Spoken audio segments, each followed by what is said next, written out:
Welcome to Fiction Audiobooks. If you enjoy the content, like and subscribing would be greatly appreciated. If you have any recommendations for novels, comment below. Please join my Patreon at https://www.patreon.com/fictionaudiobook. Chapter 539, on your left.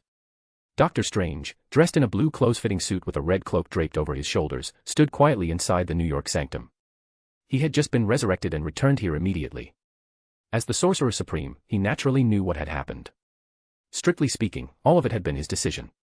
But Strange was very clear about one thing. This wasn't over yet. What he needed to do now was gather every sorcerer and prepare for the final battle. "Mr. Strange, how long do we still have to wait?" Peter Parker asked anxiously from the side. Spider-Man Peter Parker and Strange had both been turned to dust by Thanos' snap on Titan. With Banner's snap, they were brought back. Not only them. Peter Quill, Drax the Destroyer, Groot, and Mantis, who had also vanished, were all resurrected as well. Strange brought them back to Earth. They were filled with hatred toward Thanos. But they had no spaceship. Tony and Nebula had already flown theirs away. So all they could do was wait for Strange's orders. Soon. Strange remained calm. Don't worry. He had already seen the future. He knew what would happen. It didn't take long. Golden circular portals began appearing around them. As the rings expanded, figures dressed in monastic robes stepped through. At the front was a slightly plump Asian man. "Good heavens, Stephen. You're finally back. Don't get so excited, Wong." Strange looked at his old friend and gave a small smile. To him, their separation had lasted less than a day. But he knew very well that, in reality, 5 years had passed. Listen carefully. After calming Wong, Strange turned to the Camartage sorcerers gathering around. "I have tasks for you. You are to immediately go to Wakanda and Asgard. Gather all resurrected warriors." During the Infinity War, almost all supercombatants had been concentrated in Wakanda. That made things convenient. As for Asgard, though devastated, Asgardians still underwent necessary training. Even now, they would be valuable. At a moment like this, Strange knew they would not refuse. As Sorcerer Supreme, his authority remained unquestioned. The moment he finished speaking, sorcerers opened portals and departed. Strange stayed behind. Waiting. "Stephen." Wong walked closer and lowered his voice. "I never thought you'd come up with something like this. There was only one chance." Strange sighed. "And it wasn't even guaranteed. But at least things have gone smoothly so far. I wonder how things are over there." "Thanos has already arrived," Wong answered. "I don't know the specifics. I received your message when the snap happened. Then we need to move faster." "Why? Aren't you confident? You should trust them. After all, they're also Dash. But they're facing Thanos." Strange raised a hand, stopping him. Information from other locations had already reached him. The main force had gathered. Seeing that, Wong said nothing more. He had wanted to say that they also had the Sorcerer Supreme and Thor. But looking at Strange, Wong felt something familiar. Like Noah. As if this man had also seen the future. In truth, Strange had no idea what Wong was thinking. He hadn't seen an outcome like that. "Let's go." With preparations complete, Strange had Sam Wilson confirm Captain America's location. Then every Camartage sorcerer opened their portals at once. This was it. The final battle. Golden portals bloomed across the battlefield.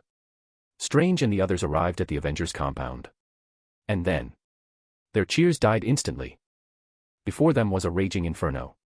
A massive fire dragon tore through the alien army. A silver figure wielding boundless lightning harvested lives. Terrifying ice crept across the land. They froze. Stunned. For a moment, some even wondered if they had arrived at the wrong place. Strange felt dizzy. He immediately turned to Wong. "What's going on? What's going on? Obviously, it's those three. What's their situation?" "Huh. Didn't you bring them?" Strange was completely confused. So was Wong. They stared at each other in silence. But others didn't hesitate. Peter Parker immediately rushed toward Tony Stark, who was still unconscious. As for Noah, he was fully aware of everything happening behind him. He just didn't care. Facing Thanos' army, Noah had let loose completely. An elemental sorcerer never feared numbers. Fireballs poured down like a storm. Upon impact, they became an endless sea of flame. That sea twisted and surged under Noah's magic, forming a terrifying giant dragon that devoured alien warriors in droves. Thor and Loki were just as fearless. Lightning and ice exploded across the battlefield. Silver and pale blue intertwined. Without Infinity Stones, the alien army couldn't withstand them. From afar, Thanos watched. His expression darkened. He could clearly tell. These beings from another universe didn't rely on raw power like him. Their techniques were different. Especially Loki. And that sorcerer. Thor hadn't changed much. Thanos had just fought this universe's Thor. Their styles were similar. But this Thor seemed more cautious. More refined. Still, that wasn't the issue. Thanos was confident he could handle Thor. Loki, however. That shocked him. In his memory, Loki was weak. Since when could he wield frost giant power? Thanos knew Loki's origins. But the Loki before him was fully Asgardian. That made no sense. And then there was the sorcerer. Thanos frowned. Inside that man's body, he sensed something deeper. Something darker. Something terrifying. He couldn't identify it. But his instinct screamed danger. After a moment's thought, Thanos found it interesting. The Avengers' arrival was troublesome. But he was confident. If his counterpart in this universe could handle them, so could he. Weapon in hand, Thanos strode toward the battlefield's center. Toward Noah. He issued orders as he walked. Soon, Noah noticed something.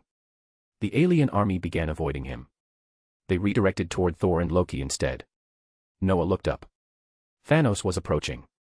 He slowed his magic. The battlefield fell unnaturally quiet.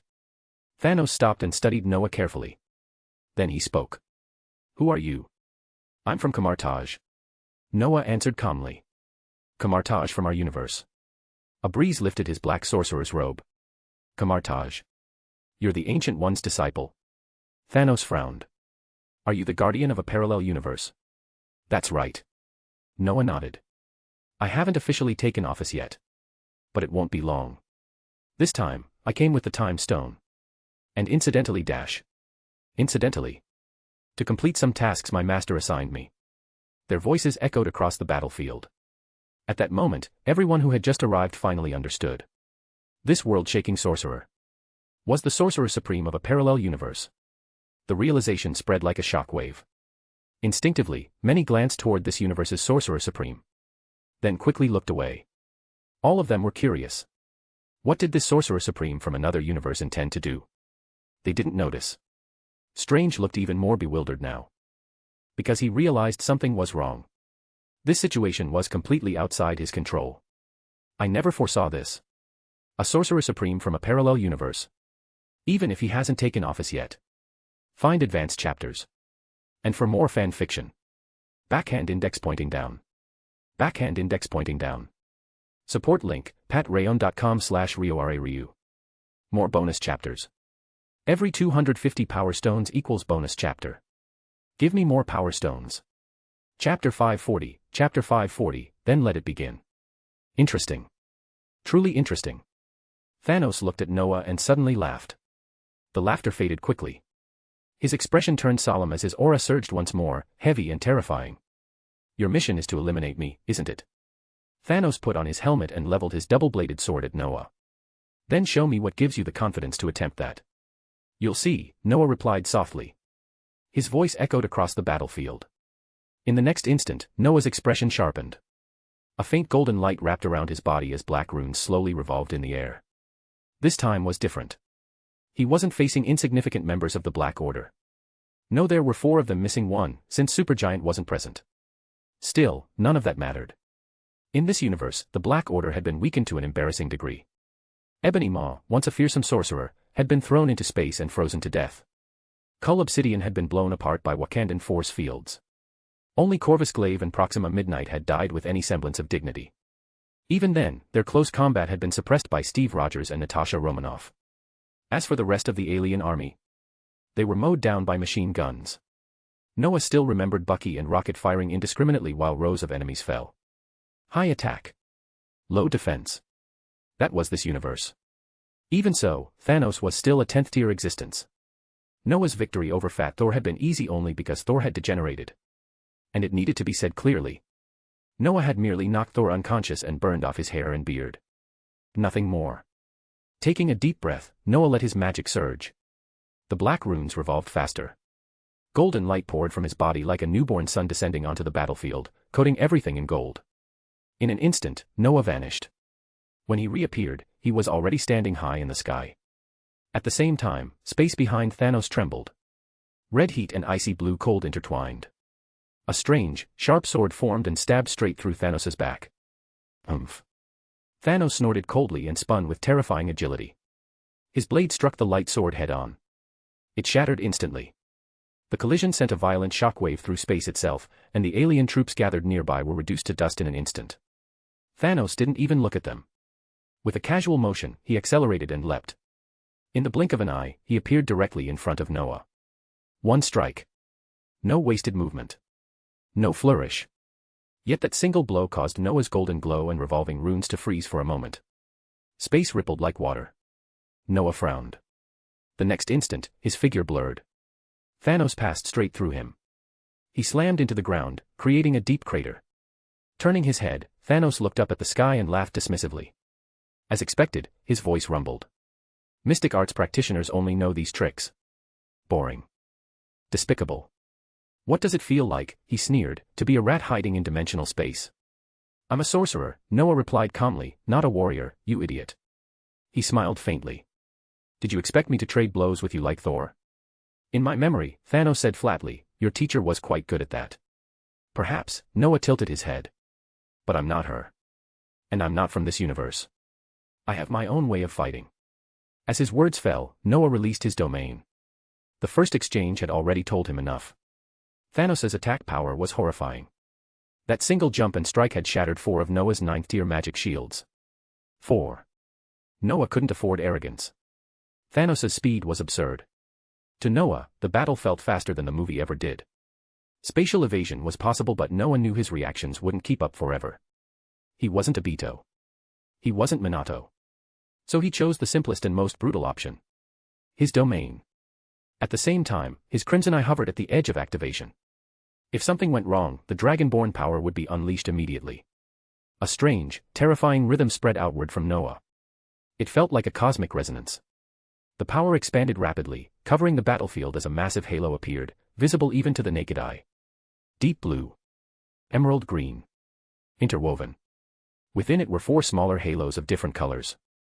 At their convergence point, Noah stood silently. At this moment, he felt detached from the universe. No. He was a universe. The sensation left everyone stunned. Even Thanos hesitated. This is... Thanos muttered. A universe. Strange whispered in disbelief. Looking up at the young figure in the sky, Strange felt his breath catch. He no longer doubted Noah's title as Sorcerer Supreme. Within that halo, he felt space and time themselves. How could he not recognize it? Yet he had never imagined those powers could be used like this. And those 4 colored halos. This universe didn't have anything like that. Or perhaps it did, but he didn't know how. Creating a universe. What kind of madness was that? Stephen, Wong asked quietly, you can do this too, right? No. Strange stared blankly for a long moment before answering. How can that be? Wong asked in disbelief. You're both Sorcerer Supremes, why dash? Is the gap that large? Strange finished for him. We're not from the same universe. Haven't you noticed? His magic is completely different from ours. Wong fell silent. He had noticed long ago. What he hadn't expected was just how deep the difference went. Noah felt the stability of his domain and looked down at Thanos. The corners of his lips lifted slightly. Second round, he said. How about it? Thanos had fully recovered his composure now. But his eyes were sharp with caution. Creating a universe, even a flawed one, was something beyond logic. Yet instead of retreating, his blood burned hotter. Opponents like this were rare. With Odin and the Ancient One gone, rarer still. In the past, Thanos might have withdrawn. This time, he didn't want to. Second round. Thanos smiled slowly. Then let it begin. Find advanced chapters. And for more fan fiction. Backhand index pointing down. Backhand index pointing down. Support link, patreon.com/RioRaRyu. More bonus chapters. Every 250 power stones equals bonus chapter. Give me more power stones. Chapter 541, A Decisive Battle. Noah and Thanos were both people who disliked idle chatter. Almost the instant their words ended, both attacked at the same time. Terrifying magic collided with overwhelming brute force. The moment the two powers met, a massive shockwave tore through the sky and swept across the entire battlefield. Strange frowned and immediately activated his magic, opening layers of warped spatial portals. The other Camartage sorcerers reacted without hesitation, cooperating smoothly to reinforce and stabilize the structure. Honestly, if Noah and Thanos were allowed to keep fighting like this, the Earth would be blown apart. These two clearly had that level of power. Even setting Thanos aside, the Sorcerer Supreme from this parallel universe alone made Strange feel a deep sense of pressure. But Strange had no ill intentions. This battle would obviously damage the planet, yet he had no thought of retreating. A fight of this scale couldn't afford distractions. The moment someone lost focus, death followed. And even if Noah wanted to leave, Thanos would never give him that chance. Sigh. Strange rubbed his temples as the pressure grew heavier.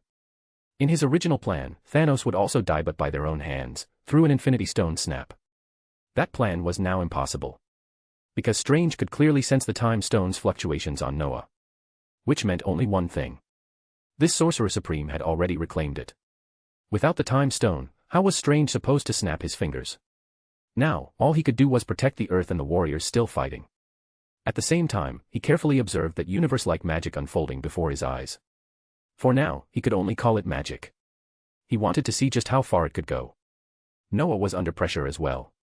Although their full power clashes appeared evenly matched, Noah knew Thanos' raw attack power still exceeded his own. Fortunately, he could still withstand it. At the same time, Noah used the Time Stone to slow Thanos, buying himself room to maneuver. With spatial power layered on top, he narrowly avoided several fatal strikes.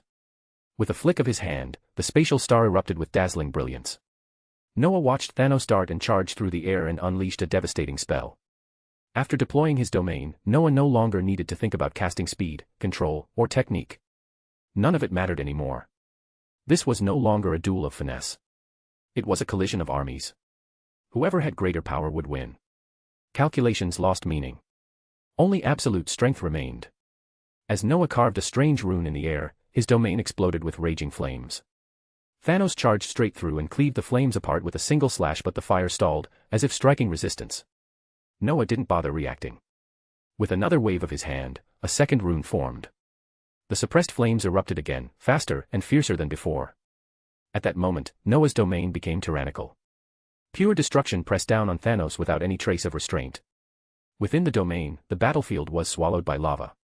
Blazing yellow magma surged outward like a ruptured dam, expanding endlessly, turning the land into a red, boiling sea. The heat incinerated everything.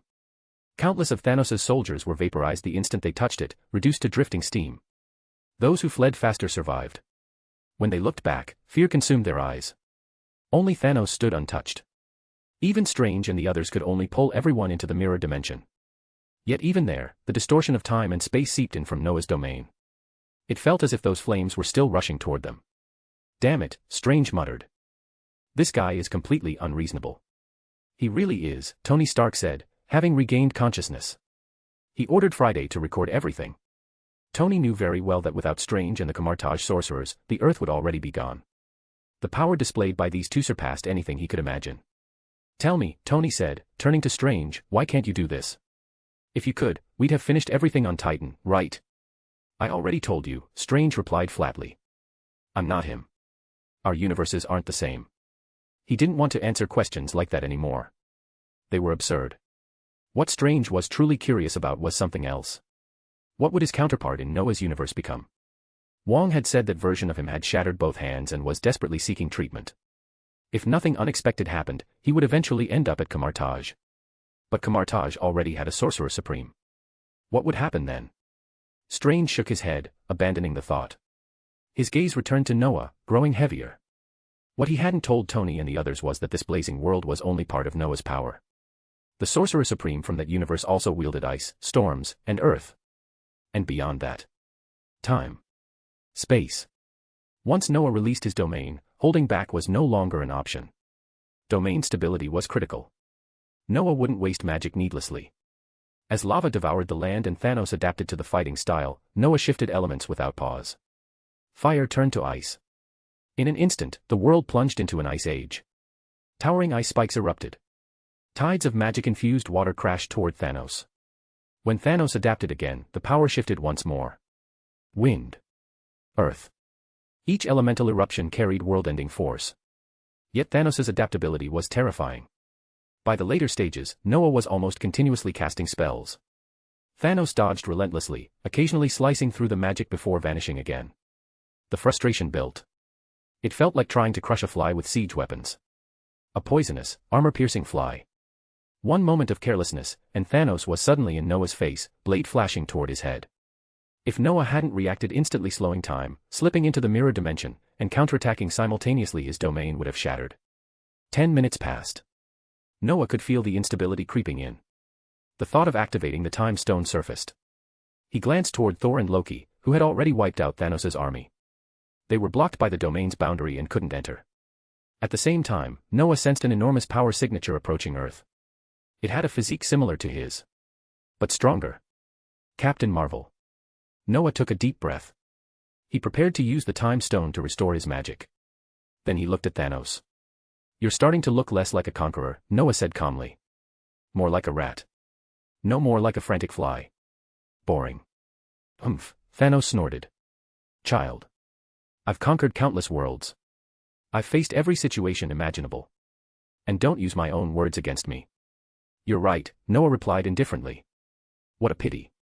The next instant, Noah's magic surged again. Within his domain, the 4 inner light spheres converged. 4 powers roared toward a single point. Even the blue-green outer sphere erupted, channeling overwhelming energy inward. In a blink, a faint golden light sword formed. 6 energies fused into an impossibly pure, golden brilliance. Noah grasped the sword casually and looked at Thanos. "I'm done playing," he said quietly. "Let's end this."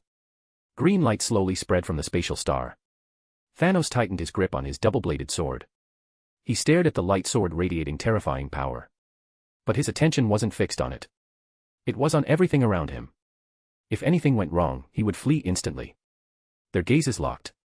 The next moment, the light sword vanished. Thanos' muscles tensed. His senses flared. Then, his expression changed. Drastically. Find advanced chapters. And for more fan fiction. Backhand index pointing down. Backhand index pointing down. Support link, patreon.com/RioRaRyu. More bonus chapters. Every 250 power stones equals bonus chapter. Give me more power stones.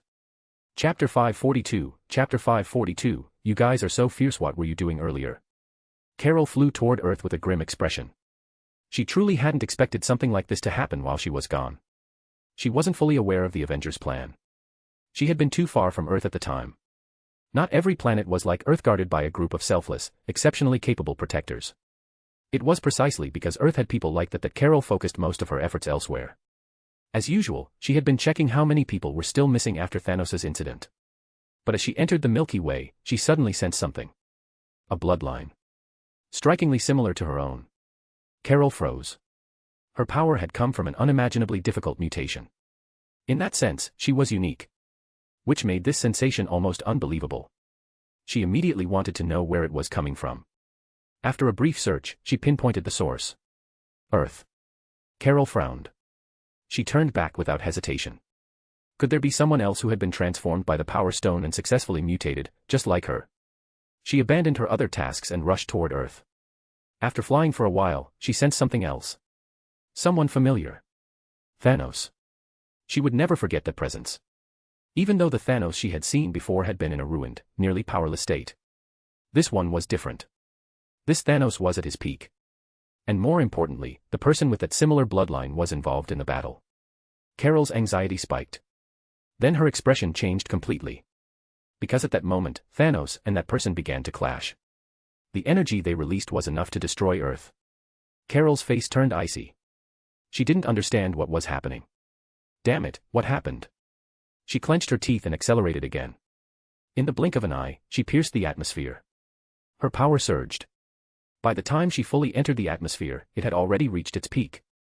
But when she arrived above the battlefield, Carol fell silent. She wasn't the only one. Almost everyone had. Thanos looked wrong. He stared at his own chest in disbelief. A long sword glowing with faint golden light had pierced straight through him.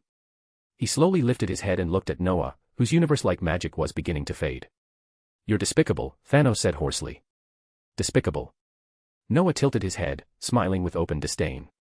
"As if you're not. Did you think I wouldn't notice you were planning to avoid a direct clash from the start?" Green energy gathered in Noah's palm, forming a strange six-pointed rune. As it activated, Noah's figure blurred then stabilized.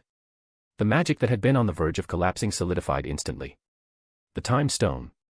Noah restored himself to peak condition. Then he looked at Thanos. And sighed. A 10th-tier existence was no joke. That light sword was almost the strongest manifestation of Noah's current power. To land it instantly, he had used time to freeze Thanos. Then space to disappear and reappear directly inside his guard. But Thanos had been prepared. Even frozen in time, he had forced his body to shift slightly. The blade missed his heart.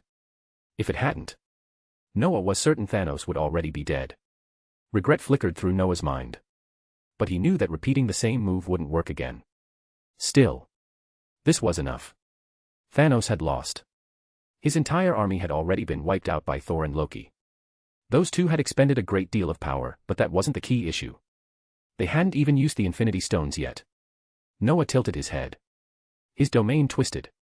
The next moment, Thor and Loki, who couldn't enter from outside, appeared beside him. "So you won." Thor looked at Thanos' condition, clearly dissatisfied. "You solved everything yourself. Why did we even come?" "No," Noah replied calmly. "He looks terrible, but his combat effectiveness hasn't dropped much." He didn't like admitting it. But the base attributes of a 10th-tier being were absurd. "Then what now?" Loki asked, his expression tightening. "That's only in terms of offense," Noah said. Green light flowed again. "I'll restore you. His defense is compromised now. Together, we don't need to hold back." Time distorted. Thor and Loki instantly returned to near-peak condition. Both brothers were stunned, but only briefly. They turned their focus back to Thanos. They understood. No holding back meant one thing. Infinity Stones. Each of them took a gem from their pocket. From afar, Tony and the others stared in disbelief. "Those are Infinity Stones." Tony blurted out. "It looks like it," Steve nodded slowly. "But why do Thor and Loki have them too?" "Don't look at me," Fat Thor said immediately, shaking his head. "How would I know?" But deep down, a thought crept in. If he had kept the Infinity Stones back then, would he be standing there now? He also couldn't help wondering how the other Thor had convinced Odin. Because as far as he knew, Asgard had possessed 2 Infinity Stones. Not just the Avengers. Even Thanos looked shaken. He had never expected people from a parallel universe to be this dangerous. That Sorcerer Supreme who hadn't even officially taken office already forced him to tread carefully. And now Thor and Loki had joined in. Individually, they weren't overwhelming. But with Infinity Stones involved, everything changed. Thanos stared at the 3 of them. After a long silence, he spoke. "I never imagined the 2 of you would become guardians of the stones as well." "You've got a lot more surprises coming," Thor replied casually. He pressed the Power Stone into his armor. It merged instantly. "By the way," Thor added, "did you choke Loki to death?" "Me?" Thanos tilted his head. "No." The moment he finished speaking, a sharp blue blade formed from pure energy and slashed toward him. Thanos reacted instantly, swinging his weapon down. But as it struck, he realized something was wrong. Runes. The blue energy carried countless mysterious runes. Red light exploded outward. Thanos' blade twisted and shattered. The Reality Stone. He knew it immediately. Thanos leapt back.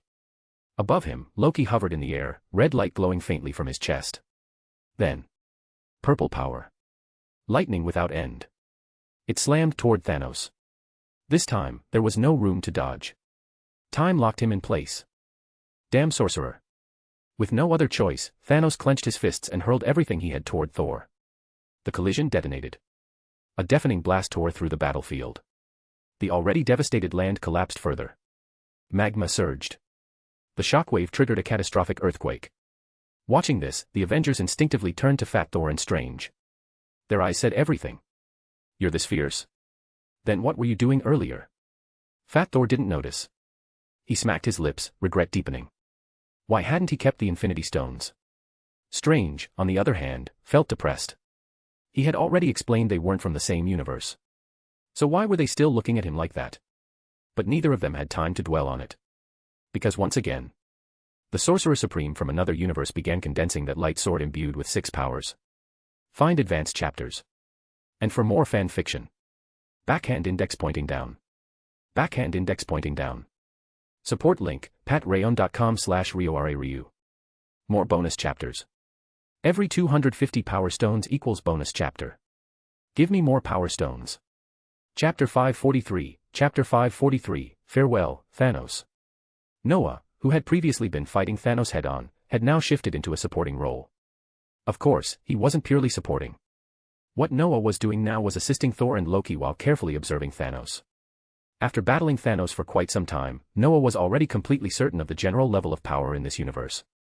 Purely in terms of offensive output, the heroes here were not weak at all. Mystic arts, magic, lightning, technology, every kind of power was being used to its extreme. It could even be called terrifying. But Noah had also noticed a very clear problem. The life forms of this universe viewed defense very differently from those in Noah's universe. Whether or not this was because Noah himself had influenced things elsewhere, one fact remained clear: every special profession in Noah's universe had decent defensive capabilities. Back at Hogwarts, Noah had learned a large number of defensive spells. After coming into contact with elemental magic, he mastered more orthodox defensive techniques like magic shields. And at Camartage, even though the sorcerers there weren't particularly strong in pure defensive spells, their methods were even more infuriating. They could enter dimensional space directly. Enemies couldn't even touch them. Or they could rely on elemental defenses, just like Noah. Their approaches were diverse. This universe, however, matched the movie universe Noah remembered. When he had been watching those movies, he hadn't felt much. But now, experiencing it firsthand, Noah was certain. High attack. Low defense. That was the defining feature. Thanos himself was the clearest example. The reason he was so durable and could fight for so long wasn't because of refined defensive techniques. It was his innate physical qualities. In Noah's memory, this guy was practically a template for a god. Unmatched strength, wisdom, stamina, regeneration, agility. Skin that resisted cold, heat, electricity, radiation, poison, aging, and disease. Even his mental defenses were nearly absolute. Most mental attacks were meaningless against him. Of course, that was the comic version. In this universe, Noah wasn't so sure. At the very least, the absolute mental immunity part clearly didn't apply. Otherwise, Thanos wouldn't have been briefly controlled by Mantis, only to be punched awake by an idiot. Still, even weakened, Thanos' 10th tier foundation was intact. That was why Noah had fought so carefully earlier. But now, things were different. After Noah had pierced him earlier, Thanos' defensive integrity had already been broken open. And that opening would only grow. Now that Thanos was facing 2 Infinity Stone wielders at the same time, Noah only needed to wait for a larger opening. Then finish it. It had to be said. The combat power displayed by Thor and Loki while wielding Infinity Stones left even Noah slightly stunned. In a single exchange. With Noah using space and time to reposition them faster and more unexpectedly. And using time itself to interfere with Thanos. Thanos was forced into an even more terrifying opening. Power Stone. Reality Stone. Along with the Space Stone and Time Stone. At that moment, unimaginable power erupted. The strike nearly blasted a massive crater straight through the earth. And Thanos paid a heavy price for it. Noah, waiting within his domain, noticed everything immediately. At the same time, he once again condensed that faint golden longsword. 6 powers. 6 elements. As those forces gathered inside his domain once more, Thor and Loki instantly understood his intent. 2 figures. One wrapped in red and blue. The other in purple and silver. They charged into the magma-filled battlefield from opposite sides. They locked Thanos down immediately, trapping him in place. Thanos' condition was already terrible. The wound in his chest, pierced by Noah earlier, was still expanding. But he had no time to deal with it. Thor and Loki's power made him deeply uncomfortable. Infinity Stones. This was the first time he had ever experienced their power being used against him. He had encountered the Mind Stone before, but that stone wasn't suited to him. These two, whether familiar or not, truly surprised him. After forcing back their attacks once again, Thanos finally felt it. He was probably going to die here. His army was gone. His body was failing. The Avengers were waiting outside, ready to move. And most importantly, that Sorcerer Supreme from a parallel universe, the one who had nearly killed him once already, was finishing that terrifying sword again. Faced with this situation, Thanos accepted it calmly. No rage. No resentment. He had slaughtered countless worlds. Fought for an immeasurable span of time. All for a single belief. But Thanos also knew. As long as certain terrifying existences existed, his goal might never be realized. Not every universe would allow him to succeed. He understood that. Even if he was displeased that he had personally come to this universe only to walk into death. Failure was still failure. The only thing that pained him was that he hadn't achieved his goal. Feeling his right hand and right foot suppressed by irresistible force, and his left limbs frozen solid, Thanos stopped resisting. He knew the sorcerer was coming. As expected, space before him blurred. Time and space bound his body even tighter. Watching that golden sword tear through space, piercing even through time and plunge into his already ruined chest, Thanos knew this was the end. It's over. The light sword entered his body without resistance. Then it exploded. Terrifying power erupted from within. In an instant, Thanos' body was completely destroyed by Noah's magic. Unless someone wielded all 6 Infinity Stones. Or reverse time. No one could save him. Cough, cough. Dark, non-human blood spilled from Thanos' mouth. Yet he looked up at Noah in the sky. Looks like, you won. Perhaps. Noah's voice was calm. He stepped out of space and stood before Thanos. But unfortunately, you're not from our universe. Otherwise, I'd be even happier. Cough, interesting. Thanos' voice was already breaking. Anyone could tell he was at the end. Tell me. In your universe, could I succeed? Noah looked at the dying figure before him. This wasn't an illusion. Not a trick. Thanos was truly dying. He simply wanted answers. In our universe, Noah said calmly, you basically couldn't succeed. After confirming there was no saving him, Noah signaled Thor and Loki to release their hold. He conjured 4 stone stools. Sat down. Then waved his hand, allowing Thanos to sit as well. With Noah retracting his domain, the Avengers rushed to the edge of the massive crater. They watched intently. Listening. Because in our universe, Noah continued, my teacher the Ancient One didn't die. And King Odin didn't either. Noah smiled slightly. And you might not believe it, but my teacher has already completed divine transformation. And King Odin completed it long ago. As a 10th tier being, Thanos immediately understood what that meant. Despite differences in power systems, the fundamentals were the same. I see. Thanos sighed. So your universe is safe. Does that mean I always fail? Or succeed briefly, then fail?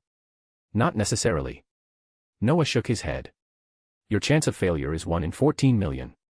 Unfortunately, you came from a universe where success was impossible. And this universe is also one where you cannot succeed. 1 in 14 million. Thanos laughed weakly. How interesting. Am I just unlucky? Perhaps. Noah shrugged. I don't know about other universes. But in mine, you absolutely can't succeed. In some universes, you do. That has nothing to do with me. I only care about my universe. I'm here to complete my teacher's mission. So in the end, I'm still unlucky. Thanos' body faded further. Color drained from him. Noah looked down at the wound he had inflicted. He felt a trace of satisfaction. And something else he couldn't quite describe. Shaking his head, Noah looked at Thanos' fading face. Well then. Goodbye, Thanos. Ah. Thanos barely managed to respond. This ending. But before you go, Noah added, there's one thing I really want to tell you. Say it, Thanos replied faintly. While I'm still alive. You're really ugly. Do all Titans look like that? Find advanced chapters. And for more fan fiction. Backhand index pointing down. Backhand index pointing down. Support link, patreon.com/RioRaRyu. More bonus chapters. Every 250 power stones equals bonus chapter. Give me more power stones. Chapter 544, Chapter 544, some things cannot be changed.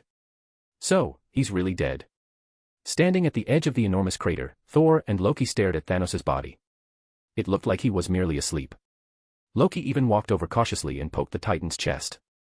He's dead, Noah said flatly. What else would he be? He had already confirmed Thanos' condition multiple times. He had even considered beheading him. In the original course of events, there were only 2 reliable ways to truly kill Thanos. Decapitation. Or annihilation through the Infinity Stones. Now, Noah had created a third. The method was different, but the essence was the same. Thanos' life force had been completely stripped away. Even so, Noah still felt uneasy. This was Thanos. The Thanos with a 1 in 14 million failure rate. The Thanos who had crossed universes to hunt the Avengers.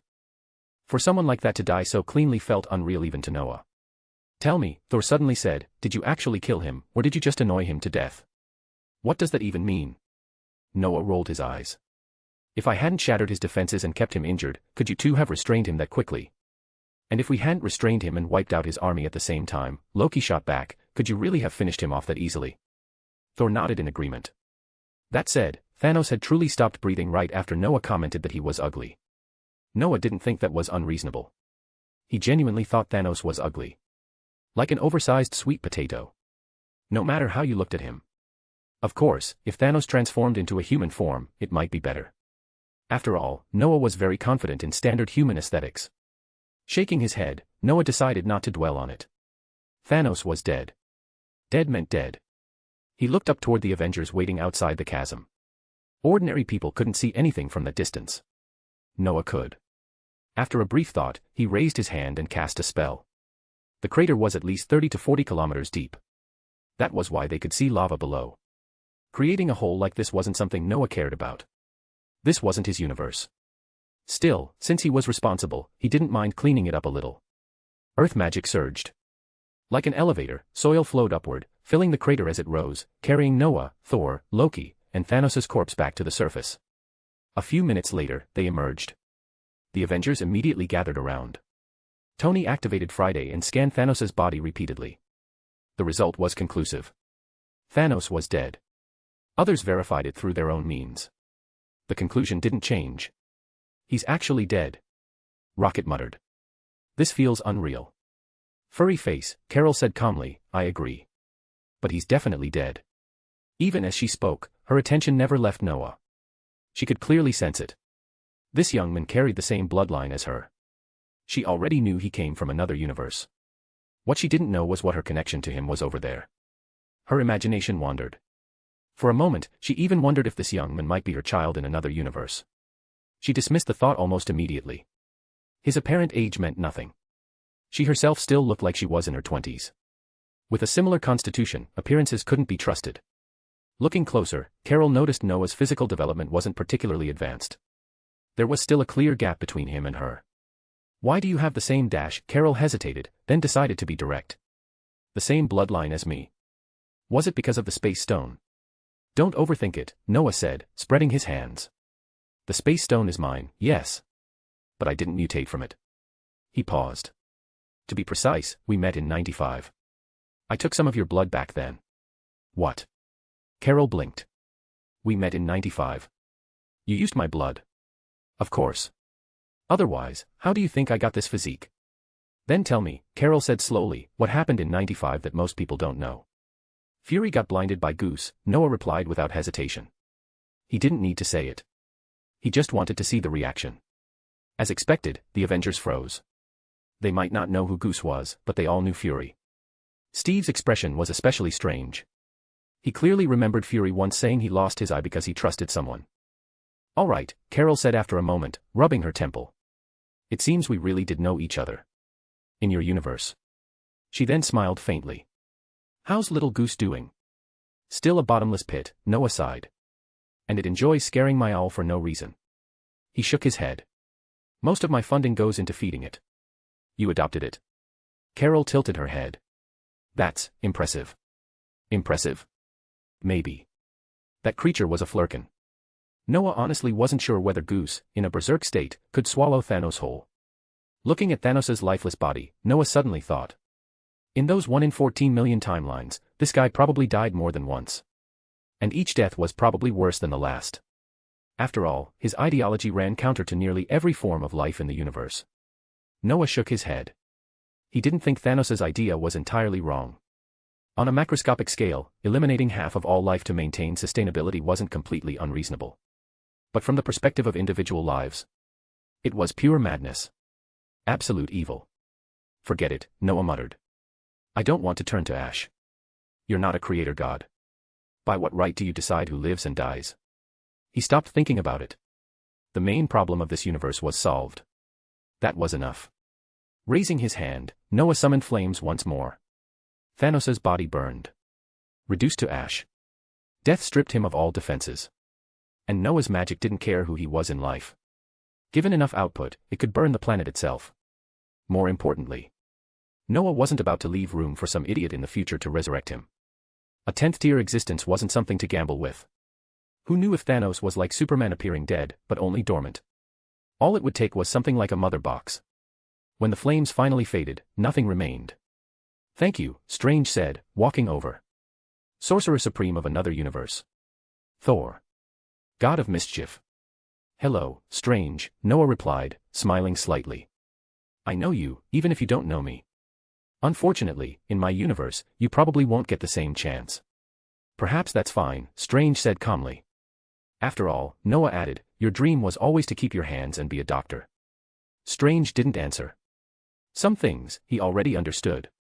He knew Noah and his companions would be leaving soon. But before that, he wanted to talk. Just not here.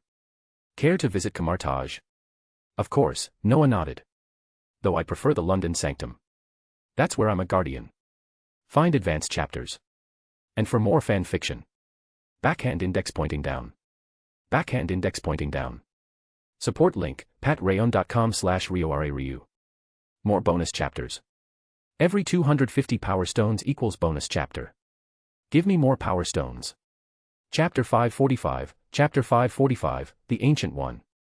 Morning sunlight spilled across the grounds of Camartage. Noah stood in the training yard, looking at the familiar yet subtly unfamiliar surroundings, and for a moment, it truly felt as though he had returned to his own universe. But he knew better. This was not home. Just yesterday, Noah had accepted Strange's invitation and come here. In truth, he preferred the London Sanctum, but many areas there still hadn't fully recovered. In comparison, Camartage was more intact and more formal. After arriving, Noah and Strange talked for an entire evening. Strange had too many questions. Too much curiosity. Noah, meanwhile, was genuinely interested in the more traditional mystic art system of this universe. So he didn't mind sharing some of his own universe's understanding of magic, while Strange thoroughly explained how their universe borrowed and contracted power from other dimensions. Honestly, Noah found it fascinating. He didn't know whether other light aspect or higher dimensional powers existed in his own universe. But that didn't stop him from planning to study and test it seriously. If he discovered something useful, it would save him a great deal of trouble. As for what Noah taught Strange, it wasn't anything profound.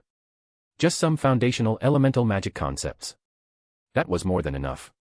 For someone who had never touched elemental magic, anything deeper would have been counterproductive. Strange understood this clearly and didn't push further. After their exchange, they parted. Following a good night's rest, Noah came alone to the training grounds. Everything here was finished. The most important mission Thanos had already ended under their combined efforts. As for what happened next, Noah didn't know for sure. But he could guess. Even though Tony hadn't died, the overall outcome likely wouldn't change much. Gamora would probably still be gone. The fat Thor of this universe would likely continue drifting through space with Star-Lord. The others would return to their own paths. Captain America would probably go back to the past and keep his appointment with Peggy Carter for that long-delayed dance. In the end, almost everything would remain the same. Except for one thing. Tony Stark's funeral. As for meeting the Avengers again. When Noah left yesterday, they were clearly in the middle of an excited celebration. Thor and Loki had joined them. Noah had followed Strange here instead. Since he hadn't attended the party last night, there was no reason to join now. Honestly, Noah had also noticed something else yesterday. This universe's Scarlet Witch Wanda had looked at him with undisguised hostility. Noah hadn't forgotten that. And thinking about it carefully, it made sense. He had personally eliminated Thanos. He had taken away her chance for revenge. There were also Noah's own conjectures. Mainly because, in his original universe, his attitude toward Wanda hadn't been particularly good. That alone left him with some lingering wariness. For most people, this ending was perfect. For her, it wasn't. Her brother hadn't returned. He hadn't died at Thanos' hands, nor by the Infinity Stones. Vision hadn't returned either. Vision was bound to the Mind Stone itself. When the stone was destroyed, he died with it. Noah wasn't confident Vision could withstand the consequences of losing the Mind Stone, and since the stone no longer existed in this universe, resurrection was unlikely. So for Wanda, there was no joy here. And Noah had no desire to meet a woman standing on the edge of madness. In that case, I'll leave first. Noah stroked his chin. Not informing Thor and Loki felt a little improper, but it wasn't necessary. They didn't need to return with him directly. He only needed to activate the power the Ancient One had given him, and the three of them could return from anywhere. Planning to go back. Strange's voice sounded beside him. Noah wasn't surprised at all. He had already sensed that familiar fluctuation of power. Yes. Noah nodded calmly. Everything here is done. Naturally, I miss home. He turned his head and smiled faintly. Otherwise, I'm afraid you, the Sorcerer Supreme, wouldn't be very happy. After all, if we actually fought, you probably wouldn't beat me and I still have the Time Stone. Strange looked at him helplessly. He had to admit it was true. Strictly speaking, Noah looked more like a Sorcerer Supreme than he did. He had the strength, and he had the Time Stone. With a shrug, Strange said, then why not stay and become our Sorcerer Supreme? You're clearly qualified. No thanks. Noah shook his head. I don't have the time to run between two universes. And my strength doesn't allow it. More importantly, Noah didn't even have this universe's coordinates. Strange wasn't surprised. Then, good luck, he said. But before leaving, he still asked, my teacher the Ancient One. Is she still alive? You mean the Ancient One of this universe? Noah tilted his head. Yes. She's still alive. Not just her King Odin is also alive. He's gone to seek the world of the dead. Because of divine transformation. Strange immediately understood. At his current level, he could vaguely sense such things. And yesterday, during Thanos' final moments, he had clearly heard Noah's conversation with him. So Strange had already confirmed part of the truth. His teacher hadn't been in an ordinary state back then. After everything he'd experienced, Strange was no longer naive. He could sense that the Ancient One could never have been killed by someone like Caecilius. Yes. Noah smiled casually. You didn't really think a minor character like Caecilius could kill her, did you? As he spoke, Noah activated the power his teacher had given him. Oh, right. In my opinion, Caecilius really is just a minor character. And by the way, Mordo won't leave Camartage in the future either. Strange frowned. This is, the Ancient One's power, he said slowly. But it's completely different. Noah nodded. In my universe, my teacher completed this transformation much earlier. Strange fell silent. Noah, meanwhile, smiled indifferently. As the energy within him grew clearer and stronger, Noah knew that his teacher had likely already sensed everything. All that remained was to wait. But then, something felt off. Another power approached. It was fundamentally similar to his teacher's, yet clearly different. The sensation was strange.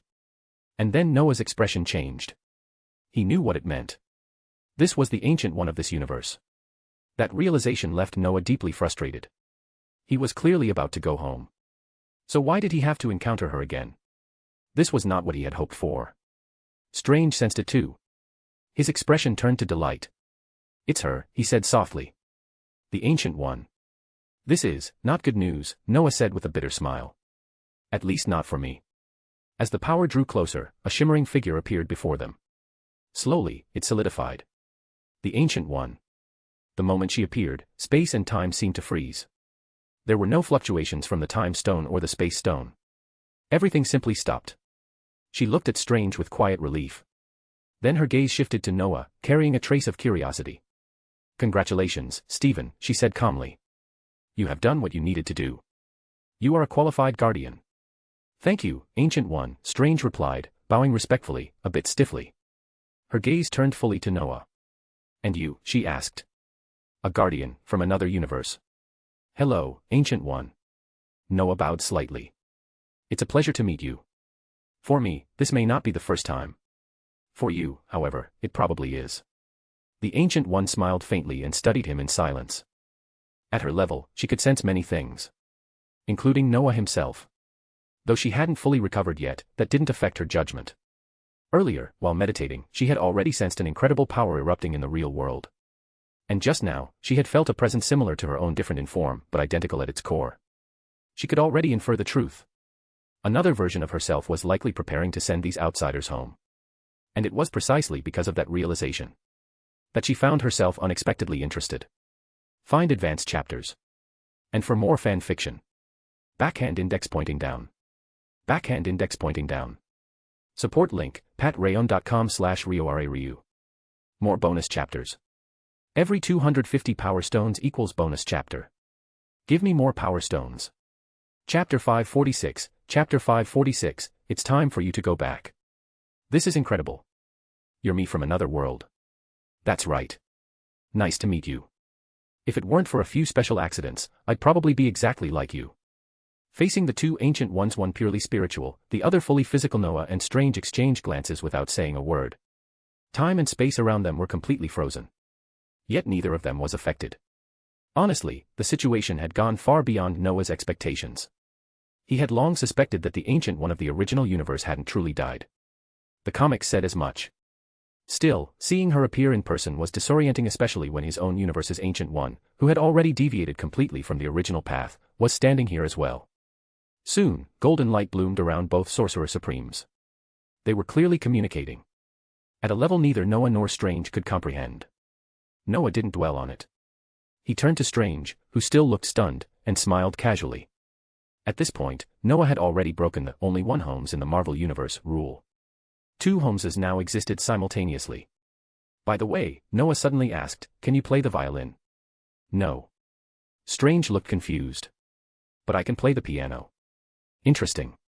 Noah smiled. Looks like I'll have to properly teach you from that universe. In truth, Noah had been thinking about this for a long time. How exactly should he train Strange? Should he throw him straight into space like in the original story? Or take things step by step, using his own methods? This question had existed even before Noah arrived here. His teacher had clearly stated that Strange would be handed over to him. That alone gave Noah a headache. He had trained many apprentices before. But this was Strange. The Sorcerer Supreme of the original story. The unlucky guy whose position he had effectively replaced. Still, among Noah's previous students, there were those who had the potential to become Sorcerer Supreme themselves. The issue wasn't capability. It was awkwardness. Noah shook his head. He decided to use his own methods. Some particularly interesting ones. Violin. Strange frowned. Why do I suddenly feel like you're thinking something unpleasant? Maybe, Noah tilted his head. Who knows? But this time, the you from that universe falling into my hands probably won't have a comfortable experience. I can imagine. Strange sighed. Was my personality really that annoying back then? I don't know, Noah nodded. Probably similar. I haven't actually met you in my universe yet, but someone like you probably wasn't easy to deal with. That wasn't an exaggeration. Early Strange had been unbearable. He didn't believe in magic at all. But that was understandable. A hardcore materialist. A world-famous surgeon. Someone who had saved countless lives through modern medicine. Why would he believe in something he'd never seen? Noah's universe was different. Mages existed openly. Noah himself had led the charge during the alien invasion of New York. That incident alone made the existence of powerful mages undeniable. Teaching Strange in this context would likely be much easier. And probably much more interesting. Noah tilted his head. He might not meet the Charlotte Holmes of the 19th century. But the Holmes of the 21st century? That one might still appear. Just not as a detective handling mundane cases. Noah was quietly glad he'd bought 221B Baker Street ahead of time. Otherwise, who knew what kind of strange coincidences might have happened? All right, Strange said after a pause. You're leaving this time. I don't know if we'll meet again. Meet again? Noah smiled. If we do, the gap between us will probably be even wider. Probably. Strange didn't dwell on that. But there's something I need to ask. Natasha, he said. What are you planning to do with her? Natasha. Noah froze for a second. Then slapped his forehead. Damn it. I almost forgot. He really had. If the Ancient One of this universe hadn't appeared, Noah might have already left with the diamond. Then, someday in the future, he'd suddenly remember that Black Widow's soul from another universe was still sitting in his possession. With a sigh, Noah took out the diamond from his dimensional space. It was brilliant and clear. Within it, the faint image of a sleeping woman was visible. Natasha. He casually tossed the diamond to Strange. At the same time, a wisp of golden light appeared on Noah's fingertip. He pointed at Strange, and the light flowed directly into his mind. This is... Strange paused. The method you use to resurrect someone. Simple, right? Noah smiled. Basic soul manipulation. You just need decent control. That's not decent control, Strange sighed. And in our universe, even cloning technology might not meet the requirements. Then go find Tony. Noah answered without hesitation. That guy's tech isn't that simple. He just needs time. That was the truth. Without Reed Richards, Tony Stark was still the greatest scientist on Earth. If anyone could pull this off, it was him. Even if he couldn't, it wasn't a dead end. Earth tech wasn't the only option. Alien tech was available. They weren't exactly unfamiliar with Peter Quill and his crew. Even if Quill had caused massive trouble before, that was all in the past now. Strange nodded, resigned. At that moment, the golden light around the two Ancient Ones faded. Frozen time and space began to move again. I never imagined your universe would be so interesting, the spirit form Ancient One said softly. And it likely won't suffer disasters like ours again. I believe so, the physical Ancient One nodded. Because I have a very unique disciple. If I had met your disciple earlier, the spirit form Ancient One sighed, perhaps our universe wouldn't have suffered so much. That isn't something we should say, the physical Ancient One replied calmly. Without Mr. Banner's accident, you wouldn't be who you are now. Facts are already established. Just as we know what Thanos will do, but we cannot kill him simply because we know. The spirit form Ancient One sighed. That was true.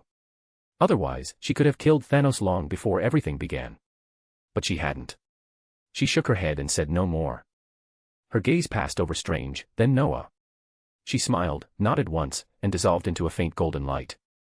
Noah's teacher, on the other hand, carefully examined him from head to toe. Then she turned to Strange. It's a pleasure to meet you, Stephen. In truth, whether in this universe or ours, this is our first meeting. Hello, Ancient One. Strange bowed respectfully. Even knowing she wasn't his Ancient One, he still did so. The more he learned magic, the more he understood how much lay beyond ordinary logic.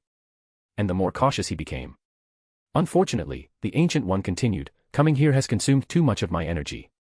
I can't stay longer. Before long, the other one will come knocking. I believe you already know what that means. Yes, Strange replied calmly. Dormammu. We know. She interrupted, then glanced at Noah. I hear you even put together a movie.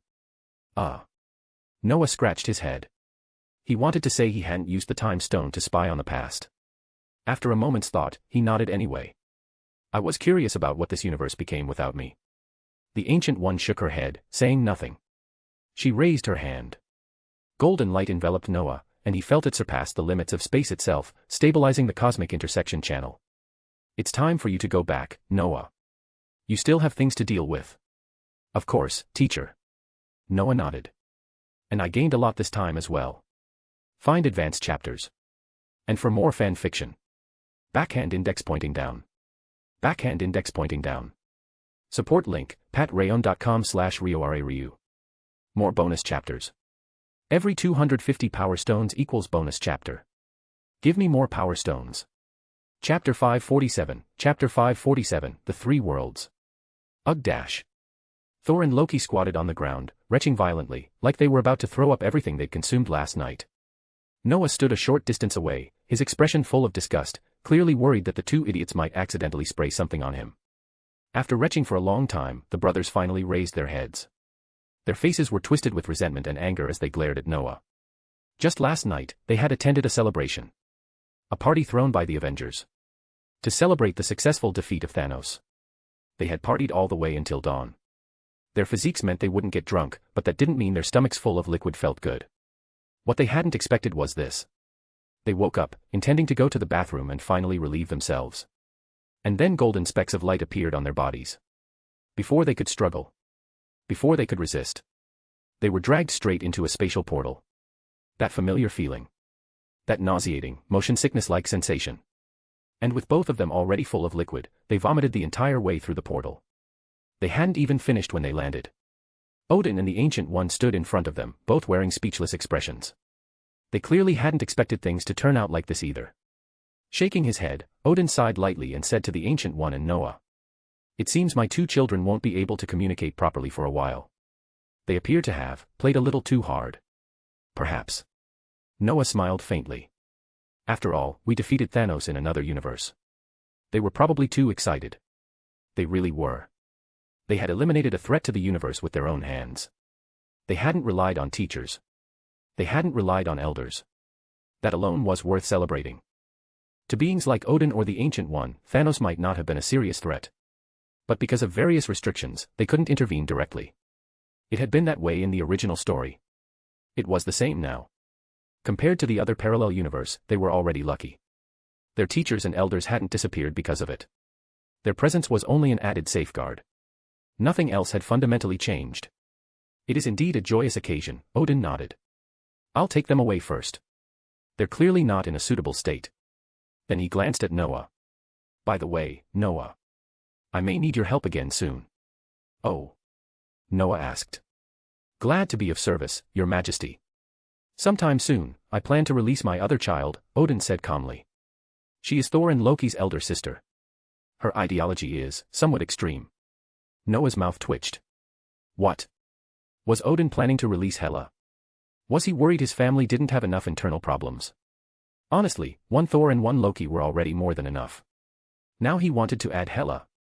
Form the Three Musketeers. And even if he wanted to do that, don't drag me into it. Noah had zero desire to be involved with that madwoman. He clearly remembered how terrifying her strength was. If he hadn't interfered back then, she would have been the one to crush Mjolnir. All right, All-Father Odin. Noah sighed inwardly, but kept his composure. May I ask how extreme her ideology is? Don't worry, Odin smiled. With me here, she won't cause trouble. He seemed to guess Noah's thoughts. Hela's extremism is largely my fault. She fought alongside me for too long and came to believe that everything can be solved with force. So you know it's your fault, Noah cursed silently. Outwardly, his expression remained calm. Taking a breath, Noah asked. Then, is there anything you want me to do? It's simple, Odin said. This is a matter between siblings, but you're also a good friend of Thor and Loki, aren't you? He smiled gently. If necessary, help them. And help my daughter recognize some truths. Recognize truths. Recognize who truly ruled Asgard. Recognize that there was always someone stronger. Noah rubbed his chin. He was fairly sure that was exactly what Odin meant. But this task didn't sound easy. Once Hela returned to Asgard, her power would grow endlessly. Even with Odin suppressing her, she would still be a huge problem. That growth might cap around the 10th tier. But without dragonborn magic, Noah wouldn't be able to deal with her at all. Is she like that universe's Thanos? Noah wondered. High offense, weak defense. He wasn't sure. His universe had already been thoroughly warped by his presence. And magic here was clearly stronger than in the universe he'd visited before. Caution was better. With a quiet sigh, Noah knew he couldn't refuse. If Odin suddenly decided to watch Hela beat Thor and Loki into the ground, and then let her become Asgard's executioner, Noah would be the one paying the price. I understand, Your Majesty, Noah nodded. If necessary, I'll use Dragonborn. Very good. Odin smiled in satisfaction. Then I'll leave it to you. Of course. Then, as if remembering something, Noah spoke again. Your Majesty, may I ask you something? Oh. Odin replied. Go ahead. What are your thoughts on the world of the dead? Noah had finally asked it. Not because he'd forgotten, but because he hadn't dared to ask before. The world of the dead was filled with taboos. In the past, Noah had speculated that Odin would go there to find his wife. But in this universe, that kind of thing clearly wasn't happening. Which meant Noah had no reference at all. Now, after experiencing another universe, Noah felt the timing was right. He believed the Ancient One and Odin wouldn't make things difficult for him. As expected, the Ancient One's expression shifted. Odin's also turned strange. The two exchanged a glance, as if silently confirming something. Finally, the Ancient One nodded, hesitating slightly. I see, Odin said slowly. Then his expression grew serious. The world of the dead is filled with endless darkness and fear. It exists independently of all dimensions. Independent of all dimensions. Noah frowned. That didn't sit right with him. He clearly remembered that in many stories, souls were easy to summon. Necromancy was powerful. Even in movies, there were similar things. The Darkhold. Egyptian magic. Pharaohs weren't just legends in the ordinary world. In the magical world, they were powerful mages. Priests. Servants of gods. Yet they wielded terrifying magic. But this universe didn't seem to have produced an Imhotep. Or maybe history had buried him. After all, his reputation was awful. Seducing a pharaoh's wife. Triggering regicide. Attempting resurrection. Cursed and executed. If something like that really happened, wouldn't there be records? Especially after World War II. Egypt went through massive changes. The Ministry of Magic couldn't have ignored it. Noah had even asked Egypt's Minister of Magic directly. The answer was blunt. They'd never heard of it. And such a thing couldn't be hidden. If someone like that existed, protective measures would have been taken. Indeed, Odin continued calmly, unaware of Noah's thoughts. An existence independent of all dimensions. He smiled.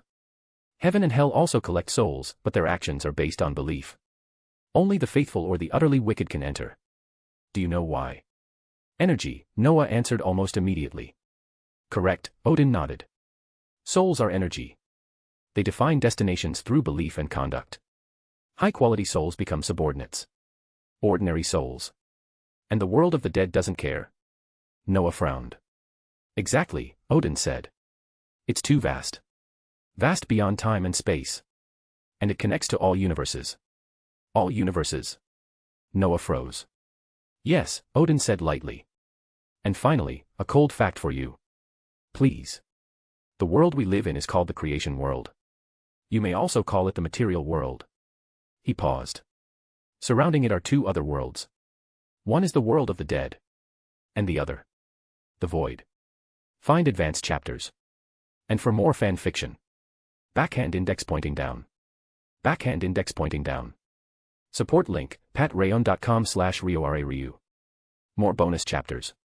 Every 250 power stones equals bonus chapter. Give me more power stones. Chapter 548, London. The Void. Sitting in the Guardian's office of the London Sanctum, Noah rested his chin on one hand while casually turning an object that looked like a wristwatch in the other. His thoughts were a mess. Ever since his conversation with Allfather Odin, Noah's worldview had been shaken badly. The realm of the dead spanning all universes. The existence of the three great realms. And especially, the void. That word alone made his heart tighten. Noah could never forget where his system came from. The void. And the one who created it was a void lord. But Noah absolutely refused to believe that there was only one void lord. If there really was only one, then he was probably in serious trouble. The void. An independent realm above all dimensions. Above all universes. Transcending space and time. In the past, Noah's understanding of the void mostly came from Warcraft and League of Legends. To him, the void produced nothing but lunatics and terrorists. But now, it seemed the void also housed an alarming number of extremely bored existences. Noah had tried to ask the system about the void. Unfortunately, the system knew nothing. And that was what truly made Noah uneasy. He didn't want to believe it. But he could feel that the system probably wasn't lying. According to the system itself, it had been newly created when it was taken by a friend of the Void Lord to play with. Then, to avoid being discovered, it was thrown into the endless void. If that story was true, then the system really didn't know much. Noah chose to believe that. After all, the system had helped him reach where he was today. And deep down, Noah trusted it. He let out a long sigh. He didn't want to overthink it. But after learning about the void this time, he really did break out in a cold sweat. He had always known the system's origin was terrifying. Now he realized. He had still underestimated it. Tell me, Noah said softly, closing his eyes. That silver power of yours, could it be void power? And do you really know nothing at all? I truly don't know. The system's voice remained mechanical, with a trace of helplessness. This is the 104th time you've asked since returning. As for the silver power, I have no records. I only know how to use it. I do not know what it truly is. Is that so? Then dash. Don't ask. I've tried analyzing and dismantling it. But with my current authority more accurately, the power you can wield it cannot be dismantled. So give up. Conversation over. Noah sighed. Did that really stop him from asking? Shaking his head, Noah forced himself to drop the subject. Even as a 9th-tier sorcerer, he wasn't truly powerful yet. At least, not in the absolute sense. Even in this universe, he was still firmly in the mortal stage. Getting ahead of himself wouldn't help. That silver power could stay as it was. For now. Letting go of the void, Noah redirected his thoughts to the realm of the dead. Odin had said it clearly. The realm of the dead was independent, yet connected to all universes. Excluding belief-based afterlife systems. That meant all deceased souls ultimately went to the same place. If that was true, then theoretically, if Noah could summon souls from a parallel universe, resurrection might be possible. But what kind of parallel universe would even have something like that? And do the worlds I'm thinking of count? Noah rested his chin on his hand again. His head hurt. The easiest places he could think of were Worlds full of ninjas. Or. Wait. What exactly were Shinigami considered? Did a world of death gods count as the realm of the dead? And what about heroic spirits? Mediums. All those strange systems revolving around souls. They all seemed connected. Why is it that every time I think about souls, I end up thinking about some island nation? Am I actually an otaku? The thought flashed through Noah's mind. Then vanished.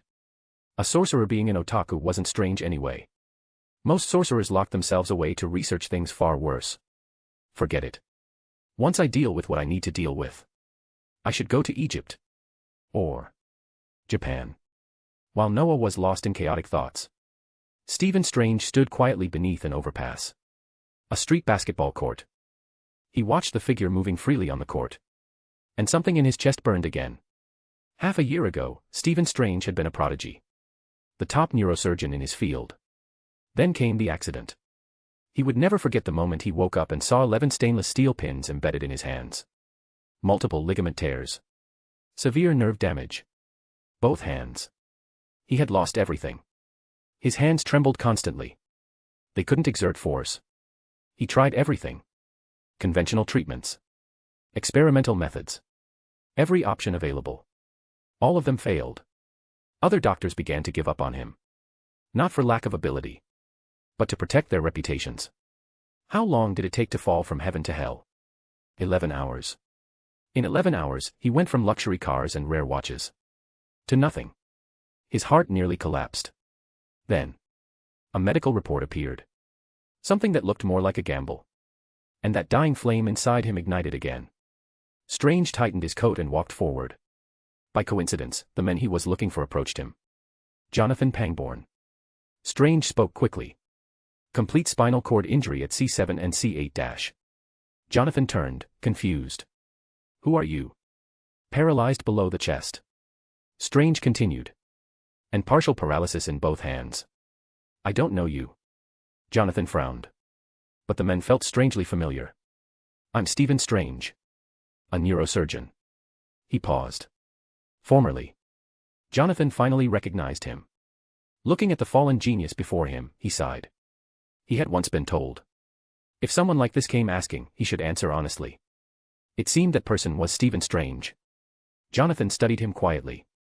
He didn't know why those sorcerers were interested in this doctor. But that didn't matter. Smiling, he said, "Oh, I remember you. I went to your office. You wouldn't even see me. I couldn't get past your assistant. I couldn't save you," Strange said bitterly. But his eyes were unwavering. You call that knowing when to quit, right? Jonathan shrugged and turned away. You found hope in despair. Strange blurted out. You created a miracle. Jonathan stopped. Strange pulled his trembling hands from his pockets. Almost pleading. I'm trying to create mine too. Jonathan looked at him. At the desperation. At the hope. Enough was enough. He had been saved by sorcerers.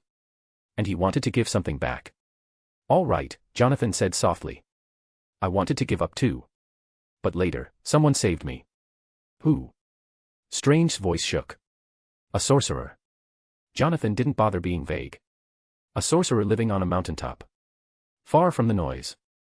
He was passing through New York. He became my teacher. Under his guidance, my mind entered a new realm. My soul was elevated. And my body recovered. Strange stared at him. A sorcerer. Yes. I could have learned more. But I'm just an ordinary person. My body recovered. That was enough. The place you mentioned. Strange swallowed. Where is it? Camartage. My teacher is there. But he's busy. And the saint of Camartage is in seclusion. However, Jonathan paused. You could try London. The successor of that saint. The most powerful sorcerer of Camartage. He's in London. London. Strange repeated softly. Find advanced chapters. And for more fan fiction. Backhand index pointing down.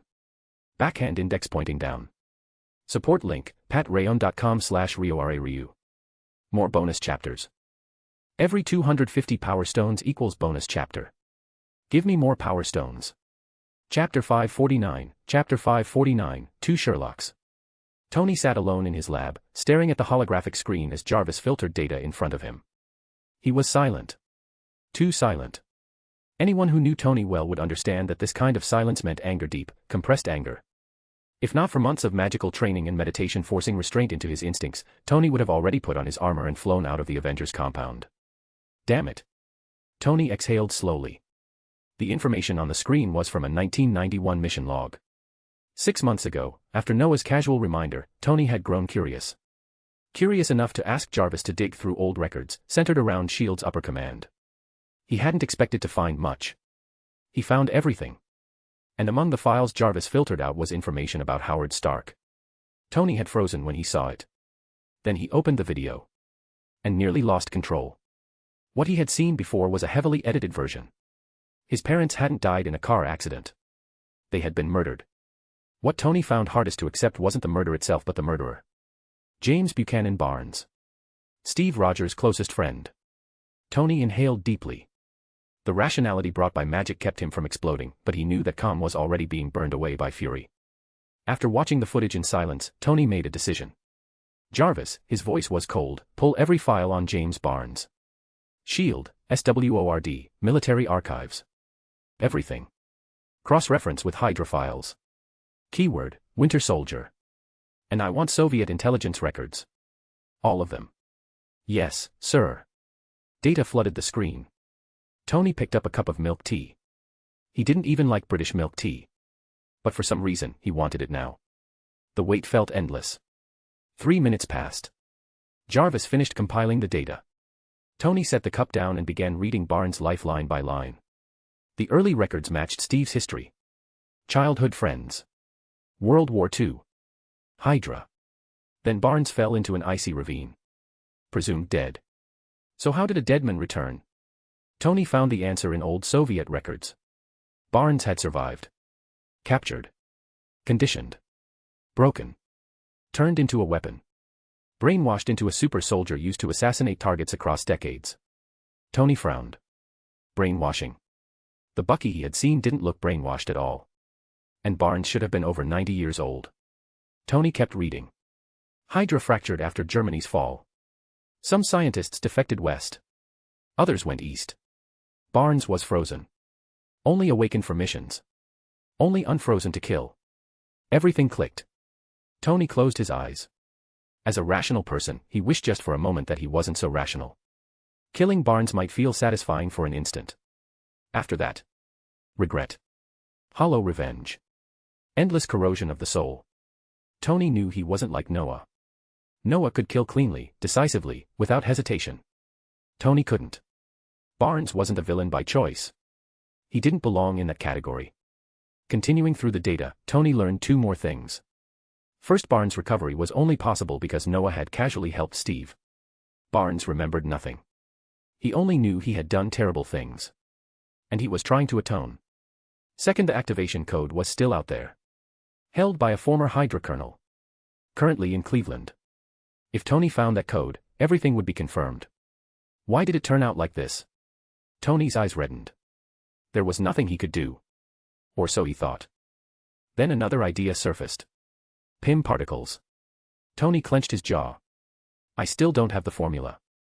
He grabbed his head, then slowly lowered his hands. His expression hardened. You want redemption, he muttered. Then maybe you should earn it. Sir, Jarvis interrupted carefully, Stephen Strange is requesting a meeting. He does not have an appointment. Stephen Strange sat inside Avengers Tower, tense. Extremely tense. The gap between him and Tony Stark felt overwhelming. Tony had always lived at the top of society. Strange once did too. Medicine was an elite profession. But now. He likely couldn't be a doctor ever again. The Avengers were a government-linked organization. Strange didn't even know which department oversaw them. Probably S.H.I.E.L.D. A global authority. If that was the case, then Tony's influence was unimaginable. And more importantly, Tony was also a sorcerer. During the Avengers Assembly, Tony had used abilities far beyond technology. Even if he wasn't a sorcerer himself, he clearly knew one. Aliens had invaded Earth. Sorcerers had fought alongside the Avengers. As one of the leaders, Tony couldn't be ignorant. I hear you're looking for me, Dr. Strange. Strange stood up instantly. He recognized that voice. He'd heard it countless times. Yes, Mr. Stark. He nodded formally. Forgive me for disturbing you without an appointment. And, forgive me for not being able to shake your hand. I know your condition, Tony said casually, waving it off. Multiple ligament tears. Severe nerve damage in both hands. I'm sorry that happened to you. Tony had checked. The moment Jarvis mentioned Strange, Tony had pulled his file. To be honest, Tony hadn't planned to meet him at all. But since he already needed to deal with Steve and Barnes, he figured he might as well see what Strange wanted. All right, Tony said, tilting his head. I'm busy. 1 minute. Tell me what you want. No pauses after that. I dash. Strange froze. He hadn't expected Tony to be this direct. It felt like looking at his past self. In a way, they were alike. Gifted. Arrogant. But Strange had no room for arrogance now. And he was certain that if he hesitated, Tony would leave. I heard you have connections with sorcerers, Strange said quickly. My hands can't be fixed by technology. I met a sorcerer who told me there's a place that can heal me. Camartage. But he told me to go to London instead. Camartage. Tony's expression shifted. London. He looked Strange over carefully. You didn't just get this idea from a movie and come running to me, did you? A movie. Strange blinked. What movie? Huh. Tony frowned. You don't know. The latest one. If you've seen it, you don't need me. If you haven't. Tony shrugged. Go watch it first. Steve, bring James to the parking lot. I need to talk to you both. After casually dismissing Strange, Tony called Steve and headed for the parking lot alone. Strange wanting to find a wizard was something Tony hadn't expected at all. Because of that, Tony had even planted a tracer on him. As for how Strange knew about this method, or how he thought of it in the first place, Tony had already handed that mystery to Jarvis. He only needed the final answer. Tony himself still had more important things to deal with. For this meeting, he needed to be fully prepared. If they couldn't reach an agreement, Tony knew he would have to act. And Tony knew very clearly how dangerous what he was about to do really was. In a sense, this could be seen as tearing the Avengers apart. But Tony didn't hesitate. He hadn't directly taken Bucky's life. That alone was already generosity. As for everything else, he couldn't be bothered to care anymore. He picked a spot at random and stood there with his arms crossed. The surveillance cameras had already been shut down. He wasn't worried about anyone seeing them. After about 10 minutes, Steve Rogers arrived with Bucky. What's going on, Tony? Rogers asked, faintly surprised, though he didn't think too deeply about it. Honestly, Tony said calmly, looking past Rogers and directly at Bucky, I really want to kill you, James Bucky. Do you remember the 91 mission report? Rogers immediately stepped in front of Bucky. What are you talking about, Tony? Rogers said tensely. Is there some misunderstanding here? Misunderstanding. Tony glanced at Rogers' reaction and smiled faintly. I don't think so, Steve. It seems you don't know your friend as well as you think. And you don't need to do that, Tony continued evenly. If I really wanted him dead, you couldn't stop me. Now, let me show you what I found. Tony pulled out his phone and played the long-buried footage. The moment the video started, Rogers' expression stiffened. Bucky's face went pale. The truth was undeniable. Howard Stark's real killer was Bucky. The realization hit hard. Both Rogers and Bucky had been close to Howard. And Howard was Tony's father. Only now did they truly understand why Tony had said he wanted to kill Bucky the moment they met. To be honest, if Tony really did it, no one could call it unreasonable. Rogers' heartbeat sped up. Tony was right about one thing: if he acted, Rogers had no way to stop him.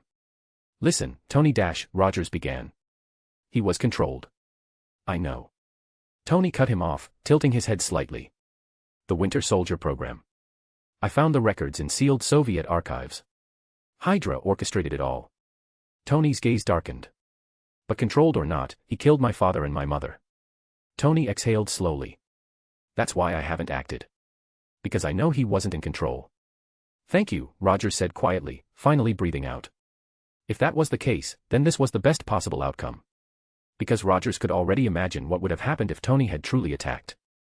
The current Tony was no longer an ordinary man. He was a sorcerer. Don't thank me yet, Tony said flatly. I need you to do something. Rogers' heart sank again. Something, he asked cautiously. Yes. Tony took a breath. I need PIM particles. I need to go back in time. Go back, in time. Rogers stared at him, stunned, unsure how to respond. After a moment, he forced a bitter smile and shook his head.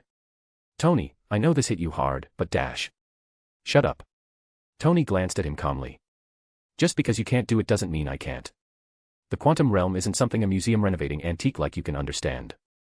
You and Bucky have two choices. First, you both die here. Second, you get me the PIM particles. As he spoke, Tony crossed his arms. Red armor unfolded around him. Reactors glowed at his chest and waist, faint magical fluctuations rippling outward. A blue cloak floated behind him without wind, runes shimmering faintly across its surface. This was Tony's decision. Final. This was a brand new suit, merging magic and technology. One he had never revealed to the public. Looking at him now, Rogers and Bucky knew they had no room to stall. If they didn't choose, things would turn ugly fast. Strange stepped out of the Stark Theater, his mind still unsettled. He didn't know when the Noah Fennell trilogy had been released. But the moment he learned the films were from the magical world, he bought 3 tickets and watched them back to back. His thoughts were still in chaos. He hadn't expected the magical world to be so vast. So full of things beyond imagination. Just the bone regeneration potion shown in the second film was enough to make his eyes burn with envy. Even though his condition couldn't be solved by bone regrowth, who knew what else magic could do? Magic could make bones vanish and grow back. So why not nerves? Strange walked out slowly. The sky was already darkening. He decided it was better to leave early. London. He had been there many times before. But this time, his heart was filled with anticipation. Taking a deep breath, Strange prepared to find a taxi to the airport. The despair he once felt was gone. In its place was curiosity. And excitement. Even if the mages refused him, he was willing to try. A single ray of hope was enough. Finish the movie. A familiar voice spoke beside him. Strange reacted instantly and turned. Mr. Stark, he said politely. Tony stood by the roadside wearing sunglasses, holding a cup of milk tea, looking like he just happened to be passing by. But Strange knew better. Tony was clearly here for him. In more ways than one, Tony was the first person who had opened the door to the magical world for him. It looks like you're heading to London, Tony said casually after taking a sip. Yes, Strange nodded. Thank you for recommending the films. They were incredible. Are they all from the magical world? Of course, Tony said lightly. I don't fake things like that. He finished the milk tea and tossed the cup into a trash bin. Let's go. I'll head to London with you. You're going too? Strange blinked, then smiled in surprise. Then we can travel together. Tony nodded and said nothing more. Not long ago, he had finished things with Rogers and Bucky. It hadn't been easy. They were grateful he hadn't pursued the matter further. But they were deeply troubled by his demand. Stealing from within the Avengers. Betrayal. A fracture. Tony didn't care. 2 choices. Agree and maybe he'd explain everything later. Or refuse and he would show no mercy. Even former comrades weren't exempt. Tony wasn't an ordinary man anymore, but he still wasn't a pure sorcerer either. He needed a reason. Refusal would give him one. Fortunately, it didn't come to that. Bucky agreed in Rogers' place, ignoring Rogers' objections entirely. Tony wasn't worried about those objections. He had already prepared for the worst. Without giving them any chance to react, he opened a portal and left the Avengers compound. Now, he was going to see Noah. What he was about to do violated their agreement. So Tony needed to explain himself. On the way, he might as well bring this unlucky doctor to London. Who knew? Maybe luck would finally be on his side. Find advanced chapters. And for more fan fiction. Backhand index pointing down. Backhand index pointing down. Support link, patreon.com/RioRaRyu. More bonus chapters. Every 250 power stones equals bonus chapter. Give me more power stones. Chapter 550, Chapter 550, that was a strange person. So, you came to me. Noah rested his head on one hand, casually turning something that looked like a watch in the other. He looked at Tony outwardly calm, anger barely restrained and finally let out a quiet sigh before speaking. Honestly, Noah had expected this kind of mess to happen. He just hadn't thought it would come so soon. And the most ironic part was this. Tony had only discovered that Bucky was his parents' killer because of Noah. If Noah hadn't accidentally let something slip while showing off, Tony might still not know even now. What Noah hadn't anticipated was Tony's next step. The quantum realm. That was what bothered him. Tony thinking along Steve Rogers' line of action already felt strange, but what Noah truly couldn't read was why Tony wanted to do it. Save his parents? That was impossible. The consequences would be unimaginable. The river of time wasn't something you could casually interfere with. Go to a parallel universe. That didn't make much sense either. Just to meet them. Noah shook his head. Forget it, he said. Tell me directly. What exactly are you planning to do? He sighed again. Clarifying things was better than wandering around blind. That was a lesson learned through years of overthinking and paying the price for it. What I want to do. Tony finally snapped out of his thoughts and gave a bitter laugh. If possible, I want to go back in time. That won't work, Noah said immediately. You wouldn't be able to stop yourself. I know you too well. You do what you think is right and destroy everything in the process. Is that so? Tony shook his head, then asked again, what if it's a past parallel universe? Noah's hand stopped moving. The watch-like object froze between his fingers. After a moment, he nodded. If it's a parallel universe, Noah said slowly, then I can agree. Because in another universe, you already did something similar. Tony's eyes lit up instantly.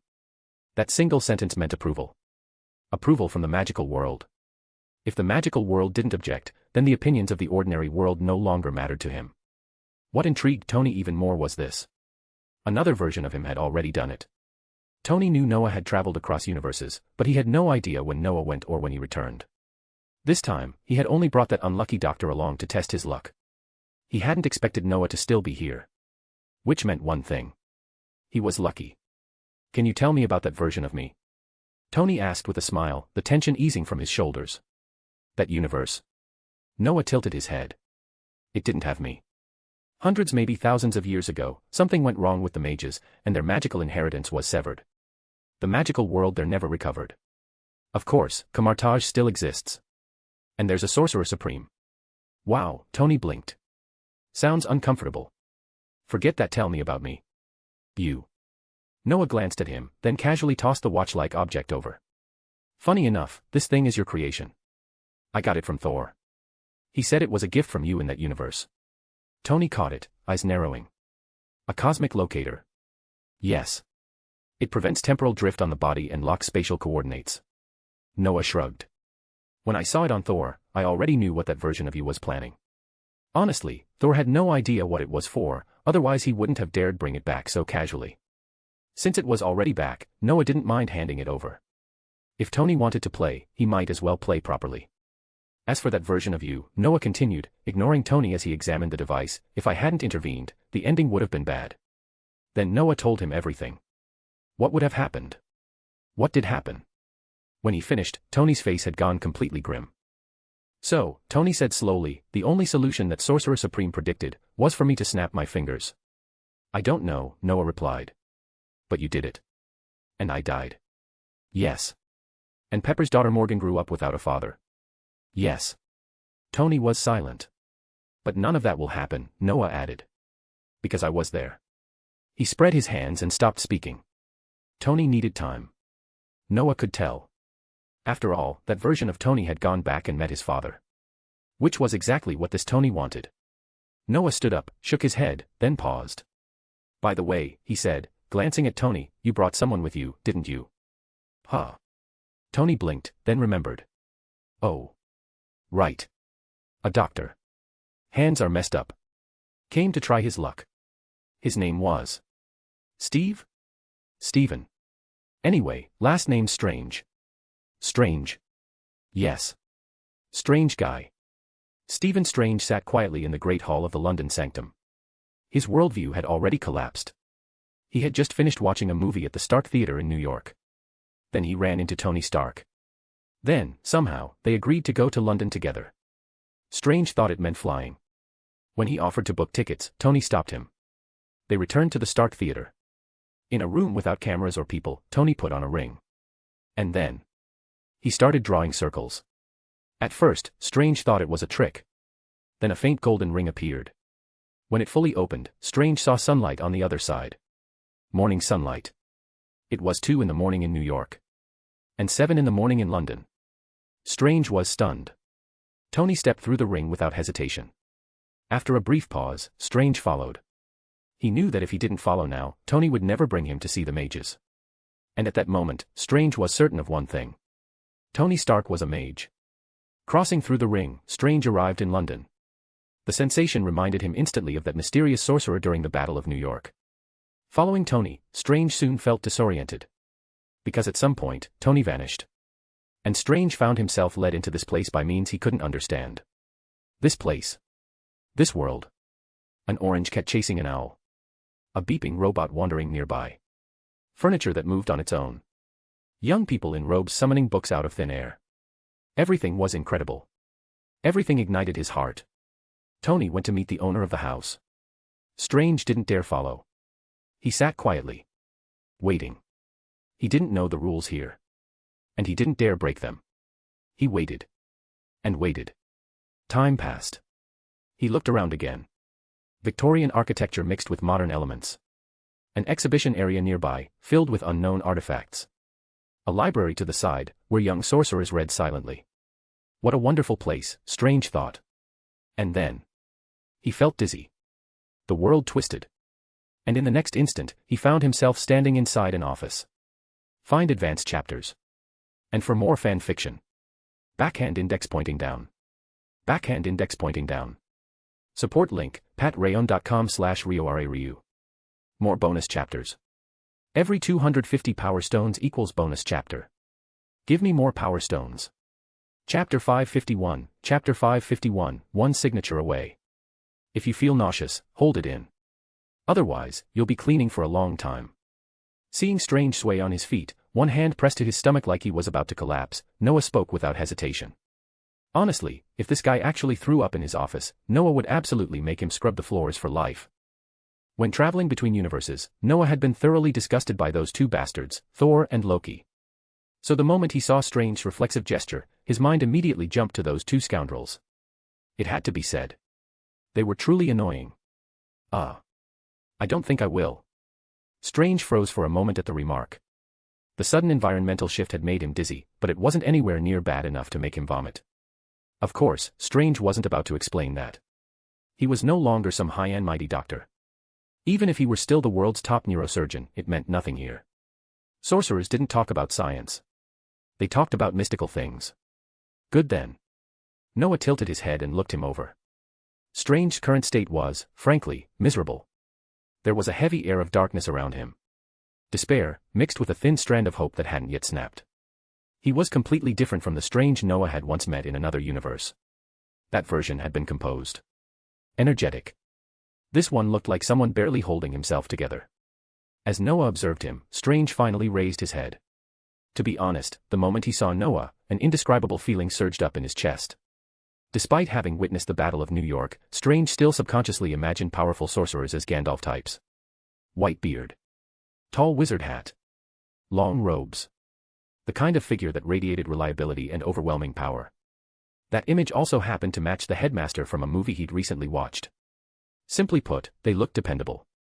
This young man in front of him, handsome and undeniably charismatic, didn't give off that same reassuring feeling. And yet, for some reason, he felt familiar.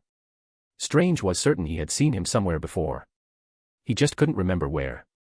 Tell me, Noah said calmly, tilting his head, what's your purpose for coming here? Then, almost as an afterthought, he added, by the way, what would you like to drink? Tea? Coffee? Alcohol? Nothing, thank you. Strange declined. After hesitating briefly, he spoke again, his voice low. Esteemed sorcerer, I'm here because of my hands. Oh. That problem. Noah spread his hands. He clearly knew the answer already, but still asked, but you're a doctor. Why come to a sorcerer? Because. Strange gave a bitter smile. My hands can't be fixed by ordinary science.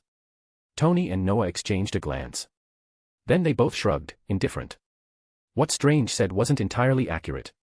He hadn't tried asking Tony for help. And if he had, Tony might actually have been able to fix his hands.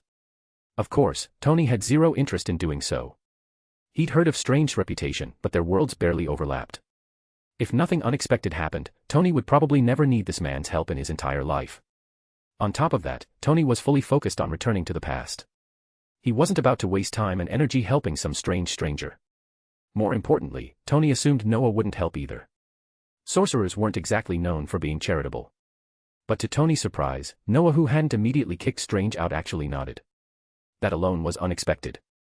What followed left Tony genuinely stunned. Your hands are indeed troublesome for science, Noah said calmly. But magic can resolve it easily.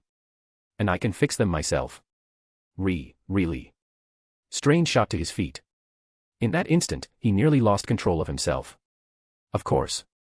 Noah nodded, then looked at him with mild confusion. But why should I help you? As expected. Tony let out a quiet breath. This is the sorcerer I know. Noah's words were like a bucket of ice water. Strange cooled instantly. The excitement vanished, replaced by a deeper disappointment. Yes. Why should a sorcerer help him? That flicker of hope had clouded his judgment. They were complete strangers. Beings from entirely different worlds, with no reason to intersect.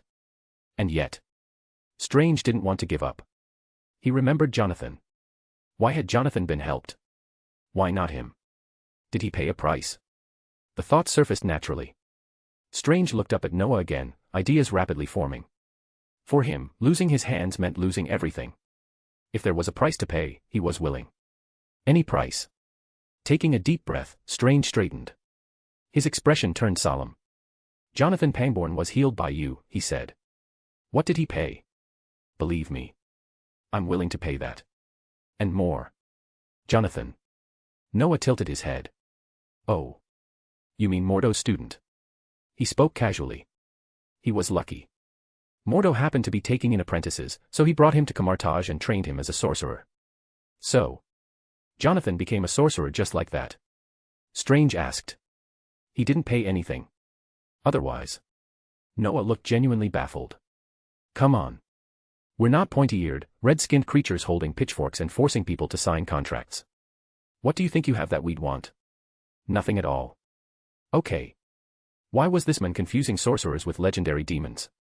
Even demons rarely played that game anymore. Unless the target was extremely valuable. Who would bother otherwise? Though, to be fair, Strange was quite valuable. Even having just met him, Noah could clearly sense it. Terrifying potential. If this man calmed down, truly accepted magic, and studied properly, he could become an excellent sorcerer in just a few years. Not someone on the level of his original counterpart. Not even close. But still excellent. By any standard. The question wasn't whether to keep him. It was how to shape him. And how to make him obedient. So. While Noah was thinking, Strange also reflected for a long time. Then he spoke. Can I stay? You want to stay? Noah tilted his head. There's something you need to understand. Once you stay, you won't be a doctor anymore. You'll be a sorcerer. He didn't soften his words. Strange's inclusion would significantly strengthen the magical world. But Noah had no interest in someone who constantly dreamed of returning to his old life. Acceptance came first. Responsibility came next. Only by truly becoming a sorcerer would Strange meet Noah's expectations. If he could do that, Noah wouldn't even mind letting him return to medicine someday. There was a clear priority here. Primary. Secondary. Strange needed to understand which was which. If the Ancient One of this universe were anything like the one Noah knew, she would make the same decision. Especially if Strange couldn't become the Sorcerer Supreme. Noah had no intention of easing him in slowly. He wanted clarity. Immediate and absolute. Tony found the scene fascinating. It was the first time he'd seen Noah take in an apprentice like this. Most of Noah's apprentices were people he already knew. In Tony's eyes, 99% of them were connections. This unlucky doctor. A complete outsider. Strange stared at his hands. Then at Noah. Then at Tony. His heart twisted with conflict. Completely becoming a sorcerer challenged everything he believed in. His worldview. His values. But if he didn't go all in, his hands would never heal. And without his hands, returning to his old life meant nothing but endless despair. He hesitated. Would becoming a sorcerer mean cutting ties with everything else? Then his gaze drifted to Tony. And Jonathan Pangborn. Strange clenched his teeth. This was his only hope. I've decided, he said. I'm willing to stay. No matter what. Very good, Noah replied calmly. Then shall we sign a contract? Didn't you say contracts weren't necessary? Yes, Noah said. But I require you to sign this one. Here. If you're unwilling, you're free to leave. I'd like to see who dares take you in after you walk out that door. Find advanced chapters. And for more fan fiction. Backhand index pointing down. Backhand index pointing down. Support link, patreon.com/RioRaRyu. More bonus chapters. Every 250 power stones equals bonus chapter. Give me more power stones. Chapter 552. Chapter 552, the first lesson was appearance. Noah wasn't threatening Strange. He was stating a fact. For someone who had walked out of the London sanctum and still wanted to become a sorcerer somewhere else, that idea was nothing more than a pipe dream. No matter how talented Strange might be, with Noah standing at the very front of the magical world, no one would dare casually take him in. Kamartaj's reputation had never been built on empty words. It was backed by strength. Noah, the apparent head of Kamartaj, though in truth only second in command, since the real boss never left the London sanctum, held terrifying influence across the entire magical world. More importantly, the changes Noah had brought to that world were beyond imagination. No one foolish enough would cross him. Talent alone meant little. Without proper training and guidance from someone in a high position, even a genius would stagnate. Rather than worrying about a lone prodigy with no development path, it was far more practical to cultivate more sorcerers who met a reliable standard. This was common sense throughout the magical world. No one would offend Kamartaj over something so trivial. As for the contract, whether it was signed or not was ultimately irrelevant. Noah had only created it to reinforce something in Strange's mind, to make him clearly understand that he could no longer remain the same person as before. He had no interest in slave contracts or anything of that sort. Strange hesitated for a long time after reading it, but the decision itself had been made long ago. Equal exchange was natural. He understood that better than most. After carefully examining every clause, Strange signed his name without hesitation. From that moment on, the former Sorcerer Supreme officially stepped into the magical world. There were no elaborate rituals. No drawn-out lectures. Noah only told him one thing, directly and clearly. I am your only hope. Of course, proper guidance would still follow. After all, Strange had lived in the ordinary world for decades. His worldview and values had already taken shape. Guidance in that regard was still necessary. Even so, Noah wasn't particularly worried. Tony had gone through something similar back then. After receiving Noah's confirmation and watching him take in a doctor as an apprentice, Tony felt it was about time to leave. He assumed that once Strange entered Noah's sanctum, he would mostly serve as a handyman who occasionally treated illnesses. Tony didn't mind. In fact, he thought it was pretty good. The fusion of science and magic, driven by both him and Noah, was slowly spreading through the magical world. Medicine, as a core branch of scientific research, clearly had significant value. At the very least, Tony believed it was essential when it came to constructing a human body. They couldn't rely on cloning technology forever. Sure, it was fast, convenient, and mature, but shouldn't the magical world have something uniquely its own? Noah had no idea what Tony was thinking. If he did, he'd probably give him a perfect score. Taking Strange with him and calling Wang out of the library, Noah led them to a room. This will be your living quarters from now on. Noah glanced around, clearly satisfied. The room next door had once belonged to Tony. How is it? Not bad, right? More technologically advanced than I imagined, Strange said after carefully examining the room. Computers, televisions, that sort of thing. Noah tilted his head. That's normal. Tony's one of us. We're working on merging technology with magic, so everything from the ordinary world is here. Including the internet. Strange nodded. It surprised him, but it also felt natural. After all, that was Tony Stark. With someone like that involved, nothing was impossible. As for how Tony had gotten mixed up with sorcerers, Strange chose not to ask. Given his current position, asking too many questions wasn't wise. He also couldn't quite read the personalities of the people here. If he offended someone by mistake, the consequences wouldn't be pleasant. Oh, right. Noah seemed to remember something. A faint golden glow appeared in his hands and flowed directly into Strange's. The next instant, Strange felt intense heat surge through his hands. It was so sudden that he almost cried out. Then it vanished just as quickly. Moments later, the pain was gone. What replaced it was control. Perfect control. Strange stared at his hands in disbelief. They weren't trembling. The familiar weakness was completely gone. You healed my hands. His voice trembled, close to tears. He hadn't expected it to happen so easily. Sort of.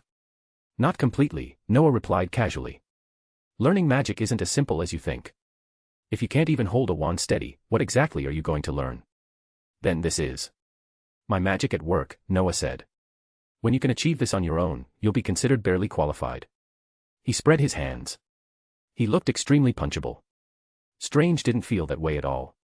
What others gave you, no matter how long you held it, still belonged to them.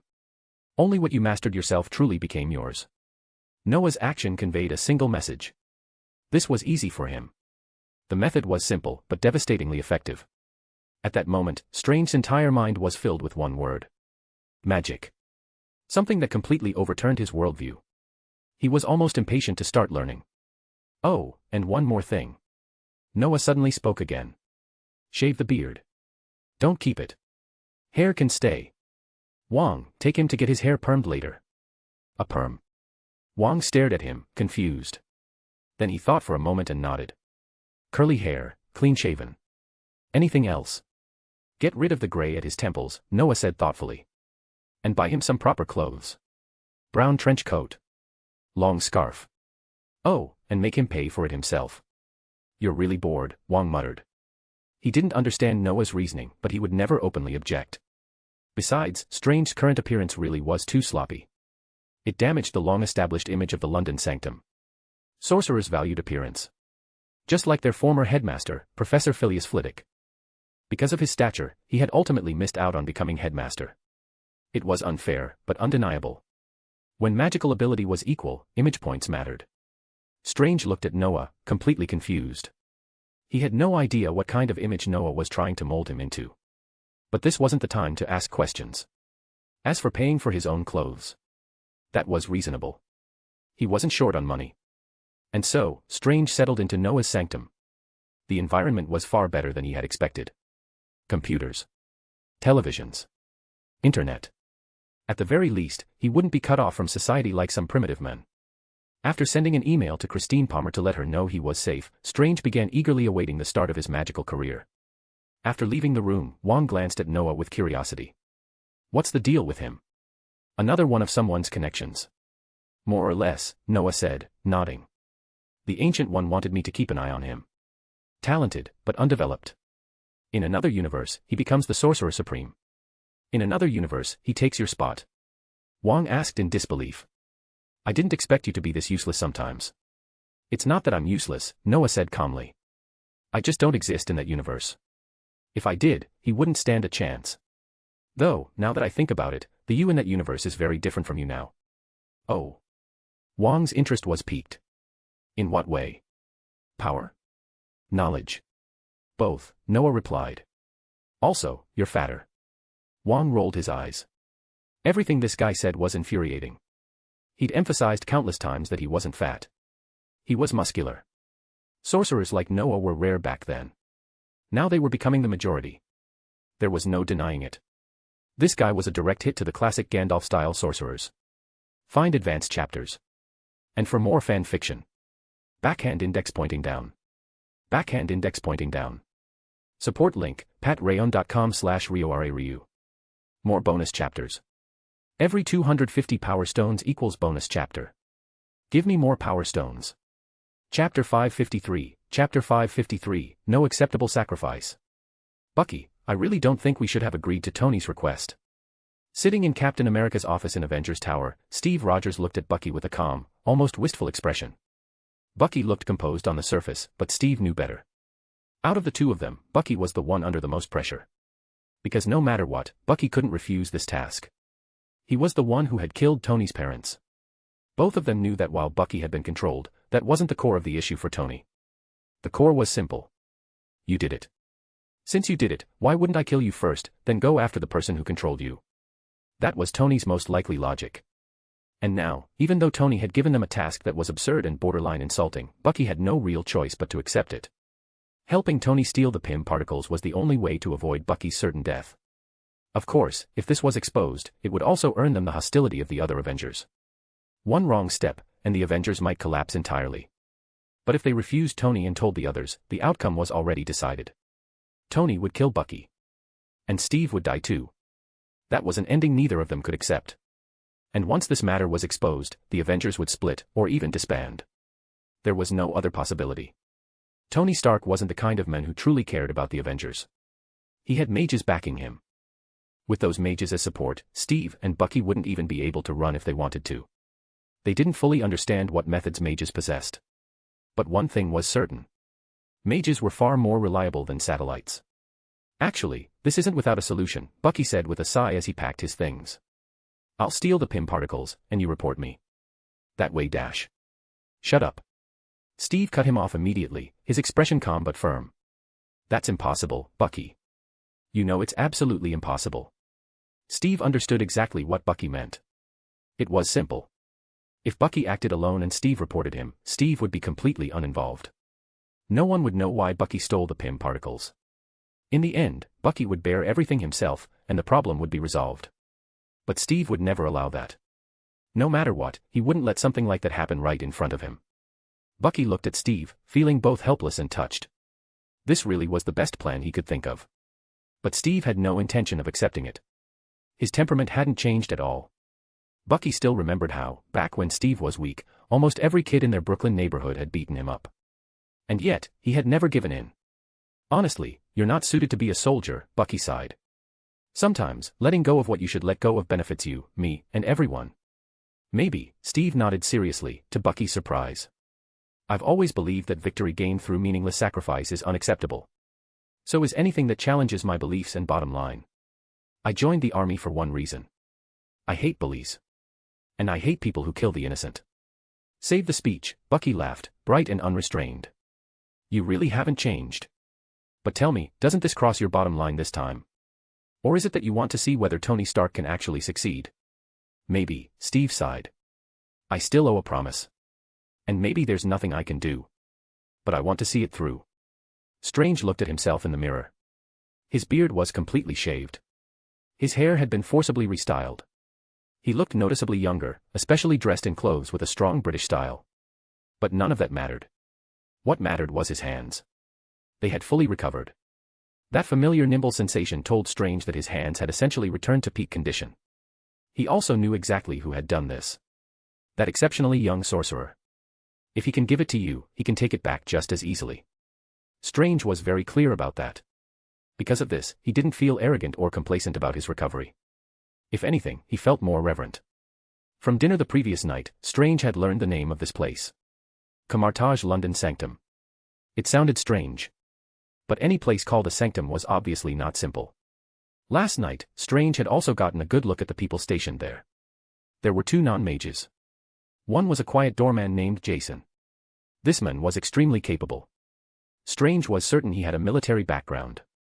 Jason also felt oddly familiar, perhaps because they both spoke American English. The other was a woman. She wasn't quiet at all. Her name was Cassandra, which sounded distinctly Athenian. Strange had no intention of provoking her. She seemed violent. As for everyone else, they were mages. The mage in charge of daily operations was a black man named Dennis. There was a girl who clearly had a crush on the Sanctum Protector, calling Noah senior brother all day. Her name was Lily. Lily also had an impressive background. Strange learned from the apprentice who took him to get a haircut that her father had once been the Sanctum Protector's professor. There was also another girl who looked extremely cautious, almost like a high school student. Her name was Wanda. She didn't seem ordinary either. Her father was a friend of the Sanctum Protector. After learning all of this, Strange was left speechless. How many well-connected people were packed into this place? Aside from them, there was also a gentle and exceptionally elegant woman. Strange learned that she was the Sanctum Protector's sister. The two of them had grown up together since childhood. That alone was enough to make Strange pay close attention. This was someone he absolutely could not offend. And then there was one more mage in the Sanctum who was equally untouchable. The Asian man who had been with the Sanctum Protector yesterday. His name was Wong. Strange remembered it clearly. From what he had learned, Wong was also a legend. He and the Sanctum Protector had been classmates, taught by the same master. Their relationship had lasted more than 20 years. Wong was powerful and talented. The reason he stayed here was simple. He was willing to help the Protector, who was constantly overwhelmed by work and rarely had time to manage the Sanctum. In short, he just likes wandering around. Strange summarized silently. He didn't dare say it out loud. Beyond these mages were the apprentices. The one who had taken him shopping and cut his hair yesterday was among them. They were all children who, like the Sanctum Protector, had grown up in an orphanage. Even more interestingly, they all came from the same orphanage. These apprentices were the Protector's most loyal supporters. Strange tightened his coat and adjusted his scarf again. Honestly, the outfit made him uncomfortable. But it was the Sanctum Protector's request. So he complied. As for the Sanctum Protector's name, Strange knew it very well. He had been startled when he first heard it. Noah Finer. Even in the ordinary world, that name wasn't unfamiliar. Because he was the protagonist of the 3 movies Strange had watched yesterday. When Strange realized this, he briefly wondered if the sense of familiarity he felt came from those films. But then the apprentice guiding him had spoken with open admiration. Those were things from when the Protector was young. But actually, he did something even more incredible. He led all the wizards from the world's ministries of magic to fight the aliens that invaded Earth. Strange raised an eyebrow. Oh. So many wizards participated. What did Lord Finer do? He personally led all the mages into battle. And in the end, he used dragonborn magic to wipe out all the aliens. Wipe out. Strange paused. Wait. He was that giant dragon. Strange was completely stunned. Only then did he truly understand what kind of existence his mentor was. Swallowing, Strange turned away from the mirror. Because today was his first lesson. Find advanced chapters. And for more fan fiction. Backhand index pointing down. Backhand index pointing down. Support link, patreon.com/RioRaRyu. More bonus chapters. Every 250 power stones equals bonus chapter. Give me more power stones. Chapter 554, Chapter 554, Foundations that Shattered a Worldview. Strange's curriculum wasn't particularly difficult. At least, that was how it looked in Noah's eyes. They were nothing more than absolute basics. But for Strange himself, it was anything but simple. What he was learning was dismantling the worldview he had built over more than 30 years. Even though Strange had been mentally prepared, once he actually started, he realized everything before him was an entirely new world. History he thought he understood no longer applied, and what unfolded was a reality filled with the unknown and the fantastical. It was overwhelming. And at the same time, irresistible. Strange threw himself into learning with full focus. To be fair, the complexity of these subjects was somewhat exaggerated. Whether it was the thousands of years-long history of the magical world, or the various strange and intricate forms of magical knowledge, every day felt packed to the brim. Busy, but not chaotic. There was a lot to learn, but Strange progressed quickly. His talent was undeniable. It had to be said his memory was terrifying. Many things only needed to be seen once before they were firmly grasped. Among all the courses, Strange had clear favorites. Potions and herbology. At first, he had been skeptical. In his imagination, these fields were no different from some crude form of Eastern witchcraft. Random animal carcasses. Odd organs. Strange plants thrown into a pot. Add water. Sprinkle in some unidentifiable powder. Boil it, then use it to trick people. That was how he pictured it. When Noah learned about these thoughts, he didn't argue. He simply took Strange to a school-like location. There, Strange met a very familiar-looking man. Neville Longbottom. Strange had seen him in movies before. Just like Noah Fennell, he was both an alumnus and a former classmate. Noah. What are you doing here? Neville asked, clearly surprised. Come to think of it, you haven't been back to Hogwarts in a long time. Just visiting, Noah replied, spreading his hands. And I brought someone who doesn't know the immensity of heaven and earth. Neville glanced at the strangely dressed man, then nodded. No problem. You're the herbology professor now, right? Noah continued. Do me a favor. Let him learn with the kids. This guy. Neville looked Strange up and down. Your apprentice? Sort of. Noah sighed. A complete layman. No respect either. Teach him properly. Let him understand what herbology is really for. As for potions, forget it. I don't feel like looking for Professor Snape. With that, Strange course arrangement was decided. He was depressed. But he had no choice. For a long time afterward, Strange regularly came here to study herbology in person, while potions were learned entirely through books. One had a teacher. The other didn't. Yet as time passed, Strange realized something. He had underestimated this knowledge. Severely. Even though some concepts still felt absurd, once he began conducting experiments alongside students who were barely elementary school age, the depth became undeniable. For example, certain herbs after specific processing could produce effects stronger than anesthetics. Complete local numbness. When combined with other types of magic, even severe injuries wouldn't cause loss of consciousness. Strange realized something then. Back then, he might have been able to heal his own hands. That was only a small part. There was far more worth learning. Beyond potions and herbology, Strange also had to study the broader magical world. magical creatures included. In terms of sheer scope, magical creatures were no less overwhelming than the other two disciplines. The knowledge base was vast. Herbology and potions required mastery over tens of thousands of plants, their properties, usable parts, and interactions with magic. Already an absurd undertaking. Magical creatures demanded the same level of rigor.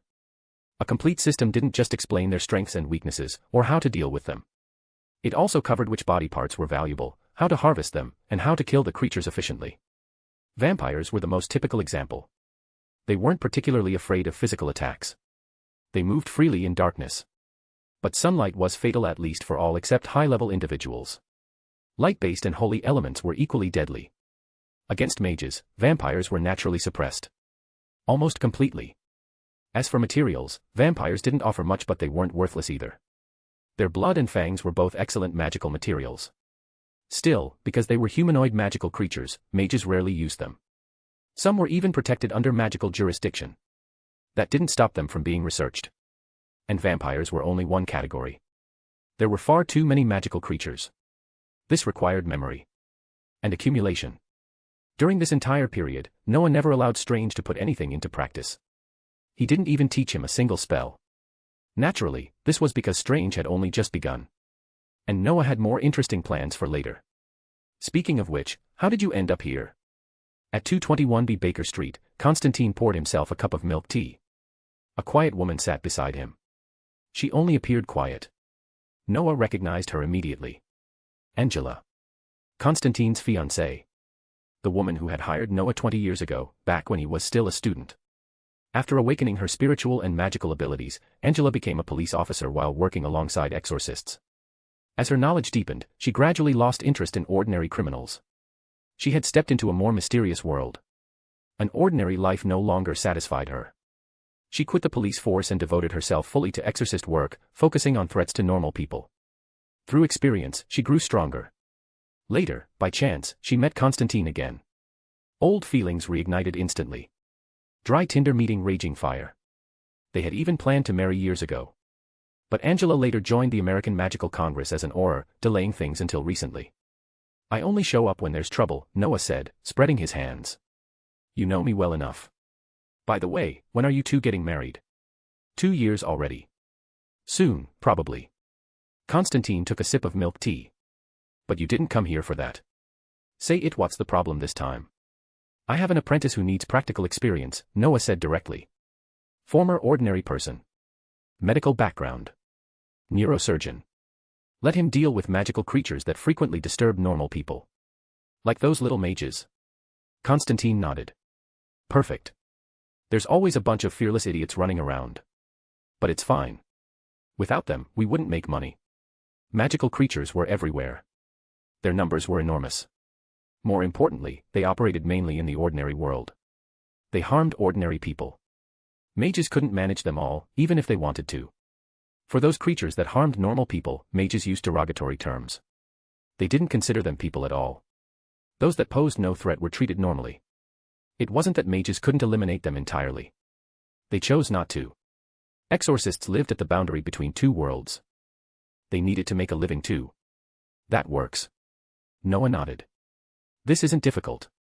I'll bring him over after his first learning phase. Who will lead him? He's your apprentice, Constantine said, puzzled. Shouldn't you do it yourself?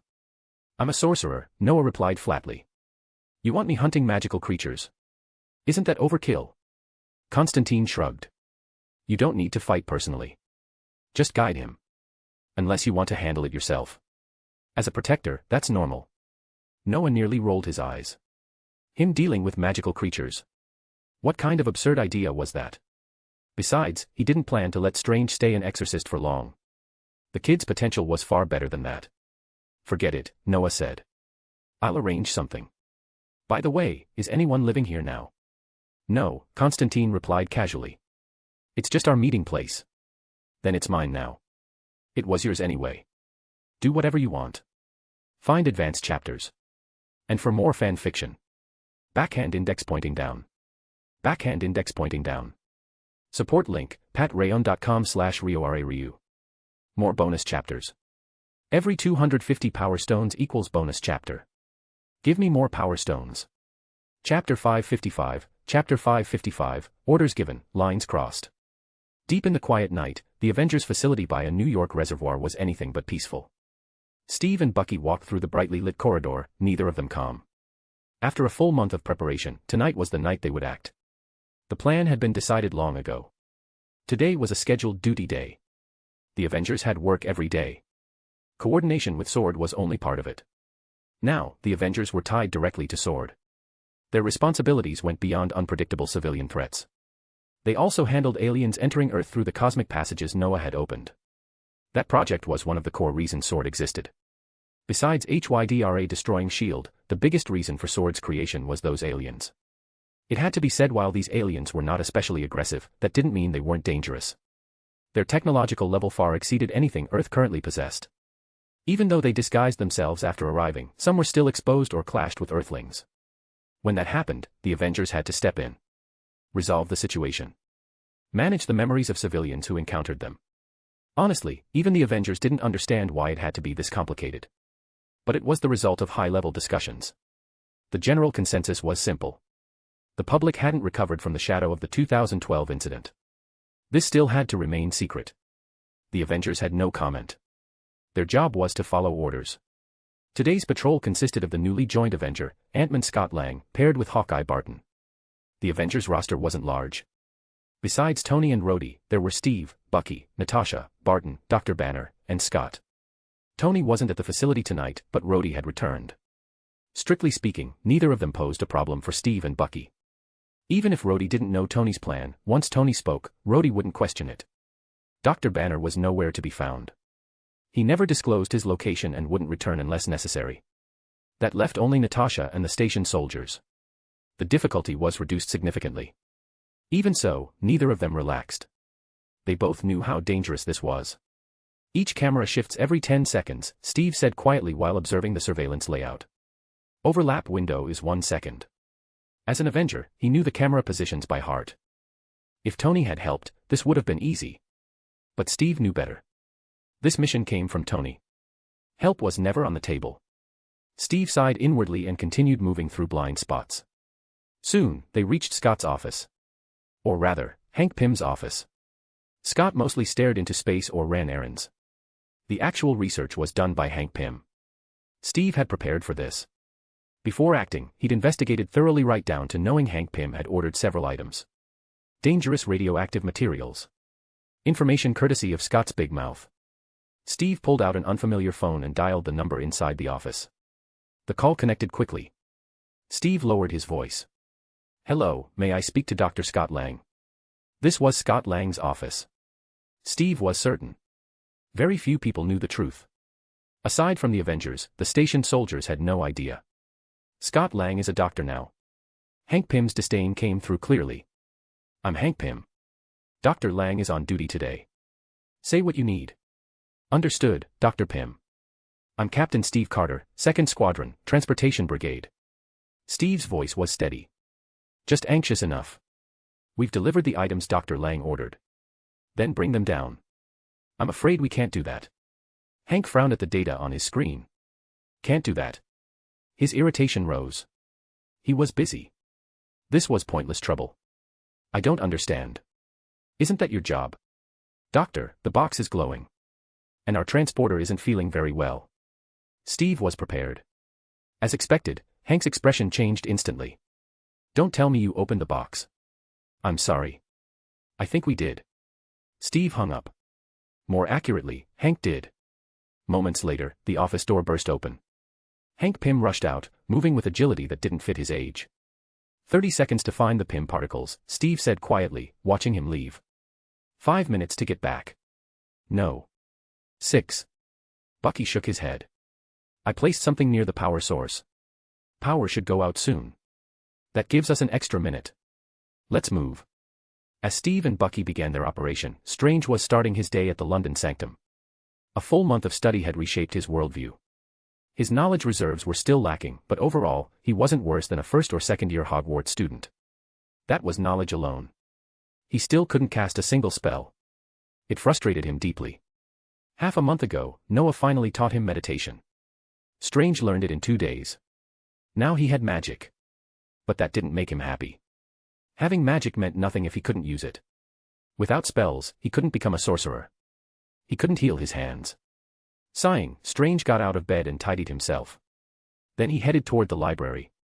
There was too much to learn. More than he ever imagined. Is he planning to make me a real sorcerer? Strange thought as he walked. He didn't understand Noah's intentions. He was just a doctor. His hands destroyed in a car accident. A man dragged into despair. He didn't know why someone like Noah would notice him.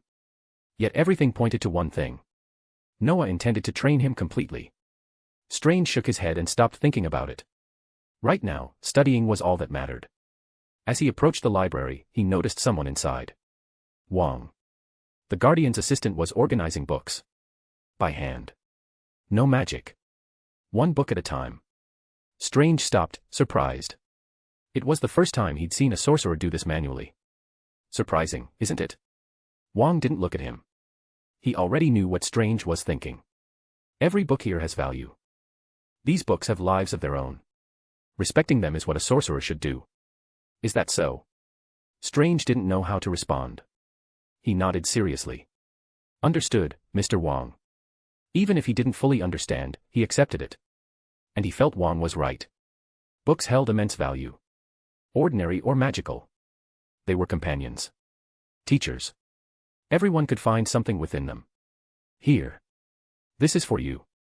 Wong picked up a book and handed it over. Elementary Spells, Elemental Magic. Annotated by Noah. Useful for beginners. Spells. Strange froze. Then his face lit up. Thank you very much, Mr. Wong. Don't thank me. You earned it. Also, after breakfast, Noah will take you somewhere. Somewhere. Where? Somewhere interesting. Wong paused. Before that, change your accent. He asked me to tell you that from now on, you must use a British accent. Otherwise, he'll get angry. Find advanced chapters. And for more fan fiction. Backhand index pointing down. Backhand index pointing down. Support link, patreon.com/RioRaRyu. More bonus chapters. Every 250 power stones equals bonus chapter. Give me more power stones. Chapter 556, Chapter 556, A New Name on Baker Street. Where is this place, Master? After breakfast, Strange was transported by Noah's magic to a room that looked old and unadorned. Just as Wong had said. Without any prompting, Strange naturally switched his accent to British English. That alone surprised Noah. People often assumed British and American accents were similar, like they were easy to swap between. They weren't. In Noah's previous life, even closely related regional dialects took serious effort to learn. But for Strange, that difficulty simply didn't exist. In just 1 month without deliberate practice he had already mastered it through listening alone. This will be your office from now on, Noah said plainly, spreading his hands. Baker Street. Number 221B. You'll be working here. Baker Street. 221B. Strange froze. He hadn't expected this. Not at all. Over the past month of intensive study, Strange had developed a deep understanding of modern magical history. And in that history, nearly everything led back to one person. Noah Finial. The sorcerer standing in front of him who looked even younger than Strange himself was the one who had broken the magical world out of stagnation. Strange remembered a book by Anton Pavlovich Chekhov, The Men in the Case. It described a mindset terrified of change, obsessed with avoiding trouble. That mindset had perfectly encapsulated the magical world of the past. Fortunately, it hadn't fallen into something like Tsarist autocracy. Otherwise, the chaos would have been unimaginable. Noah's arrival had been like a stone thrown into still water. Ripples spread. And every dormant thing beneath the surface was forced awake. Among Noah's early achievements were the creation of 2 sorcerer alliances and the defeat of the dark wizard who had plagued the British magical authorities Voldemort. There wasn't much to say about that man. In the current magical climate, he had simply been courting disaster. Strange wasn't particularly interested in him either. As for why Voldemort had ever wielded such influence, Strange saw it clearly. British arrogance. Nothing more. What truly caught Strange's attention was the establishment of the Sorcerer Alliance. It gave young sorcerers early independence. It tempered them. And more importantly, it bridged 2 long-separated groups within the magical world. Exorcists. Wanderers caught between the magical and mundane realms, treated as oddities by both. Under Noah's direction, their situation had changed drastically. All of this was recorded in modern magical history. And Noah's evaluation within those records was absurdly high. Strange had read every word carefully. Which was why he knew exactly what Baker Street 221B represented. This was the very first office Noah had established with the exorcists. It's really here. Strange nodded slowly, then looked at Noah with a complicated expression. But Master, why? Why what? Noah sat down casually. Why here? Or why you? I still seem to be dash. You're not qualified, Noah interrupted him directly. So I need another approach. Before Strange could react, dizziness washed over him. The next moment, he found himself seated in a chair. A teacup appeared on the table without warning. Brown milk tea gradually formed inside it, as if poured from nothing. Noah took a sip and spoke calmly. Wong gave you the elementary spellbook already, right? Yes. This morning. Strange nodded, then took a cautious sip himself. Good. Let me test you. Vampires are basic magical creatures. Where do their legends originate? How do you deal with them? Vampire legends originate in Balkan and Eastern Slavic folklore, Strange answered immediately. They describe corpses rising from graves to drink human blood. Over time, they evolved into their modern form. Common methods of dealing with them include silver weapons and magical attacks. Continue, Noah said. Harpies. Their characteristics. And how do you identify a victim? Harpies hoard treasure and steal voices. They attack in flocks and ambush their targets. Victims usually bear deep claw marks 3 per strike. Special potions or magic are the most effective countermeasures. The answers were standard. Textbook perfect. Noah smiled, then shook his head. Medical students were excellent at memorization. That wasn't the issue. The problem was that Strange was treating knowledge as static rules. And that wasn't enough. Even many students from the Sorcerer Alliance handled this better than he did. The books aren't wrong, Noah said, spreading his hands. But you have a lot left to learn. Let me ask you this. If the scene is destroyed, how do you determine whether it was a vampire or a harpy? This. Strange hesitated. That wasn't in the book. You examine the body, Noah continued. The damage. Tearing wounds suggest vampires or possibly werewolves, depending on context. Cutting wounds point to harpies. Their claws are sharp and destructive. He stopped there. If it were Noah himself, he would simply use a flashback spell to reconstruct events. But even without such spells, he could still reach accurate conclusions. That came from foundation. Before mastering powerful magic, Noah had painstakingly studied magical creatures. Their anatomy. Their habits. That knowledge had paid off many times. Dragonborn magic, for instance, had been learned at an absurd speed precisely because of that accumulation. Strange's potential was enormous. Which was why Noah refused to be careless with him. Every necessary step would be taken. Even if the process was compressed, nothing would be skipped. Here, Strange would serve as an exorcist. He would study spells. Apply them. Learn through practice. That was the purpose of sending him here. And Noah would provide the necessary support to make sure nothing went wrong. You'll stay here from now on, Noah said, sipping his milk tea. This place is open for business. So I'll be an exorcist. Strange's mouth twitched. Alone. For now, Noah nodded naturally. You can hire help if you want. Or find someone to split the rent. I charge for this place. Split the rent. Strange's expression collapsed. He hadn't expected that. Was this really how a master treated his apprentice? Strange sighed. But he understood. If he refused, his only option was to go home. And if he went home, his memories wouldn't remain intact. He'd read about it. Early in the Sorcerer Alliance's history, Noah had used memory charms as leverage. He admitted it openly. The people involved acknowledged it. Given the circumstances at the time, those actions were seen as decisive, not cruel. Strange didn't want to experience that firsthand. So following Noah's arrangement was the only sensible choice. He took another sip of milk tea, already thinking about how to reduce rent pressure. After a moment, he asked, "Does my assistant have to be from the magical world?"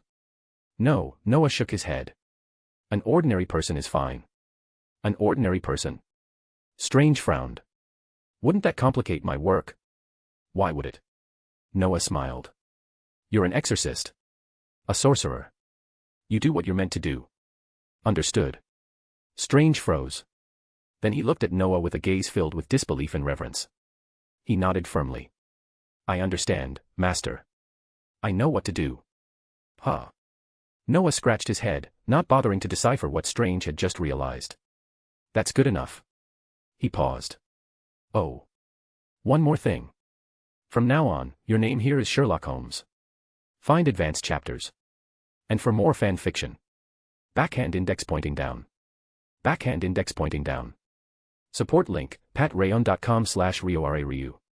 More bonus chapters. Every 250 power stones equals bonus chapter. Give me more power stones.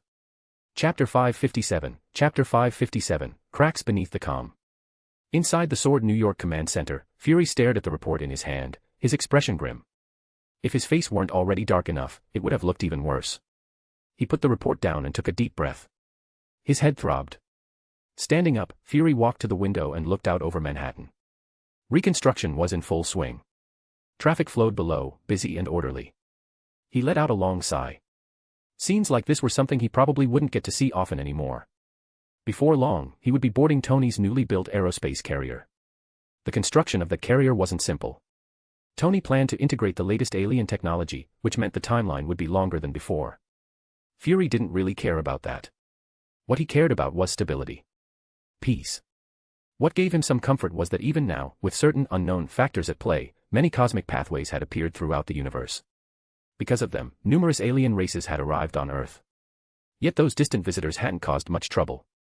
Perhaps the mages had prepared for this in advance. That was a matter for the magical world, though, and had nothing to do with him. What Fury was truly proud of aside from maintaining a decent relationship with the mages was that he had personally built a superhero organization for the ordinary world. With that organization, many problems could be handled without outside help. Even with mages protecting Earth from the shadows, ordinary people weren't exactly happy about being safeguarded by a group fundamentally different from themselves. It felt like captivity. That might have been an exaggeration, but for many powerful figures in the ordinary world, that was their honest feeling. Fury didn't like such people. Personally, he found them unpleasant. But he wouldn't comment on it. Those were other people's thoughts, not his. He had briefly felt something similar when he first formed the Avengers. Those thoughts were long gone now. No matter what, he had created a superhero organization for ordinary people with his own hands. And now, that organization had a problem. A serious one. A few days ago, a former S.H.I.E.L.D. agent, now a scientist affiliated with the Avengers, had been robbed. More than 3 vials of Pym particles were stolen. If it had happened at Dr. Pym's home, it wouldn't have been so alarming. But the theft took place inside the Avengers compound. A location with strict security and countless safeguards. Damn it. Fury slammed his fist against the windowsill. Frustration churned in his chest. The perpetrators were highly skilled. They knew exactly when Ant-Man would be at the compound that day. They avoided every surveillance system. Their timing was precise. They even knew Dr. Pym's daily habits. Everything pointed to one conclusion. This was an inside job. Someone from within S.H.I.E.L.D., possibly even an Avenger. The military station there wouldn't know the internal surveillance layout. Outsiders would have no chance of fully understanding Tony Stark's security systems. Very few people could accurately track the Avengers' patrol routes or predict when items would enter the compound. But the Avengers could. Their clearances allowed it. Their abilities made it easy. Avoiding surveillance. Child's play. As long as someone knew coverage ranges and movement intervals, slipping through was trivial for them. Understanding schedules. Knowing who was doing what. That wasn't difficult either. A few casual inquiries would be enough, if no one was being cautious. As for who did it, that would be nearly impossible to determine. Anyone could be the culprit. And investigating it now might not even matter. Even if he found something, then what? The damage was already done. This incident alone was enough to tear the Avengers apart from the inside. But not investigating was even worse. That would be tacit approval. And it would be unfair to everyone else. That contradiction was exactly why Fury felt so heavy. He had a strong feeling this involved more than one Avenger. Why did it have to come to this? He took a deep breath and slowly sat back down. The computer screen in front of him glowed quietly. Work piled up endlessly. He had no motivation to touch any of it. Should I go to London? The thought surfaced again. If it really came to that, he felt he might have no choice but to visit the one living in seclusion there. In Fury's eyes, there were probably no secrets in the world to that person. Director Hill's figure appeared on the screen. Fury straightened slightly and looked up. She was standing outside his office. He opened the door. "What is it?" he asked, forcing his tone steady. "Director, the meeting upstairs has concluded." They want this matter resolved as soon as possible, Hill said calmly, standing at attention. Sword's oversight had long since shifted. No more World Security Council. Now, it answered directly to the leaders of the 5 superpowers. Their authority was unmatched. The projects they handled affected the entire planet. I understand, Fury said, rubbing his temples. Anything else? They also want us to accelerate the processing of the information Agent Natasha transmitted regarding Hydra, Hill continued. That. Fury nodded. Tell them to move faster. When Natasha, Steve, and Bucky executed their plan to dismantle Hydra, Natasha had released massive amounts of Hydra and SHIELD data to the world. Even though it was encrypted, a determined investigation could still uncover plenty. The higher-ups didn't want that. SHIELD itself was already a sore point. They didn't want more embarrassment. Fury's task was clear. Separate what belonged to Hydra. And what counted as classified SHIELD material. Director, Hill said suddenly, lowering her voice, there's something else. Fury looked at her. After a moment, he nodded. Go on. Please look at your computer. She pulled out her own device and sent a video file over. I found this while organizing Hydra's mission logs.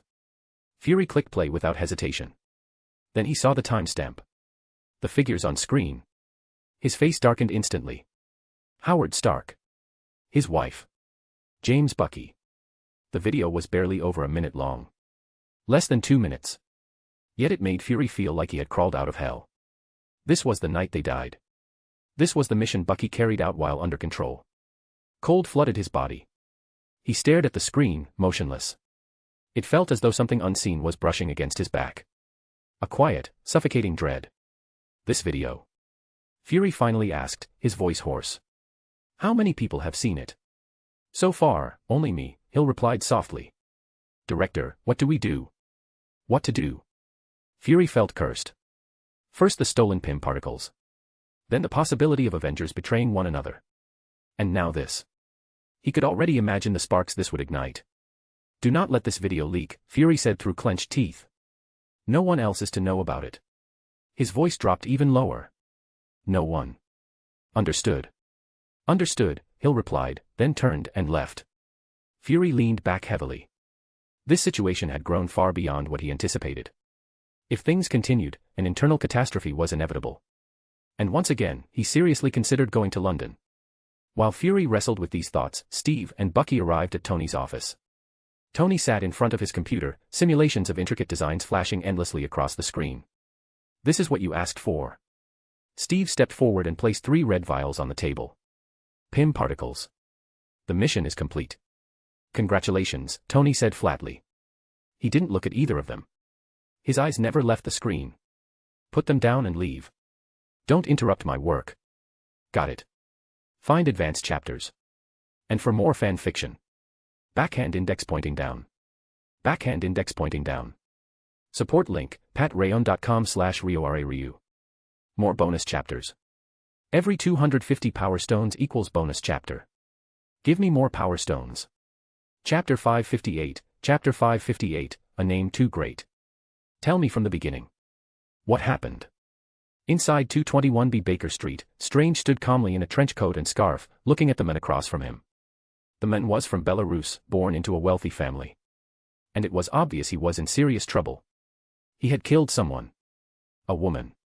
And her background was even more formidable than his own. None of that mattered to Strange. What mattered was understanding the sequence of events. Then making a judgment. It's like this, the man began, recalling everything in heavily accented English. We were at a bar. You know, people like me go there a lot. I know many people. Especially women. I had good relations with the female bartender. We chatted a bit. But Karen was very unhappy. So after I brought her back to our apartment, we argued. Then we fought. Strange sighed softly, his expression unchanged. This was already drifting away from what he needed to hear. But he stayed silent. Letting the men finish was usually faster. She always mocked me. The men didn't notice the shift in Strange's mood. She said I weren't a real man dash. It wasn't, Strange interrupted calmly. What? The men froze, completely confused. You can't say weren't, Strange said evenly. You have to say wasn't. His brow twitched slightly. Ah, okay. The men swallowed, clearly unprepared for this. He glanced at Strange for permission before continuing. Then. I don't know why. I suddenly had a knife in my hand. Strange's focus sharpened. He quietly used magic to examine the man's mental state. Aside from a rapid heartbeat, there was nothing. No abnormal traces. You know, I have habit of fighting, the man continued. I have teacher. He learned me how to deal with wild beasts. It's taught, Strange corrected, exhaling helplessly. Taught you how to deal with wild beasts. Ah, okay. Then I did it. You mean you stabbed her? I did it. I stabbed her. One stab, one stab, one stab. When I came back to myself and looked down, she wasn't moving no more. Couldn't move anymore. All right. Strange felt like collapsing. This grammar was unbearable. This was the first time he'd encountered someone like this. It was beyond clumsy. It was painful. He felt lucky he was learning English. If this man had to learn Chinese, he might drive the entire planet insane. Oh my God, I really don't know what happened, the man continued, oblivious to Strange's suffering. I swear. I feel like I was drugged. Or enchanted. Maybe a vampire bit me. Or a succubus. Strange stood up. He walked to the door. Opened it. And gestured politely. The man panicked. Mr. Holmes. You have to help me. As exorcists, your firm is the best. If you don't help me, I'll be hung. No, no, sir, Strange sighed, smiling faintly. You won't be. The man relaxed slightly. Then Strange finished calmly. You'll be hanged. After escorting him out, Strange closed the door. How many times had he seen people like this? He didn't know anymore. Ever since arriving here and using the name Sherlock Holmes, he'd encountered far too many. But they all shared one trait. After killing someone close to them, they blamed magical creatures that distorted the mind. It allowed Strange to witness the darkness of the ordinary world. And it sharpened his judgment immensely. It was worth mentioning that this world had no Conan Doyle. Naturally, there was no Sherlock Holmes. Noah had been a little disappointed by that. After all, that meant there wouldn't be a certain eternal elementary school student on a distant eastern island. But he didn't care much. So letting Strange use the name posed no problem at all. Since Noah dropped him off here days ago, Strange had adapted quickly. Shockingly quickly. Even when clients came knocking that very afternoon, he showed no nervousness. Now, Strange was also looking for a neighbor. Someone to share rent with. Not because he couldn't afford it. Even with Noah's pricing, a former top surgeon wasn't short on money. But after understanding Noah's intentions, Strange chose to find one anyway. In his view, Noah was trying to integrate the magical world with the ordinary one. Stephen Strange himself was the best example. Aside from being intelligent, he had been an ordinary man. Yet he became the apprentice of what he believed to be the second most powerful mage in existence. Noah. Add to that the elevation of exorcists, the integration of mutants, the exposure of magic to the public, the creation of druids as a new race. And even the release of 3 movies about Noah in the ordinary world. All of it pointed to the same goal. Bringing the two worlds closer. Noah was a reformer.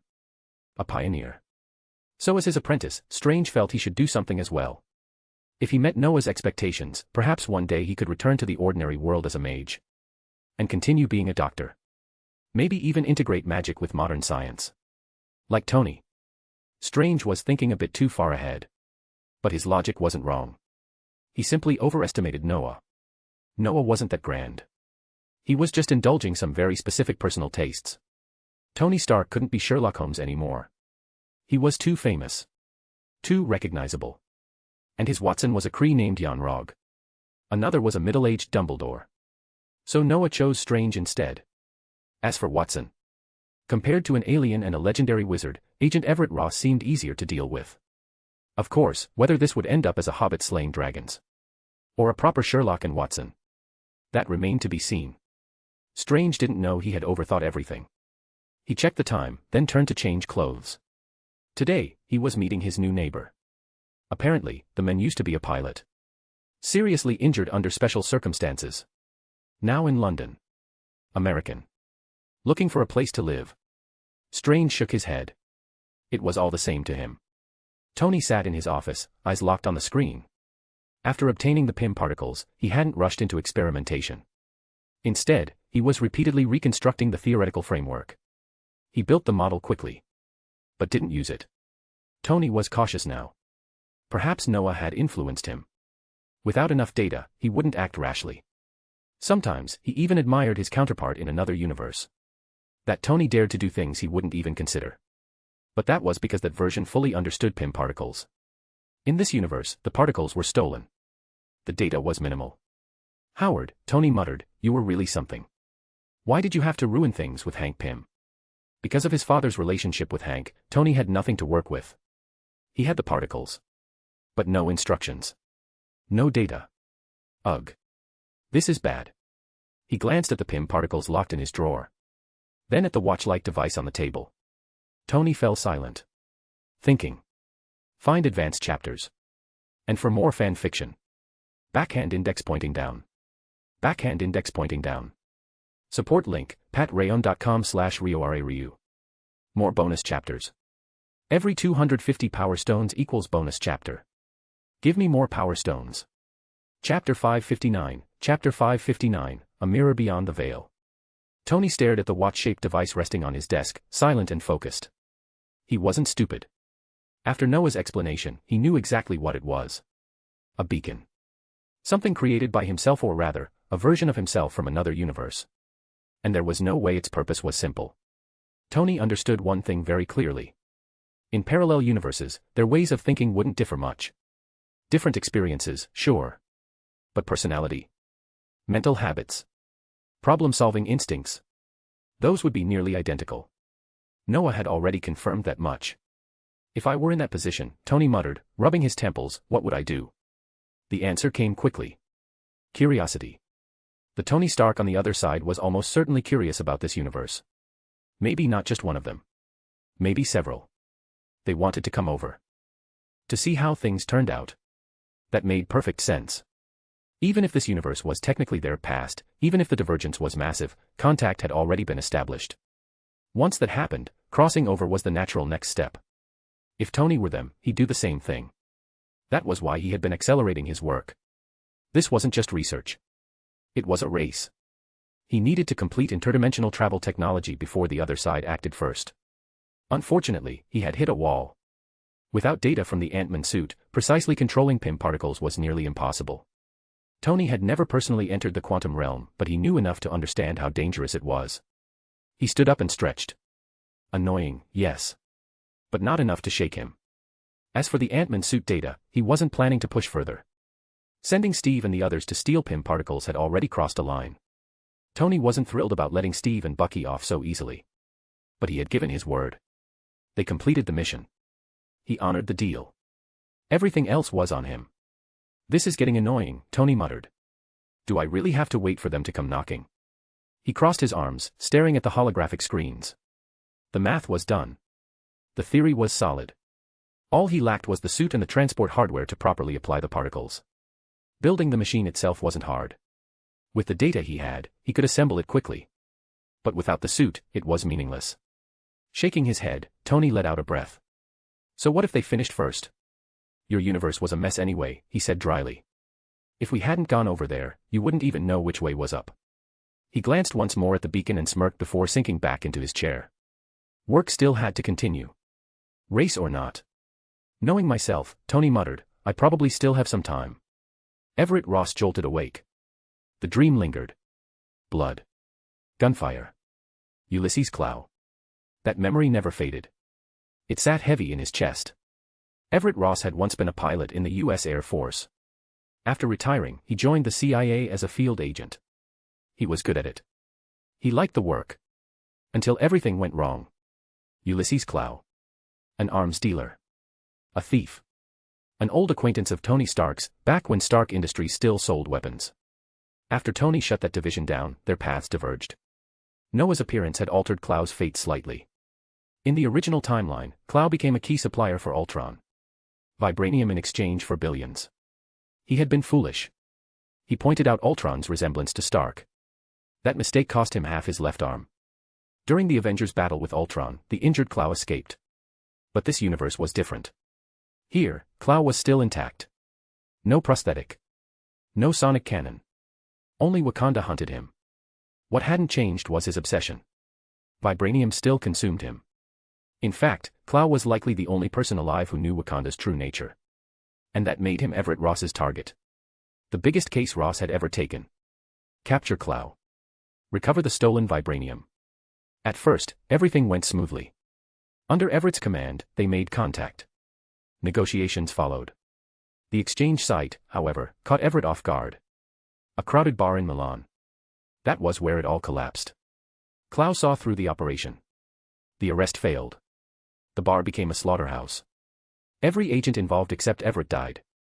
Everett took a bullet to the leg. The limp never fully healed. After that, Clow became infamous. So did one of his subordinates. Eric. Originally an American deep cover asset. Naval Academy at 19. MIT master's degree. Navy SEAL. Afghanistan. He killed like it was a game. That asset, the one meant to be on their side, was the most ruthless of all. Eric turned the operation into a massacre. Someone had to take responsibility. Everett was dismissed. After leaving the agency, he didn't stay in the US. He went to London. His grandfather's homeland. He needed distance. A reset. None of this was something Noah had planned. Although Noah had been looking for a Watson for Stephen Strange, he wouldn't engineer a tragedy like this. At worst, he would have asked Ray to act the part. Regardless, Everett sat up and forced the memories down. He had no permanent residence in London yet. Plenty to deal with. Finding a roommate was the first step. His luck wasn't bad. A newspaper listing caught his eye. Baker Street. A long road in London's West End, designed in the late 18th century by Edward Berkeley Portman and named after Edward Baker. The street was famous. Legend said a powerful exorcist agency operated there. Everett had once dismissed such stories. Not anymore. After the alien invasion. After sorcerers revealed themselves. After Manhattan nearly sank. Belief was no longer optional. He sighed, stood, and grabbed the cane by his bed. Half an hour later, he was dressed in a neat suit and heading out. The man he was meeting was named Sherlock Holmes. Potential roommate. Complete stranger. They were meeting at the British Museum. Close to Baker Street. Public. Neutral. A safe choice. Everett hailed a cab and looked out the window as London passed by. Old stone buildings. Modern traffic. Children in black wizard robes ran along the sidewalk, pretending to cast spells. Everett found it strangely amusing. That magic movie really left an impact, he thought. Especially here. Hogwarts. Wasn't it supposed to be in Britain? He shook his head. The magical world felt distant. Right now, he had something more immediate to deal with. The men he was about to meet. Find advanced chapters. And for more fan fiction. Backhand index pointing down. Backhand index pointing down. Support link, patreon.com/RioRaRyu. More bonus chapters. Every 250 power stones equals bonus chapter. Give me more power stones. Chapter 560, Chapter 560, a name you're not supposed to say. Tell me about fire dragons. Seated in the main hall of the New York sanctum, Noah spoke casually as he looked at the girl standing straight in front of him. She had long brown hair and wore a red robe. Her figure was graceful, far beyond what her age years ago would have suggested. This was Wanda Maximoff. Eric the Magnet's daughter. She had arrived at the sanctum some time ago. After prolonged training, the girl had shed her youthful innocence and now carried herself like a proper sorcerer. No matter how much she changed, though, her attitude in Noah's presence remained that of a diligent student. Even after Noah had been away from the sanctum for more than half a year due to specific matters, her respect never wavered. Wanda thought for a moment, then answered confidently. There are many classifications of fire dragons. According to the latest revision of magical creatures, the dragonkin, they've been reclassified as lesser dragons. They're dragons that have lost the pride of true great dragons. In this universe, dragons were in a miserable state. Most had been reduced to research materials for sorcerers. In the past, they were classified as great dragons. At least back then, they still had dignity. But after the emergence of the Dragonborn spell, sorcerers realized something. A true great dragon was someone like Lord Noah Fenrir. That overwhelming presence. That profound aura. The ability to change according to mana's elemental properties. Only then did sorcerers truly understand dragons. Especially after Noah shared the Dragonborn data, more and more sorcerers came to realize what a real dragon actually looked like. It was worth mentioning that from the moment Dragonborn magic appeared to the re-emergence of the Druid clan, very few sorcerers managed to master similar spells. But once Noah and Kamartaj sorcerers established the Druid system, everything changed. Those once cursed maledictuses, now Druids, turned out to be perfect Dragonborn practitioners. Because they could naturally transform into various life forms. The benefits to camartage and the world were enormous. Based on the transformation data provided by the Druids, many sorcerers succeeded in transforming into magical creatures. Even so, Noah was still recognized as the originator. To this day, the spell was still called Dragonborn. This magic also revealed something else. The gap between mythological creatures and what sorcerers actually encountered was massive. Take dragons, for example. Sorcerers once believed the great dragons of fairy tales were exaggeration stories born from human weakness. Now, some even suspected that ancient mythological creatures were once transformed sorcerers. Noah didn't bother correcting them. Different planets. Different universes. They'd never meet anyway. As a result, many magical creatures saw their status downgraded. Dragons included. They were officially moved from great dragon to lesser dragon. Skip that part, Noah waved his hand. Continue. Let me see how well you've learned. Understood. Wanda smiled faintly. Among magical creatures, fire dragons are among the hardest to conceal. Females are generally larger and more aggressive than males. Regardless of gender, only highly trained sorcerers should ever approach them. Good, Noah said. And their value. Dragon hide, blood, heart, liver, and horns all possess strong magical properties. Dragon eggs are classified as Class A non-tradable goods. Noah nodded. That was enough. Her understanding was solid. More importantly, she knew exactly which parts mattered. After rubbing his chin, Noah asked another question. What about chimeras? The chimera is a rare Greek beast, Wanda replied smoothly. It has a lion's head, a goat's body, and a dragon's tail. It is inherently evil and bloodthirsty, making it extremely dangerous. There is only one recorded case of a sorcerer successfully killing one. That sorcerer later died of exhaustion after falling from his Pegasus. Chimera eggs are also Class A non-tradable goods. Noah nodded again and stood up. You've mastered this well. You passed today's assessment. Congratulations, Wanda. You can go home. Spend some time with your brother and your father. Wanda's relationship with her father was still stiff, but it was far better than before. And since her brother had already reconciled with Magneto, she felt she should do the same. Strictly speaking, Eric wasn't completely wrong. Please wait, Mentor. Wanda spoke just as Noah was about to leave. What is it? Noah turned back, slightly curious. Mentor, that new apprentice you accepted. Strange. Wanda hesitated. Where did he go? Strange. Noah's expression grew odd. Why are you asking about him? Stephen Strange had been around for just over a month. Was she already that concerned? For a brief moment, Noah wondered if certain rumors from Doctor Strange too might actually apply here. It felt ridiculous. He didn't dwell on it. It wasn't his business anyway. More importantly, Wanda clearly had a reason for asking. Did he go to Baker Street? Wanda looked embarrassed, then quickly turned serious. Yes, Noah answered. He went to Baker Street. He's working as an exorcist. It's part of his training. Why?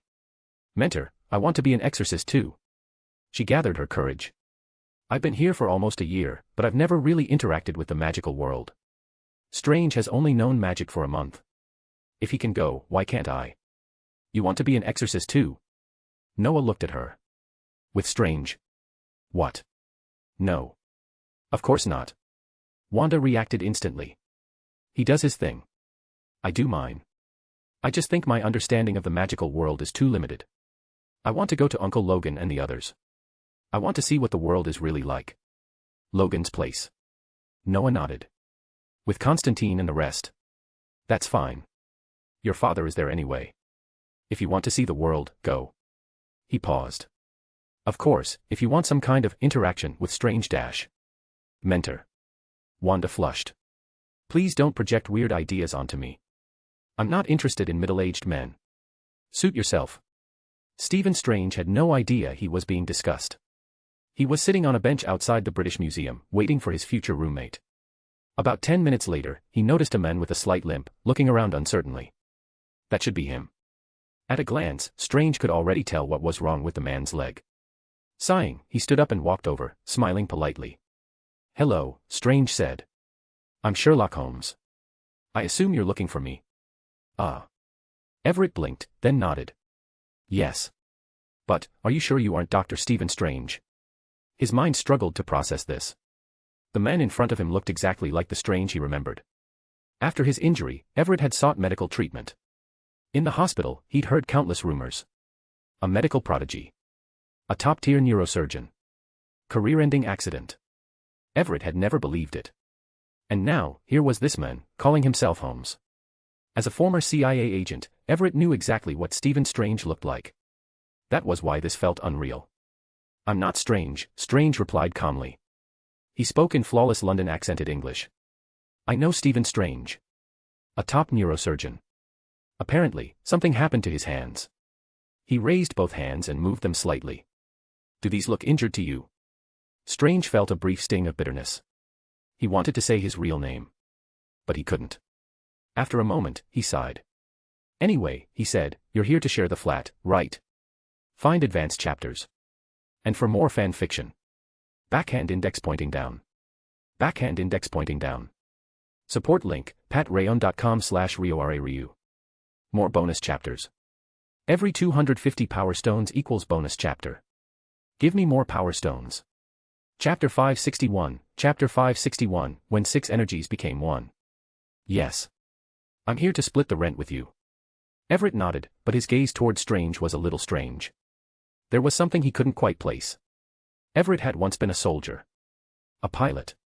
Back then, almost every flight was preceded by a psychological evaluation. After leaving the military and joining the CIA, those evaluations never stopped.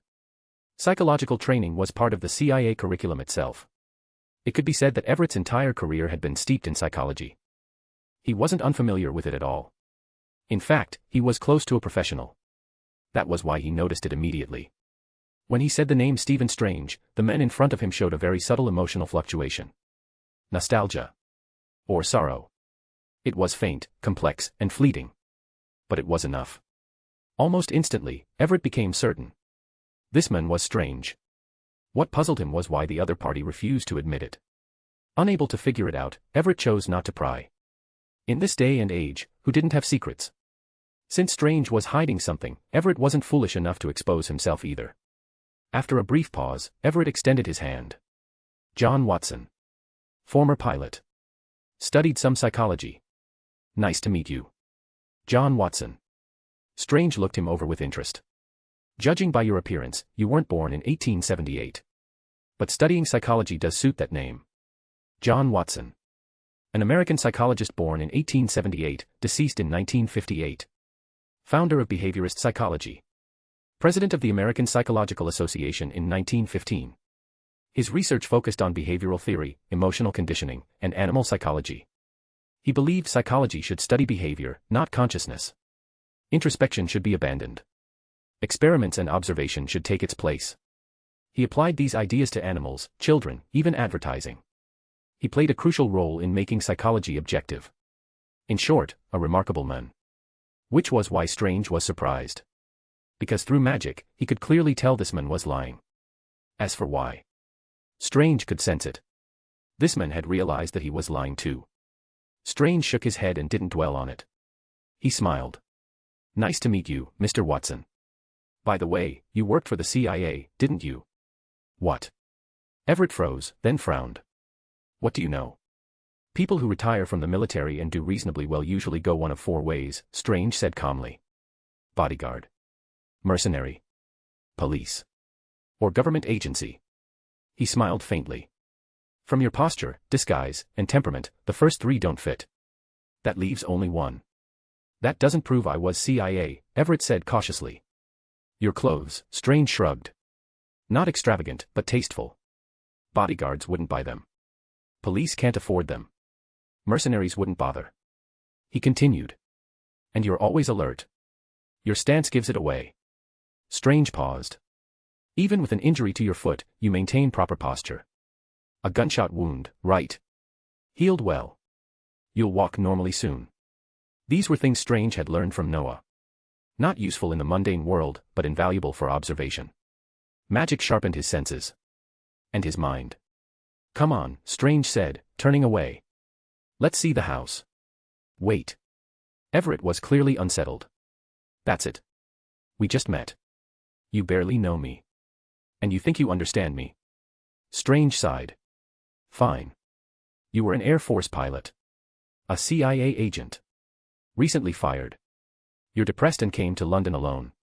He continued without pause. You have a gunshot wound on your foot. Combined with your dismissal, you failed a mission. For someone like you, failure alone wouldn't get you fired, Strange said. So you likely lost your team. Everyone died. That's why you're like this. He stopped. As for me. Strange paused, then said, you know my name. Sherlock Holmes. I'm an exorcist. You should have heard of the profession. Damn it. Everett stared at him. Exorcist. The kind that deals with magical creatures and mages. Drop the legendary. Strange turned toward the door. So, Mr. Watson. Shall we look at the house? Yes. Of course, Mr. Holmes. Noah had no idea Strange had already found a roommate. Nor that Sherlock Holmes had, by some twist of fate, truly met John Watson. After personally escorting Wanda to Eric's place, Noah returned to his office. Then he entered the system space. There was no pride. Only clarity. Noah knew his victory over that Thanos wasn't his alone. The universe's nature mattered. Thor and Loki mattered. At most, he felt mild satisfaction. Thanos was still a problem. One Noah had been actively preparing for. Even with the Ancient One and Allfather Odin as contingencies, Noah wasn't relaxed. Just less tense. After being beaten black and blue once again by the system's simulated opponent, Noah withdrew. Slowly. He exhaled and rubbed his head. Dizzy. He had reversed his own state with the time stone again. This power really was like a resurrection coin. Or a superior version of his Anaji. At least it didn't cost him an eye. As his understanding of time deepened, Noah discovered something. He could now restore himself even without the time stone. Of course, only once. But once was already absurd. At that moment, Noah finally felt it. The feeling of becoming a supermaster. What was a supermaster? An immortal existence. No matter how hard you're beaten, you get back up. Again. And again. Strictly speaking, Noah now possessed near-infinite resurrection. As long as his magic and mental strength held. He could even bring others back with him. This had become his greatest foundation. But it has limits, Noah muttered. Each resurrection weakens me slightly. Recovery doesn't return me to peak condition. He rubbed his head again. The dizziness was fading. He sighed. His survival ability was getting stronger and stronger. A good thing. Though low attack power was still a problem. Still, Noah shook his head, calming himself. Better than dying instantly with no chance to fight. He paused. System. You interrupted my simulation. Did you have something to say? He had only fought one opponent. And lost. The interruption hadn't been random. The system was always eager to increase his strength. Sometimes Noah felt that if godhood pills existed, it would shove them straight into his mouth. There is something I need to inform you of, the system replied mechanically. The fusion of the 6 Infinity Stone energies has been completed. What? Noah's eyes lit up. The dizziness vanished instantly. It had been almost a month. Every time he asked, the response was the same. Currently fusing. Please wait. He had almost suspected the system was stalling. Now it was done. Good, Noah said immediately. Tell me the result. No problem, the system replied. But first, there is something I must make clear to you. Find advanced chapters. And for more fan fiction. Backhand index pointing down. Backhand index pointing down. Support link, patreon.com/RioRaRyu. More bonus chapters. Every 250 power stones equals bonus chapter. Give me more power stones. Chapter 562, Chapter 562, A Big Bang Beyond Reach. What is it? Noah asked, genuinely puzzled. This wasn't the system's usual style. In Noah's memory, the damn system always spoke directly. It said what it wanted, never cared about his feelings, and never bothered with tone. But this time, it was asking. Using an interrogative tone. That alone made Noah pay attention. When the system spoke like this, it usually meant something had changed. Or that something serious needed to be discussed. The fusion of the 6 Infinity Stone energies yields unprecedented effects. The system's voice was still flat and mechanical. They are refined from the essence of singularities. What I can do is recreate their past, allowing you to witness the entire process of a cosmic Big Bang. A cosmic Big Bang. Noah rubbed his chin. Just that. What else do you expect? The system replied calmly. To snap your fingers and erase the entire universe. Noah spread his hands. He really wanted to say that destroying the entire universe wasn't necessary. Just Thanos and his fleet would be fine. But he didn't say it. With such a small amount of power, it probably wasn't possible anyway. As for watching a Big Bang, Noah understood what the system meant. From another perspective, his domain was already a universe in its infancy. Anything related to the birth of a universe could bring unimaginable benefits.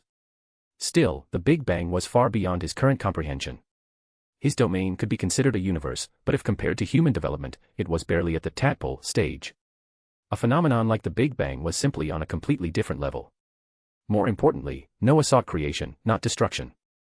If the Big Bang was followed by the reconstruction of a universe, then he would seriously observe it. All right, Noah said, spreading his hands again.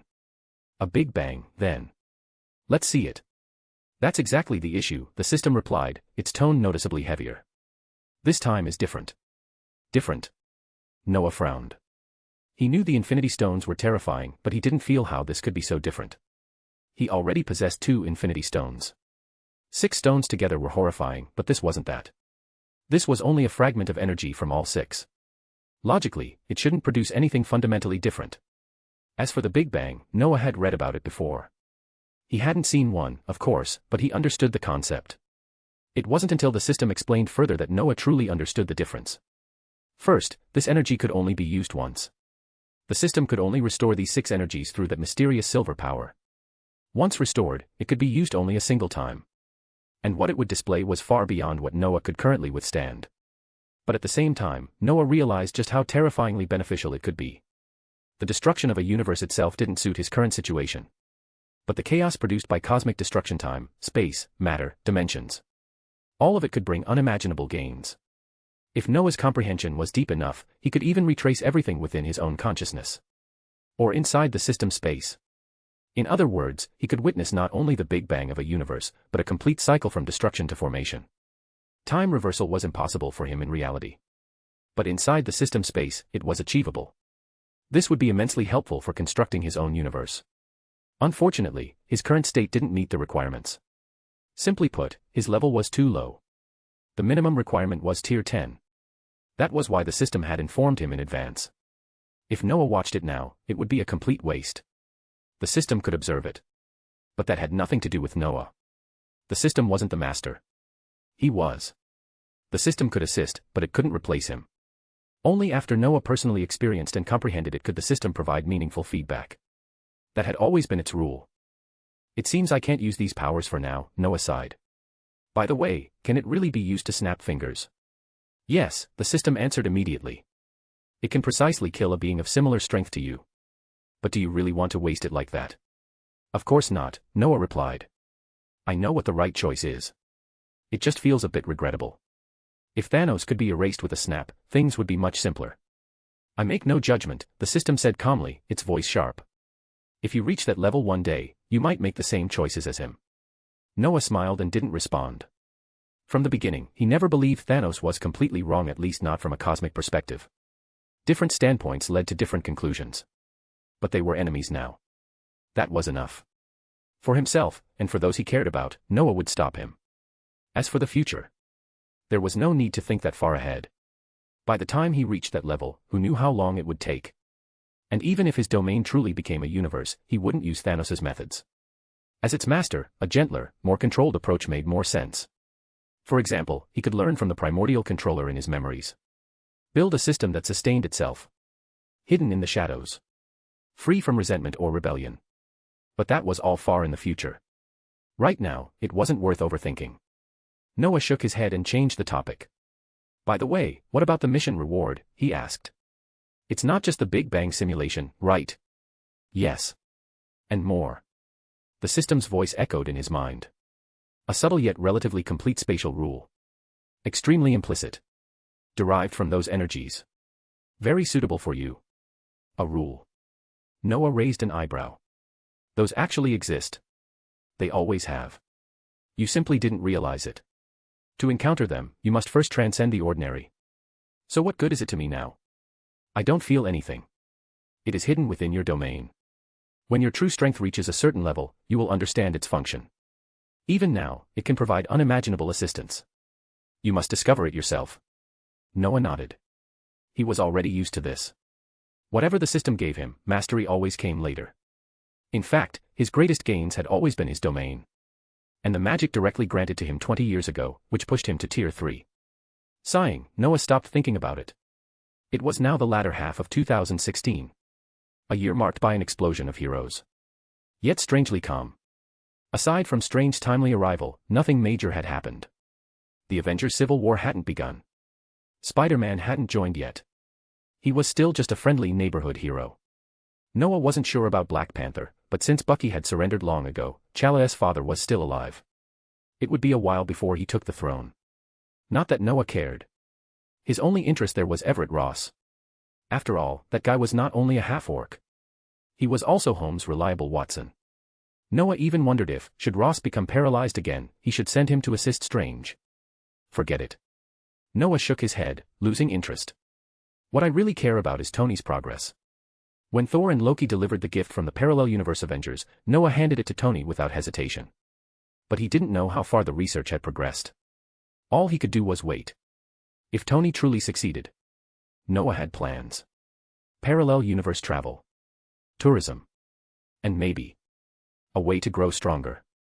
If the Thanos of other universes aren't that different, and I master escape techniques, I could challenge them one by one. That counts as training. Noah smiled. Then quickly suppressed it. Because the Magatama embedded in his body stirred. Find advanced chapters. And for more fan fiction. Backhand index pointing down. Backhand index pointing down. Support link, patreon.com/RioRaRyu. More bonus chapters. Every 250 power stones equals bonus chapter. Give me more power stones. Chapter 563, Chapter 563, something you should know. Nagini, you're back. Noah smiled as he looked at the Asian woman standing in front of him. This woman was Nagini. The first woman in this universe to be transformed into a druid by Noah. The first to break free from the blood-cursed beastman. And the first woman to share a special connection with him. Back when Noah was preparing to leave Hogwarts, he had accepted Professor Dumbledore's request to take her with him. He had also allowed her to bite his arm. Years had passed since then. That contract still lingered, faint but intact. Noah could remove it with a single thought now. But he never did. He simply kept it. As for why? Perhaps aside from certain inappropriate thoughts about Nagini, everything else could be explained. Including laziness. Of course I'm back, Nagini replied with a faint smile. This is where I came from, isn't it? The druid race is stable now, so I chose to return. Am I not welcome? Of course you're welcome. Noah spread his hands. Extremely welcome. Don't forget, we still have that special contract connection between us. All right. Nagini nodded, her expression turning serious. Thank you, Noah. If it weren't for you dash. All right. Stop. Noah cut her off immediately. He heard words of gratitude everywhere. He was tired of them. There's no need to say that between us, he said calmly. By the way, how are the druids doing now? I've heard some news, but it doesn't compare to what you know after staying with them all this time. That was true. The information Noah received was the same as what most magicians knew. He knew his goal had been achieved. With the druids' emergence, dragonkin magic was no longer impossibly difficult. But beyond that, their current lives, conditions, and internal state were all a mystery to him. Nagini didn't question his sources. She simply explained. The druids were doing very well. They had collectively relocated to the wizarding world in Leeds County. The Ministry of Magic had designated a forest-adjacent area for them and allowed them to build their own town. A fluid network connected them to major magical regions. Like the former mutants, they had integrated smoothly into the wizarding world. Children of appropriate age had begun attending Hogwarts. Because of their special nature, the ministry had even granted them certain privileges. When magicians came to consult them about transformation-related information, the druids provided it truthfully. And they were generously compensated. Their lives were far better than before. They could finally live openly. Under the sun. To prevent unchecked ambition from forming, Nagini chose to remain there. Under her management, every druid knew exactly who they owed their current life to. They also understood their own value. Which emotions were allowed. And which were not. Her methods were effective. It took roughly a year for the druids to become fully compliant and disciplined. Once she confirmed that they understood their position, Nagini finally left with peace of mind and returned to the sanctum. Overall, things are pretty good, Nagini concluded. They're performing well, and that puts me at ease. With their abilities, I don't need to worry about their living environment anymore. That's good. Noah nodded. Your room has always been there. I kept it for you. That's good. Nagini smiled. She almost said, isn't my room your room? But she held it back. I heard you're dating Hermione, she added. Things are going well. Yes. Noah nodded without hesitation. We get along well.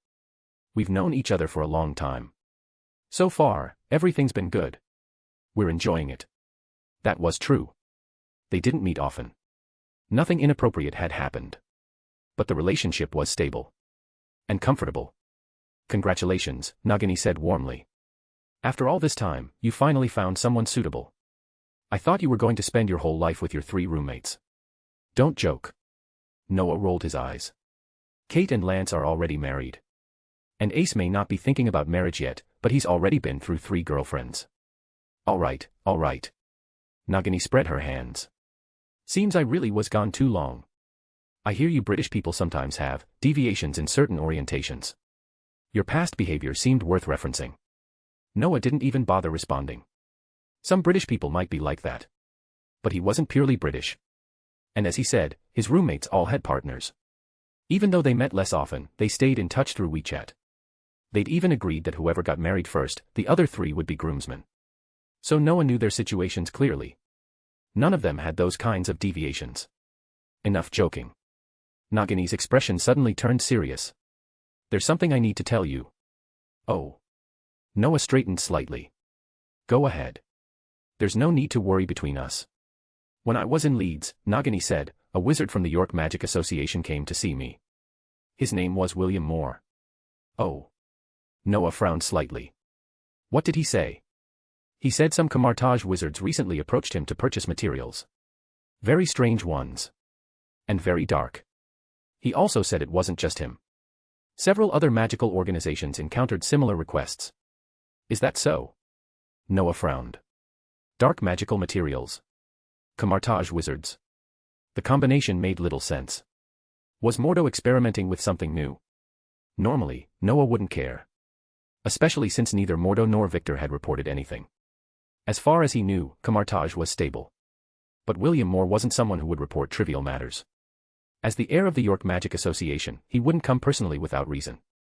That alone made Noah take it seriously. What else did he say? Noah asked. He was already considering contacting Mordo directly.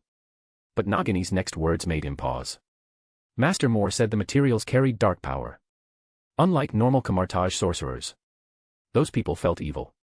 Their eyes looked like they'd been corroded by that power. Find advanced chapters. And for more fan fiction. Backhand index pointing down. Backhand index pointing down. Support link, patreon.com/RioRaRyu. More bonus chapters. Every 250 power stones equals bonus chapter. Give me more power stones. Chapter 564, Chapter 564, Nightmares and the Sound of a Wolf. I can't believe you're actually an exorcist. Everett was visibly excited during the drive back. What did you use on that bat just now? Magic. Obviously. Strange nodded. Exorcists aren't a secret. I don't believe the CIA doesn't know about us. And as for magic, haven't you already seen plenty of that back in 12? Everett shrugged. He couldn't refute that. In truth, whether it was the CIA or the former SHIELD, they had known about exorcists for a long time. They just hadn't believed in them. Back then, most exorcists had terrible attitudes toward official agencies, and the agencies themselves were firm believers in science. They neither interfered with nor endorsed them. Faith-related matters were always troublesome. Once you got involved, things spiraled quickly. No matter the era, charlatans were everywhere. As a result, the authorities usually turned a blind eye, treating exorcists as little more than fraudsters. But now, almost no one doubted their existence. Magicians had already appeared. At that point, calling exorcists fake made no sense. Of course, that didn't mean the problem was solved. In fact, it got worse. With magic suddenly becoming public, countless con artists jumped out, disguising themselves as all sorts of professionals. Exorcists were no exception. Real or fake was harder than ever to tell. I just didn't expect to meet a real one. Everett grinned, unfazed by strange calm tone. 4 years ago, when magicians first showed up, we tried to hire an exorcist for a case. Turned out we got scammed. Scammers are everywhere. Strange nodded. There's no easy way to tell. I once read a record. Back in '91, your higher-ups invited an exorcist to investigate the death of a powerful tycoon. And then? Everett asked. Your attitude offended them. So they chose not to tell you the truth. Strange spoke evenly. That man was murdered. In the end, it was ruled a natural death caused by a car accident. That's rough. Yes. That's why it's best to keep some reverence for everything. Strange said it without the slightest embarrassment. Even though he'd only been involved for less than 3 months. But now, he wasn't Stephen Strange. He was Sherlock Holmes. And he would play that role properly. Besides, after dealing with that damned bat demon, Strange could clearly feel it. He wasn't ordinary anymore. Everett had found a shotgun in the manor. It did nothing. Faced with no alternatives, Strange relied on memory-alone basic spell structures, combined with Noah's teachings on magical execution. He forced together a simplified version of Confringo. Crude. Imperfect. Yet the result was undeniable. The bat demon that shrugged off bullets had its entire skeletal structure shattered by magic. That single moment stunned both Everett and Wittick-Letus. The outcome was equally shocking. Although Wittick-Letus had lost his son, the real murderer was found. That alone met his expectations. After returning to Baker Street, they finally rested. They had just met and immediately jumped into a case. The pace had been absurd. They hadn't even had time to properly get to know each other. The following days made up for it. Surprisingly, the two worked together with frightening compatibility. It was as if their false identities enhanced something. Rather than a halfling challenging a dragon, it felt exactly like Sherlock and Watson. Strange, with little else to occupy him, also helped Everett recover his injured leg as much as possible. That only made Everett even more grateful. After several quiet days, the door to 221B Baker Street was knocked on again. Go on. Strange poured himself a cup of milk tea, leaned back in his chair, and looked at the woman before him. Before that, introductions. I'm Holmes. Sherlock Holmes. And that's my assistant, John Watson. Hello. The woman accepted the tea from Watson, took a sip, then spoke. My name is Ellie Cormia. I'm here to ask for your help. This concerns a close friend of mine. Oh. Strange looked interested. What happened to her? I suspect. Ellie swallowed. I suspect she's dead. I haven't been able to contact her for a long time. And lately, I've been having nightmares. Very bad ones. It feels like they're warning me something terrible has happened. Strange looked at her carefully. Inexplicable. That was the word that came to mind. Her friend was missing, yet she didn't go to the police. She came here instead. More than that, she relied on nightmares as evidence. Did she think she herself was a magician? Suppressing a sigh, Strange said calmly, Miss Cormia, I suggest you contact the police first. No. She rejected it instantly. I tried. It didn't work. The police investigated her home and concluded she was just missing. And more importantly, More importantly. We live next door. The night before she disappeared, I heard a wolf howl. After that, the nightmares started. A wolf. Nightmares. Strange stroked his chin. If she wasn't lying, then this wasn't something the police could handle. A wolf howl paired with a woman's disappearance strongly suggested a werewolf. But that raised another question. Why would a feral werewolf appear in London? The Ministry of Magic's headquarters was here. Strange couldn't make sense of it. Which meant one thing. They needed to investigate. Even if she was lying, it was better than ignoring a potential threat. Strange stood up. I understand, Miss Cormia. Let's go take a look. Really? She froze, then quickly brightened. That's wonderful. I heard this is the best exorcist agency in London. Strange smiled. He didn't respond. He called Watson, prepared their things, and they took a taxi. Strange deliberately didn't ride with Cormia. He knew his roommate would have questions. And some things couldn't be discussed in front of her. Missing friend. Wolf howl. Everett shook his head. Don't tell me it's a werewolf. Sherlock, should I prep silver bullets? If you want. Strange replied casually. Silver does have a restraining effect on vampires and werewolves. But it won't kill them. These things don't rely on magic. Still better than nothing. Everett shrugged. But seriously, do you think it's really a werewolf?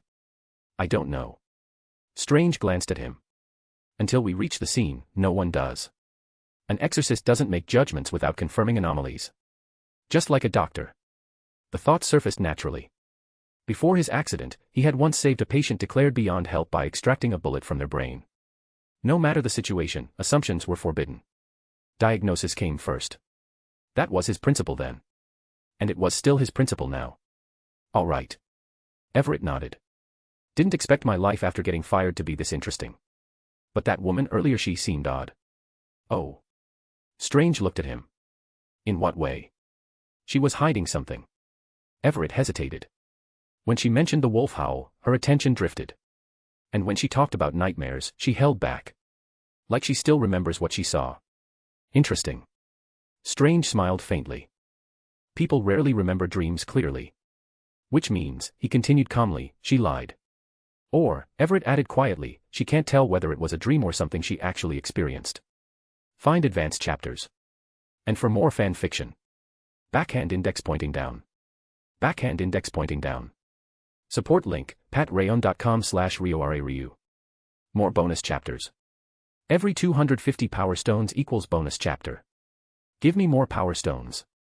Chapter 565, Chapter 565, Watching the Descent. Is that so? I understand. Thank you, Mordo. Please pass my thanks to Victor.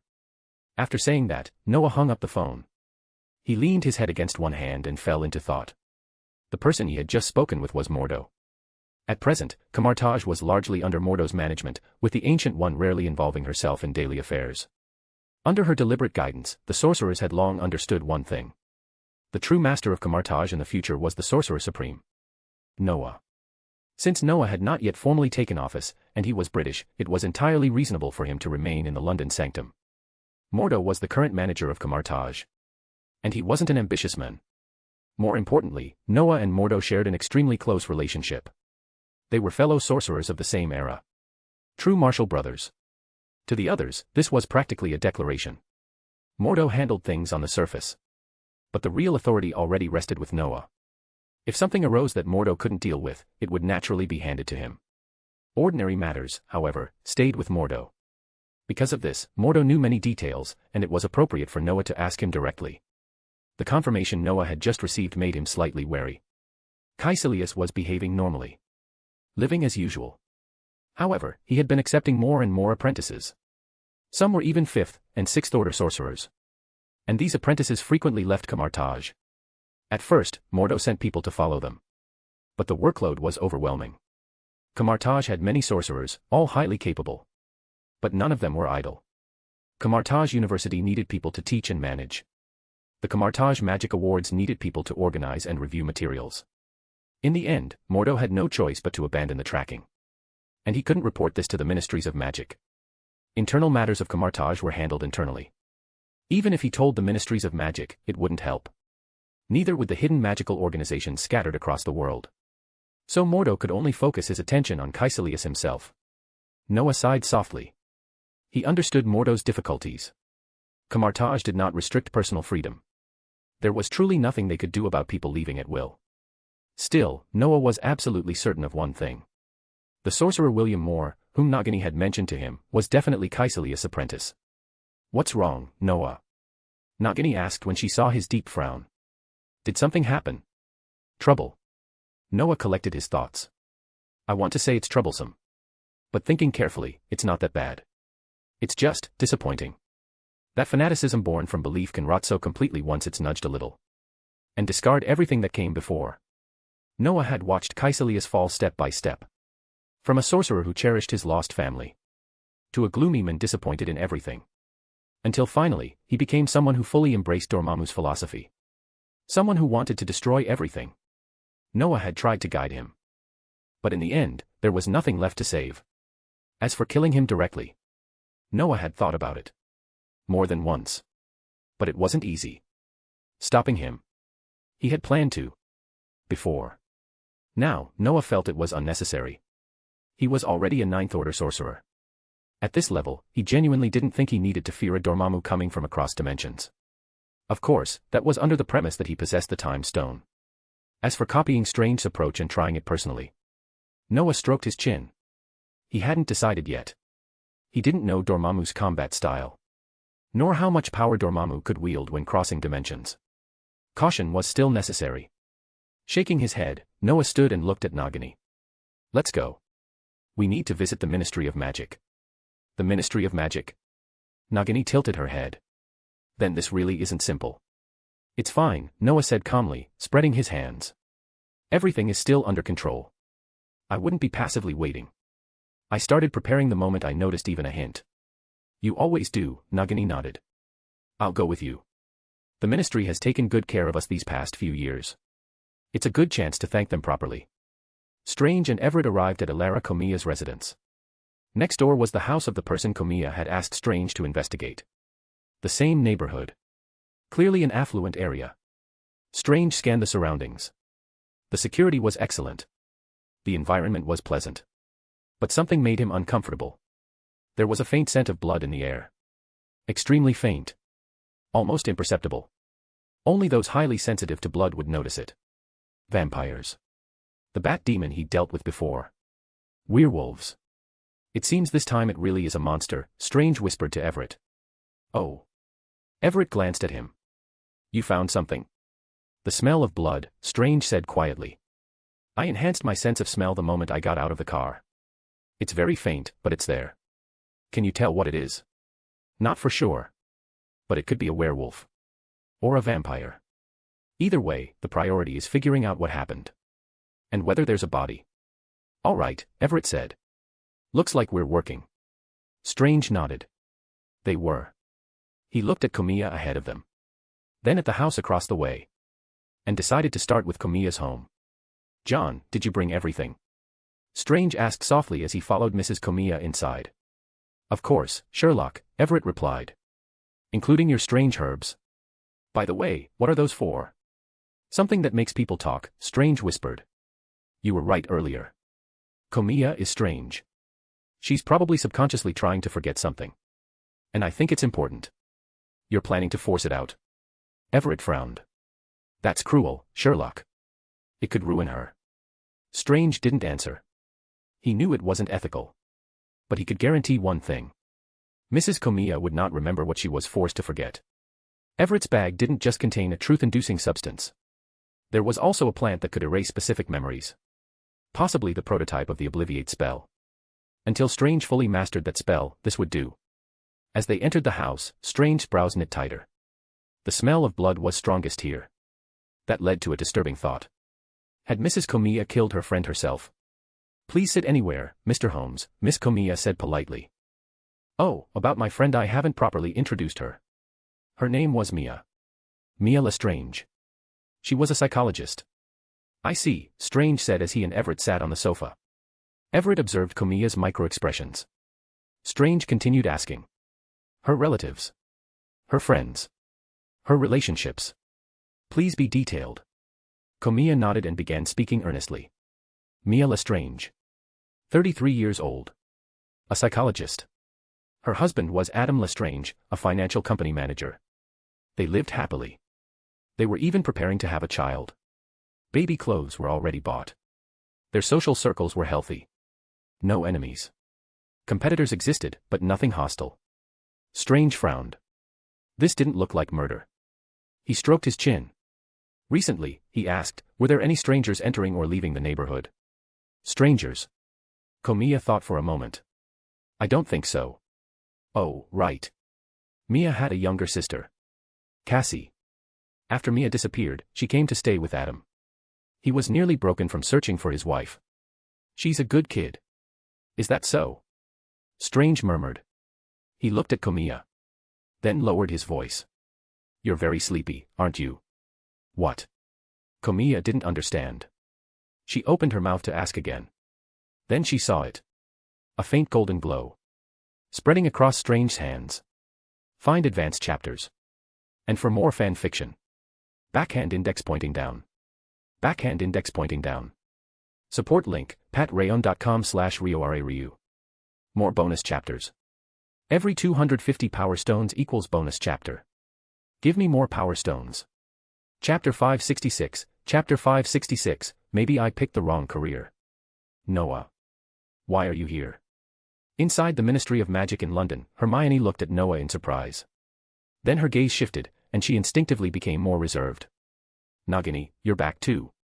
Hermione knew exactly who the woman beside Noah was. Nagini. The first druid on Earth. The one who had followed Noah for many years. The snake Noah had once left behind to save Harry her. She had been saved by Noah, freed completely from her former fate, transforming from a maledictus into a normal human. A sorcerer with innate dragon blood magic. She was also the former administrator of the druid tribe. Under her management, the druids had remained stable. More than that, it was under her control that the druids smoothly integrated into the magical world, becoming an indispensable part of it and a point of pride for British magic. To be honest, Hermione still carried a trace of wariness toward Nagini. But she also knew that such wariness was meaningless. Noah was too outstanding. That fact alone made resistance feel pointless. Hermione could only accept it with some helplessness as part of having a boyfriend like him. Yes, I just got back, Nagini nodded. I happened to tell Noah some news, so he came over. I also wanted to see if I could help. Help? Hermione frowned slightly and turned to Noah. What happened? Did something go wrong? There is a small problem, Noah nodded. Some people slipped into the British magical community. That's troublesome. Someone got in. Hermione's expression sharpened immediately. The British magical community, setting Noah aside, was still one of the world's strongest. Its defenses were solid. The ministry kept close watch on outsiders. It was rare for anyone to sneak in undetected. But Noah was speaking with certainty. And clearly, this wasn't about ordinary sorcerers. That alone made Hermione feel uneasy. After a brief pause, something clicked. She looked up at Noah. Camartage, she asked carefully. Did something happen there? Oh. Noah smiled faintly. You noticed? Yes. It's from Camartage. An apprentice. Magic level 5 or 6. Already entered the British magical community. We noticed that much, Hermione said quickly. But we can't investigate Camartage sorcerers. You know that.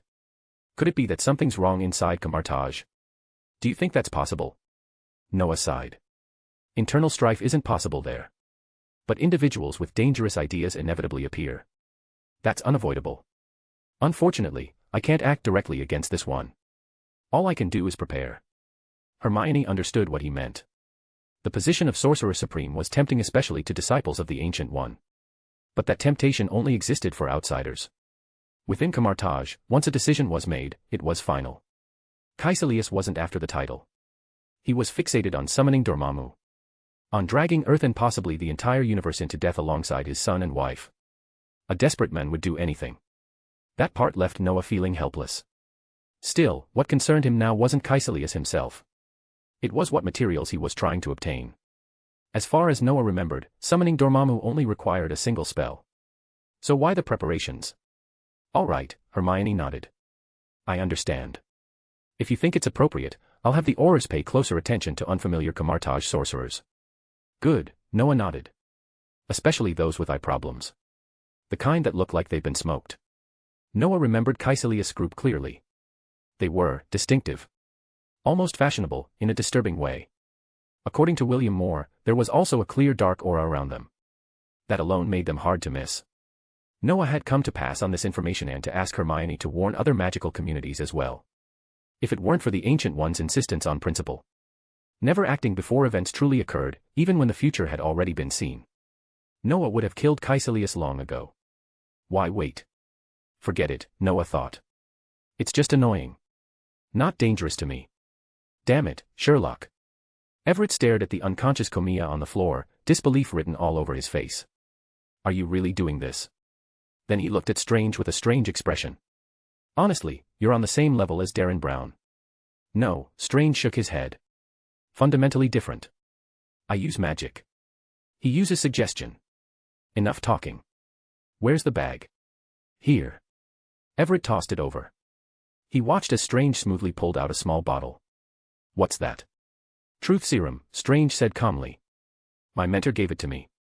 It was refined by his former professor. It forces people to reveal secrets they're unwilling to recall or say. As he spoke, Strange poured the potion into Comia's mouth. Once it was done, he raised his hand. A faint golden hexagram rune appeared in his palm. Wake up. Another spell followed. Strange didn't need a wand. In fact, Noah had never even mentioned one. Strange had always cast spells using the method Noah taught him. It was extremely unfriendly to beginners. It demanded terrifying control.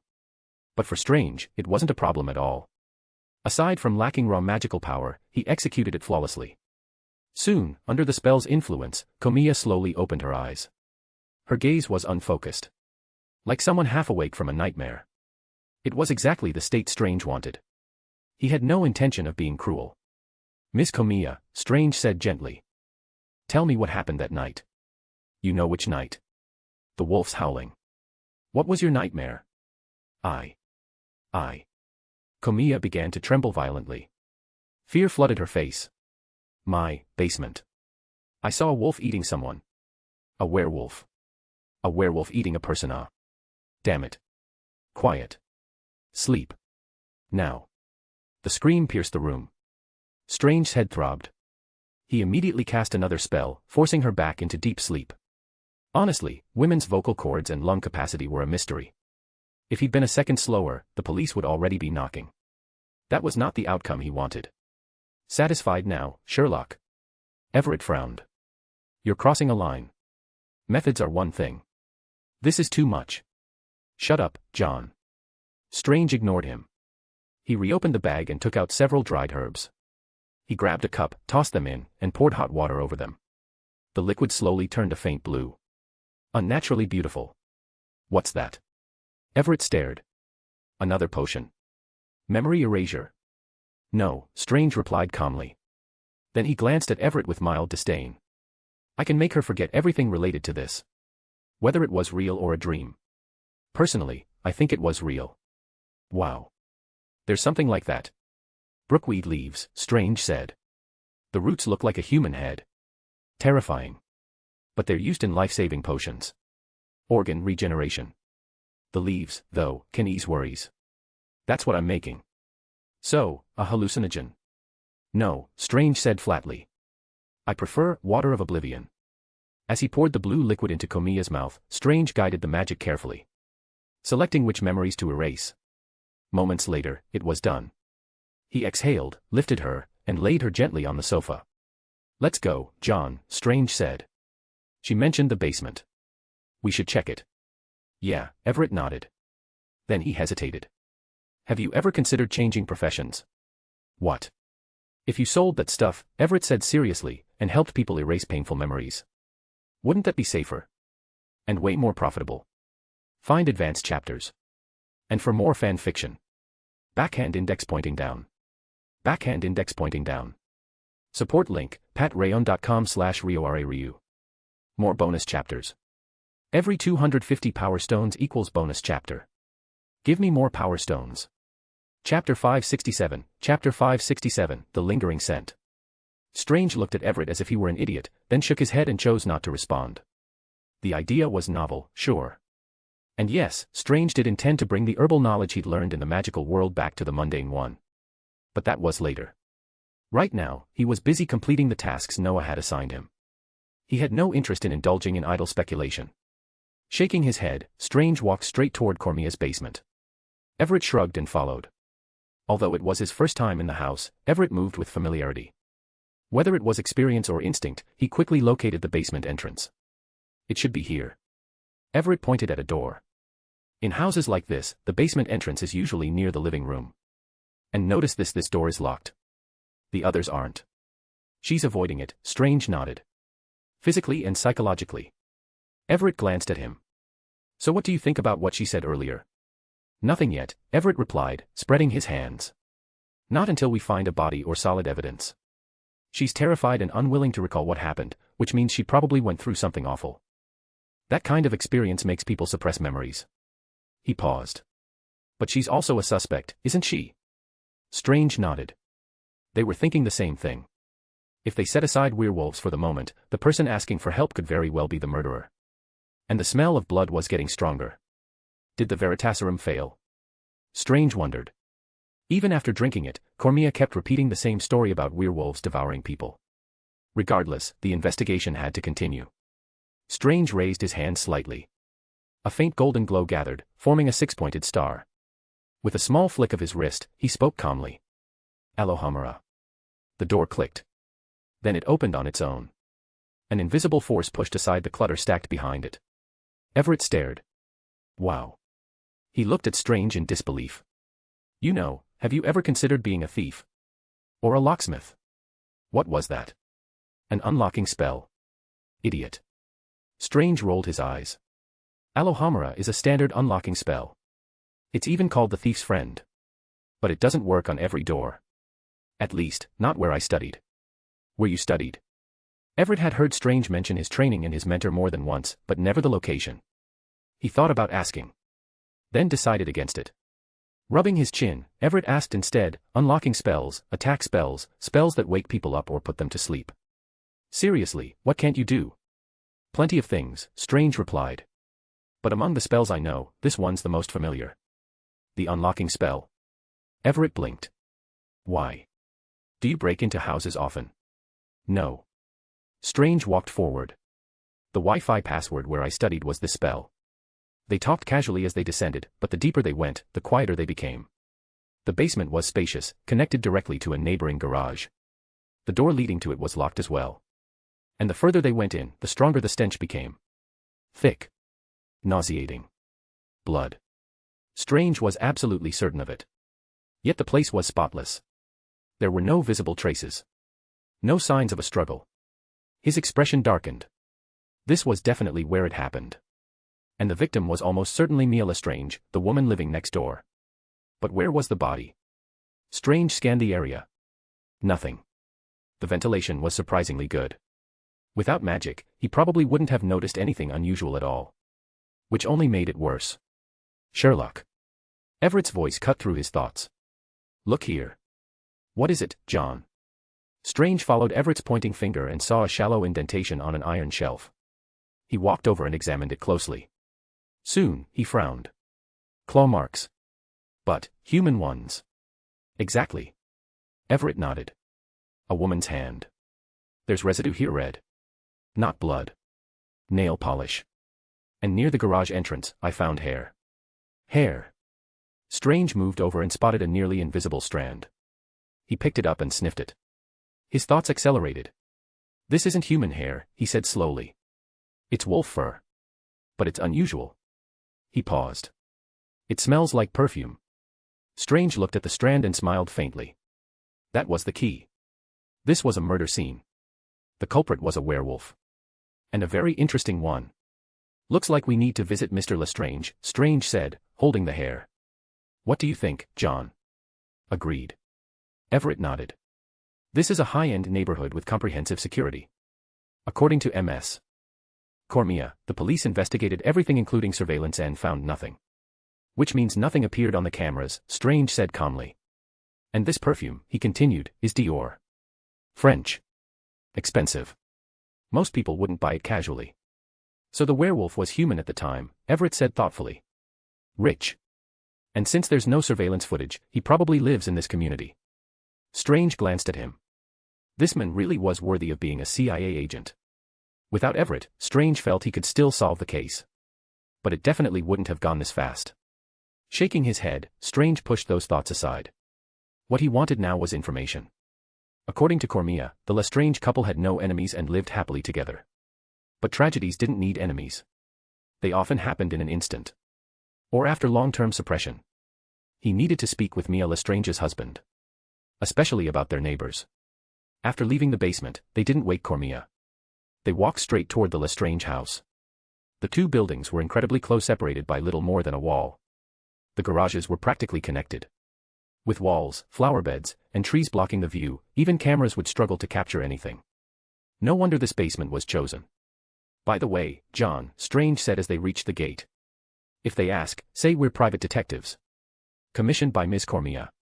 Understood. Of course. Everett nodded. I was going to say that anyway. More people distrust exorcists than believe in them. Too many scammers. No one would think you're mute if you didn't add that last part. Hey. You want me to shut up? Strange ignored him. He rang the doorbell. They waited. A few seconds later, the intercom crackled to life. A man's voice came through low, weary, but polite.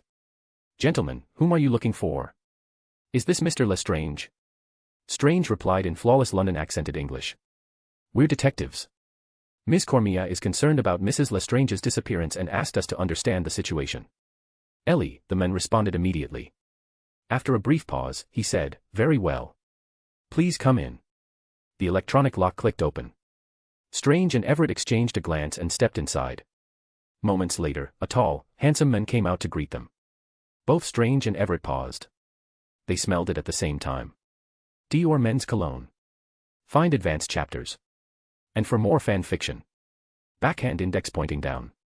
Backhand index pointing down. Support link, patreon.com/RioRaRyu. More bonus chapters. Every 250 power stones equals bonus chapter. Give me more power stones. Chapter 568, Chapter 568, An Unexpected Target. Following Adam Lestrange, Strange and Everett felt an indescribable unease. Was that it? Was it really this simple? The feeling lingered, prompting the two to exchange glances. Honestly, aside from failing to confirm that Adam Lestrange was a werewolf, everything else seemed resolved. Completely resolved. As for forcing Adam to reveal his true form, that wasn't difficult. As a magician, Strange had plenty of ways to deal with monsters. He knew what werewolves feared. With a bit of preparation, it could be done. "Welcome, gentlemen detectives," Adam Lestrange said calmly, unaware of their thoughts. "Please wait in the living room. I'll prepare some tea." "Thank you, Mr. Lestrange," Strange nodded. "I'm Holmes. Sherlock Holmes. This is my assistant, John Watson." "Nice to meet you, Mr. Holmes." "Mr. Watson." Adam forced a smile, then turned and walked toward the kitchen. As the tall, well-mannered man left, Strange and Everett immediately began carefully observing the living room. The layout was warm and tasteful. Every detail gave off a strong sense of home. It was obvious the couple valued comfort and quality of life. Most importantly, it was clear they were deeply in love. "If this isn't deliberate," Everett murmured, "then their relationship is almost unreal." "Photos everywhere," he continued. "The most prominent wall. The cabinets. Even with the woman missing, everything's still there. And he cleans them often," Strange added quietly. "Not a speck of dust. If there weren't faint marks from long-term placement, I'd think this was staged." They continued talking while examining the room. Then the front door opened again. A young woman entered. She looked to be in her 20s, dressed fashionably. "Adam, I'm here." She only noticed Strange and Everett after changing her shoes. Her expression shifted instantly. "Who are you? Why are you here?" Everett began. Before he could finish, Adam emerged from the kitchen. "You're here, Kathy," he said. "They're detectives. Ms. Comia hired them. You know how close she and Mia were." "Mia left on her own, Adam," Kathy said softly, stepping closer to him. Then she turned to Strange and Everett. "Gentlemen detectives, I hope you can find my sister. Her disappearance has been a great blow to us all." "Oh." Strange looked at her. "Left? How do you know she left voluntarily? Otherwise?" Kathy replied calmly. "Murder? Then where's the body?" "The police came. They checked the surveillance. Nothing was wrong." "I see." Strange said nothing more and sat down. He knew the police had been here. But something felt off. Too many details didn't add up. He glanced subconsciously at Everett. The man sharing a name with that famous doctor seemed equally thoughtful. Everett had noticed something too. Probably more than Strange had. After all, he was former CIA. His observational skills weren't in doubt. Still, now wasn't the time to ask. Strange needed to talk to Adam properly. After a simple but thorough conversation, Strange requested to see their bedroom. Adam didn't refuse. Under his guidance, they inspected the room carefully. But in the end, they gained nothing. The room was spotless. Perfectly maintained. Oppressively so. Walking out of the house, Everett let out a breath. "Those two really love each other," he said gloomily. "Everything screams intimacy. It's unpleasant." "That's true," Strange said, glancing at him. "Don't tell me you've never had a girlfriend." "I broke up. I'm single," Everett shrugged. "So this kind of thing irritates me." "You're boring," Strange said, shaking his head. But one thing was undeniable. The Lestrange couple were deeply in love. The bedroom arrangement showed stability. The drawers contained condoms with recent purchase dates. Some missing. Their intimacy hadn't faded. And most importantly, there were no traces. No scuffs. No marks. No blood. Not even a hint of a smell. That troubled Strange the most. Was he wrong? He couldn't imagine a murder happening in such a stable marriage. He even began to doubt his own assumption. Was Adam not the monster? Or was someone else using the same perfume? By the way, Sherlock, Everett said suddenly. Did you notice something? What? Kathy, Everett replied. She has problems. Problems. Strange thought. You mean she likes her brother-in-law? That's obvious, he added. But they haven't slept together. He doesn't want to. Not that, Everett said, ignoring him. When we introduced ourselves as detectives, her pupils contracted. She avoided eye contact. Then she moved straight to Adam's side. Fear response, Strange frowned. Yes, Everett nodded. Fear. Nervousness. Even a desire to escape. But she adjusted quickly. Very quickly. Strange murmured. The case was becoming murkier by the minute. But Kathy's appearance gave Strange a direction. One he needed to think through carefully. While Holmes and Watson dug deeper into the case, Noah and Nagini quietly arrived in a valley in Yorkshire. This was the base of the York Magic Guild. Noah had been here once before. Without announcing himself, he bypassed the spatial barrier and appeared directly in William Moore's office. William was meditating, eyes closed. Noah smiled. A firebird lunged from an impossible angle. It froze midair. Then shattered. Is this how you greet an old friend, William? Noah asked casually as he sat down with Nagini. William stood immediately, bowing deeply. My apologies, Master Fenrir, he said respectfully. I received a report from the ministry. I thought it was them. No need to be nervous, Noah waved it off. And dropped the formality. We've known each other too long for that. All right, Noah. Long time no see. Noah nodded. William had grown stronger. Almost stepping into the 8th tier. Looking at him, Noah smiled faintly. You know why I'm here, don't you? Yes, William nodded. I don't know much about Camartage. I didn't dare investigate too deeply. It's just those people. They feel very evil, Noah said flatly. Don't worry. As long as my teacher and I are here, Camartage won't collapse. There are just some fleas. Harmless. My mistake, William said quickly. You're here about what they purchased, right? Exactly, Noah replied calmly. Fleas are annoying. Especially when they crawl into my territory. I'll prepare the list immediately. William turned to retrieve the information. Noah leaned back. Waiting. Find advanced chapters. And for more fan fiction. Backhand index pointing down. Backhand index pointing down. Support link, patreon.com/RioRaRyu. More bonus chapters. Every 250 power stones equals bonus chapter. Give me more power stones. Chapter 569, Chapter 569, Constantine's Formula.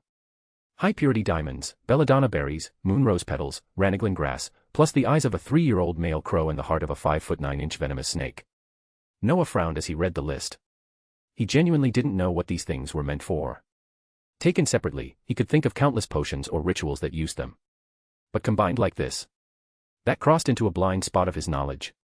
Or maybe the effect produced by combining them was simply too sinister. So sinister that no one bothered to record it. Individually, these materials weren't hard to find if you knew where to look. Belladonna berries, for example, were abundant in Britain. You could even call them a local specialty ingredient. With money, you could buy them. But not in bulk. Belladonna was dangerous. Ordinary people would die from consuming it. Even sorcerers wouldn't touch it casually. It required multiple layers of processing and was usually sold only after being turned into finished potions. Ranaglin grass and moon rose petals were the same. Belladonna was actually the easiest of the three. The other two were far more troublesome. As for the crow's eyes and the snake's heart, those were worse. Money alone might not even work. Besides, Noah shook his head, they don't have money. He was certain of that. Caecilius himself wasn't wealthy. Camartage covered food and lodging, nothing more. Its own operations consumed enormous funds. If not for Noah's university tuition program, Camartage wouldn't be living so comfortably. Sure, Caecilius' apprentices could manipulate wealthy tycoons. But doing so would immediately attract the Ministry of Magic's attention. That would only cause trouble. Especially in Britain. Sanctums everywhere. And Noah himself was here. Someone who had a 99% chance of becoming the next Sorcerer Supreme. No one would dare gamble in this place. Is that everything? Noah finished writing down the materials and looked at William. Yes, William nodded. That's all they requested. I don't know what they're planning, but it's definitely nothing good. I've already notified the York Magic Association to closely monitor the trade market. Excellent, Noah smiled. Thank you for your help, William. We won't trouble you further. It's my honor, William replied with a slight bow. I wish you the best. Noah nodded. With a casual wave, a golden portal opened. He stepped through with Nagini. The portal vanished. They were back in London. They walked along the streets without entering the magical world, remaining in the mundane side. The atmosphere felt completely different. Nagini looked around, relaxed. Everything felt both unfamiliar and familiar. It's been a long time since I've been in the mundane world, she said. Ever since settling in Leeds, I've barely left. Honestly, Noah sighed, then smiled, a lot of people should thank you. If not for you, the druid race wouldn't have settled so smoothly. Nagini tilted her head. Nothing else will happen now. Probably not, Noah replied casually. She paused. Then what about that list? It's not a serious issue, Noah said. We'll see how Mr. Moore handles it. But one thing caught my attention. Oh. Diamonds, Noah smiled. Those don't only exist in the magical world. Diamonds were easier to obtain in the mundane world. Far easier. As long as you had money, you could get as many as you wanted. Most of the diamonds Noah used in experiments came from the mundane world. The real question was how Caecilius' apprentices planned to get the money. And how they intended to avoid the ministry surveillance. After thinking it over, Noah decided to look for Constantine. Compared to a wizard who was recognized everywhere, an exorcist was much better suited for discreet investigation. So, what do we do now? Inside a pub, Everett stared at Strange with frustration. And do you think Adam Lestrange is actually a werewolf? I'm not sure, Strange said seriously, resting his chin on his hands. Possibly. We'll need to test it. And what about our next step? I don't know yet, Strange admitted. But I do have an idea. Everett leaned forward immediately. What is it? Just tell me what you need. I think we'll need to enter the magical world, Strange said quietly after taking a sip of beer. I need to buy some materials. Very special ones. The situation was giving him a headache. Not just him, Everett was the same. They had no leads. No full moon. No suspicious surveillance footage. Mia Lestrange had vanished completely. No vehicles entered or left that night. They even searched for freshly dug pits nearby. Nothing. Except for a hole dug by a dog. Inside were only unidentifiable animal bones. Adam Lestrange's relationship with his wife was unusually good. Strange saw it firsthand. Neighbors confirmed it. Emotionally stable. No drinking habit. An iron turtle. Completely sealed. Only one person stood out. Cassie. She clearly liked her brother-in-law. And when she heard they were detectives, her panic was obvious. Something was wrong with her. Very wrong. The magical world. Everett's eyes widened. Where wizards live? Yes, Strange glared at him. And lower your voice. Do you want the ministry investigating me and wiping your memory? Oh, sorry. Everett whispered hurriedly. I got excited. That's incredible. What are we buying? The eyes of an Egyptian cat. The tail of a Tennessee rat. And some herbs. Strange listed them calmly. Moonlit powder. Fuzzy cap mushrooms. Blood moss. The recipe came from the agency archives. Created by Constantine himself. As the most experienced exorcist alive, everything Constantine developed was practical. Extremely so. This formula could retrace events from the past. It had conditions. Few people passing through the area, or a clearly remembered time point. Otherwise, the backlash could make you cough blood. Even so, countless exorcists coveted it. Without powerful magic or deep magical knowledge, this was the best investigative method available. Everett's expression turned strange. Cat eyes. Rat tail from a specific place. And a pile of plants he'd never heard of. Wizard stuff was intense. He downed his beer and asked. So what does it actually do? It lets us see what we want to see, Strange smiled faintly. It tells us the truth. Find advanced chapters.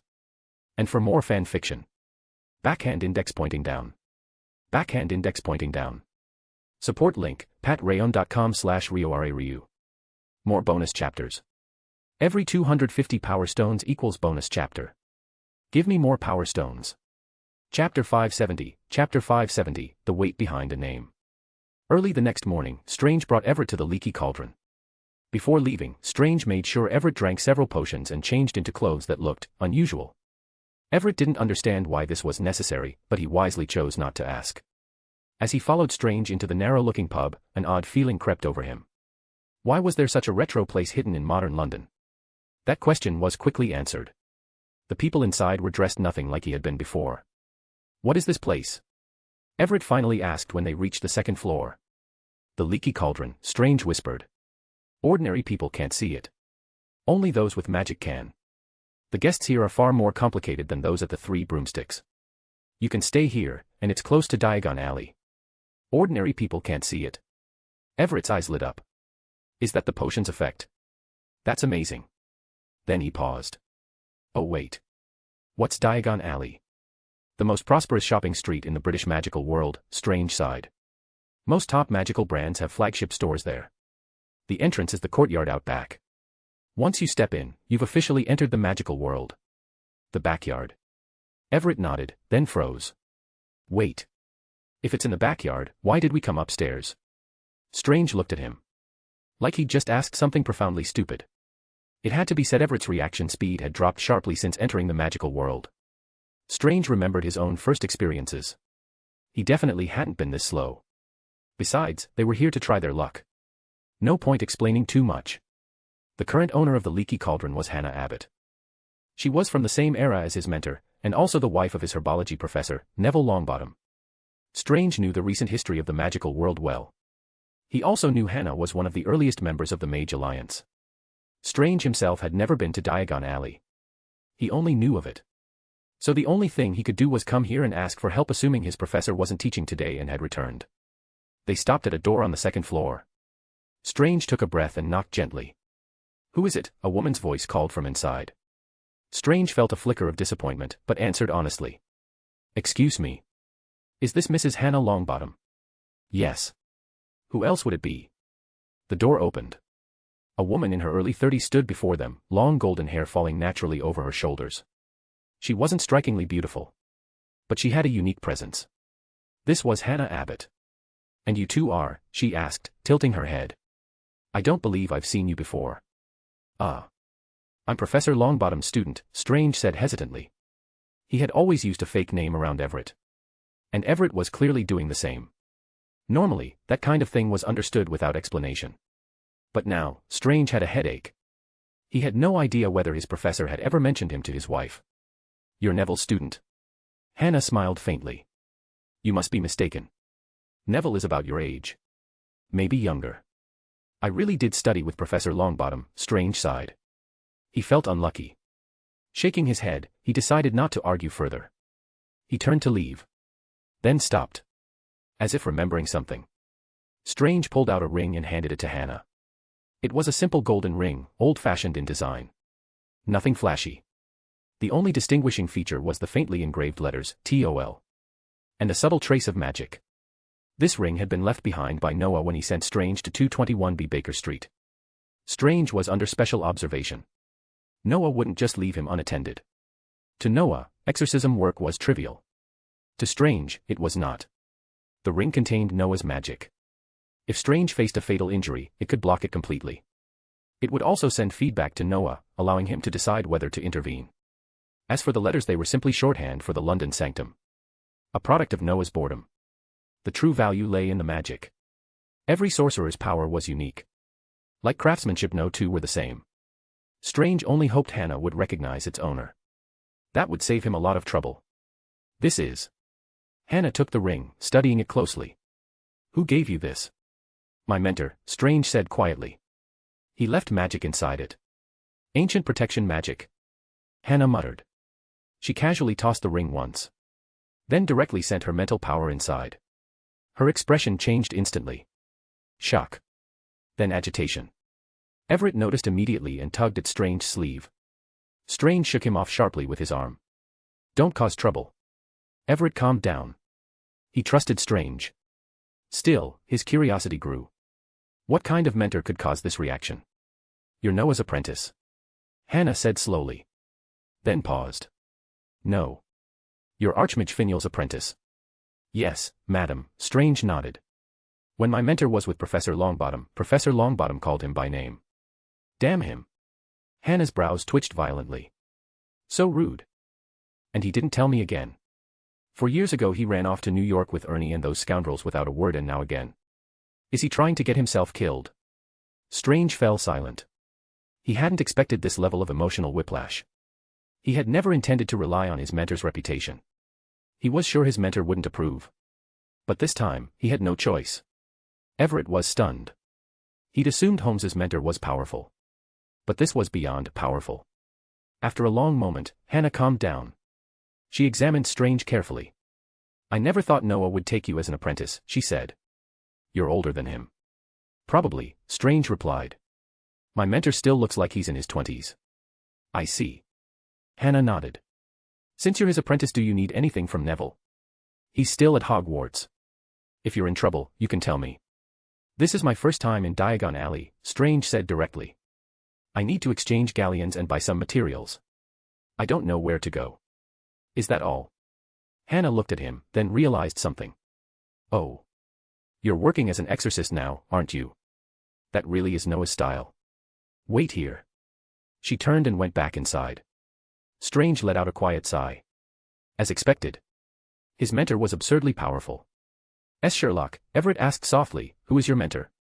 The landlady seems very familiar with him. She is, Strange replied. Her relationship with my mentor is very good. Her husband, my potions professor, participated in the Battle of New York. They're close. My God, Everett murmured. Your mentor fought in the Battle of New York? He must be incredibly powerful. Indeed, Strange said calmly. Very powerful. Find advanced chapters. And for more fan fiction. Backhand index pointing down. Backhand index pointing down. Support link, patreon.com/RioRaRyu. More bonus chapters. Every 250 power stones equals bonus chapter. Give me more power stones. Chapter 571, a name. Hannah Abbott had given Strange and his group a great deal of help. Strictly speaking, it wasn't much. But in practice, it saved Strange a lot of trouble. For example, she directly helped him exchange galleons. She hadn't intended to charge him at all. Strange refused. He insisted on using the exchange rate he already knew. Hannah had nothing to say about that. As for materials, there wasn't much she could do. The Leaky Cauldron simply didn't sell those things. Still, she provided something important. Through her connections, she arranged an exorcist certificate for both of them. And a map. A clear route to a high-quality materials shop. This thing. Everett looked at the parchment in his hand as they passed through the courtyard toward Diagon Alley. This is an exorcist ID. Yes. Strange nodded. Every exorcist has one. Same as when you worked for the CIA. Nothing strange. Then why didn't you have one before? Everett asked. Damn it. Strange's tone darkened. My mentor threw me there to work as an exorcist. I didn't even have time to get this thing. And there's a mountain of work every day. Do you think I had time to deal with paperwork? Strange was genuinely depressed about it. His mentor had been completely irresponsible. Dropped him into the role. Then disappeared. Leaving him working without a license. Because of that, Strange constantly worried about being investigated by the Ministry of Magic. So far, though, no one cared. The most crucial detail was something Strange vaguely remembered. Wasn't the Minister of Magic his mentor's girlfriend? Oh my God, Sherlock. Everett stared at the crowded street, at people wearing bizarre clothes. This is Diagon Alley. Of course. Strange nodded. Change your accent. Otherwise, the Ministry will interrogate you. And if you don't understand something, play dumb. I don't want to be caught bringing a muggle in. Got it. Everett nodded, subtly adjusting his accent. Then he hesitated. By the way, who exactly is your mentor? The people in that bar earlier were intimidating. As the owner, she must be incredibly powerful. But the way she treated your mentor. Everett was genuinely confused. Strange had warned him that the people in that bar were complicated. After observing them carefully, Everett realized that complicated probably needed another word. Dangerous. The people drinking there were dangerous. That aura stuck with him. And yet, they were well behaved. No matter how noisy they got, they never crossed the line. Some of them were filthy. Some still had blood on them. But none of them dared dirty the bar. They followed the rules strictly. That alone proved the owner wasn't simple. My mentor. Strange tilted his head. Didn't I say their relationship is good? He thought for a moment. She's very famous in the wizarding world. Very famous. Everett paused. A magician who fought in the Battle of New York. Your background's huge, Sherlock. So what? Strange rolled his eyes. The reputation belongs to my mentor. Not me. And I'm still an unqualified apprentice. All right. Everett resisted the urge to roll his eyes. Unqualified.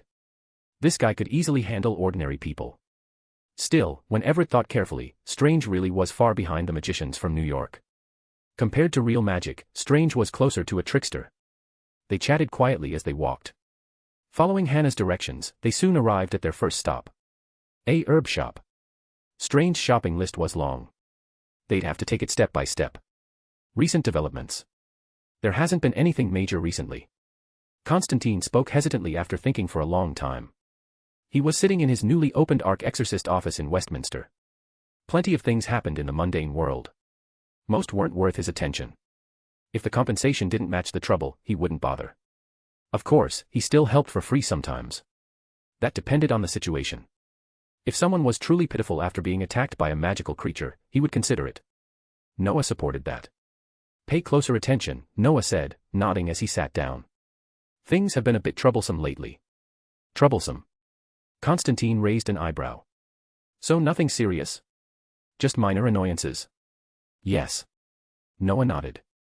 A bunch of annoying fleas. From Camartage. Skilled in spatial magic. If I really wanted to, I could find them. But I don't want to make a scene. I don't believe that, Constantine said with a lazy smile. Your girlfriend knows, right? The ministry's been moving lately. Discreet, but obvious. Potions and materials are under control now. Of course Constantine noticed. He was an exorcist. Even though his strength had grown and Noah had trained him almost like a magician, he was still an exorcist at heart. And his subordinates were all exorcists. They relied on materials. On potions. On prices. So changes like this were impossible to miss. Noah didn't deny it. Letting the ministry know is also cooperation. Only a few high-level people are aware. In a country, the Ministry of Magic is the strongest force. Isn't it? Of course. Constantine nodded. And the minister's your girlfriend. The rest are your friends. Easy to operate. Noah shrugged. Basically my backyard. That wasn't an exaggeration. The groundwork Noah had laid before even going to Camartage still mattered. Power aside, having a backyard made things simpler. Enough. Noah waved it off. Focus. Watch the flow of these potions and materials. And ask your contacts to watch for high-purity diamonds. Any quantity. No problem. Constantine nodded. Potions take time.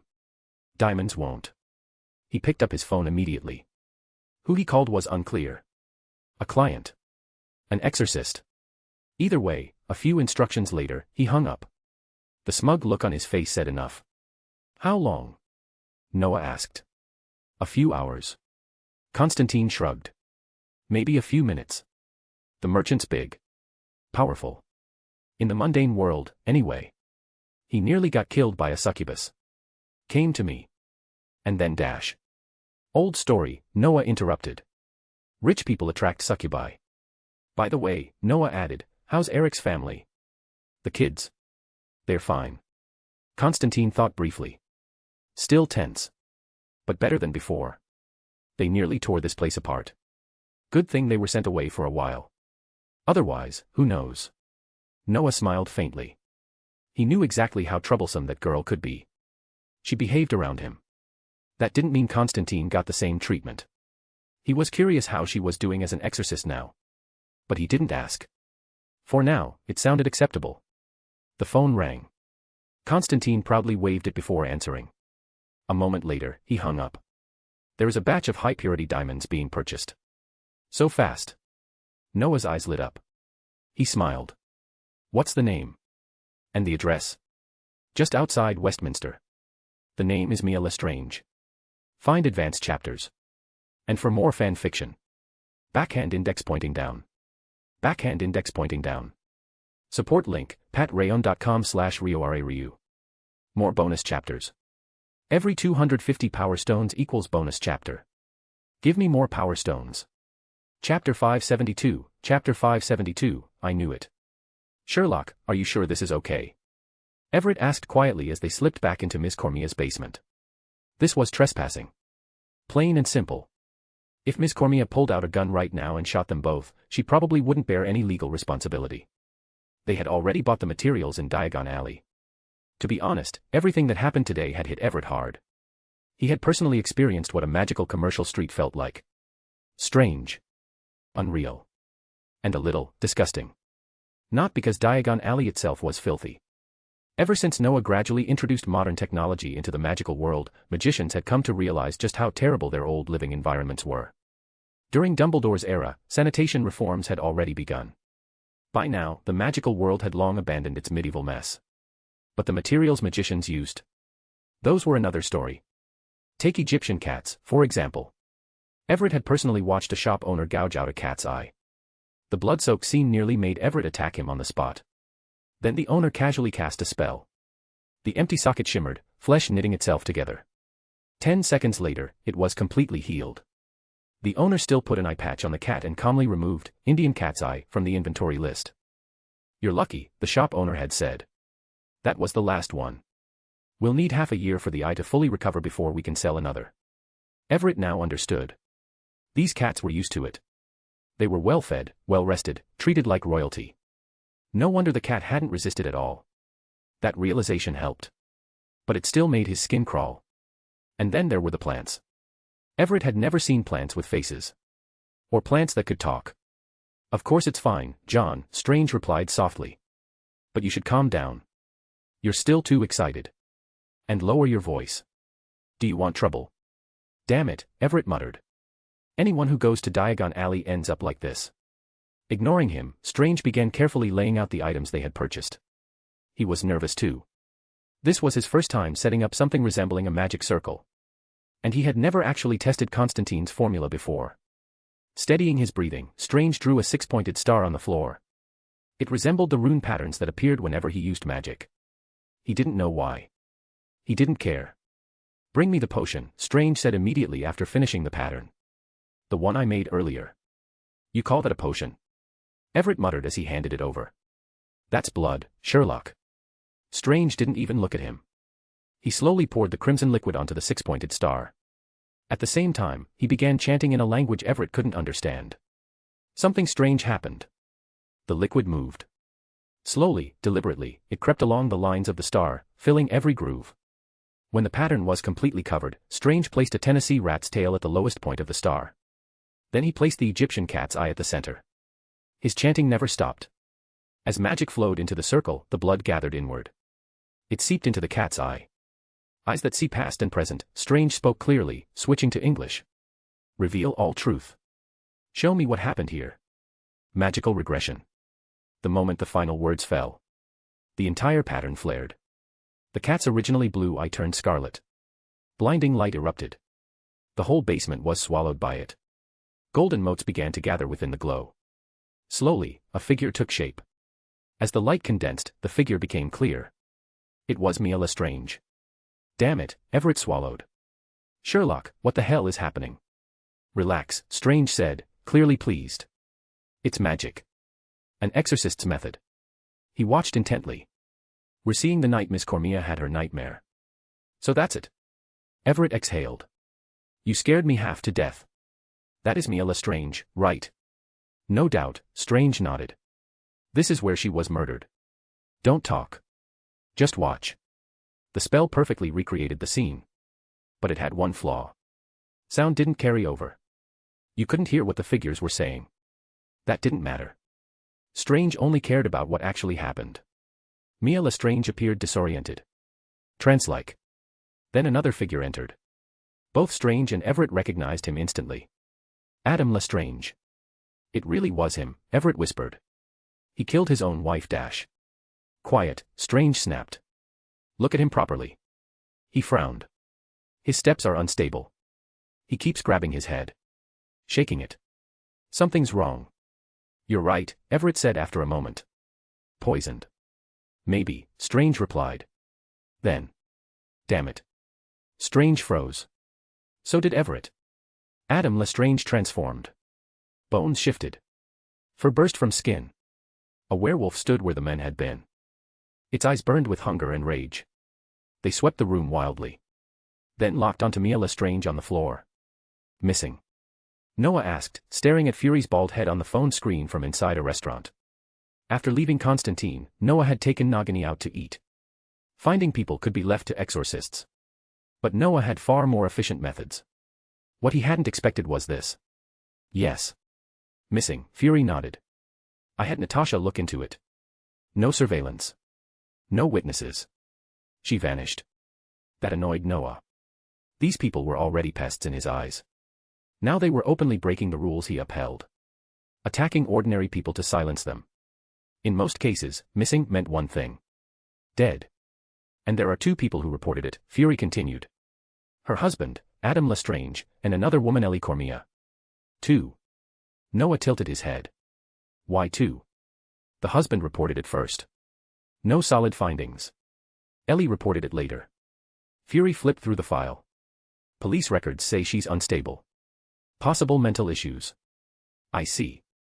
Noah rubbed his chin. This was getting irritating. It likely meant one thing. Those bastards had already gotten what they wanted.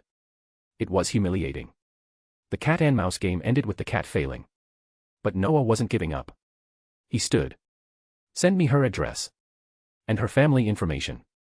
He didn't hesitate. I'll check it myself. They really think I'll let this slide just because they're Camartage magicians. No problem, Fury said immediately. But there's something I want to ask. Oh. Noah raised an eyebrow. What is it? You know what's been happening inside the Avengers lately, don't you? Noah had expected that. Tony hadn't hidden anything from him. After a brief pause, Noah answered calmly. I don't recommend you interfere. Then he added, but if you want something interesting, look at the files Natasha uploaded.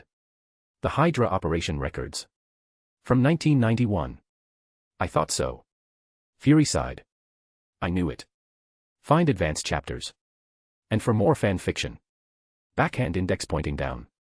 Backhand index pointing down. Support link, patreon.com/RioRaRyu. More bonus chapters. Every 250 power stones equals bonus chapter. Give me more power stones. Chapter 573, Chapter 573, No Mercy. Ugh dash. Everett leaned against the wall, dry heaving. Strange wasn't doing much better. His face was deathly pale. Just moments ago, they had watched a scene replayed through a magic circle. A scene enough to shatter anyone's sanity. Now they finally understood why the garage reeked of blood. And why Mia Lestrange's body had vanished. The truth was horrifying. And revolting. It was unclear whether the problem lay with Strange, or with a flaw in Constantine's original magic circle. What was certain was this. They saw everything. From beginning to end. Not a single moment was missed. If the spell hadn't ended when it did, they might have rushed out and killed Adam Lestrange on the spot. That man had eaten his wife alive.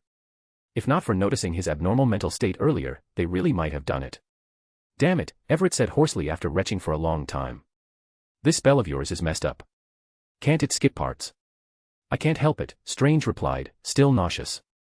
It's my first time using a spell from this formula. How would I know it'd be like this? Their recovery speed was impressive. Only a few minutes passed before they steadied themselves. Given their former professions, it made sense. One had been a top neurosurgeon. The other, a CIA agent. They'd both seen things ordinary people couldn't endure. If this hadn't been so sudden, so profoundly anti-human, they wouldn't have reacted this badly. Fortunately, it was over. They didn't have to face that hell again. Or so they thought. Because the scene didn't end there. After Adam Lestrange fully transformed into a werewolf and devoured his wife, a portal opened behind him. Strange froze. He knew that portal. He had seen it before. So had Everett. They recognized it instantly. And their expressions darkened. A wizard. Everett immediately recalled the skies over New York. He never imagined wizards would be involved here. Strange felt something even worse. Unlike Everett, he knew magical history. That spell. That portal. Wasn't something ordinary wizards could use. It was unique to Camartage. People from Camartage. Strange swallowed hard. If that was true, this wasn't just trouble. It was big trouble.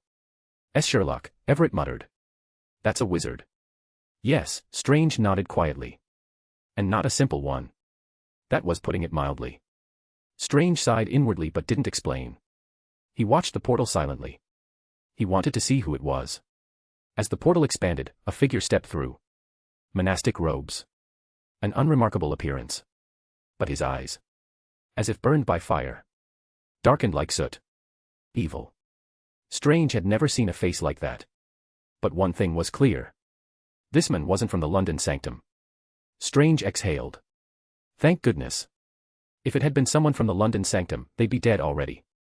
Reality wasn't a fairy tale. There was no guaranteed triumph of good. No miracle where the weak overcame the strong. Strange understood that well. Thank God, he murmured. If it were him, we'd be finished. Him. Everett whispered urgently. Sherlock, if this guy finds us, we're dead anyway. Not necessarily, Strange replied softly. Someone will deal with him. He broke the laws of the magical world. You don't attack ordinary humans without authorization. And especially not here. What do you mean? Everett understood the first part, but not the rest. Strange didn't explain. He kept watching the light-constructed scene. He was already considering whether to contact his mentor. Then, another figure walked in. Both Strange and Everett stiffened. Mia Lestrange's sister. Cassie. They never expected this.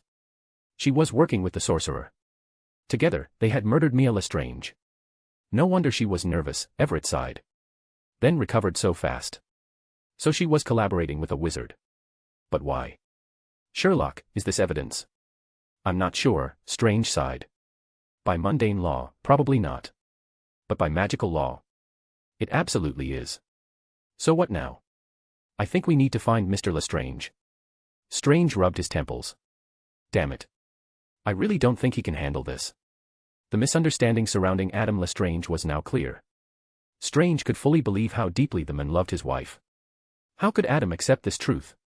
Forget it, Everett said heavily. Let's find out why her sister did this first. Sister-in-law love, he added. You think that's it? Very likely, Strange nodded. He hadn't forgotten what he saw yesterday. Cassie's gaze toward Adam had been wrong. Strange had seen that look before. On Dr. Palmer. And on Adam himself, staring at his wife's photos. He was certain. She loved her brother-in-law. Then an idea struck him. A simple one. If you love him, then say everything. Strange thoughts raced as he began planning how. Noah emerged slowly from the shadows with Nagini. The mountains twisted. The sky inverted. Space warped, isolating everything around them. Noah stood calmly, watching the distortion. A figure landed before him. You're interesting, Noah said lightly. You knew this was my territory. And you still came. Space twisted again. Rocks crumbled into fine sand. It surged forward, engulfing the men. A sphere formed. Floating before Noah. So evil, Noah scoffed, staring at the man's eyes. Seems none of you took my words seriously.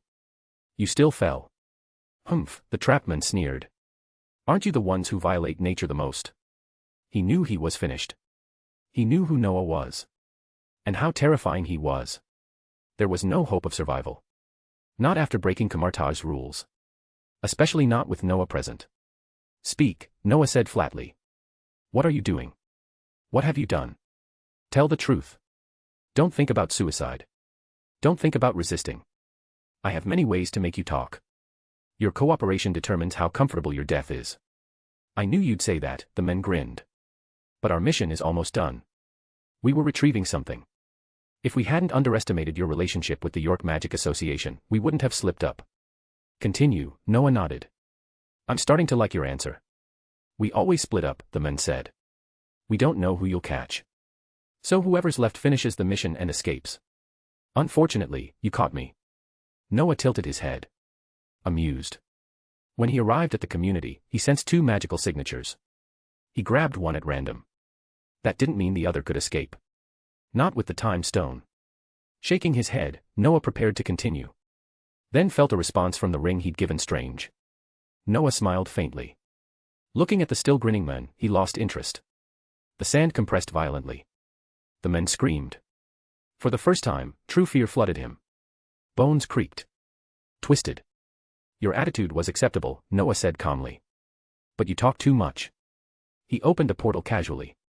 I'll ask your companion instead. Don't worry. He'll join you soon. But his mind will be messy. I plan to use magic directly. Find advanced chapters. And for more fan fiction. Backhand index pointing down. Backhand index pointing down. Support link, patreon.com/RioRaRyu. More bonus chapters. Every 250 power stones equals bonus chapter. Give me more power stones. Chapter 574, Chapter 574, we will give you an explanation. Sherlock, are you sure this will work? Everett followed Strange as they hurried toward the Lestrange residence, his voice tight with doubt. Even now, he wasn't convinced. Strange's plan was something that could work. Not something that was guaranteed to. To Everett, it felt ridiculous. Cassie was the one who had harmed her own sister. A woman that ruthless, how could she possibly reveal the truth just from pressure? And Adam Lestrange? Everett still felt that handling him this way was wrong. When that man transformed, he was terrifying. The physique, the claws, the sheer ferocity. Everett didn't think the two of them could handle it. Relax, John, Strange said evenly. Werewolves aren't as difficult as you think. Many exorcists deal with them easily. He was nervous himself. But he didn't let it show. Our goal isn't to kill him. Just put him to sleep. After that, it's simple. Damn it, Everett muttered. This still feels unreliable. Even so, he followed Strange to the front gate. One last question, Everett said. What if he realizes Cassie is missing too? I'll erase it, Strange replied quietly. If necessary, I'll make him forget the marriage entirely. That feels unethical, Everett sighed. All right. How do we get in? Strange looked at him like he was stupid. Then pressed the doorbell. Adam Lestrange recognized them and opened the electronic gate without hesitation. Have you found something, detectives? Adam asked. His tone was polite, but tired. Would you like a drink? Or is there something else? To be precise, Strange nodded, we have. Then he asked abruptly. Have you felt an unusual fullness in your stomach recently? Yes, Adam said after a pause. It's strange. Like I've eaten too much, but I don't remember doing so. Strange and Everett watched him closely. When Adam finished speaking, Everett glanced at Strange and gave a subtle nod. No deception. Strange exhaled quietly. Then his expression hardened. Golden light spilled from his body. Adam froze. His gaze sharpened. You're exorcists, he asked cautiously. No sorcerers. No, Strange said calmly. Exorcists. Then, without hesitation. Werewolf. Adam nodded instead of panicking. There's been a misunderstanding, he said. I'm registered with the Ministry of Magic. Legal residency. Didn't you check? Strange's heart sank. He hadn't. This wasn't how it was supposed to go. Adam wasn't panicking. He wasn't defensive. He just looked confused. Strange hesitated, wondering if he should stop. Then footsteps echoed from the stairs. Cassie appeared, her expression twisted with irritation. Why are you back? She snapped. I told you my sister disappeared on her own. Why won't you leave us alone? That was the fuse. Strange and Everett both knew there was no more time. Cassie being here made this the only chance. Strange acted instantly. He's a werewolf, he shouted. Stay back. Revelio. Hexagram runes flared in his hands. Golden magic burst outward. Strange knew the rules. A werewolf could keep its sanity when transformed. Unless exposed to the silver moon or forced by a potion. A berserk werewolf was unstoppable. He prayed Adam would remain rational. Ah. Adam screamed as his body convulsed. Silver gray fur erupted from his skin. Muscles expanded. Teeth sharpened. In seconds, a werewolf knelt before them. Why? Adam gasped, agony in his voice. Why are you doing this? I followed the law. I submitted everything to the ministry. Why? The cry echoed. Things had gone too far. But stopping now wasn't an option. Make sure your obliviate works, Everett swallowed hard and charged forward. Strange stayed silent. Everett's role was distraction. Strange would strike from behind. But he had overestimated Everett and underestimated the werewolf. In a single clash, Everett was sent flying. Adam hadn't even used his claws. Strange felt both relieved and alarmed. He's still sane. But this is absurd. Expelliarmus. Seizing the moment, Strange cast the spell. He avoided lethal magic. Golden force slammed into Adam, sending him crashing into the wall. The structure shattered. Adam lay among the rubble uninjured. Strange swallowed. Stop. No. Cassie screamed. Strange ignored her. He lunged forward, pinned Adam down, and punched him hard. The pain shot through his hand. Adam didn't even flinch. Blood flooded Adam's eyes. In the next instant, he reversed positions and slammed Strange to the floor. Claws closed around Strange's throat. Why? Air vanished. The pressure was unbearable. Strange struggled to breathe. Magic wouldn't come. His vision blurred. I'm running out of time. He forced out. Your wife. I know the truth, just one more step. Adam froze. The bloodlust faded slightly. His grip loosened. Don't speak. Strange sucked in air, coughing violently. We know you're a good man, he rasped. You followed the rules. We won't harm you. Believe me. We're just trying to uncover the truth. To do that, Adam snarled, you expose me in front of my family. You couldn't choose another way. Strange nodded weakly. You're right. This was our mistake. But we will give you an explanation. I'll hold you to that, Adam said quietly. Find advanced chapters. And for more fan fiction. Backhand index pointing down. Backhand index pointing down. Support link, patreon.com/RioRaRyu. More bonus chapters. Every 250 power stones equals bonus chapter. Give me more power stones. Chapter 575, Chapter 575, What You Call the Truth. Adam Lester desperately wanted an explanation. One that could truly convince him. He loved his wife too much. Now, he only wanted to know the truth about her. So even though he completely distrusted this exorcist, this magician who had shattered the peace of his life, Adam still chose to gamble. He slowly loosened his grip. Almost immediately, he felt something wrong. The exorcist had cast a drowsiness charm on him. Instead of panicking, Adam felt a strange sense of relief. As his resistance faded, drowsiness surged over him. Soon, his body could no longer move. Yet his consciousness remained. Damn it. Strange shoved the werewolf off him. In that brief instant, he completed another spell. Blood like plasma instantly splashed across the werewolf and all over Strange himself. No. Casey screamed. She lunged forward, throwing herself over Adam's blood-covered body. No. No. No. Why? Why is this happening? Madam, Strange said slowly, rubbing his still sore neck, I'm afraid you've misunderstood something. He's a werewolf. And he's the one who killed your sister. Him. Casey's face was streaked with tears. Her voice was hoarse. She screamed hysterically. What do you know? What do you know? You know nothing. You damned bastard, who told you to interfere? Why did you do this? What do I know? Strange replied calmly. Or rather, what do you know?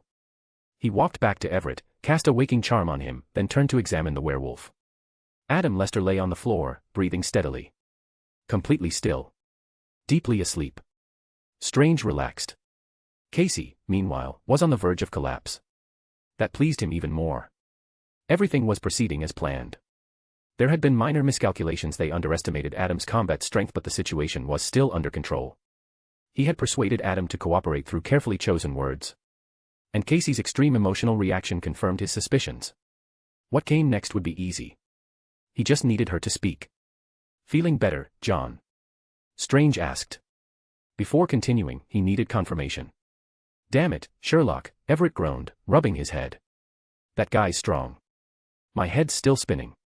Stop whining and get up, Strange said flatly. I've handled everything else. Seeing Everett awake, he didn't bother further. Strange walked toward Casey, who was still sobbing. He shook his head slowly. Your words are dangerously misleading, madam. Let me be clear. Your sister is dead. And the one who killed her is that werewolf. As he spoke, Strange watched her closely. He was nervous. So nervous that he almost reached for the truth serum. But he restrained himself. If she really was cooperating with magicians, forcing it now would be a mistake. What do you know? Casey glared at him with hatred. You know nothing. You're just a bastard stirring up trouble. Oh. Strange raised an eyebrow. Then it seems you do know something. Or are you his accomplice? Are you hiding him? Accomplice. Casey's expression twisted. She began to laugh hysterically. No. I caused my sister's death. Strictly speaking, it's all my fault. All of it. Oh. Strange deliberately put on a curious look. Behind his back, his hand signaled Everett. Record everything. Just as expected, believing Adam was already dead, Casey began to unravel. She confessed everything. And in the process, Strange realized some of his earlier assumptions were wrong. Casey had fallen in love with her brother-in-law, Adam Lester. In fact, she had met Adam first. But for reasons she never understood, Adam chose her sister, Mia. That choice shattered her. Jealousy consumed her. Time passed. Mia and Adam married. Casey's resentment deepened. She clung desperately to the hope of winning Adam back. She tried everything. Every attempt failed. She still didn't give up. Until this year.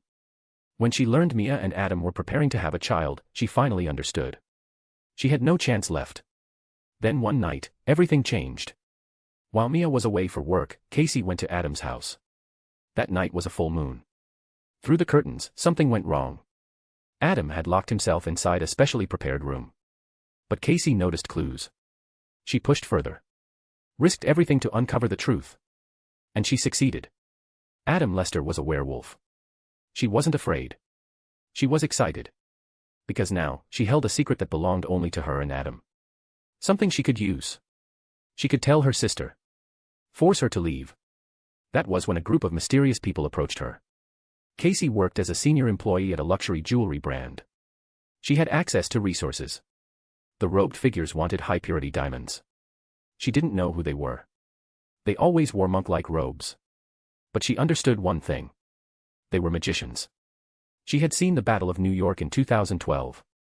She remembered the portals. Her thoughts shifted again. She agreed to trade. Her condition was simple. The magicians would reveal Adam's true nature to her sister. In return, she would secure the diamonds. She never imagined the nightmare that followed. She only wanted the truth revealed. But after casting a spell to knock Mia unconscious, those magicians threw her into the neighboring basement. Then they forced Adam to transform again. Everything spiraled out of control. When Casey followed them to observe, she witnessed it. Adam, fully transformed and out of control, devoured Mia alive. Her world collapsed. She regretted everything. Regretted ever cooperating with them. Then the magicians told her plainly. The job is done. Even more thoroughly than requested. She can do whatever she wants now. But if she breaks the agreement, more people will die. Casey had no choice. She obeyed. Using Mia's account, she purchased a batch of high-purity diamonds. Tonight was the agreed exchange. Now you know everything. Casey screamed, her face contorted. Look what you've done. Look what you've done. We only did what was necessary, Strange said quietly. He turned to Everett. Recorded. Yes, Everett replied. Perfectly clear. You. Casey stared at them blankly. She didn't understand. We apologize for using certain methods, Strange said, shaking his head. But you're a civilian. This must be handed over to civilian authorities. That's why we need testimony. Your own. For the first time, Strange smiled. The outcome was tragic. The situation complicated. It even involved Kamartaj's magicians. But it was over. He had completed his mission. What's the point of testimony now? Casey cried. This involves magicians. Who can handle that? S.H.I.E.L.D. Do you even know anyone in S.H.I.E.L.D.? She looked at Adam lying on the floor. Tears streamed down her face as she gently touched him. He's dead. It's over. Everything's over. I'm afraid he isn't dead yet, Strange sighed. As for whether we know anyone, that's not your concern. And as for your diamonds, I think dash. What do you mean, not dead yet? Before Strange could finish, a halo abruptly opened beside them. Strange's pupils shrank. A transparent, glass-like sword shot forward. Straight toward his chest. Find advanced chapters. And for more fan fiction. Backhand index pointing down. Backhand index pointing down. Support link, patreon.com/RioRaRyu. More bonus chapters. Every 250 power stones equals bonus chapter. Give me more power stones. Chapter 576, Chapter 576, you're still not there. Adam Lester felt like he was trapped in a nightmare. A nightmare he couldn't wake from. He never imagined that his wife had died by his own hands. And in such a cruel, desperate way. Adam wasn't an evil werewolf. He'd been infected as a child, bitten by another werewolf. Deep down, he was still human.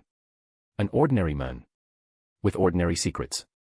He'd always known that Casey had feelings for him. But the one he loved was never Casey. It was her sister. Mia. And now, Casey's love had driven him to kill the woman he loved most. That truth crushed him.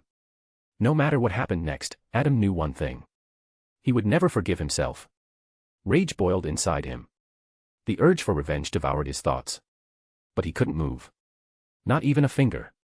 That damned exorcist's magic was unbearably unreliable. Honestly, Adam would rather have been knocked out by that bastard called Sherlock Holmes with a single spell. At least then he wouldn't have to stay awake. Wouldn't have to face the truth. A truth so horrifying it made him want to tear himself apart. Then things changed. Too quickly. A sorcerer arrived. Most likely the one who had caused him to kill his wife. At that moment, Adam wanted nothing more than to stand up. Even if he died. Even if he was killed on the spot. He wanted to bite this man. Just once.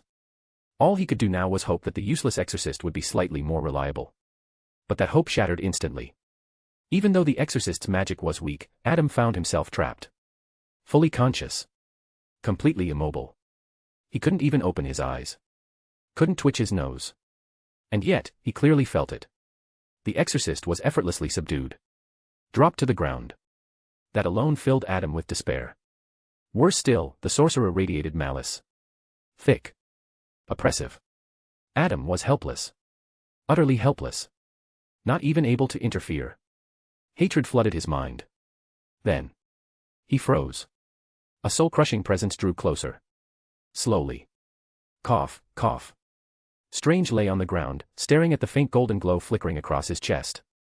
He also saw the attacker's distorted, furious expression. He understood. He'd been saved. The ring. The ring his mentor had left him.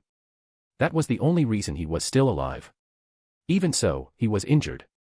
The sorcerer's eyes were clearly damaged. And that single attack told Strange something very clearly. Sorcerers were terrifying. Damn it. Why do you have his things? The sorcerer glared at Strange. How do you have them? No. No. That's impossible. Are you talking about my mentor? Cough. Strange coughed and slowly pushed himself upright. Noah Fennel. He's my mentor. I can tell you're from Camartage. But you don't get along with him. And what you're doing. It will get you punished. Punishment. The sorcerer sneered. You people completely misunderstand how the world truly works. The world will eventually become part of Dormammu. Like certain unlucky universes. Falling into darkness. The fanatic never finished his sentence. A calm voice interrupted him. And in the next instant, his body began to tremble. He knew who had arrived. Space inverted. Without warning. Without sensation. The world flipped. They were now standing in an inverted realm. Two figures stepped out of shattered space. Noah. And Nagini. Get up if you're not dead. Noah glanced at Strange on the ground. Then his gaze shifted. Straight to Caecilius' disciple. Tell me your name. Sorcerer. Dick. Dick Crouch. The men swallowed hard. Master Sorcerer Noah. You're obedient. Noah nodded. That's good. So, Sorcerer Dick. I'll give you one chance. I gave your companion one. I told him I didn't want to waste time before killing him. This time, I'll make an exception. Tell me exactly what you've done. We were only buying materials, Crouch said quickly. Master Sorcerer Noah. His body shook harder with every word. His mentor had warned them repeatedly. The most dangerous person in Camartage was Noah Fennel. Crouch had studied magical history. He knew exactly what kind of monster stood in front of him. A genius. An impossible one.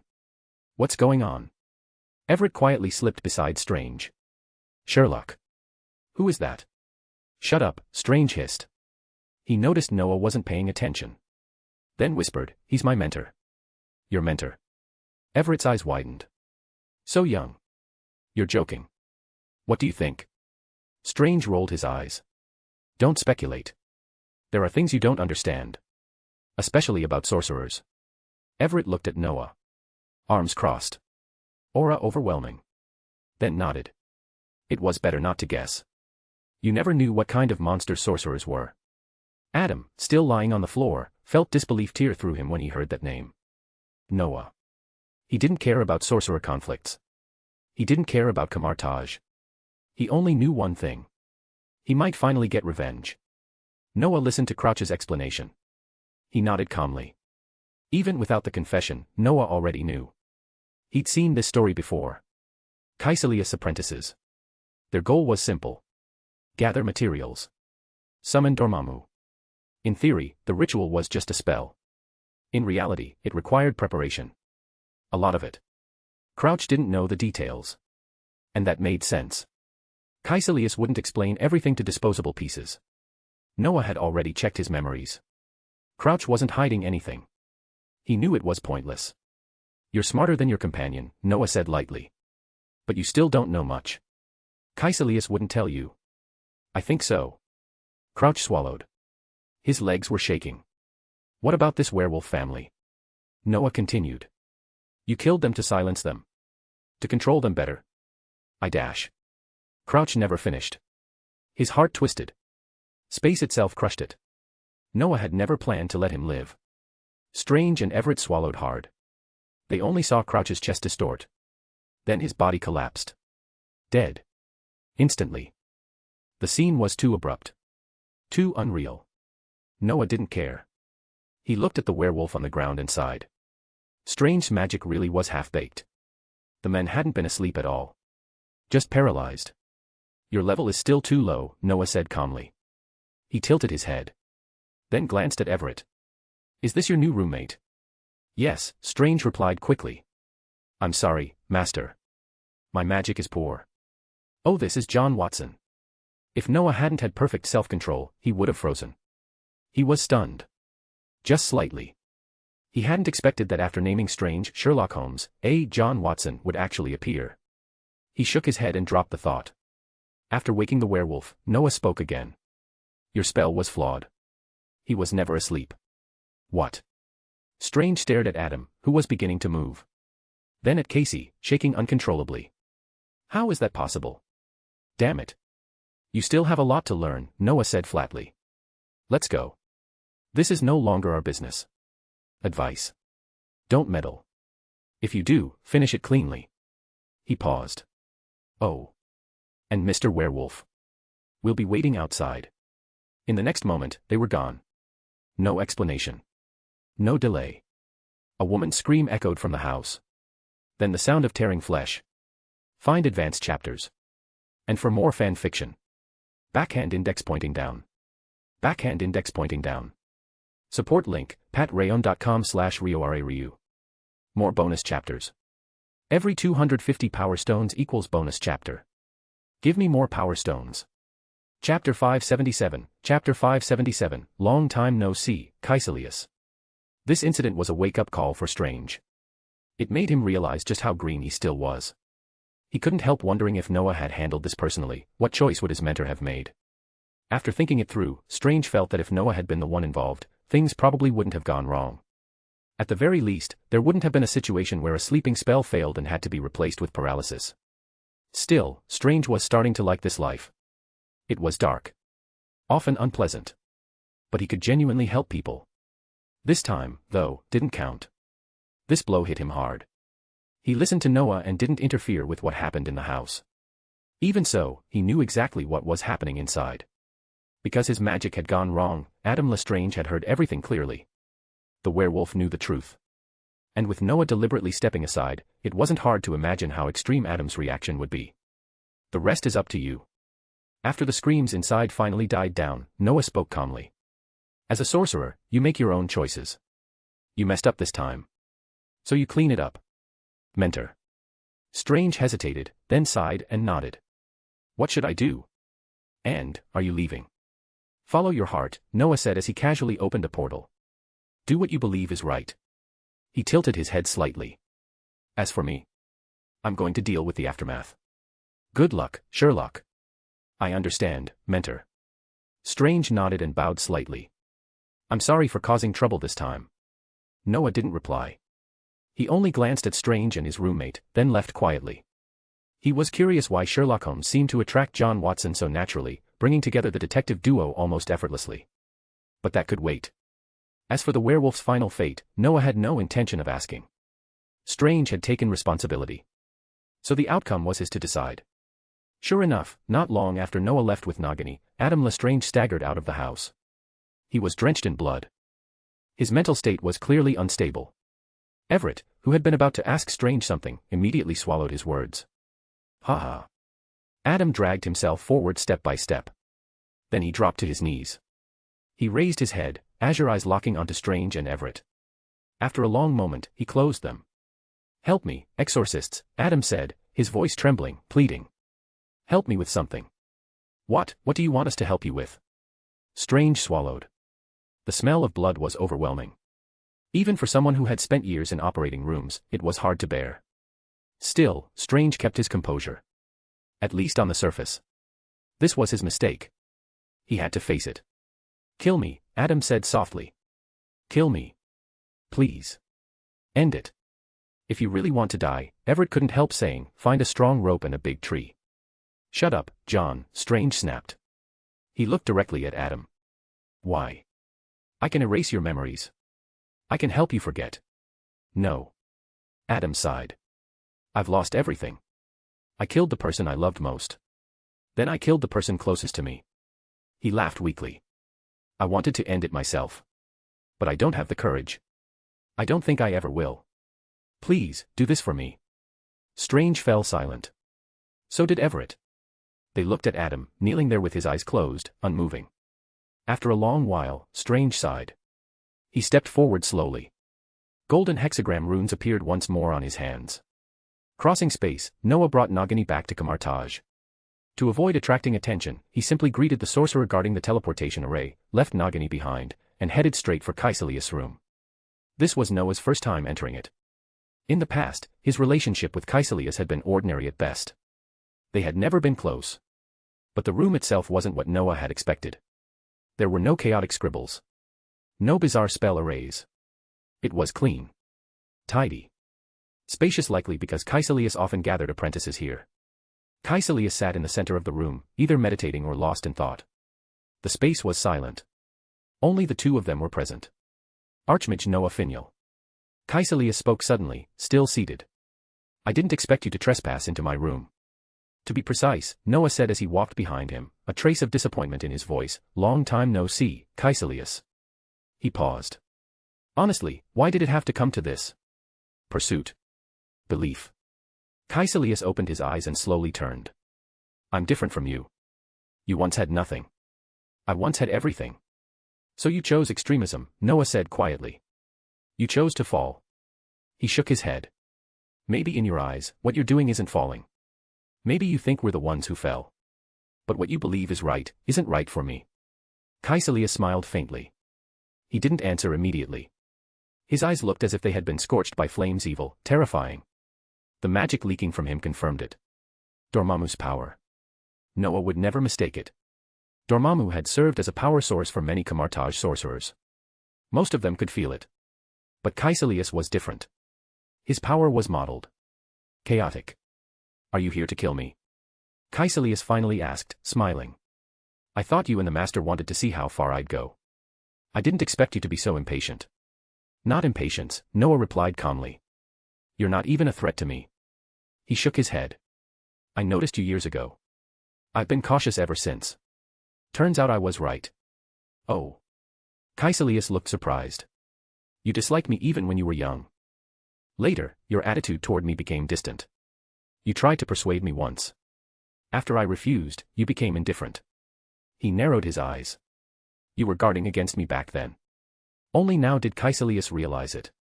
Looking back, Noah had always been distant with him. Cold, even. Yet Noah had good relationships with almost everyone else. Those with potential. Those without. Only Caecilius had been excluded. There had been chances to reconcile. When Noah mentioned his former professor, Caecilius had been tempted. Truly tempted. But it wasn't what he wanted. It wasn't the path he chose.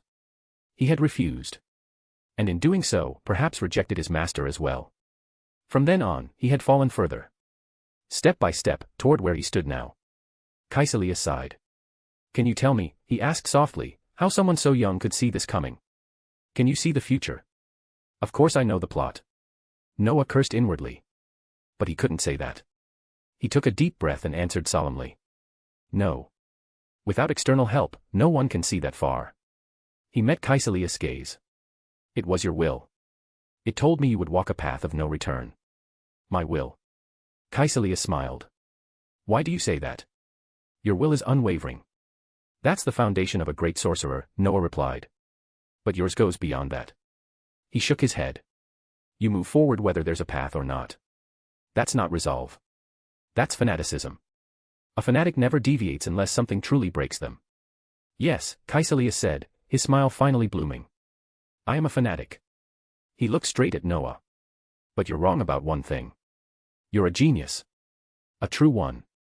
You'll never understand how I feel. He raised his hand slightly. The path I'm on isn't a dead end. I've already seen the dawn. As he spoke, a transparent, glass-like blade formed in his hand. Dark. Evil. Flowing with corrupted magic. Find advanced chapters. And for more fan fiction. Backhand index pointing down. Backhand index pointing down. Support link, patreon.com/RioRaRyu. More bonus chapters. Every 250 power stones equals bonus chapter. Give me more power stones. Chapter 578, Chapter 578, A Merciful Doom. Noah tilted his head. He genuinely didn't care about Caecilius' strength. Caecilius' explosive power was already close to 8th order, which was admittedly surprising. But to Noah, it was still far from enough. With a casual wave, a faint golden glow enveloped him. Just as Noah was about to flick his finger, he suddenly frowned. Then relaxed. The golden glow flowed freely, and in the next instant, the entire space twisted violently once more. Caecilius' room became the center point. Everything around it spiraled inward like the gears of a clock. Even the ground warped. Caecilius could barely keep his footing. Only Noah remained unmoved. He stood calmly, looking at Caecilius with a faint smile. Then, Caecilius lost sight of him. Before he could react, a searing pain erupted behind him. Noah had appeared at his back without warning. Caecilius endured the pain and slashed backward with his knife. But before the blade could fall, his vision flashed. He was transported again. There was no dizziness. Caecilius was still an excellent camouflage sorcerer. But Noah's casting speed was simply too fast. So fast that resistance was meaningless. It was as if Noah never needed preparation. In the blink of an eye, without any perceptible magic flow, everything was already done. Damn it. That hellish heat surged again. Caecilius immediately tried to seize control of the mirror dimension. The mirror dimension belonged to no one. Or rather, it could belong to anyone. Strange had once made the same mistake. He had nearly dragged Mordo to death with him. If the Ancient One hadn't arrived in time, that would have been the end of everything. Noah was not that half-baked Strange. He never was. Noah was a top-tier sorcerer. He would never allow such a thing to happen. The moment Caecilius' magic fluctuated, Noah understood his intent. Without hesitation, Noah's magic surged again. Caecilius' expression darkened instantly. He couldn't seize control. He couldn't even manipulate a trace of spatial energy. Noah's mastery of space crushed him completely. Despair crept in. Feeling the heat approaching, Caecilius could only hurriedly erect a magic barrier behind him. But in the next moment, the heat vanished and reappeared in front of him. There was no chance to respond. Caecilius was engulfed instantly. Endless flames roared. They burned as if they would incinerate him alive. He couldn't resist. He could barely even cast spells anymore. Caecilius sighed softly. He knew he was finished. He was no match for Noah. Only now did he truly understand how far the boy he once bullied in physical combat lessons had gone. There was unwillingness. But no resentment. Failure was failure. If he couldn't even face that, then his life would amount to nothing. Preserving the last shred of a sorcerer's dignity. That was his final thought. Then the flames began to fade. Space shattered like broken glass. The mirror dimension collapsed. In the blink of an eye, Caecilius found himself lying on the ground. Exactly where he had been sitting before. He hadn't moved. Hadn't done anything. Noah stood not far away, quietly watching him. Behind Noah, a faint golden portal shimmered. You're too weak, Noah said calmly. So weak that I have no interest in killing you. Cough, cough. Caecilius covered his chest and slowly sat up. It's not that you don't want to.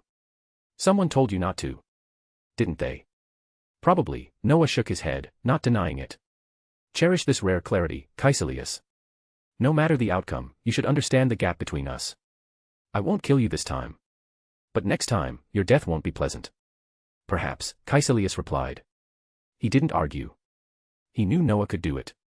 This wasn't just defeat. He knew Noah hadn't even used dragon blood. That apocalyptic magic. The flames that once bloomed over New York. The power that erased countless aliens in an instant. Noah glanced at him indifferently, then turned and walked into the portal. It vanished as he stepped through. When Noah appeared again, he was already in the Ancient One's room. Teacher, Noah greeted, then sat obediently across from her. You wanted to kill him, the Ancient One said as she poured tea. I felt it. You really wanted to kill Caecilius, didn't you? Yes, Noah answered plainly. I think playing games like this only makes things worse. He's going too far. If you hadn't contacted me, I would have made the killing move. The Ancient One smiled. She didn't deny it. When Noah arrived at Camartage, he had already informed her. And when he went to Caecilius' room, she had already considered the outcome. Although Noah didn't fully understand her reasoning, he didn't mind sparing Caecilius for now. In his eyes, Caecilius was insignificant. He was no longer the naive boy who had arrived at Camartage 20 years ago. As for Dormammu, Noah wasn't worried. Before reaching 11th Order, the Ancient One could deal with him. Let alone now. And Noah knew how to handle him too. With enough patience, he could discuss Dormammu into retreating. It does seem excessive, the Ancient One sighed. His apprentice disturbed the mundane world with magic. That violates the laws. Your methods were cruel. But you upheld order. Noah shrugged. He didn't argue. It was maintaining order. He had been ruthless. If he had reacted sooner, perhaps none of this would have happened.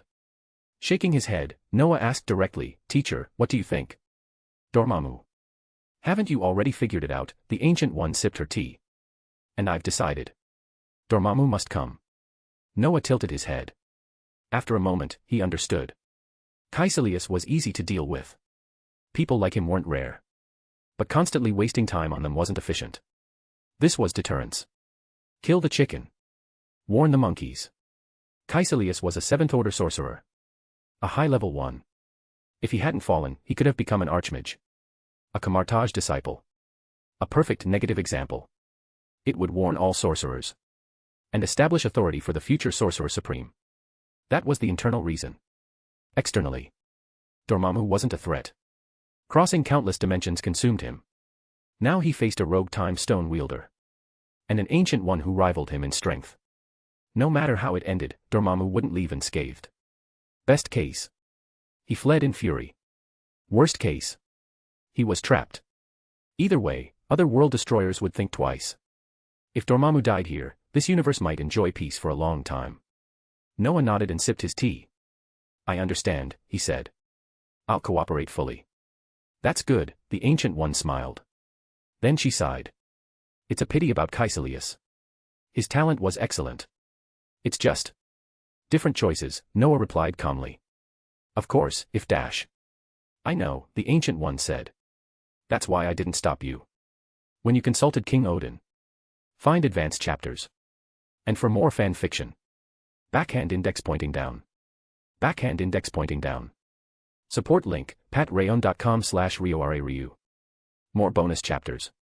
Every 250 power stones equals bonus chapter.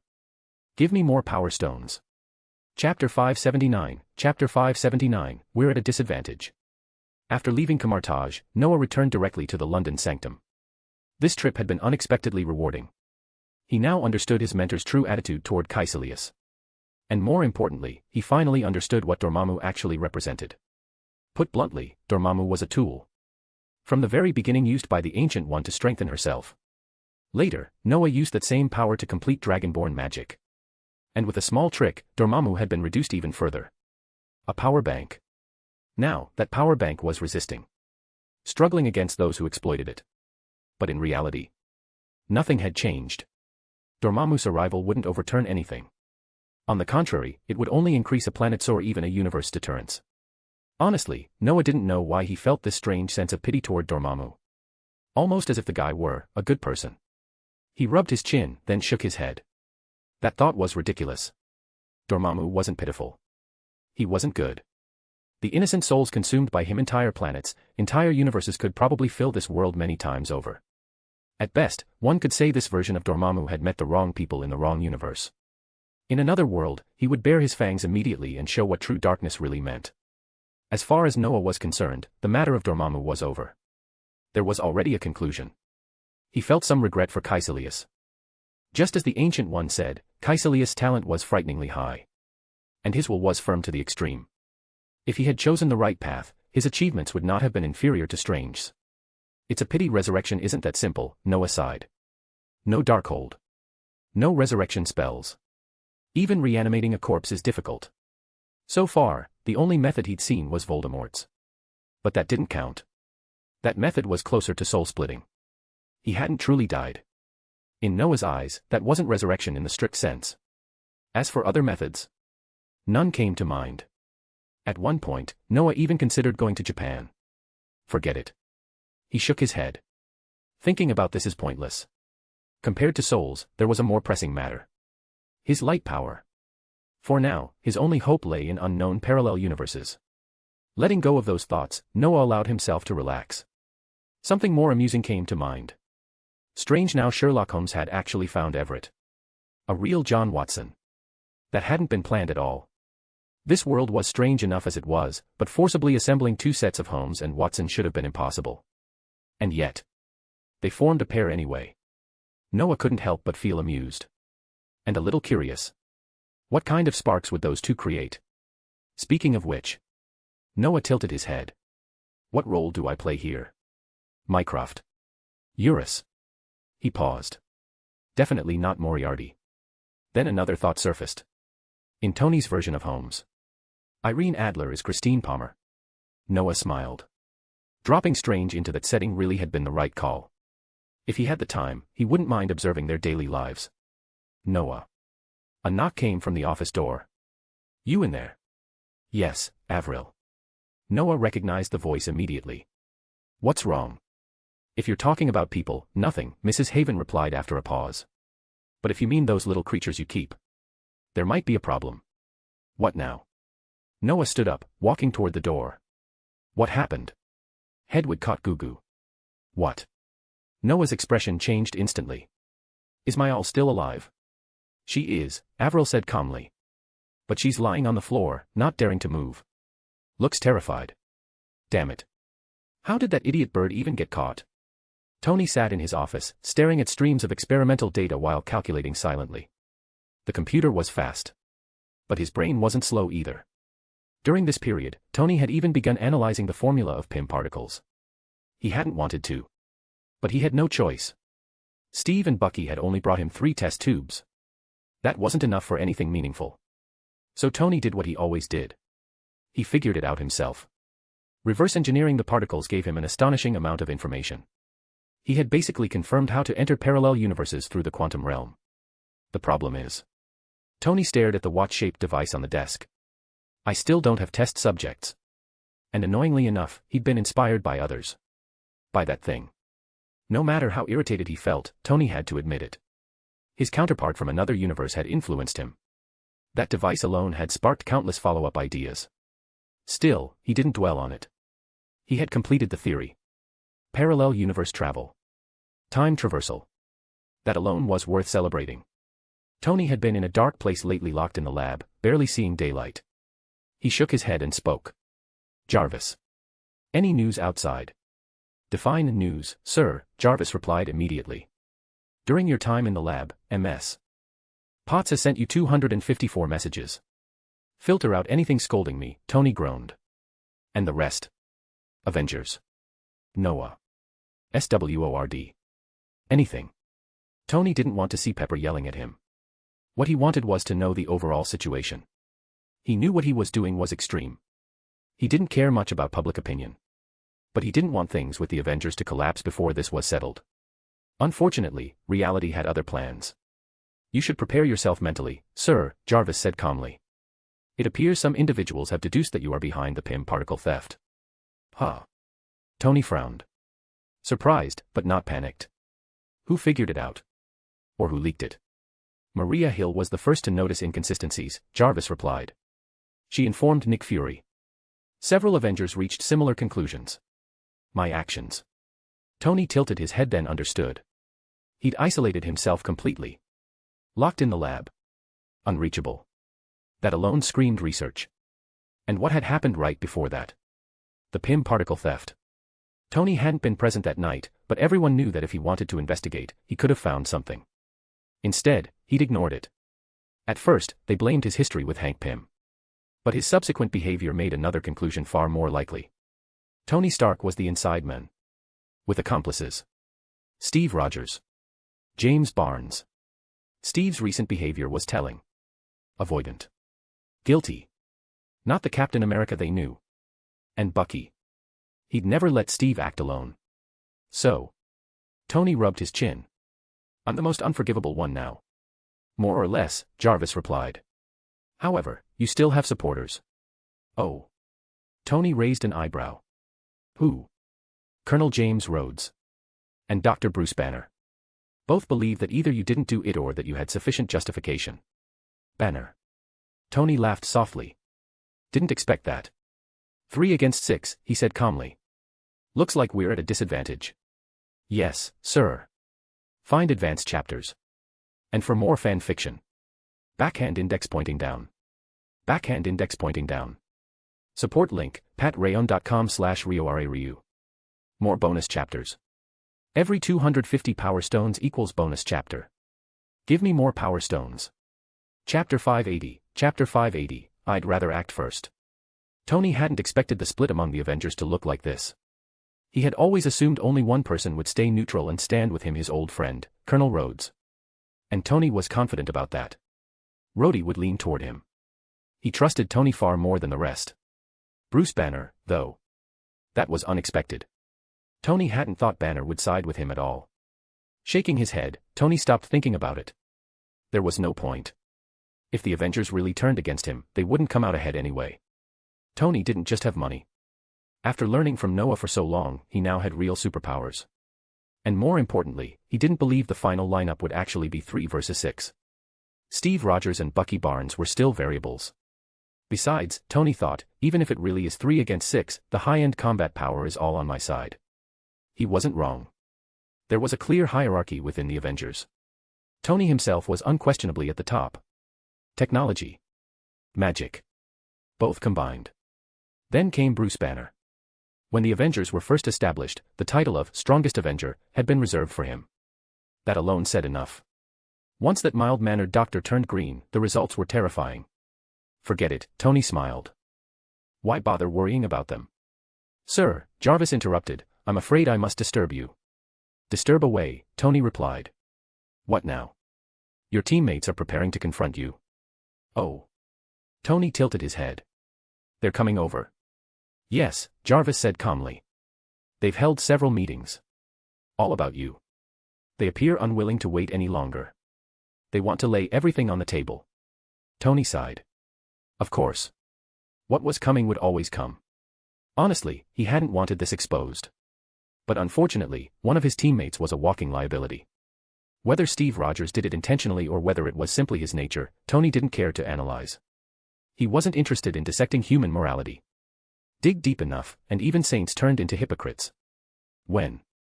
Tony asked. Possibly today. Possibly tomorrow, Jarvis replied. Additionally, Director Nick Fury has sent you a message. Fury. Tony raised an eyebrow. What did that bald head want now? Another lecture? Put it up, Tony said. The screen lit up. Fury's face appeared. Tony, Fury said, I know what you're dealing with. I checked it with that person. That bastard really knows how to stir trouble. But listen carefully. If you're exposed, deny everything. Absolutely deny it. Don't admit a damn thing. Tony stared at the screen, then let out a helpless laugh. He hadn't expected Fury to back him like this. Then again, Fury probably wasn't worried about Tony. He was worried about the Avengers. What Tony had done was serious enough to tear the team apart. And Tony's combat strength was too extreme. If things truly escalated, the Avengers could collapse on the spot. As their creator, Fury didn't want that outcome. The easiest solution was simple. Tony denies everything. Meanwhile, Fury prepares a scapegoat. Someone who stole the Pym particles. Too bad, Tony said quietly. I probably won't give him what he wants. Jarvis, he said aloud, contact all Avengers. Tell them I have something to announce. Yes, sir. A pause. To confirm, Jarvis added, are you planning to reveal everything? Of course, Tony replied with a casual smile. Rather than waiting for them to knock on my door, I'd rather act first. Understood, sir. Can you stop shaking? Noah glanced sideways, exasperated. The little owl on his shoulder was trembling non-stop. Yesterday scared you that badly? Just the night before, this owl who had followed him for nearly 20 years had been ambushed by Gugu. Pinned to the ground. Struggling helplessly. Noah still felt his throat tighten remembering it. Magical and alien creatures were ridiculous. Especially Gugu. That bored expression at the end had left Noah speechless. Same gender. Different species. What kind of nonsense was that? In the end, Gugu left with BD1, who had babbled for half an hour straight. All that remained was a shivering Hedwig. Noah stared at her. Scumbag, no. That doesn't sound right either. He gave up. Since then, Hedwig hadn't dared leave his side. She even insisted on standing on his shoulder. Normally, Noah wouldn't allow that. If she were an eagle or a hawk, maybe. But an owl. A small, fluffy one. Walking around like this was embarrassing. I'll make an exception, Noah sighed. He genuinely couldn't understand her. She had once flown across ocean's Hogwarts to Camartage without getting eaten by sea eagles. And now she was terrified, despite being completely unharmed. Shaking his head, Noah suddenly remembered something. Should he try transfiguration on her? Hedwig stiffened. Then trembled harder. A faint golden glow appeared around Noah. The owl closed her eyes, resigned. Then. The phone rang. Noah frowned and stopped. Picking it up, he saw the caller. Strange. Noah rubbed his chin. He wasn't sure what Strange wanted, but he had nothing urgent to do. Why not, he muttered. Golden light flickered. The next instant, Noah appeared inside 221B Baker Street. Strange stood there holding his phone, completely stunned. Everett looked even worse. What's with those faces? Noah asked casually. He sat down. Get me a cup of milk tea. And find something for this little one to stand on. She's been on my shoulder all night. Ah yes, master, Strange replied immediately. John, help me. Milk tea. And bring the hanger from your room. Why mine? Everett muttered. But he moved anyway. He had learned his lesson. Sorcerers who came and went without warning were not people to provoke. Especially ones like this. All right, Noah said lazily, tell me what's wrong, Stephen. You're adapting faster than I expected. By the way, how's John Watson? Your new roommate. Yes, master, Strange nodded. He's a former CIA agent. Fired, I think. He's helped me a lot. I suspect he's using a fake name. But I'm not using my real name either, so. A wise choice, Noah said, nodding. Otherwise, what would become of Sherlock Holmes and John Watson? That wouldn't do. Noah also confirmed something. This John Watson was indeed Everett Ross. Why he ended up with Strange didn't matter. Noah could toss that problem to Fury. Fury would investigate it thoroughly. Enough of that, Noah said, waving a hand. He looked directly at Strange. So. What do you want from me? Strange swallowed. Master. I wanted to talk about what happened after you left last night. Find advanced chapters. And for more fan fiction. Backhand index pointing down. Backhand index pointing down. Support link, patreon.com/RioRaRyu. More bonus chapters. Every 250 power stones equals bonus chapter. Give me more power stones. Chapter 581, Chapter 581, you must decide for yourself. Strange gathered the hexagram. Golden magic condensed wildly in his palm. He knew his spellcasting still had serious flaws. As a beginner, his experience was far from sufficient. He didn't know the killing curse. He hadn't mastered high-level offensive spells like Sectum Sempra, which Noah had learned much earlier. But he did have alternatives. The bone-breaking curse, for example, though in his hands it often degraded into a simple fracturing charm. This time was different. He had time. He had focus. He had energy. Strange believed he wouldn't fail. As his limited magic reached its peak, he felt the spell stabilize. There shouldn't be any problems. Then he glanced at Adam Lestrange. The werewolf knelt on the ground, eyes closed, waiting quietly for death. And Strange hesitated. To be honest, he had never thought he would soften at a moment like this. As a top neurosurgeon, he had witnessed countless moments of life and death. Partings. Failures. Endings. He had believed that compassion like this wouldn't touch him anymore. But he was still human. Completely human. He couldn't ignore the humanity still left in this werewolf. And he couldn't bring himself to kill someone who had already lost everything, whose spirit was utterly broken. Strange sighed. He knew he couldn't go through with it. Still, the werewolf wasn't resisting. And that gave Strange another option. If nothing else, this could be his own form of redemption. I'm sorry, Strange sighed inwardly. I really can't do it. In the next moment, he quietly altered the spell structure of the bone-breaking curse. The golden hexagram flared. Light surged. A stream of golden brilliance rushed directly into Adam's mind. Adam collapsed. Completely motionless. As if dead. Strange let out a long breath. That spell had nearly drained him dry. Because his earlier attempts had always failed, he had overcommit this time. The backlash left him dizzy. But it was over. Everett stood nearby, clutching his head, clearly having no idea what had just happened. Strange, however, felt calm. Relieved. Even satisfied. At the very least, he believed he had done something meaningful. So, Noah said calmly, accepting the black tea Everett handed him, you forced yourself to cast Obliviate on that werewolf. He glanced at Strange, exasperation clear in his eyes. It looks kind. But it's forced. A spell isn't good just because you pour everything into it. The rhythm. The cadence. That's the core. Thank you for the guidance, Strange replied humbly.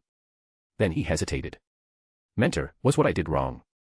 Right or wrong isn't for me to judge, Noah said evenly. Our environments are different, Sherlock. He glanced at Everett. Then deliberately used Strange's current name. I entered the magical world at 11. The education I received. The values I developed. They're completely different from yours. He took a sip of milk tea. It's good that you have your own judgment. And you should trust it. Trust his own judgment. Strange looked at Noah, who sat there drinking milk tea as if nothing mattered, and slowly nodded. They really were different. In upbringing. In mindset. In how they approached the world. Noah might want control over his apprentice, but he had no interest in molding a puppet. Only in extreme circumstances would he force obedience. Otherwise, he preferred bonds formed through understanding. I understand, Strange said. I know what I should do. Good, Noah said, draining his cup.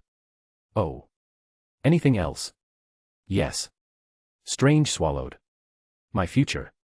Do you have any plans for me? Future plans. Noah tilted his head. Of course he did. Become a top-tier sorcerer. Then maybe see if you're qualified to touch the Mind Stone. But he understood what Strange was really asking. Whether he could return to being a doctor someday.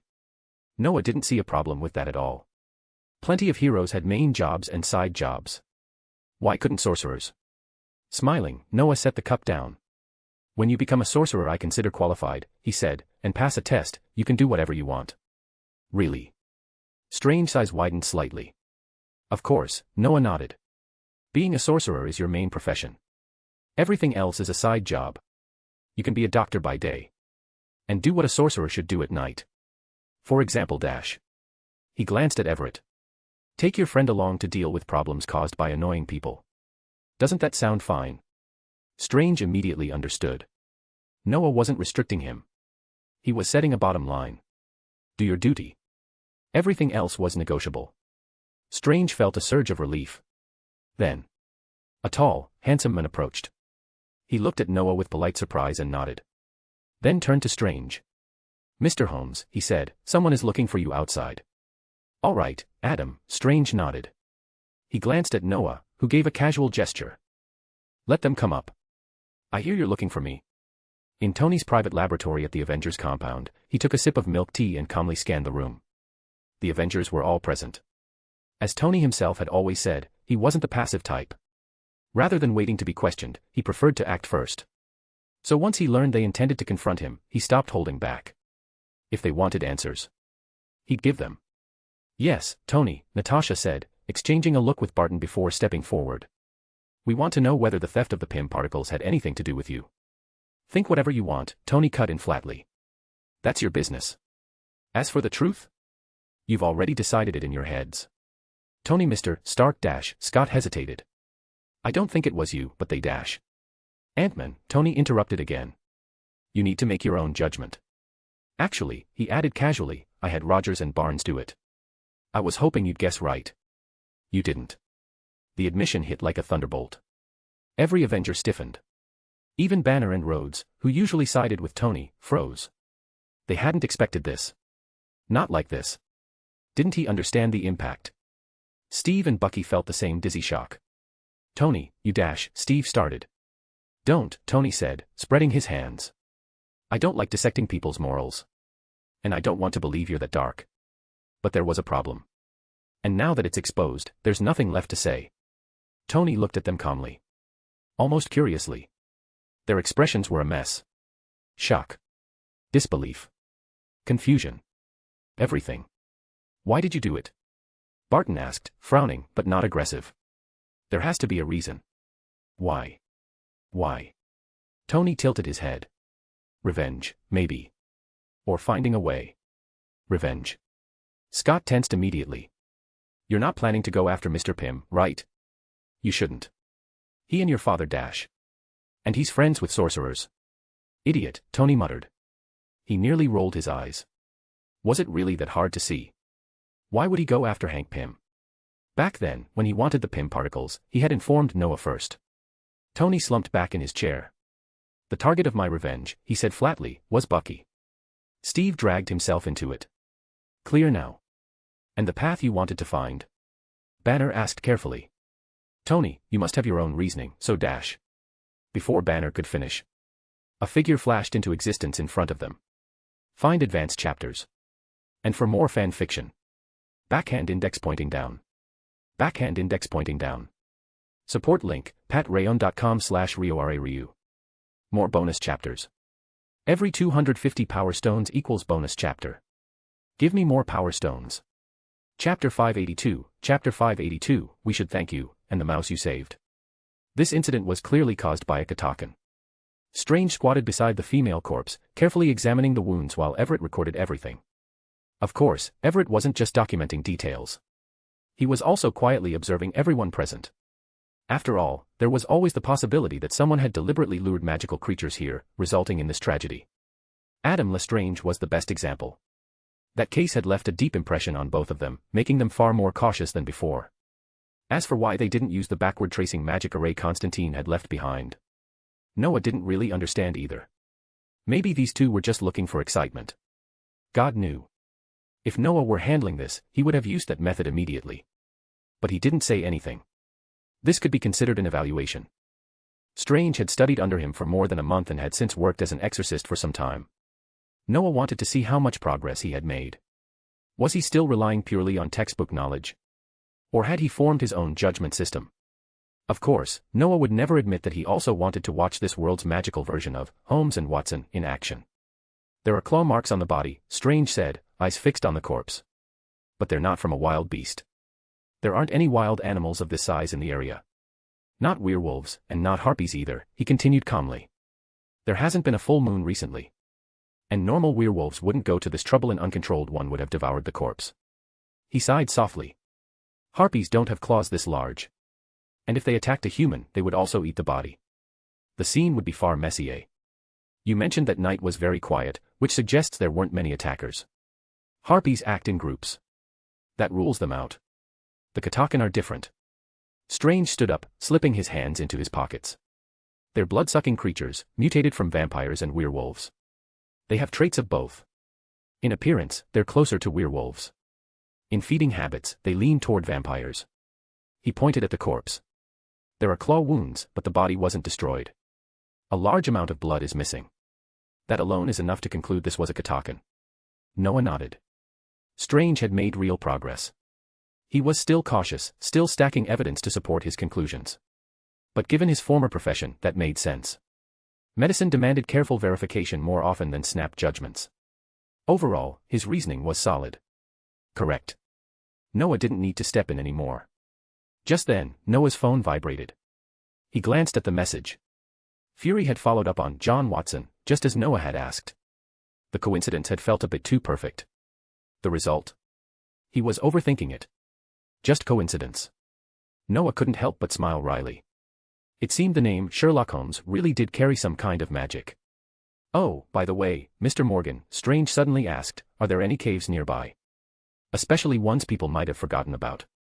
I don't think so, Morgan said after thinking for a moment. But there is an abandoned cellar. No one's been there for at least 50 years. That settled it. Katakan hated sunlight and the full moon. They inherited the weaknesses of both vampires and werewolves. Dark, hidden places were their natural habitat. With the location identified, everything else became simple. Watching a detective track down a monster was, admittedly, pretty interesting. As for dealing with the creature itself, Noah didn't need to worry. Something that could be handled with a simple daylight charm didn't deserve his concern. No matter how strong it was still just a monster. But sticking around to watch feels a bit dash. Noah's thoughts cut off abruptly. He sensed a strange spatial fluctuation. It was brief. Subtle. But unmistakable. The feeling was similar to when he traveled through cosmic space to a parallel universe. Someone's here. Noah frowned, then immediately relaxed. The source was the Avengers compound. And the aura was familiar. Very familiar. Noah smiled. He knew people from that universe wouldn't stay quiet. But he hadn't expected him to be the one who showed up. Sherlock, Noah said calmly, already preparing to leave. Handle the rest. I've got something more important to deal with. Of course, Mentor, Strange replied respectfully. The ordinary people nearby were completely confused. Then they watched as Noah's body shimmered with golden light. And vanished. Only then did they realize what they had been standing next to all along. A real sorcerer. Noah didn't care what they thought. When his vision cleared again, he was already at the Avengers compound. He looked around. This seemed to be some kind of assembly. He didn't dwell on it. His gaze locked onto a somewhat plump figure. I have to say, Noah said flatly, you really are a troublemaker. Why aren't you off on some interstellar trip, Thor? Yes. The uninvited visitor was Thor. To be honest, Noah had always assumed the first one to sneak over would be Tony. He hadn't expected to be wrong. The first arrival was Thor. Ah, well, Fat Thor scratched his head. Our universe's Tony already figured out your coordinates. So I figured I'd drop by. Then he froze. Wait. How did you know I was planning an interstellar trip? His eyes widened. Don't tell me you looked at my future again. Noah spread his hands. He didn't answer. His silence was answer enough. Whether by the time stone or by knowing the plot, the result was the same. Noah glanced at Thor's belly and patted it. How are you still this fat? It's been ages. That cheese sauce and beer still not digested. It's divine power. Thor protested, swatting Noah's hand away. Not cheese sauce. And you guys only left less than a week ago. Without even saying goodbye. That was too much. Especially you. Noah had left in a hurry. He'd even forcibly taken Thor and Loki back with him. The Avengers of that universe hadn't been happy about it. Strange had told him as much. The biggest issue was that Noah hadn't helped resurrect Natasha at all. Fortunately, Tony had planned ahead. He'd slipped trackers onto Thor and Loki from Noah's universe. That was how this version of Thor managed to show up here. In Noah's eyes, though, he was just here to mess around. I already helped you deal with Thanos, Noah said casually. Isn't that enough? Besides, I didn't leave without saying goodbye. I said hello to Strange. Their conversation left the Avengers present completely stunned. Especially their Thor. This version looked nothing like the muscular god they remembered. And what were they talking about? Our universe. Dealt with Thanos. Confusion spread through the room. Only Tony watched Thor with keen interest. That expression caught Scott Lang's attention. Then Scott's eyes widened. He pointed at Fat Thor. You dash. You're Thor from the future. Hello, little ant, Fat Thor waved cheerfully. Yeah. You could say that. He paused, then added seriously, honestly, I should thank you. Thank me. Scott blinked. For what? For saving our universe, Thor replied. Your idea made it possible. My idea. You don't need to understand it, Thor said. But really, the biggest thanks go to the mouse. The mouse. The one that freed you from the quantum realm, Thor said calmly. If not for that, we wouldn't have been saved either. What? Scott froze. I went to the quantum realm. Find advanced chapters. And for more fan fiction. Backhand index pointing down. Backhand index pointing down. Support link, patreon.com/RioRaRyu. More bonus chapters. Every 250 power stones equals bonus chapter. Give me more power stones. Chapter 583, One Fool, One Slow. Noah was genuinely curious where Thor had learned that the being who saved that world was actually a mouse. Then he understood. Surveillance was probably the most honest storyteller. Noah smiled and didn't pursue it. The Avengers, however, were completely stunned. They had never imagined that something so absurd could exist in this world. Bruce Banner hesitated for a moment, then looked at Fat Thor. Thor. Can I ask something? In your world dash. He. Scott cut in suddenly. Mr. Thor, please don't say it. And you too, big guy. Dr. Banner. Whether you ask or not, I don't want to know. I don't want the future to change just because you said something. What are you talking about? Banner looked at him, confused. What change? Haven't you seen Back to the Future? Scott asked incredulously. Or Terminator, The Time Machine, all of them. They all talk about how going back and messing with things changes the future. This Thor is from the future. Scott didn't finish his sentence. But everyone understood. Curiosity about the future was natural. But so was fear. No one knew what kind of future awaited them. If they accidentally changed it. If it became better, fine. If it became worse, that would be disastrous. That wasn't what anyone wanted. And it was exactly what they feared. A bunch of idiots, Tony said, rolling his eyes. Then he glanced awkwardly at Rhodey, whose expression had darkened. Sorry. Not you. Although you're sometimes an idiot too, as long as you're on my side, you don't count. Tony. Rhodey's mouth twitched. After a long pause, he took a breath. So. What actually happened? I'll tell you, Fat Thor said, spreading his hands. Then he looked at Rhodey. Good to see you healthy. Even if your mouth is still annoying. Healthy, me. Rhodey froze. Then his expression darkened further. Don't tell me my future self ends up screwed. Thor nodded without hesitation. The Rhodey of his universe had it rough. Lower body paralysis. Without Tony's help, he'd have spent the rest of his life in bed. Optimism only went so far. Pain like that broke people. The best outcome was finding someone who could heal him someday. A sorcerer, perhaps. Like Strange. The worst. Lying there until death. Yes, Thor said bluntly. Very bad. He dropped into a seat with a thud, then looked at Tony. By the way, buddy. Got any Bloody Marys? Or something stronger? Tony's mouth twitched. Jarvis, he said stiffly, get the fat guy one. Thank you, Tony, Thor laughed happily. But remember. I'm the strongest Avenger. Not some, Mr. Hotspot. All right. Back to the point. He straightened slightly and looked at Scott. Little ant. Everything you said is nonsense. Because, Thor continued calmly, we're not from the same universe. And more importantly dash. If you go to the past, that past becomes your future. And your future has already become your past. Understand? His words were concise. Blunt. And clearly borrowed from Banner's explanations. No one present was stupid. They understood immediately. Things didn't work the way Scott imagined. So all those Back to the Future movies are bullshit? Scott asked, stunned. Of course, Thor shrugged. We've already done it. Honestly, I envy you. Your universe is much safer. A lot of things haven't happened yet. Like what? Rhodey asked. Now I really want to know how I got hurt. That's simple, Thor said, smiling.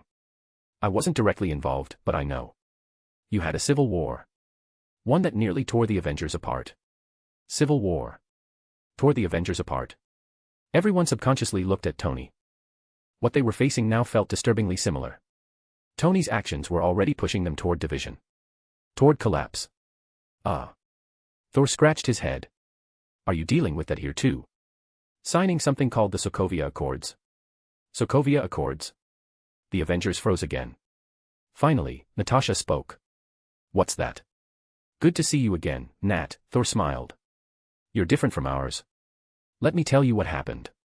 Thor spread his hands and began recounting events from the Ultron incident onward. Ultron. The spark that ignited everything. Thor had been there. He knew the details. He wasn't a great storyteller. But no one looked away. When Thor described how Ultron created by Tony with good intentions nearly destroyed the Earth by lifting Sokovia into the sky, everyone tensed. When he said they finally stopped it, relief followed. But it didn't end there. After Sokovia, divisions appeared. Those who supported Tony. Those who supported Steve. The Avengers nearly split. They fought. Steve's side fled or went underground. Tony's side carried infamy. Tony himself suffered the most. Misunderstood. Blamed. And the fuse? The Accords. And a man named Zemo. But the final blow. Bucky killing Tony's parents. Damn it. Every Avenger turned to Bucky. Shock. Disbelief. They knew he'd been controlled. But hearing it was different. Suddenly, Tony's choices made sense. Even Scott understood. Tony's target had never been Hank Pym. It was Bucky. Steve was involved only because he refused to abandon his friend. Then why Hank Pym? No one understood. But no one interrupted Thor. They wanted to hear everything.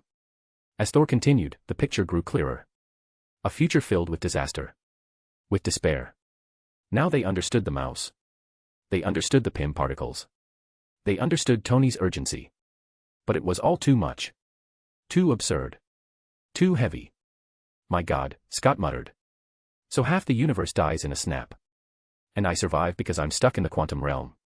And I get rescued by a mouse. Pretty much, Thor nodded. Then what? Steve asked grimly. What happened next?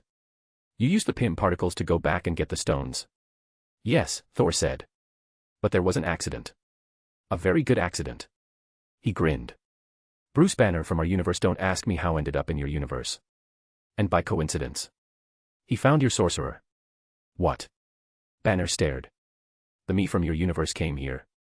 You said that sorcerer helped you. Don't tell me. All eyes turned to Noah. No one could forget Thanos' snap. No one could forget Thor saying that this sorcerer had killed Thanos. Then another realization hit. In Thor's universe, the strongest sorcerer wasn't Noah. It was Stephen Strange. The same Strange who had visited Tony and vanished. The implications were terrifying. A sorcerer from another timeline. Another universe. Defeating Thanos. Natasha suddenly looked at Tony. Tony. Are you trying to go back in time? Finally, Tony said, cracking a smile, someone smart. If another version of me can do it, why can't I? And Scott and Pym dash. One's a fool. One's slow. I'd have to wait years for them. Find advanced chapters.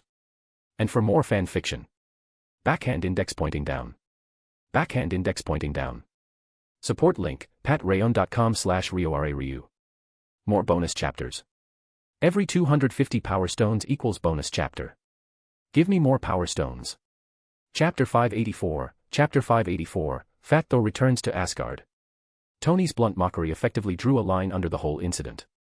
It had to be said, Fat Thor's timing was terrifyingly precise. Or perhaps, without realizing it, he had directly strangled a potential civil war in its cradle. Everyone understood Tony's intentions. Everyone also understood that as long as no one deliberately sought death, nothing would actually go wrong. So the Avengers reached a tacit agreement. They knew nothing. This was done by outsiders. Who exactly did it would require investigation. As for how long that investigation would take, unknown. Tony had no objections. To be honest, he wasn't afraid of trouble, nor did he particularly care. If anything, having one less headache wasn't a bad thing. More importantly, Tony was curious. Curious about what Noah had done in that universe. Noah had already told him from his own perspective.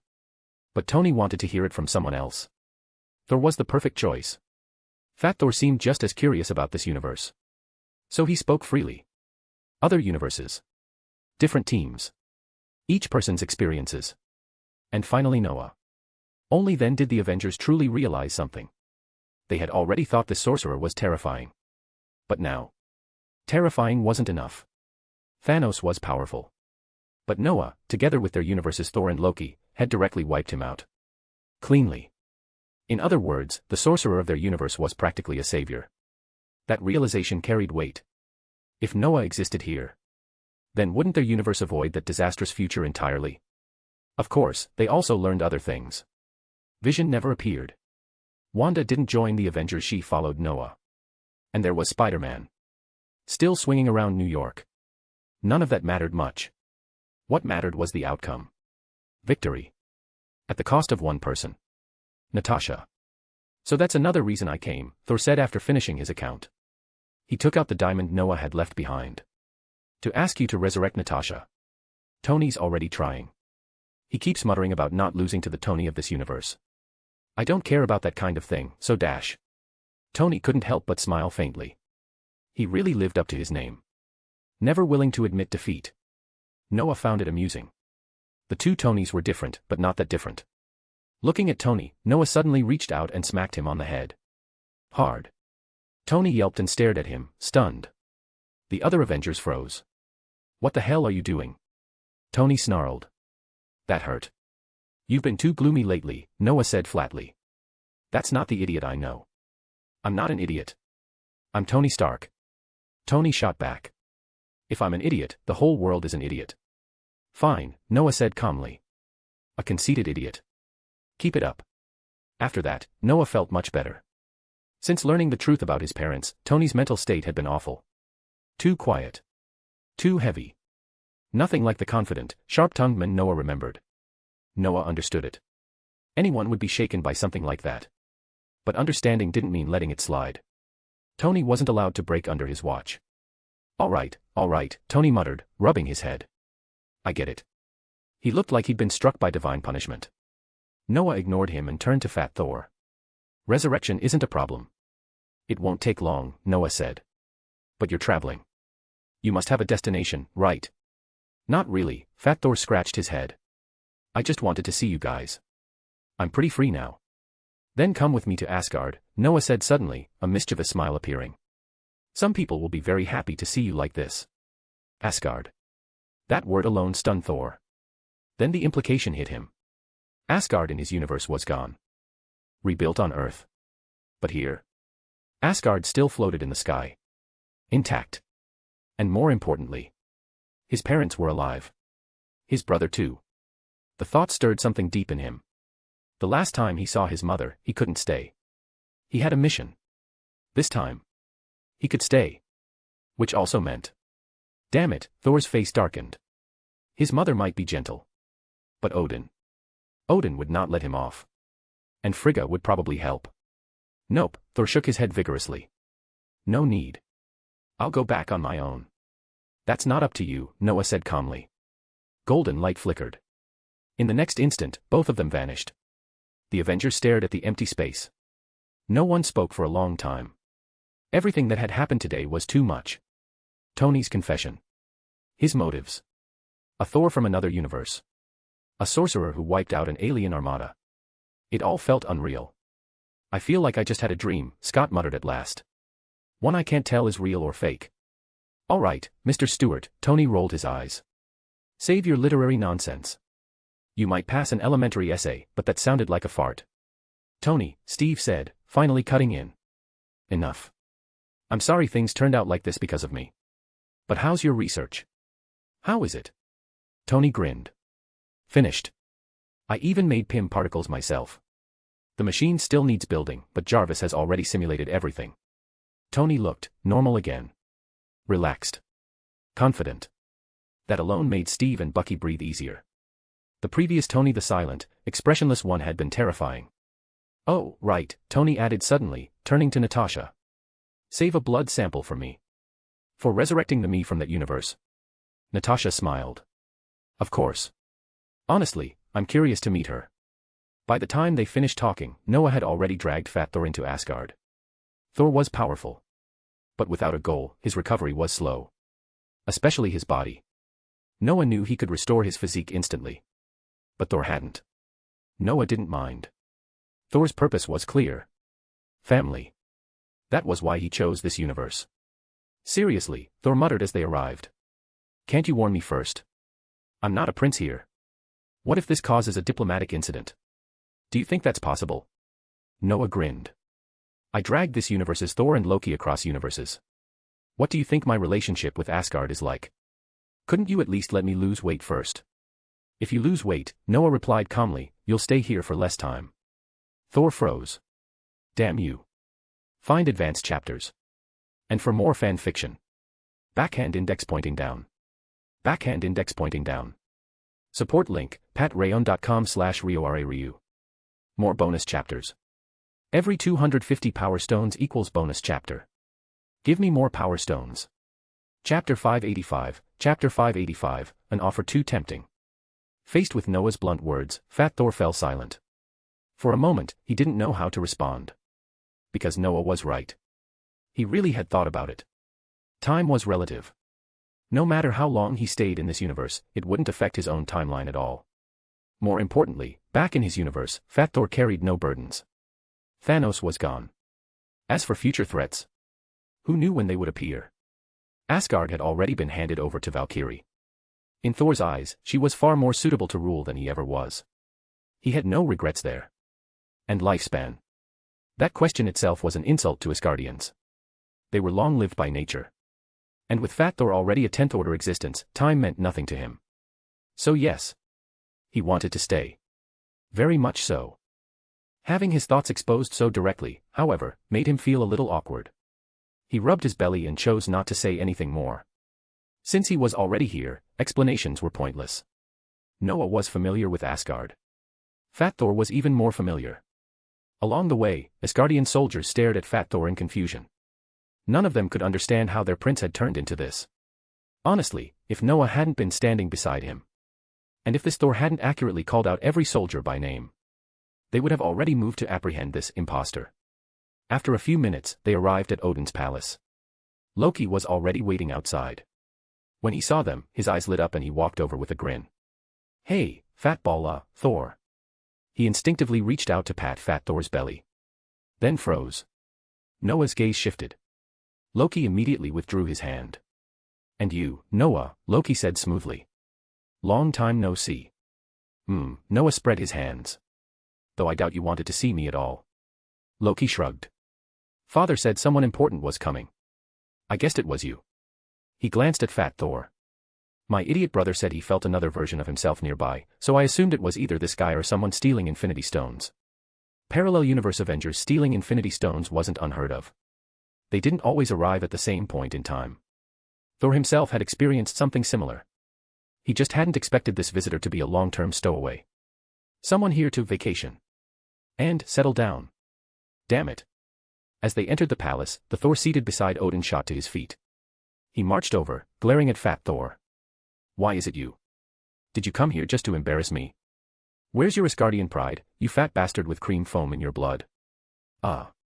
Fat Thor scratched his head. I wanted to lose weight before coming. At least not embarrass you. But Noah didn't give me the chance. He dragged me straight here. Oh. My. God. Thor was about to explode. Then. Thor. Frigga rushed forward from behind him. She stopped in front of Fat Thor. Her voice trembled. She gently touched his face. My goodness, look what time has done to you. And your eye. Fat Thor's eyes welled up. He looked completely lost. Mother. I'm your son. You both are, Frigga said calmly. No matter how many universes exist, our bloodline is the same. You are my son. And so is he. She held Fat Thor's face. Tell me, child. Are you well? Watching this, Noah lowered his head and quietly chuckled. If not for Thor's expression of my treasure has been stolen. And Loki's barely concealed amusement. He might have laughed outright. Choosing not to interfere, Noah shifted his gaze to Odin on the throne. Odin noticed. He nodded slightly. Noah understood. Golden light surged. Space shattered like glass. Noah stepped through the fragments and appeared beside Odin. He bowed deeply. Noah, Odin said with a smile, your magic has grown stronger. I can even sense traces of law. Law. Noah had heard the term before. The system had mentioned it. Novels were full of it. But he still didn't truly understand. What exactly are laws, your majesty? Laws are rules, Odin replied casually. The inevitable rules by which existence operates. He smiled. In truth, sorcerers have always been ahead. They pursue magic and knowledge, and through that, they touch the essence of the world. That essence is a form of rule. Rules. Noah frowned slightly. His thoughts tangled. Sorcerers sought knowledge. Through knowledge, they reached essence. And essence was rule. The concept was vague. Some rules were inevitable. Others weren't absolute. Don't think about it yet, Odin said suddenly. It's too early. You aren't even a demigod. And the demigod I speak of is not our Asgardian god. I understand, King Odin, Noah said immediately. I will continue to work hard. I trust you, Odin smiled. Just as I trust my own children. I also haven't properly thanked you. For what you've done for Thor and Loki. You gave them confidence. You pushed them forward. That is your credit. It was their own effort, Noah replied honestly. He didn't dare take credit here. Talent and dedication mattered. You couldn't train a pig into a sorcerer. Continue like this, Odin said, unconcerned with modesty. I know your intentions. And your teachers. I support them. But be careful. Understood. Don't worry, Your Majesty, Noah said seriously. I can handle it. Earth was part of the 9 realms. Odin couldn't possibly be unaware. And with the Ancient One involved, secrecy was impossible. Noah even suspected his teacher initially wanted to suppress things. Less trouble. Less chaos. But Odin thought differently. Rather than dealing with endless trouble. Eliminate the source. That was Odin. A benevolent king now. A blood-stained conqueror at heart. Dormammu would be allowed to suffer on Earth. Whether he survived or not. He would retreat for a long time. Thinking of that, Noah sighed. After Dormammu, Caecilius would be next. I trust your judgment, Odin said calmly. Oh, right. After this is over, you, the 2 Thors, and Loki will go to Sakaar. Sakaar. Noah tilted his head. Didn't you want me to have a talk with your daughter? Why recall the last Valkyrie now? Children who leave home always return, Odin said. As compensation, I'll offer you a choice. I will locate 2 parallel worlds. You may choose one. Only one. Oh. Noah's interest sharpened. What kind of worlds? One holds the power of light. The other offers a path into the realm of the dead. The choice is yours. Find advanced chapters. And for more fan fiction. Backhand index pointing down. Backhand index pointing down. Support link, patreon.com/RioRaRyu. More bonus chapters. Every 250 power stones equals bonus chapter. Give me more power stones. Chapter 586, Chapter 586, Noah doesn't get to rest. Noah truly couldn't refuse the conditions Odin offered. They were simply too tempting. Tempting enough that even Noah felt his eyes heat up. It was only a choice between 2 options, but no matter which one he picked, it would be a massive benefit. The light energy problem had troubled Noah for a very long time. If Odin could really help him resolve it, Noah would save himself an enormous amount of trouble. As for having a good talk with Hela, that wasn't an issue at all. If this had been earlier, Noah would have had to worry about Hela growing stronger after returning to Asgard. Now, he didn't need to worry nearly as much. Fat Thor was here. Don't let that ridiculous appearance fool you. This guy was a genuine 10th order existence. As long as he recovered, setting everything else aside, his raw attack power alone would be more than enough to give Hela a hard time. And Noah was absolutely certain of one thing. Fat Thor would be very happy to help teach his sister a lesson. In his universe, Asgard had been destroyed. And although Hela wasn't the sole cause, she was undeniably the main culprit. With Fat Thor added to the equation, what had once been an extremely troublesome situation suddenly became much simpler. At the very least, Noah felt that with this guy around, a lot of things would get easier. After weighing all the pros and cons, Noah smiled at Odin. Thank you, Your Majesty. I'll make the necessary preparations. But dash. You can have him help you, Odin said calmly, as if reading Noah's thoughts. No matter what, he is still Thor, the god of thunder. Although, what do you call him now? Fat ball. Couch potato. A fat guy waiting to die. Odin looked at Noah with an awkward expression. Even if this Thor came from another universe, their bloodline was identical. In other words, Fat Thor was still his son. Noah's description was painful. Noah immediately noticed the atmosphere and added quickly, of course, fat guys are all potential stocks. Just look at this universe's Thor. Ha. Odin didn't know how to respond. And he didn't bother dwelling on it. Looking at the people outside the mirror dimension, Odin's expression softened slightly. A faint, benevolent smile appeared. Noah understood. For an overlord like Odin, he had already obtained everything life could offer. Those external achievements no longer mattered. What truly mattered now was family. No living being was without emotion. And the most fundamental emotions often became the most precious at the twilight of life. After success. Or when approaching the end. Most people never get to savor that. Life is too short. Which is why there are sayings like, the tree wishes for stillness, but the wind won't stop. The child wishes to care for their parents, but they are gone. Odin was fortunate. As an Asgardian, he didn't need to worry about lifespan. After fulfilling his ideals, he could finally slow down. And enjoy time with his family. Suddenly, Noah understood something. Why Odin wanted to release Hela. As a king, it was an unqualified decision. But as a father, it was understandable. And there was another key factor. Odin had already prepared to hand the throne to Thor. When Noah arrived earlier, it was Thor handling affairs. Odin and Frigga were simply watching. That alone was a powerful signal. Noah was genuinely happy about it. Thor was an old friend. Reaching this point was the best possible outcome. In other words, the future Sorcerer Supreme and the future King of Asgard. Both were already in place. And their relationship was stable. After a few more brief exchanges, Noah prepared to leave. His main purpose had already been fulfilled. He'd returned Fat Thor. Seen some amusing scenes. And gained unexpected benefits. There was no reason to stay. Things were about to get very busy. Kaecilius. Dormammu. Then Hela. Valkyrie might be involved or maybe not. That wasn't Noah's concern. He only needed to act as a reliable enforcer. Hela was the real issue. She would be weak at first. But she would grow stronger. As for Valkyrie's feelings toward her, not Noah's problem. After dealing with Hela, it would be time for Noah to choose. And honestly, the choice wasn't difficult. Compared to helping others, Noah preferred helping himself. Soul summoning wasn't that important.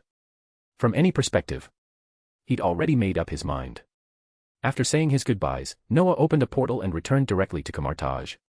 On the way, he sent a message to Wong, asking him to come over. He also casually stopped another sorcerer and had them pass word to Mordo and Victor. Only after that did he walk toward his old residence. When Noah arrived, he froze. The room was exactly the same as it had been 20 years ago. Untouched. Unused. No one had lived there. It made him feel conflicted. A little moved.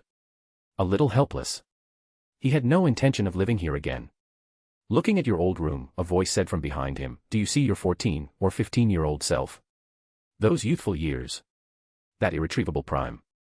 You should read more Shakespeare, Noah replied without turning around. Or Dumas, Père et Fils. But don't make things up. You don't have the level, Mordo. Is that so? Mordo stroked his chin, looking regretful. That's a shame. I thought I might sell something interesting. Hello, Noah. Victor greeted him cautiously. He still didn't dare joke the way Mordo did. Compared to them, Wong was the most extreme. Arms crossed. Expression clear. Say it quickly. I'm busy. Noah ignored him completely. All right, Noah said once everyone was present. I called you here to talk about something. This needs to be clear first. Kaecilius. Wong asked immediately, his tone serious. I heard from the Ministry of Magic. You killed 2 of his apprentices. I also heard you attacked Kaecilius directly, Mordo added. Yes, Noah nodded. I did all of that. He's been going too far. Too reckless. I needed to teach him a lesson. Noah had no intention of denying it. He rarely acted anonymously. In the magical world, at least. In the mundane world, it was different. Sorcerers all shared that flaw. Nothing special. Seriously, Mordo tilted his head, didn't you want to kill him a long time ago? Why didn't you take the chance? And what exactly is he trying to do now? He's becoming more and more extreme, isn't he? He wants to summon Dormammu, Noah said calmly. Damn it. Before he finished, Wong and Mordo turned and headed straight for the exit. Even Noah was stunned. What are you doing? Going to kill him, Wong snapped. Obviously. You knew his plan and didn't kill him. Mordo and even Victor looked eager to move. Noah immediately realized he had to stop this. If these 3 acted together, Kaecilius wouldn't last a second. And if Caecilius didn't summon Dormammu, who would? Was Noah supposed to do it himself? That thought alone darkened his expression. The plan he and the Ancient One had set couldn't be changed. And it certainly couldn't be ruined here. Stop. Noah's voice echoed sharply. Wong and Mordo froze. What? Wong asked. What's wrong? Are you trying to ruin my and teacher's arrangements? Noah rolled his eyes. Getting rid of Caecilius would take me less than a blink. The last time I dealt with him, it didn't even take a minute. I let him live. Do you think I'm an idiot? My relationship with him has been terrible since childhood. The room fell silent. Wong and Mordo exchanged looks. Then slowly calmed down. Mordo cleared his throat. Do you have any idea how terrifying Dormammu is? Of course I do, Noah replied. That's why I asked you to watch him. All right, Mordo said slowly. So what's your and teacher's plan? If it's inconvenient, you don't have to explain. No, Noah said. I actually need your help now. Find advanced chapters. And for more fan fiction. Backhand index pointing down. Backhand index pointing down. Support link, patreon.com/RioRaRyu. More bonus chapters. Every 250 power stones equals bonus chapter. Give me more power stones. Chapter 587, Sanctums Beyond London. In the dimly lit room, Caecilius sat motionless. His condition was terrible. Noah's blow had been overwhelming. Even now, recalling it made Caecilius' hands tremble. That kind of flawless, absolute suppression left no room for excuses. He was too strong. That boy genius someone Caecilius had watched grow from a magic academy apprentice had become an existence Caecilius couldn't contend with at all. The ease with which Noah twisted space, casually sealing him inside the mirror dimension, was something Caecilius didn't believe he himself could replicate. And the most humiliating part? Space magic wasn't even Noah's specialty. Noah was famous for elemental magic. Miraculous, overwhelming elemental magic. Yet he had defeated Caecilius using what Caecilius considered his own strongest field. That realization alone was devastating. Caecilius let out a long breath, his mind in turmoil. If Noah was already this strong, then how terrifying was their teacher, truly? And Noah's words about cherishing the few people who still cared about him had struck even deeper. Caecilius had no family left. Everything he had done was for his family. For that goal, he had ignored friends. Ignored the few people who had still cared about him in silence. Now, having that fact pointed out so bluntly left him shaken. Alas. Caecilius sighed deeply. His thoughts were chaotic, but he couldn't afford chaos now. He had already stepped into the abyss. Something vast and terrifying was watching him from within it. There was no way back. Fixed impressions. Wrong perceptions. Coupled with the same mistake Noah had once made trying to shoulder everything alone, refusing to ask for help or communicate. That was why Caecilius believed he could only continue forward. Mentor. A woman with smoky eyes approached and bowed deeply. Caecilius came back to his senses and nodded. Yes, Master Nicole. What is it? We're ready, Nicole said softly, still keeping her head lowered. All materials have been prepared. England caused some issues, but we supplemented them from other regions.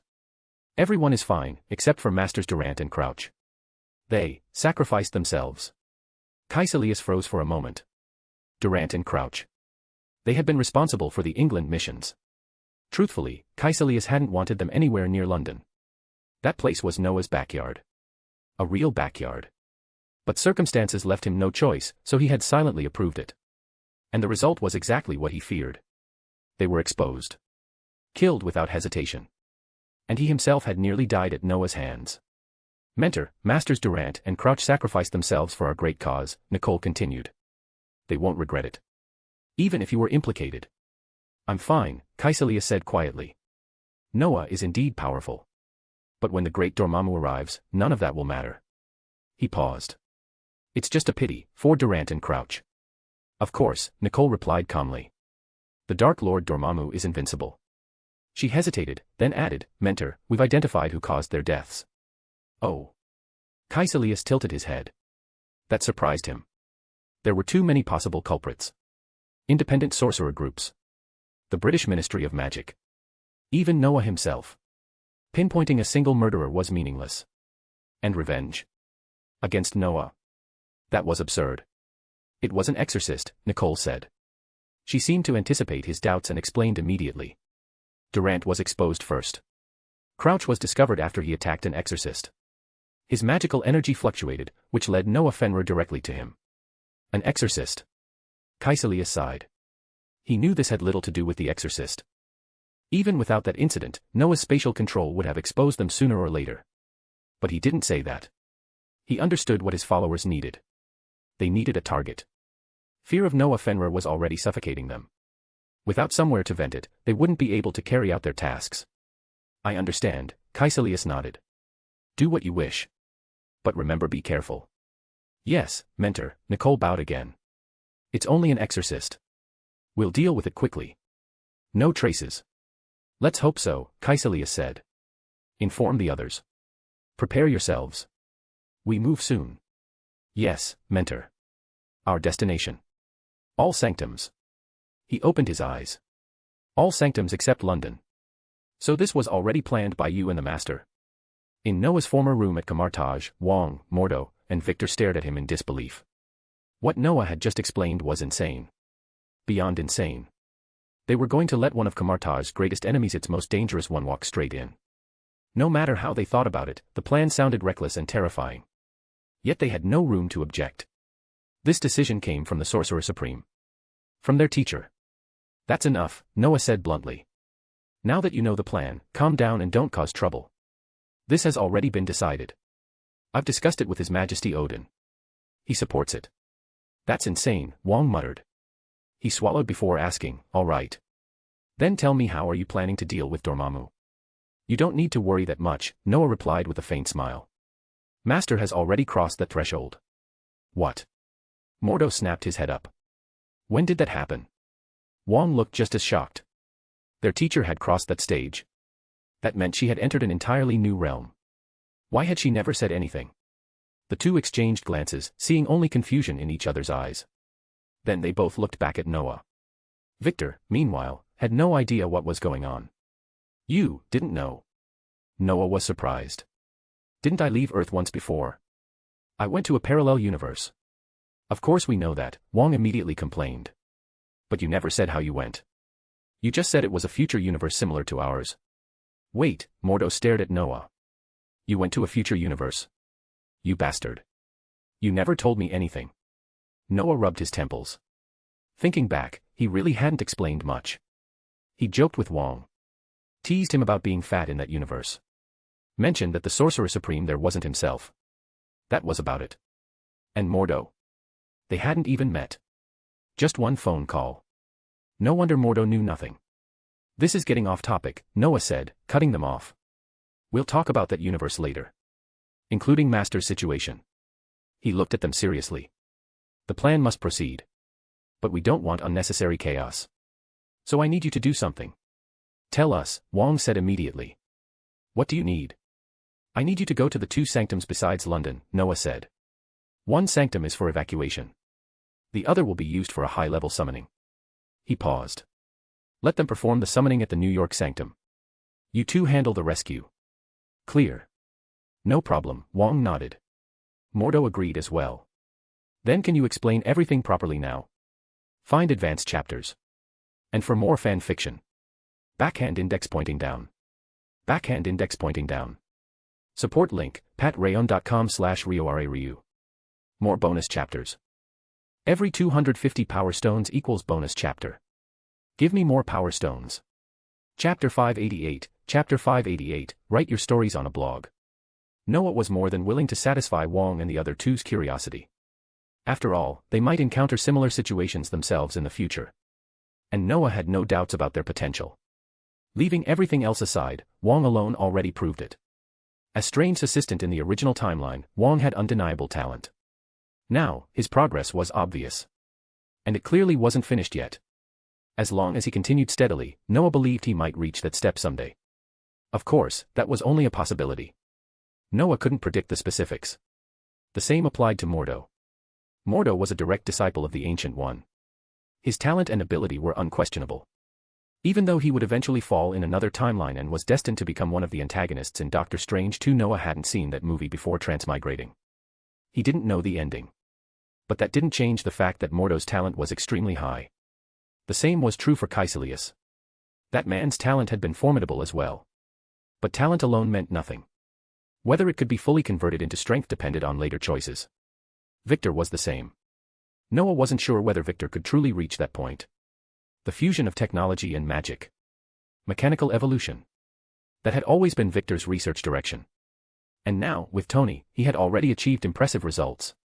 That was undeniable. But how much help this path would provide later? And how far it could go? That wasn't something Noah could predict. Victor's potential was real. All Noah could do was hope he would keep walking forward. Far enough to see the dawn he wanted. After assigning tasks to Mordo, Wong, and Victor, Noah left Camartage directly. Caecilius wouldn't act again so soon. He had already been exposed once. Before making another move, he would definitely prepare. For example, borrowing power from Dormammu. In the original Marvel Universe, contracts were the mainstream way sorcerers gained power. This universe was different.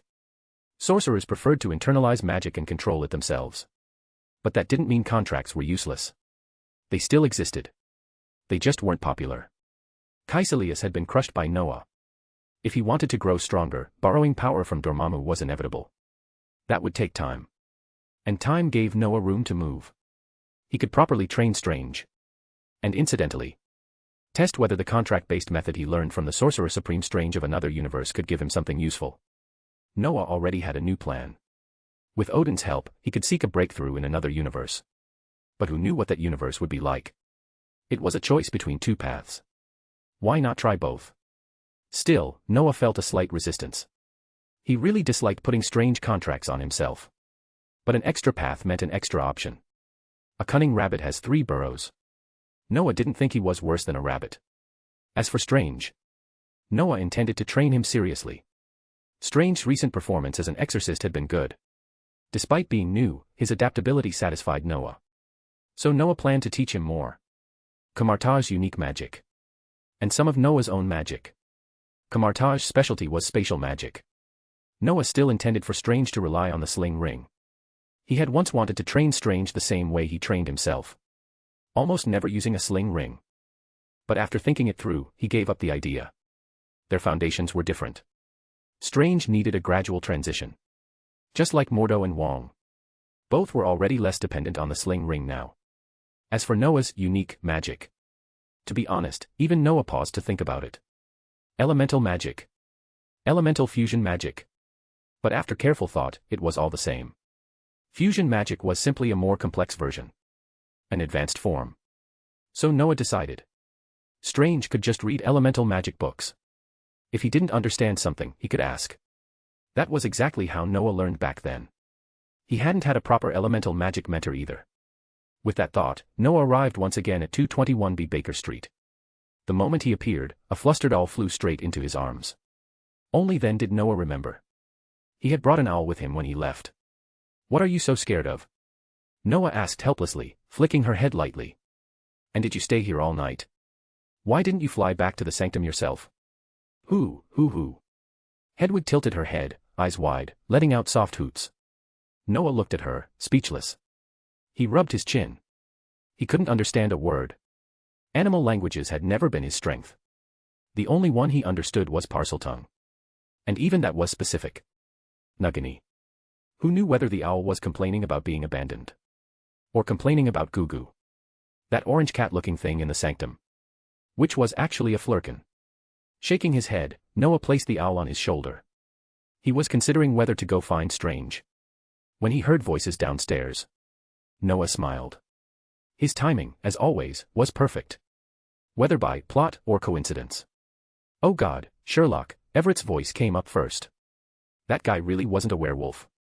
He was terrifying. I told you already, Strange replied. That thing was a hybrid. Werewolf and vampire. It just looks like one. Damn it, though. The shattering spell didn't kill him. What a shame. That shouldn't be called shattering, Everett snapped. That was a bone-breaking spell. You only broke his bones. Shut up. Strange shot back.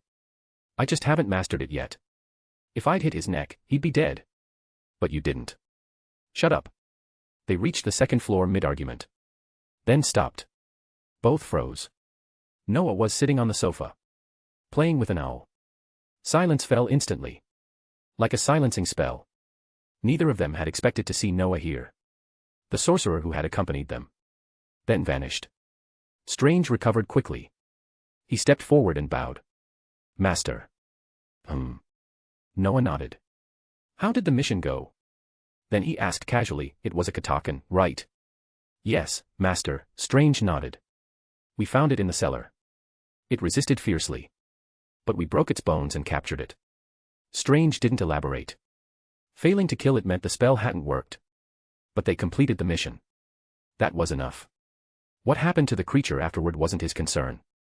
After several intense missions, Strange knew his limits. Practical combat helped a lot. But he needed time to digest everything. That's fine, Noah said calmly. Your performance met my expectations. Perfect. I plan to teach you some new things during this period. New things. Strange's eyes lit up instantly. New things meant new magic. New knowledge. That was good news. As he used magic more, he felt gaps forming. Things he didn't fully understand. More teaching meant more questions. But also more answers. Noah was one of the strongest sorcerers in the world. Learning from him meant growth. Then Strange hesitated. He glanced at Everett. His roommate. John Watson. What about him? They had lived together for a while now. Strange realized. He actually liked this arrangement. Noah seemed to notice. He turned to Everett. Mr. Watson, right? Yes. Everett straightened immediately. Hello, Master Sorcerer. Thank you for taking care of Sherlock, Noah said with a smile. But for a while, I'll need to train him properly. What are your plans? Everett scratched his head. I'll probably close this place temporarily. I'm not really an exorcist. No, Noah replied calmly. In a sense, you already are. There are plenty of exorcist books here. If you have time, read them. And I have a suggestion. Interested? Of course, Everett nodded eagerly. And thank you. I'll read them seriously. Good, Noah nodded. Then he added casually. Why not write your stories on a blog? Wouldn't that be interesting? Find advanced chapters. And for more fan fiction. Backhand index pointing down. Backhand index pointing down. Support link, patreon.com/RioRaRyu. More bonus chapters. Every 250 power stones equals bonus chapter. Give me more power stones. Chapter 589, Chapter 589, Stephen Strange Steady Advancement. Teaching Stephen Strange wasn't difficult. Stephen was intelligent. More importantly, he knew how to think. A sharp mind and strong reasoning were the basic requirements of a good sorcerer. Stephen clearly had both. That spared Noah a lot of trouble. Of course, Stephen still asked questions that felt foolish to Noah now. But that was normal. Every sorcerer went through the same stage. Ignorance before understanding. Even Noah, relatively speaking, was still ignorant. So he taught patiently. Without reservation. Time passed quietly. Before anyone noticed, Stephen had made astonishing progress. Under Noah's guidance, Stephen could already use the sling ring to travel between specific locations. Not far ones but precise ones. His limitation was simple. Insufficient magical energy. That couldn't be helped. Stephen had only been practicing meditation for less than half a year. Compared to the original version who trained for over a year, there was a difference. But it wasn't big. Noah even began considering something. That red cloak in the sanctum's display case. The cloak of levitation. Whoever made it had clearly been eccentric. Giving a piece of equipment a degree of consciousness wasn't exactly normal. It was interesting. But unnecessary for Noah. Its upper limit was obvious. Good abilities, but nothing he truly needed. More importantly, it didn't recognize him. Noah had tried. And been mercilessly rejected. So he tossed it into the display case and ignored it. Waiting for the day it acknowledged someone else. The upper limit's fine, Noah recalled. Just useless to me. And the temper's terrible. It could fly. Reduce magical burden. Overall, solid equipment. Whether it could be upgraded later, that remained to be seen. Thinking it through, Noah had already decided its future. Return it to its rightful owner. Letting it gather dust made no sense. At least this way, it would be used properly. And maybe restore some of Dr. Strange's image. Actually, that image is already ruined. Noah rubbed his face. Stephen's current appearance was painful to look at. This guy might as well cosplay Superman. Blue outfit, red cape. Just missing the red briefs. The thought cheered Noah up. He even wondered if Stephen should use magic to straighten that permed hair when transforming into Doctor Strange. Or maybe hair oil. With that thought, Noah opened a portal. He reached in and pulled out the red cloak. Space twisted. In the next moment, Noah appeared in front of Stephen, who was still practicing seriously. Mentor. Stephen immediately bowed. He was used to Noah's sudden appearances. Noah nodded. Very diligent. He casually tossed the cloak over. Here. Take this. Thank you, mentor. Stephen accepted it, then paused. What is this? A very interesting little thing, Noah said casually. Take it. It'll be very useful to you. Stephen nodded. If Noah said it was useful, he believed it. He could figure out the rest later. Oh, right, Noah continued. You've been doing well. I think your lessons are basically complete. Stephen froze. Mentor. Don't interrupt, Noah said calmly. I've taught you almost everything written in books, and everything you didn't understand. The rest you'll need to learn on your own. Stephen hesitated. But dash. Listen carefully, Noah said with a smile. Among beginners, you're already very good. But don't forget you're still a beginner. What you need now isn't more new knowledge. It's mastery. Stephen went quiet. Then he nodded. I understand. I know what I should do. Noah smiled. Good. That saved him a long lecture. At this stage, Stephen needed consolidation, not expansion. Learning spells he couldn't properly use would only waste time. Stephen didn't linger. He raised his hand and drew a circle. The sling ring reacted. A portal opened. His technique was already smooth. No one had thrown him onto Mount Everest. He learned it himself. Having sorcerers exposed to the public early really did have benefits. At the very least, it saved Noah a lot of trouble. Comparing this Stephen to the one taught by the Ancient One in the original story. Noah shook his head. If it were that version, he might have strangled him by now. As Stephen was about to leave, Noah suddenly spoke. Oh, right. Stephen. Yes, mentor. Say hello to Mr. Watson for me. Stephen blinked, then smiled. No problem. John will be happy. Probably. Noah shrugged. And tell him your story is great. I really like it. Story. Stephen's mouth twitched. All right. I'll pass it on. Find advanced chapters. And for more fan fiction. Backhand index pointing down. Backhand index pointing down. Support link, patreon.com/RioRaRyu. More bonus chapters. Every 250 power stones equals bonus chapter. Give me more power stones.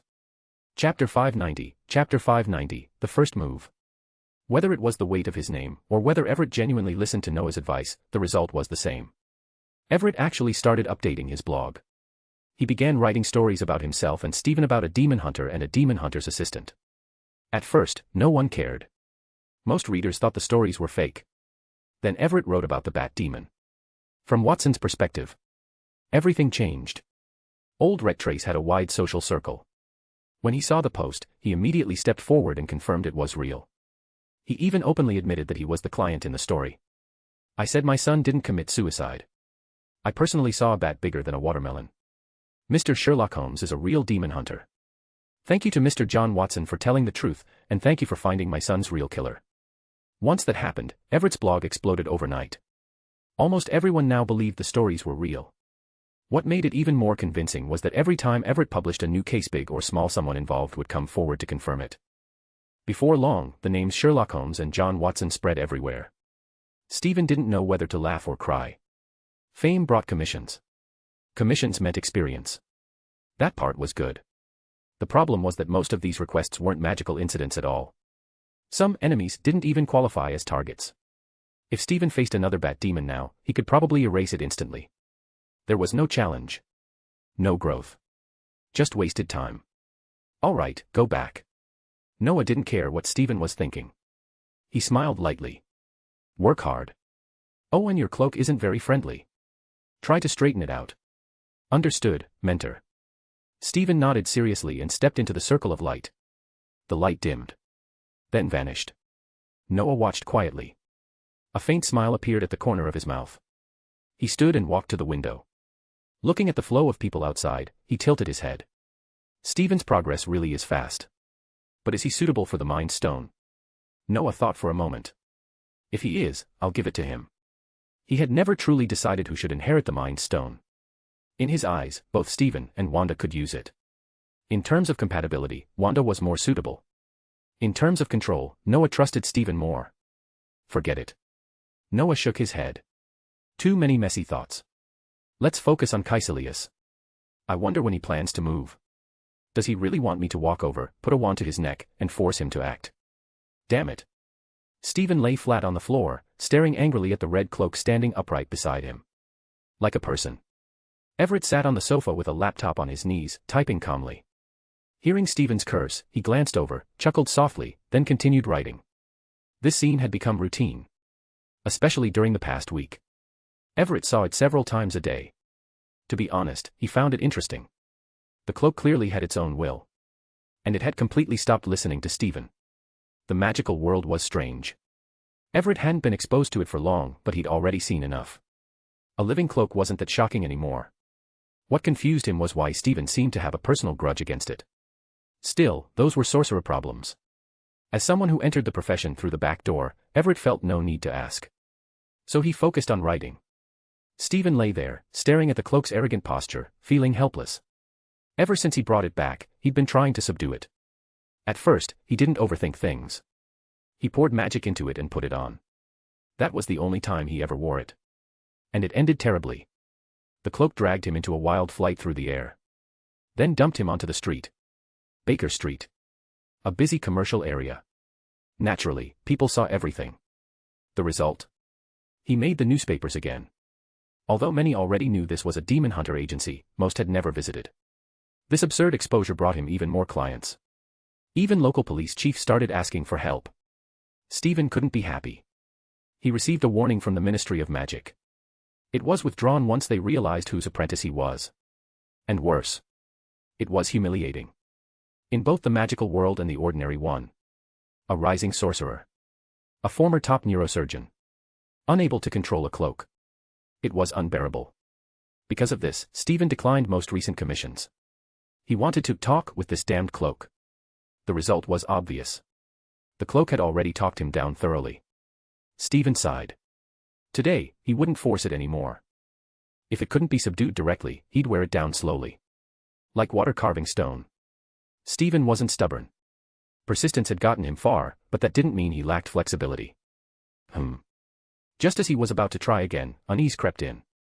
And it grew fast. Stephen frowned. The feeling was too real. Like an early warning. Something terrible was about to happen. He walked to the window and looked outside. Everything seemed normal. Then. The magic alarm went off. This room had once been the first base of Constantine and Noah.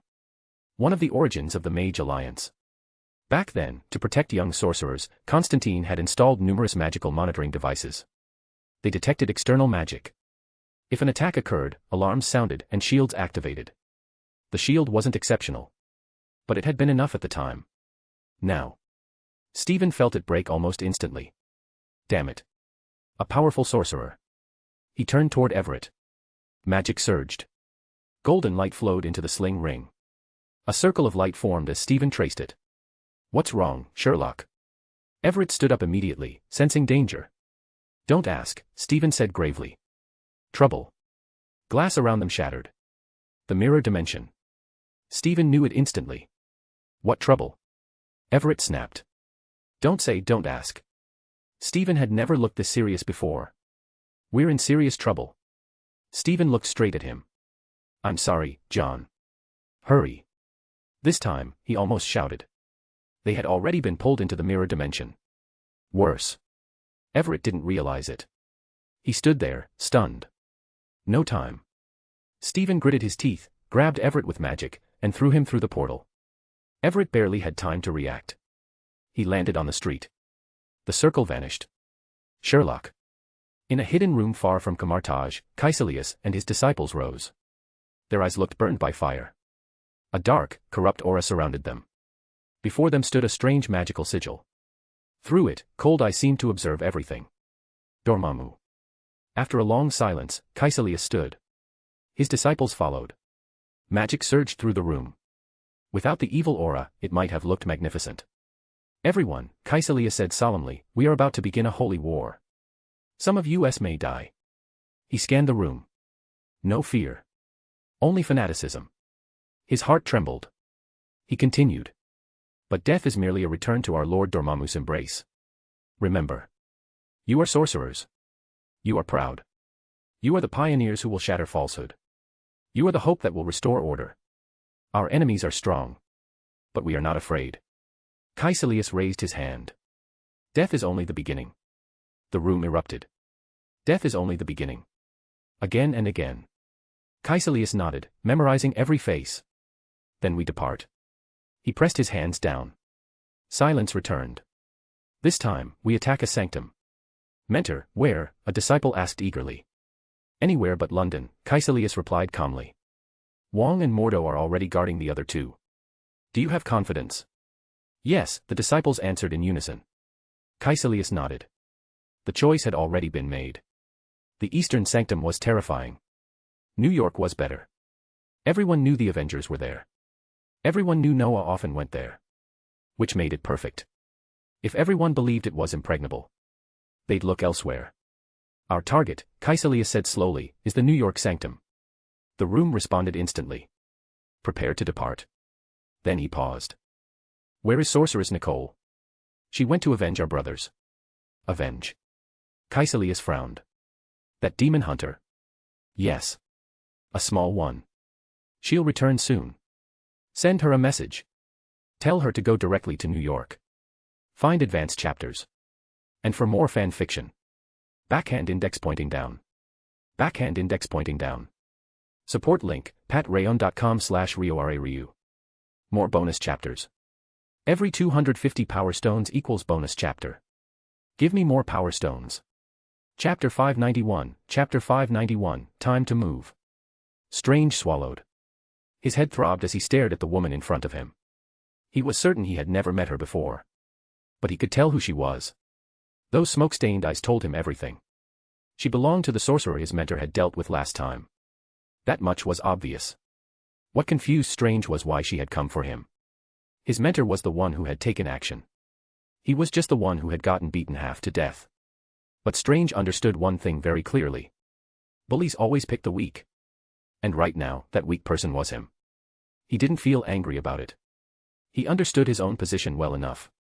Gritting his teeth, Strange gathered his scarce magical energy and carefully guided it into the sling ring. He was going to open a portal. Now. How interesting, a voice said softly.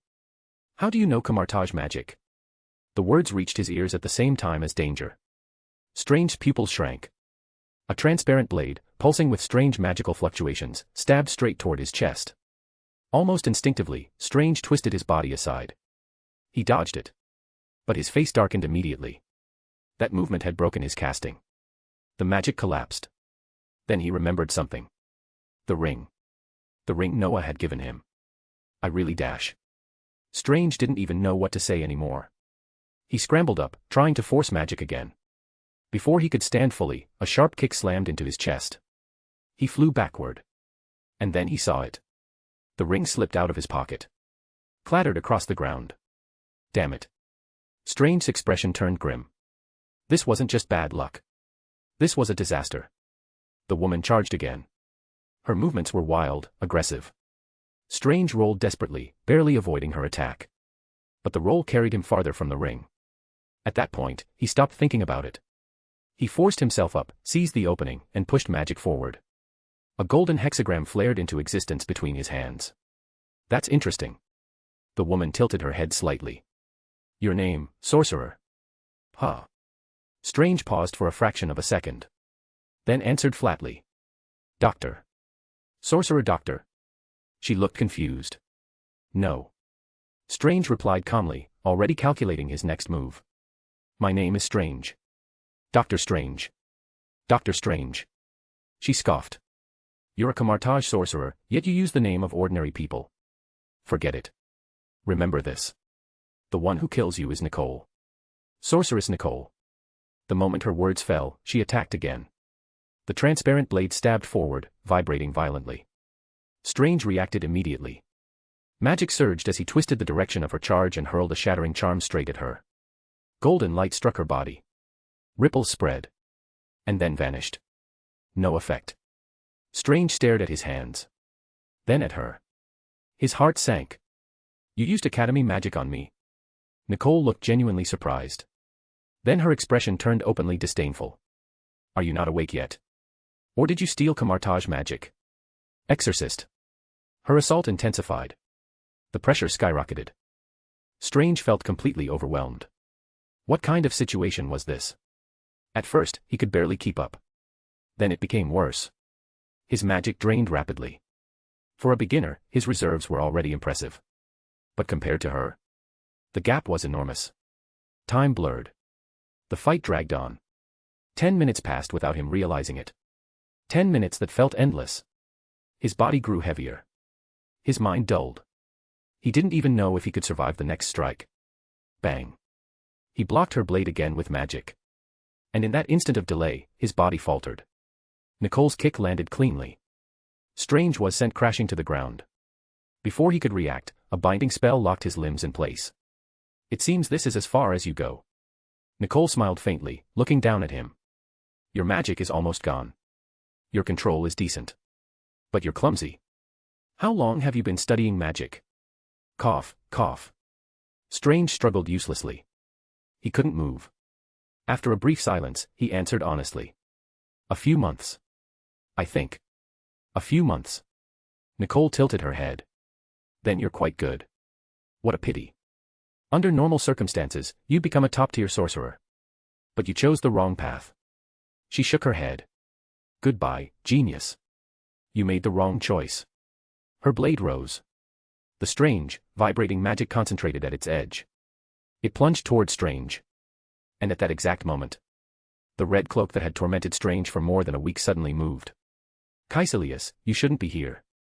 Inside the New York sanctum, Mordo stood quietly in the hall. He watched Caecilius and his followers step forward. Behind Mordo, the stationed sorcerers had already formed a standoff. Mordo sighed softly. His former brother was likely beyond saving. The aura around Caecilius was thick. Dark. Evil. Mordo knew what it meant. Caecilius had fully embraced Dormammu. There was no redemption left. Steadying himself, Mordo let his magic surge. Mission or not, that didn't mean he would do nothing. Mordo. Caecilius looked at him calmly. Coldly. A half-smile tugged at his lips. Are you going to stop me? Anyone would, Mordo replied evenly. Golden light flared. A living tribunal staff formed in his hand. Nunchaku-like. Well, Caecilius chuckled. Seems you won't step aside. But unfortunately you're not Noah. No one can replace him. Mordo didn't waver. Golden streaks burst outward. The two clashed. Both were true Camartage sorcerers. Neither relied solely on long-range casting. Close combat was second nature to them. Spatial energy exploded. Fragments of distorted space scattered like shattered glass. Both had surpassed the 7th tier. The power they released was terrifying. Each collision felt like a portal tearing itself apart. They smashed through fractured space. And reappeared on the streets of New York. Civilians screamed. Even New Yorkers, used to chaos, couldn't stay calm watching reality twist around them. Mordo noticed it. He frowned. But he couldn't stop. For himself. And for the others. He had to keep fighting. Caecilius was stronger than Mordo had expected. Much stronger. Still, Mordo was no weakling. For years, Noah's shadow had eclipsed him. That didn't mean Mordo lacked strength. Without that anomaly, Mordo would have been the strongest of his generation. Wielding the living tribunal staff, he pressed forward again. Their battle spiraled out of control. Buildings inverted. Space cracked. Reality warped. They weren't even in the mirror dimension. This was the real world. Just as the destruction threatened to escalate further, Mordo received a message from Victor. His expression changed instantly. He disengaged. Retreated. Then vanished. Caecilius stared after him, baffled. Stopping mid-fight. Leaving like that. What did that mean? His thoughts snapped to his apprentices. Camartage had more than just a few arch-sorcerers. A halo formed around Caecilius. In the next moment, he was back in the sanctum. His apprentices lay scattered across the floor. Injured. but alive. Caecilius let out a breath. No deaths. But the situation only made him more uneasy. What is this supposed to mean? Luring me away, but not killing them. Victor must have acted. If he and Mordo attacked together. Caecilius forced himself to calm down. There was no point overthinking it. He had already reached this point. There was nothing left to hesitate over. Find advanced chapters. And for more fan fiction. Backhand index pointing down. Backhand index pointing down. Support link, patreon.com/RioRaRyu. More bonus chapters. Every 250 power stones equals bonus chapter. Give me more power stones. Chapter 592, Chapter 592, Acknowledgement. Find 50 plus advanced chapters. And for more fan fiction. Backhand index pointing down. Backhand index pointing down. Support link, patreon.com/RioRaRyu. Cough cough dash. Strange clutched his chest, coughed hard a few times, then collapsed onto the ground. Lying there, staring at the female sorceress nearby who was also nearly out of breath, he finally released a long sigh. That had been dangerously close. Moments ago, just as Strange was pinned down and about to be stabbed through the chest by Sorceress Nicole's blade, the red cloak that had given him nothing but headaches for more than a week suddenly moved. It wrapped around Nicole's arms at lightning speed. Then it hurled her away. Strange seized the opening immediately. He broke free from her magic suppression and tried to summon a portal, planning to retreat as fast as possible. But the next instant, he was kicked away again. His body slammed headfirst into the ground, pain exploding everywhere. Nicole had been thrown aside by the cloak, but she hadn't lost her combat capability at all. Tearing the cloak off with brute force, she didn't hesitate. This time, she chose a more direct spell. Golden light gathered instantly in her hand. The next second, it surged forward. Strange rolled desperately, barely dodging as the blast scorched past him and drove him straight toward the window. Goodbye, Sorcerer Strange. Nicole flung the red cloak aside and stared at him coldly. This time, let's see how you dodge. There was nowhere left to run.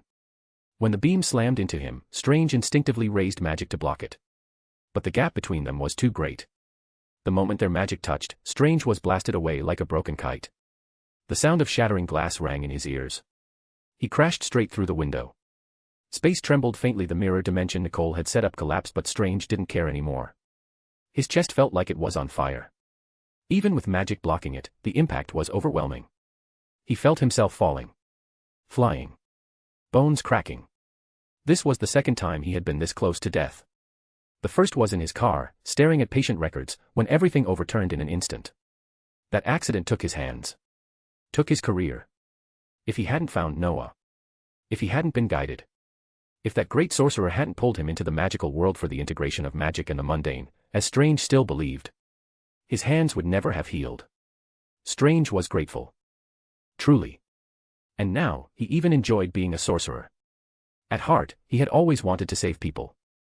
Fame and wealth had tempted him later, sure. But wasn't saving lives the core of being a doctor?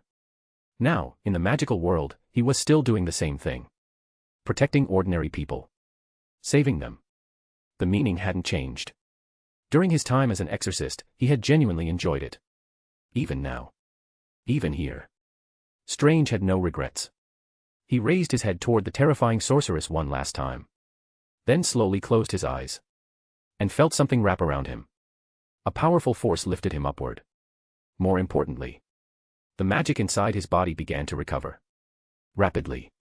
Continuously. This is. Strange steadied himself and looked back. Beyond the stunned civilians now seeing him outside the mirror dimension. There was a red cloak fluttering behind him. Moving as if in a wind that didn't exist. At that moment, Strange didn't know how to describe what he felt. Joy. And helplessness. He had spent so long trying to make this cloak acknowledge him. And now, when he was nearly dead, it finally had. Taking a deep breath and feeling his body recover, Strange made a decision. If his magic would keep restoring, then he would fight. Even if it meant fighting to the death. Sorry, everyone. He smiled faintly at the surrounding civilians as magic surged into his sling ring. Just pretend you didn't see anything. Then he stepped back through the portal. Oh. Nicole looked at him with surprise. You recovered and didn't run. She had noticed the cloak chasing after him earlier. She'd known something might go wrong. And sure enough, that cursed thing had boosted his recovery speed. Even carried him through the air.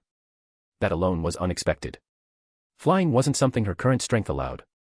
But what shocked her more was that he came back. Her excitement surged. She hadn't forgotten Durant and Crouch. If she couldn't take revenge on Noah, then this part-time exorcist in front of her would do. Without another word, Nicole attacked again. Strange met her calmly, magic erupting. One had superior magic. The other had the sky. For a time, they were locked in a stalemate. With infinite recovery, Strange stopped conserving energy. He hurled every spell he could think of. Nicole dodged with fluid movements, constantly searching for an opening. She knew Strange was injured. She still held the advantage. Meanwhile, her mentor Caecilius was assaulting the sanctum. She wanted to be there. This fight was delaying her. And that infuriated her. Strange was clearly dragging it out. Even if neither of them ended well. She had never taken him seriously. Damn it. Nicole cursed under her breath. Looking up at Strange in the air, her irritation grew. She couldn't fully distort the mirror dimension. She couldn't reverse gravity and slam him down. She wasn't Caecilius. And she definitely wasn't Noah. She was only stronger than an ordinary sorcerer. Then, a message reached her. Urgent. Telling her to head to New York immediately. Her frustration peaked. And for a split second, her focus wavered. Strange caught it instantly. Now, the golden hexagram in his hands changed, emitting a new glow. Strange hadn't mastered many spells yet. But under Noah's teaching, his growth had been real. His elemental spells were still clumsy. But the first magic he ever learned wasn't elemental. And the spell he understood best was one that had already become legendary. Sectum Sempra. A spell created by Noah's potions professor. One Noah himself had mastered early on. It had saved Noah countless times. Its destructive power was terrifying. Strange calmed his mind. The hexagram blazed brighter. His casting speed was fast. In less than a second, the spell was complete. He poured everything into it. Even with the cloak restoring him, it couldn't keep up. But Strange didn't hesitate. He wasn't good at fine control. That was common for beginners. So instead of flashy tricks, he chose one spell. With everything. The light flared. Nicole noticed. Too late. The spell was already flying. A golden flash crossed her vision. Then, agony. Crushing pain in her chest. She tried to speak. Blood poured from her throat instead. Strange descended unsteadily, barely able to stand. Looking at the woman collapsing before him, he let out a quiet sigh. If she hadn't lost focus, he wouldn't have had this chance. I'll need a hospital, Strange thought calmly. At least 4 ribs are broken. He turned back to her. And noticed she was still trying to speak. Strange stepped closer. Softly, he asked, "What do you want to say?" Nicole's blood-covered face twisted into a sneer. Death. Her voice came in broken breaths. Is just the beginning. More bonus chapters. Every 300 power stones equals 1 bonus chapter. Chapter 593, Chapter 593, Who had more patience? Find 50 plus advanced chapters. And for more fan fiction. Backhand index pointing down. Backhand index pointing down. Support link, patreon.com/RioRaRyu. Noah sat quietly in his sanctum, sensing powerful auras brushing against reality from other dimensions and universes. Each presence carried an oppressive weight. Just their aura alone felt capable of crushing a person. That suffocating pressure pressed down on him without restraint. But Noah remained calm. He understood this well. The world was vast. And he was small. This wasn't the first time he'd felt like an ant before something immeasurable. Multiverses. Parallel universes. Realms beyond worlds. In the endless material expanse, this universe was nothing more than a speck. Perceiving these foreign powerhouses didn't directly strengthen him. But it wasn't meaningless either. There were benefits. Just not the kind he wanted. Damn it. Noah opened his eyes and frowned. Not a single one aligned with the light element. What he was doing was simple. He was using a method learned from a parallel universe Stephen Strange attempting to contact beings suitable for contracts. Demon lords. Outer entities. Anything compatible. And he found nothing. Absolutely nothing. It was as if those light-aligned existences disdained contract-based dealings altogether. Almost like they looked down on such transactions. Noah admitted it made sense. Their power itself was already attractive enough. They didn't need contracts. They just needed to appear compassionate. Present themselves as saviors. And countless people seeking solace would flock to them willingly. No deals. No signatures. Just faith. Noah didn't particularly understand their methods. But he didn't criticize them either.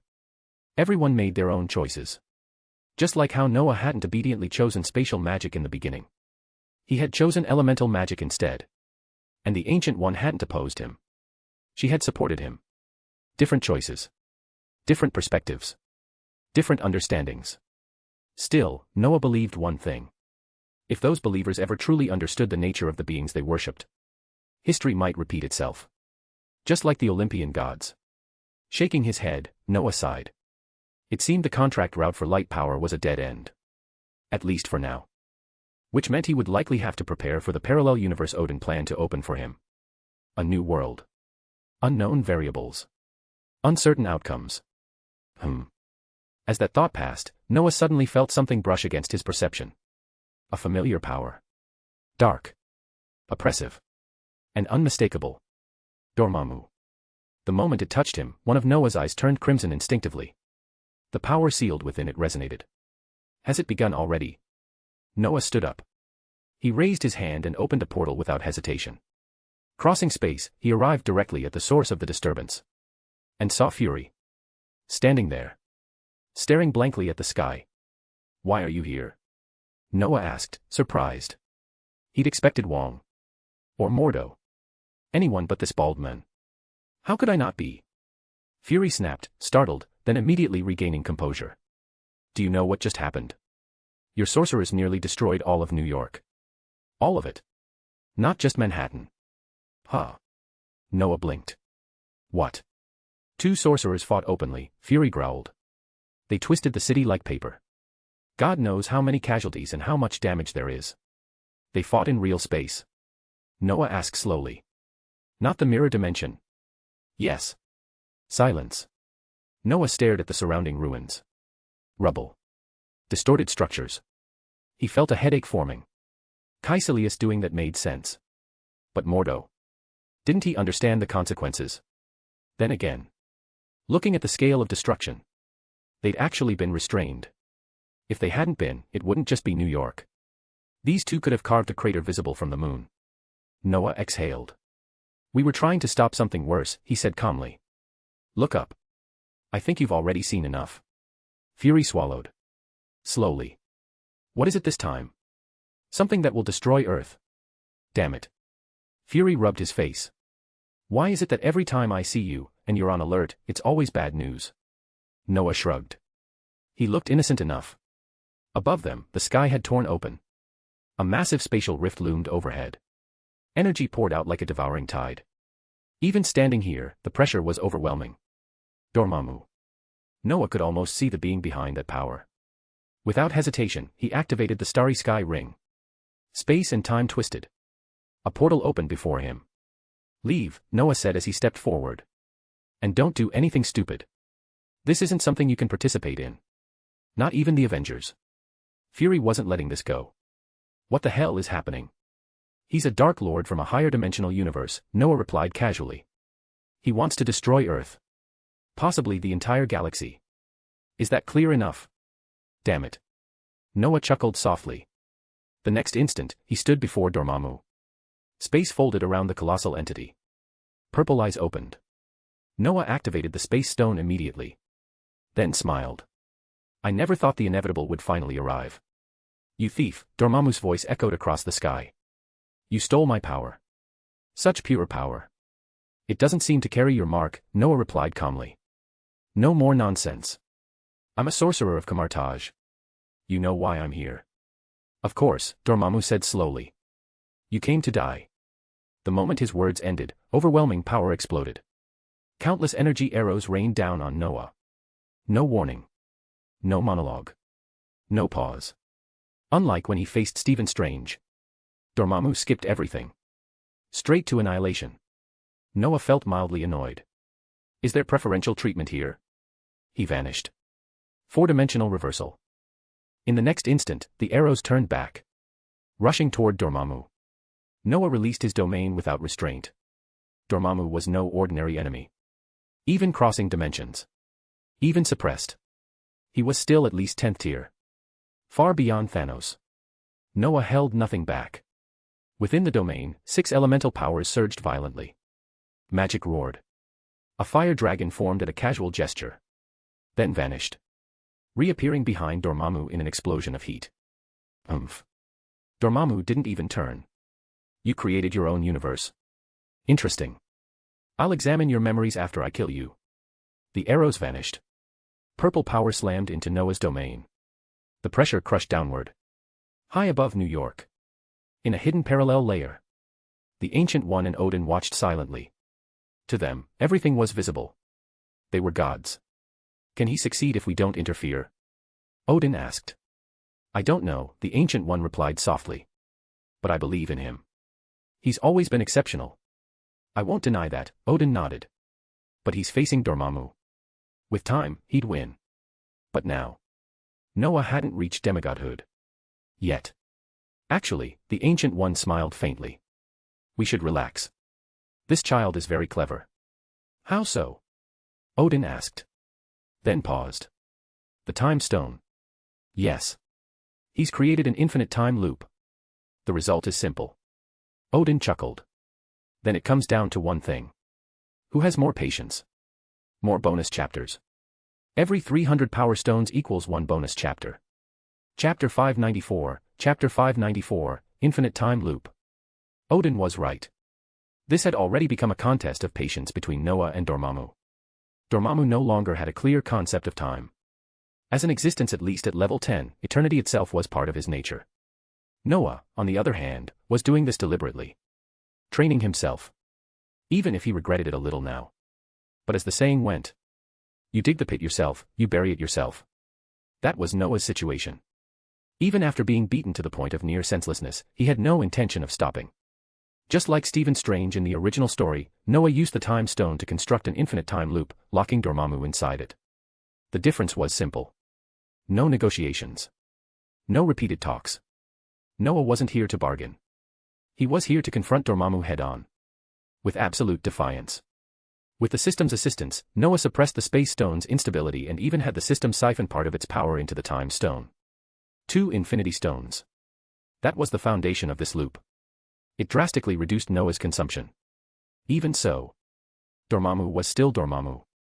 Killing Noah wasn't as trivial as crushing an ant. Not anymore. They clashed. Struggled. Then Dormammu crushed him outright with overwhelming force. Again. And again. Dormammu wasn't stupid. He could clearly feel the world repeating endlessly. In fact, anyone within the time stone's influence was trapped in the same loop. The difference was that those without sufficient power couldn't perceive it. They were simply frozen. Dormammu understood what was happening. And he was furious. Completely enraged. What followed was his personal specialty. Creative Noah torture. And Noah, facing a berserk Dormammu, tried every possible method he could think of to resist. The results were poor. At best, he lasted 10 minutes. Then he died. But Noah didn't feel disgust. He didn't give up. Each time he was resurrected, he went straight back to Dormammu. One-on-one. This guy is absurdly strong, Noah thought after being killed yet again. Is this really the baseline of a level 10 existence? He didn't know how many times he had crawled back from the reversed river of time. Looking at Dormammu's bloodshot eyes, Noah felt a headache forming. Being killed repeatedly wasn't pleasant. And unlike Stephen Strange's experience, Dormammu wasn't playing psychological games. Stephen survived longer at first because Dormammu let him. Hope. Then despair. But Noah. This Dormammu was insane. Completely berserk. Going easy. That concept didn't exist. You showed up. You died. Conversation. Also non-existent. Noah had died countless times. Dormammu hadn't said a single word. Time flowed. Deaths accumulated. Noah even briefly wondered if he should start exploring the river of time itself. But one thing was undeniable. His strength was improving. Visibly. Dormammu was an excellent sparring partner. With the time stone, Noah essentially had infinite retries. More importantly, Dormammu didn't care about time. Which meant that the stalemate inside the loop wasn't measured in days or months. It was measured in years. Decades. Centuries. Possibly longer. This was not something an ordinary mind could endure. Stephen Strange had been forged through a similar experience. That was why he could inherit the title of Sorcerer Supreme. Noah was no exception. His magical power hadn't increased much. There was no proper meditation here. But his will. Sharper. Harder. His understanding of power became clearer with every death. Then, after an unknown span of time, Dormammu suddenly roared. A furious, maddened sound. The ground beneath Noah distorted, rippling like black water. From it burst massive black tentacles, coiling toward him like giant pythons. Noah reacted instantly. The star of spacetime in his hand reshaped itself into a wand. He had considered forging something more imposing. A scythe like Egwin's, or a staff worthy of a sun god. But realistically, he wouldn't adapt quickly to a two-handed weapon. So he chose the simplest option. A wand. The same kind he once used at Hogwarts. It didn't match his aesthetic. But it was convenient. That was enough. The wand tapped the ground lightly. His domain responded. A ring of flames expanded outward from his body. Ring of Fire. A standard elemental spell for breaking encirclement. The black tentacles were blasted back instantly, melting away under the flames. Noah didn't pause. He waved the wand again. A colossal pillar of fire condensed in midair and slammed down toward Dormammu. The failure of dark entanglement didn't surprise Dormammu. They had fought for far too long. If Noah hadn't grown, Dormammu would have gone mad already. With a roar, Dormammu raised a massive shield of darkness around himself. He had personally witnessed Noah's growth. This human's grasp of power was becoming dangerous even to him. The pillar of fire crashed into the shield. The sky trembled. Debris erupted in every direction. Noah's lips twitched. If he had light divine power, this wouldn't be so uncomfortable. Unfortunately, he didn't. He exhaled slowly and calmed himself. They had fought for too long for mistakes like that. Just because he lacked light magic. Did that mean he had no options? He couldn't defeat Dormammu. But annoying him. That was still possible. The wand flicked. Magic surged violently within Noah's domain. The light blue energy became restless. Snowflakes condensed in midair, shimmering faintly as they fell. In an instant, the entire domain transformed into a frozen world.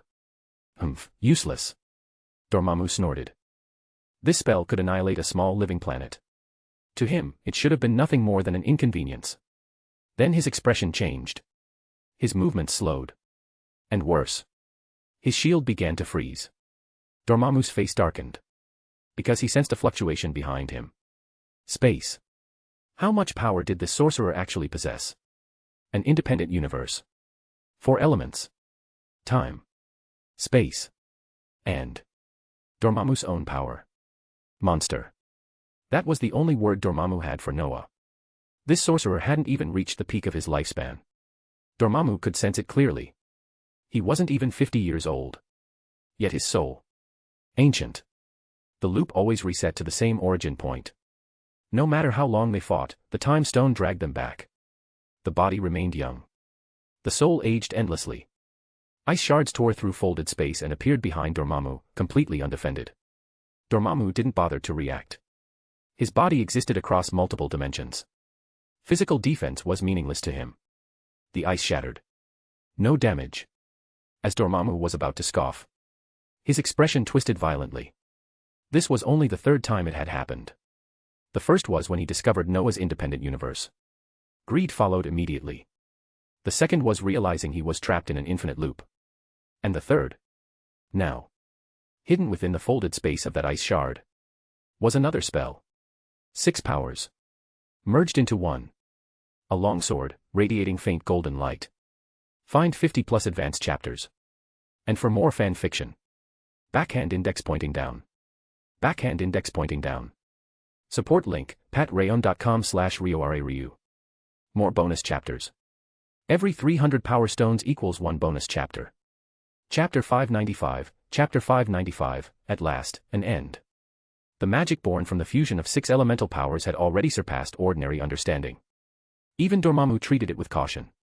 Feeling the pain from behind, and staring at the sorcerer who had dealt him such a heavy blow, Dormammu felt genuine regret. Regret for coming to this universe. He hadn't even encountered that damned woman, the one who had fought him for who knew how long before being stopped by her disciple. If he met her again, the outcome was obvious. Dormammu was not at his peak.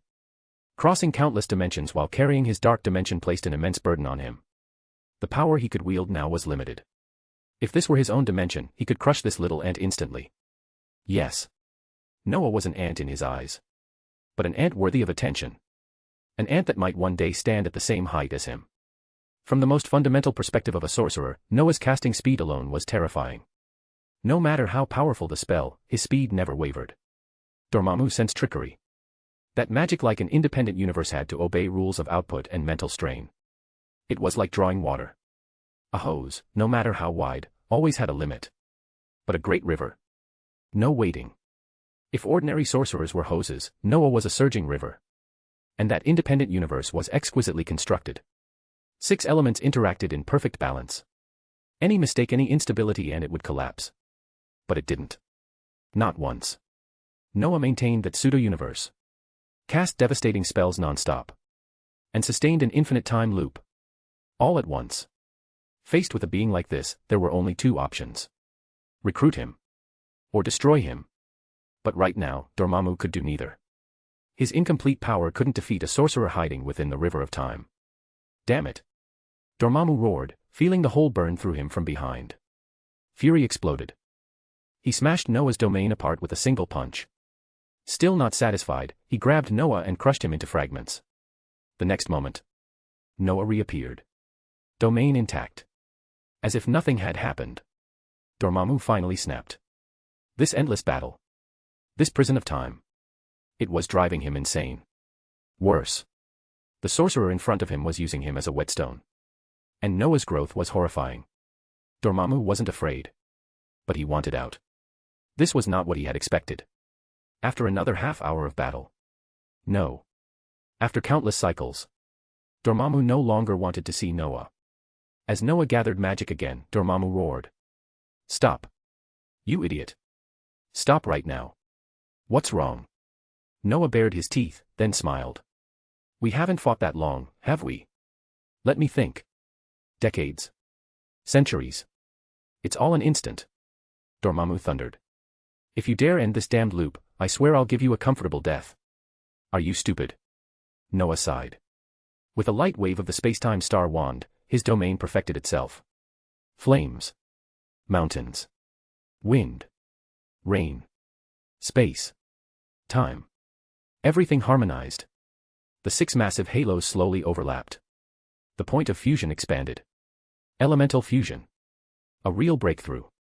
Noah smiled faintly. The fatigue was overwhelming. Not physical. Not mental. It came from his core. Revulsion spread through him. He hated this. Infinite cycles. Infinite deaths. But he sealed those sensations away. He forced himself to remain at peak output. Enough. Before Noah could attack, Dormammu roared. Enough. What do you want? Do you even intend to kill me? No. Noah exhaled. I can't kill you. I'm not qualified. But trapping you is easy. Unless you admit defeat.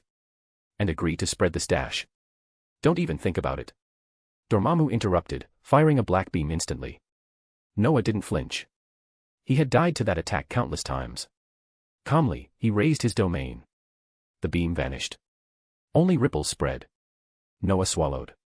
Dormammu was still terrifying. A casual spell shook his defenses. No wonder he had killed Noah so many times. Noah took a breath and prepared again. Then he sensed something. He looked up. 2 figures crossed the spatial current. Relief washed over him. The Ancient One. And All-Father Odin. It's you. Dormammu snarled. His gaze fixed first on the Ancient One, then Odin. A thief and an executioner. How amusing. Be quiet, Dormammu.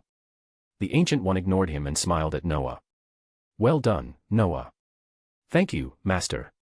Noah finally relaxed. This meant it was over. He didn't know why she arrived only now. He didn't care. With the system's help, he had suppressed the flood of negative emotions. Otherwise, this would have been impossible. Now that it was over, the fatigue surged violently. He needed rest. Go back and rest, Odin said calmly. Leave this to us. Reflect on your gains. Understood, Your Majesty. Noah nodded. Just as he was about to leave. Noah. The Ancient One stopped him. The harm caused by Mordo and Caecilius must be addressed. They were Camartage sorcerers. I understand, Master. Noah bowed. This responsibility belonged to him. Caecilius' betrayal didn't erase his origin. And the time stone was with Noah. Suppressing the exhaustion, Noah let the system release its block. Magic twisted. He appeared beside Fury. Wong. Mordo. Victor. Caecilius. They were already facing each other. Noah Fury started. Noah cut him off. Didn't I tell you? You're not qualified to interfere. Do you want to die? Do you want, seeker of truth, dead for it, carved on your tombstone? Fury fell silent. Noah turned to Caecilius. He was too tired for words. Or maybe he was numb. The space-time star wand moved. Magic erupted. Caecilius didn't even scream. His body shattered like glass. Fragments scattered. Noah didn't look back. Green light surged. Time reversed. New York rewound. Like a film playing backward. At last. It was over. Find 50+ advanced chapters. And for more fan fiction. Backhand index pointing down. Backhand index pointing down. Support link, patreon.com/RioRaRyu. More bonus chapters. Every 300 power stones equals 1 bonus chapter. Chapter 596, Chapter 596, A New Easter. According to our field reporter, just yesterday, New York experienced an unimaginable disaster. 2 sorcerers fought in the skies above the city. Early that morning, as ordinary people woke from their dreams, an unbelievable piece of news spread everywhere. Something had gone wrong in New York. Again. What shocked people most was not that the culprits were aliens. Nor were they ordinary superpowered individuals or supervillains. This time, the protagonists were sorcerers. Sorcerers hidden behind the world. Sorcerers who were said to protect it. The existence of sorcerers was not new to the public. But ever since the alien invasion 4 or 5 years ago, there had been almost no information about them. Now, their battle in the skies above New York stunned countless people. So this was the power of sorcerers. Godlike. How could they not be? 2 top-tier Tier 7 sorcerers clashing was no joke. Oh my god. You probably can't even comprehend what happened yesterday. On television screens across the world, a seemingly ordinary middle-aged man spoke excitedly. Those 2 sorcerers, honestly, I couldn't even tell who was good and who was bad. Neither could we, the reporter admitted. Sorcerers are too mysterious. We have no idea what they're doing. Exactly, the men said, nodding vigorously. God, their fight was more exaggerated than Star Wars. And it was even more exaggerated than the movies released by the Wizarding World. As he spoke, the station switched footage. A video recorded by an ordinary citizen using a camcorder. The moment it appeared, viewers around the world fell silent. They hadn't been there. They hadn't seen it firsthand. Now they did. 2 figures chased one another through the sky. Rising. Falling. Terrifying power spilled out casually. Aftershocks from their clashes destroyed buildings. The shockwaves from their impacts crushed subway tunnels underground. This was only the beginning. Yet even these scenes alone were enough to terrify everyone watching. People had seen movies. They'd seen exaggerated special effects. But this was beyond comprehension. Are these sorcerers all supermen? My god, they could destroy a city. Or even a country. Are they gods? I seriously doubt they're even human. Voices erupted everywhere. Different languages. Different regions. Different platforms. Television. Social media. Private chats. No one could comprehend how terrifying sorcerers truly were. Then it got worse. Distorted space. A city where gravity was chaotic. 4 dimensions inverted by magic. Collapsed buildings. Blinding magical light. If it weren't for authoritative broadcasts, people would have thought they were watching a movie trailer. But they all knew. This was real. Every second of it. Questions quickly followed. Had this been planned? Had New York been evacuated in advance? The idea was dismissed almost immediately. Eyewitness accounts. Interviews. Buildings collapsing and killing residents. All of it pointed to one fact. This battle had been sudden. Oh God, how many people died? No idea. But one thing's certain. These sorcerers probably don't care about people like us. Shut up. If you don't want to die, stop talking nonsense and just watch. They really might not care. Humans were sensitive. Ordinary people. Enhanced individuals. They all thought of the same uncomfortable truth. This was inevitable. Mordo had no better option when facing Caecilius. And Noah did not blame him for it. Noah also knew that when he left, Mordo had been drowning in guilt. If not for Noah's presence. Honestly, their fight was terrifying. The screen shifted to a young man being interviewed. He smiled, though his expression was stiff. I was unlucky. I was right on the street. I was looking at that huge thing in the sky. Sorry, let me call it a spatial rift. I was staring at it when a huge stone fell from above. Damn it, I still remember getting hit. After that, I don't remember anything. When I woke up again, I realized I'd died. And then I was resurrected. The moment his words spread across television and the internet, the world erupted. Some called him a liar. Some called it divine intervention. Others said it was an elaborate hoax. Then no one spoke anymore. Because footage surfaced. New Yorkers had terrifyingly strong nerves. In that chaos, someone had kept filming. And that person was unbelievably lucky. Not only did he survive. He recorded almost everything. Except the endless looping of time. Through the lens, the world saw it. After the two sorcerers stopped fighting, a black spatial rift appeared in the sky. Exactly as described. A void like a black hole. Just looking at it filled people with despair. Then a figure glowing faint gold flew straight into it. Less than a minute later, he reappeared. On the ground. In full view. That sorcerer casually struck down one of the previous combatants. The world went silent. No one understood. Why had those two sorcerers fought? Was it because of the rift? What was that rift? No one answered. And no one expected sorcerers to explain themselves. But one thing was clear. That golden glowing sorcerer was terrifying. Two godlike sorcerers had fought for half a day. Nearly destroyed New York. Still no victor. This one arrived. Sealed the rift. Killed one of them effortlessly. What kind of monster was that? The footage continued. Then came the moment that broke everyone. Green energy spread. Runes in the golden sorcerer's hand flowed backward. And as they reversed, reality unraveled. Collapsed buildings rewound. Ignoring physical laws. Ignoring time itself. People crushed into pulp reassembled in reverse. Bodies restored. Lives rose from rubble. Buildings re-erected themselves. Time reversal. This was time reversal. At that moment, the world truly went mad. Sorcerers were no longer compared to gods. They were gods. Perhaps gods had ranks. That was normal. But gods were gods. Their power was absolute. Damn it, isn't this resurrection? No, it's time reversal, but what's the difference? This is resurrection. They can resurrect the dead. Oh my god, no, how do sorcerers say it? By Merlin. By Merlin, can we contact them? When the broadcast ended, emotions exploded everywhere. The scene was too incredible. Too overwhelming. Even those in power couldn't stay calm. Resurrection. A dream humanity had chased forever. Now, it was real. Visible. Undeniable. How about we call this day a new Easter? Someone said it quietly. Seconded. That's an excellent idea. Find advanced chapters. And for more fan fiction. Backhand index pointing down. Backhand index pointing down.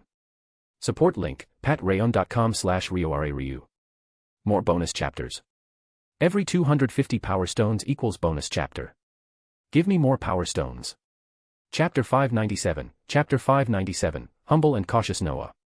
Noah had no idea what was happening outside. After the day his battle with Dormammu ended, after he casually erased Caecilius and reversed everything with the time stone, Noah returned to his room and immediately fell asleep. This wasn't meditation. It was real sleep. Even Noah himself didn't know how long it had been since he'd rested like this. 10 years. 20. Ever since acquiring the system, he had spent nearly every night inside the system space, never missing a single one. He even remembered how Evan, Lance, and Kate once suspected he was cursed, just because he spent so much time sleeping in strange ways. Those were things of the past. This time, Noah slept deeply. Peacefully. For 3 full days. When he finally opened his eyes, it was late at night. Moonlight slipped through the curtains, silver and quiet. A woman lay beside the bed. Hermione. Just from her hair color, Noah knew it was her. Smiling, he gently brushed his fingers through her hair. She looked exhausted. Golden light flickered faintly at Noah's fingertips. A moment later, Hermione's breathing evened out completely as she sank into deeper sleep. Let her rest. That was Noah's first thought. He had no intention of waking her. I'm starving. Noah rubbed his stomach and muttered. How long have I been asleep? After a moment's thought, he located the Hogwarts kitchens. To be honest, the Sanctum's food wasn't bad. But right now, Noah didn't want to alert anyone. Given that, Hogwarts was the obvious choice. The portions were generous. And there was always food left untouched. Naturally, it became Noah's target. Soon enough, Noah returned with an Angus steak, a glass of fresh milk, and a chicken leg. Completely unaware of how long he'd been hungry, he ate without restraint. At his current level, he technically didn't need food anymore. Absorbed magic alone was enough. But habits were habits. And Noah was still human enough to keep them. After finishing the meal, he finally felt alive again. Eating and not eating were two completely different states. Feeling good? Then come in. Just as Noah was about to stretch and say something like that really hit the spot, the system's voice echoed in his mind. It immediately soured his mood. This thing really didn't know how to give people a break. Damn it, I just ate. Noah complained lazily. Can't you let me rest for a bit?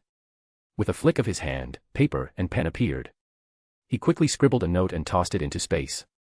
It was for Neville. Among his old classmates, Neville seemed to be the only one who had stayed at Hogwarts. There might have been others, but Noah was closest to him. Neville had also fought in the Battle of New York and was part of the Sorcerer Alliance. The note itself was simple. If Hogwarts noticed missing dinner food, don't worry. It was him. Noah disliked sneaking around. After settling that, he lay back down. Complaining all the while, he closed his eyes and entered the system space. You make me lie down right after eating. Aren't you worried I'll get fat? Dormammu was dealt with. Noah was in a good mood. He even joked. Your physical constitution is not prone to obesity, the system replied flatly. Furthermore, given your current state, weight gain is impossible. Even if it occurred, you could alter your body with magic. You really don't have a single trace of humor, Noah sighed. Colder than Siberian winds. Then he got to the point. So. Why the rush? You just fought Dormammu for an extended period, the system replied. Isn't now the optimal time to consolidate your strength? It left him no room to argue.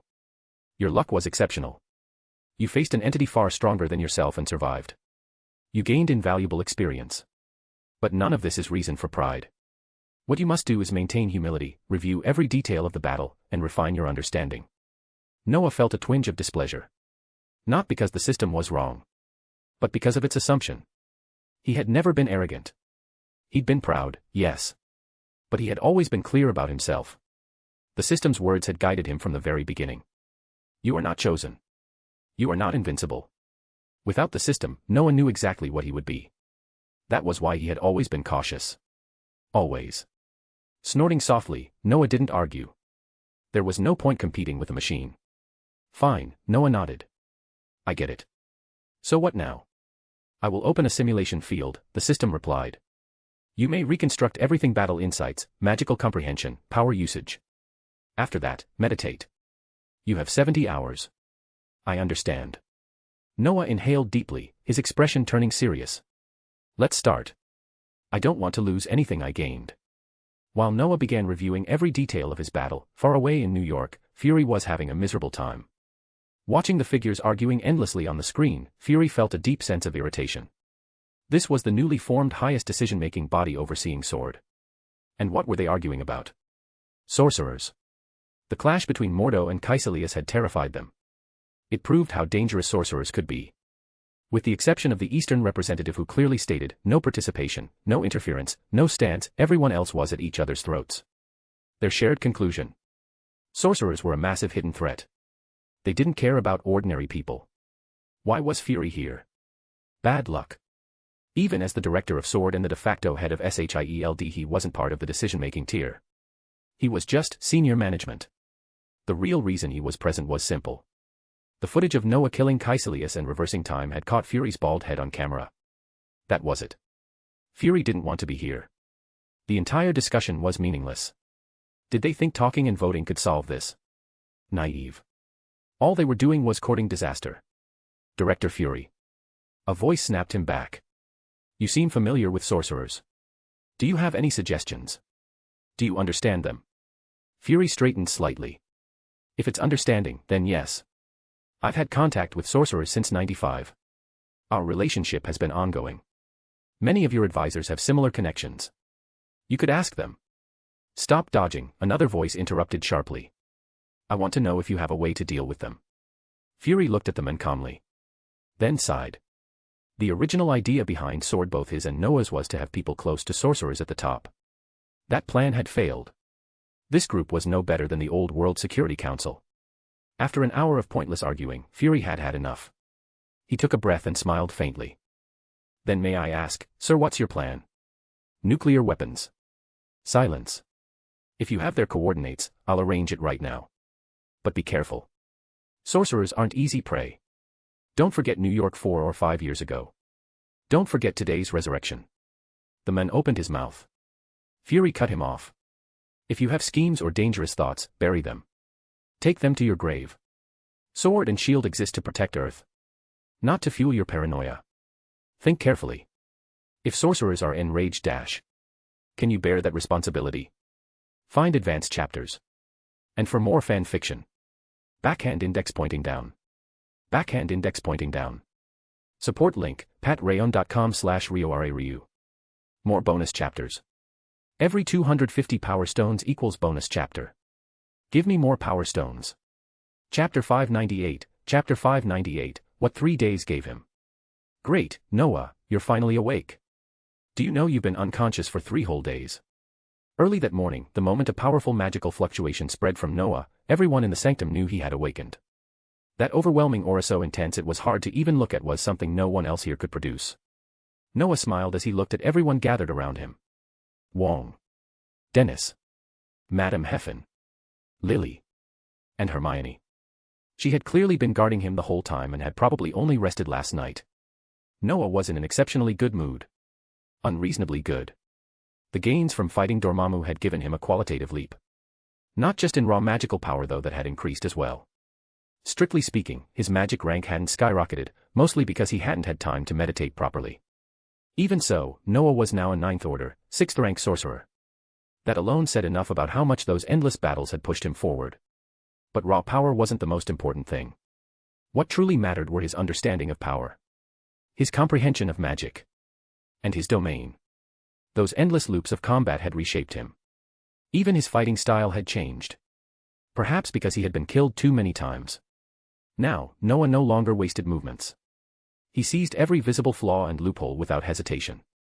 Fast. Clean. Decisive. Just like when he faced Caecilius. He hadn't said a single word. No warning. No chance for final words. He erased him directly. Reduced him to spatial fragments. Dead beyond death. Looking back now, Noah admitted it had been excessive. After all, it had been Mads Mikkelsen's character. And also a classmate of many years. But at the time, Noah had felt nothing. No hesitation at all. Probably a lingering after-effect of fighting Dormammu. It left a faint discomfort. But no regret. He had said it himself. The next time he saw Caecilius, he would kill him personally. He had kept his word. Beyond becoming more ruthless in combat, Noah's mastery of magic had advanced dramatically. Especially when combining magic with his domain. His perception sharpened to an absurd degree. He was now confident he could fuse 3 elements even without relying on his domain. And that wasn't his limit. 3-element fusion was just the stable option. His true ceiling was 4 elements. Unstable. But terrifying. At the same level, that power was overwhelming. His control over magic had also improved enormously. That came directly from experience. Against Dormammu, a single mistake meant death. A miscalculation meant looping again. Death wasn't pleasant. So Noah had been forced to control everything precisely. Every defensive spell. Every allocation of magic. Too little, and he died. Too much, and he lost his counterattack window. Failed to suppress Dormammu even slightly, and it was still death. As for power itself, that was harder to describe. It wasn't like magic. It felt closer to rules. Conceptual. Noah couldn't explain it clearly, but he could reproduce it through magic. He had asked the system. The system refused to explain. It simply told him that this was an understanding of the essence of power. Something he had to comprehend himself. No shortcuts. No borrowing. Noah accepted that. If he had to figure it out himself, then so be it. If he didn't work for it, why should the system help him? Those were his greatest gains. But there was one more. His domain. Noah's understanding of his domain mostly came from the system's feedback. He had always been pushing this aspect, but progress was slow. This time was different. Through continuous combat, deeper self-understanding, and refined elemental insight, the system had accelerated the integration of his domain. It was already visible during the battle with Dormammu. At that point, Noah's domain had reached an extremely high level of cohesion. Under its amplification, the power he released was terrifying. Even Dormammu had looked disheveled. That was unprecedented good news. And unprecedented bad news. Because faster domain integration meant Noah himself had to keep up. If he truly stopped and meditated properly, Noah didn't know where his power would land. But he did know this. If he let the system integrate recklessly, he might have to abandon dark power entirely. The fight with Dormammu had shown him its danger. That massive, self-propagating energy. The spontaneous transformations. It was shocking. More importantly, Noah realized something else. He could not use dragonborn magic. The giant dragon manifested by that spell no longer belonged to the 6 elements he controlled. Its essence was dark power. Separate. Independent. Belonging to Dormammu. If Noah used that power in front of Dormammu, the result would be catastrophic. Power resonance was unavoidable. And it would carry Dormammu's will. That was something Noah absolutely refused. Noah, what are you thinking about? Madame Heffen's voice pulled him back. What's wrong, Avril? Noah tilted his head. I feel great. Full of energy. I'm fine. I'm just curious, she said. From what we saw on TV, you were only gone for a few minutes.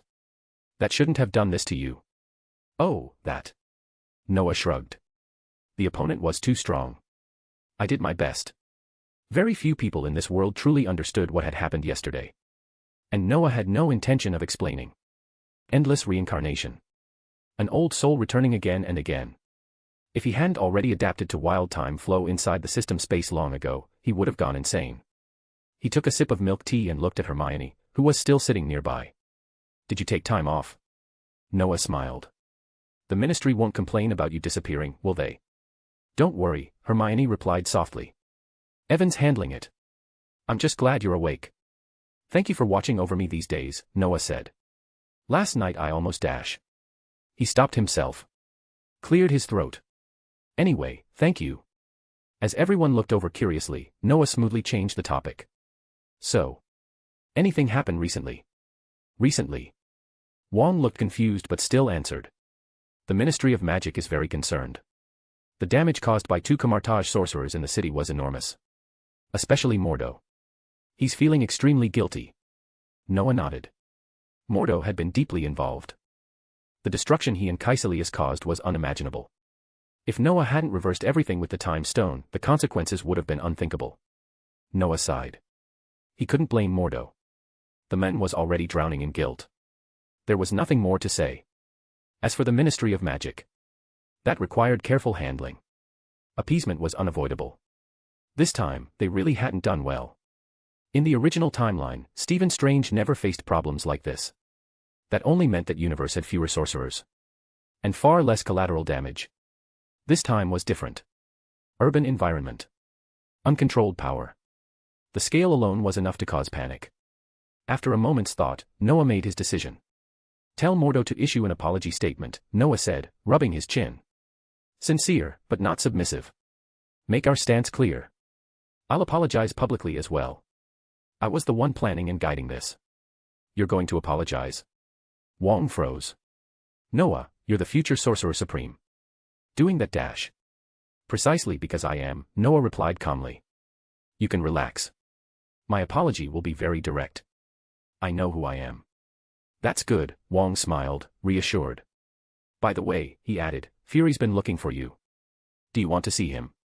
Find 50+ advanced chapters. And for more fan fiction. Backhand index pointing down. Backhand index pointing down. Support link, patreon.com/RioRaRyu. More bonus chapters. Every 300 power stones equals 1 bonus chapter. Chapter 599, Chapter 599, The Warning. Damn it, you guys really made a scene this time. At a sidewalk cafe in Westminster, not far from the Thames, Fury sat across from Noah, grumbling without restraint. Noah stirred the milk tea in his cup, smiling faintly as he looked at the one-eyed director. Fury looked older. That was unavoidable. More than 20 years had passed since they first met. Fury wasn't a sorcerer. Time never went easy on ordinary humans. But that wasn't the real issue. The reason Fury had come to London was simple. After that high-level meeting, he had come straight here. At that meeting, Fury had offended just about everyone who could be offended. Every sentence he spoke cut like a knife, forcing those people to face reality. How terrifying was an enraged sorcerer? No one could say for sure. But the two sorcerers who had fought in New York were enough to terrify them. And the one who casually eliminated one of those sorcerers. That level of power was almost unbelievable. Those two, Superman-like, figures were assessed as having the ability to destroy a city with ease. If the threat escalated, destroying a nation wasn't out of the question. And no one knew how many such individuals existed in the magical world. If there were many, no one dared to finish that thought. Only now did those officials truly understand the fear once felt by the World Security Council. If sorcerers were labeled dangerous, then the consequences of provoking one would be unimaginable. But if sorcerers completely ignored ordinary people and fought at will, especially if a battle happened right where they lived, that thought alone was chilling. And then there was resurrection. Magic that reversed death itself. Something humans had dreamed of since the beginning of civilization. Yet sorcerers actually possessed it. That alone was enough to drive people mad. "You're overthinking it," Noah said calmly after taking a sip of milk tea. That wasn't resurrection magic. It was just a basic application of time magic. The range was expanded, that's all. It requires a specific artifact and very strict conditions. I'm still researching true resurrection magic myself, and so far, I haven't succeeded. What Noah had done wasn't resurrection at all. He hadn't brought the dead back. He had changed the timeline. Those people had still died. He had simply pulled a version of them from the past using the time stone. They hadn't prepared a time loop in advance like he had. Under the protection of that loop, Noah himself had never truly died. Dormammu killing him repeatedly was a completely different matter. Noah had wrapped himself in the river of time. The explanation was complex. But with the time stone, complexity became trivial. The time stone couldn't match tier 10 beings in raw energy, but its rules were still absolute. And beings above tier 10 had their own core powers. Diverse. Self-sufficient. Why would they waste time chasing infinity stones? They weren't comparable. Fine. Not resurrection magic, Fury shrugged. But do you know Easter was rescheduled? Noah raised an eyebrow. Don't tell me it was changed to the day I reverse time. It was, Fury nodded. A lot of people think you're God now. They've even changed their sayings. By God got replaced with by Merlin's beard, things like that. So that's how it is. Noah chuckled, drained his milk tea in one go, and stood. Doesn't matter. Believe whatever they want. He stretched lazily. So, do they still want to see what an angry sorcerer looks like? The Department of Magical Law Enforcement was the first real cooperation between sorcerers and ordinary people. The greed of those officials was obvious. But they had misjudged one thing. They had misjudged Fury. Fury didn't care about their power struggles. From beginning to end, his only concern was Earth's peace. Sorcerers were humans. Ordinary people were humans. They just walked different paths. Their essence was the same. And Fury understood something very clearly. Sorcerers held absolute dominance. If those people crossed the line, the outcome didn't need imagination. It would be a massacre. Possibly the collapse of technological civilization. They're scared, Fury said with a mocking smile. They still talk tough, but they're terrified. They're using the fact that you were photographed as leverage. Saying I'm just a director. Emphasizing that I'm an ordinary human. Disgusting tactics. Sounds familiar, Noah said lightly. Like how mutants get treated. Excluded. Dehumanized. Fortunately, you're not mutants, Fury replied. And I know your temper. I restrained them as much as I could. That's the only reason things haven't exploded.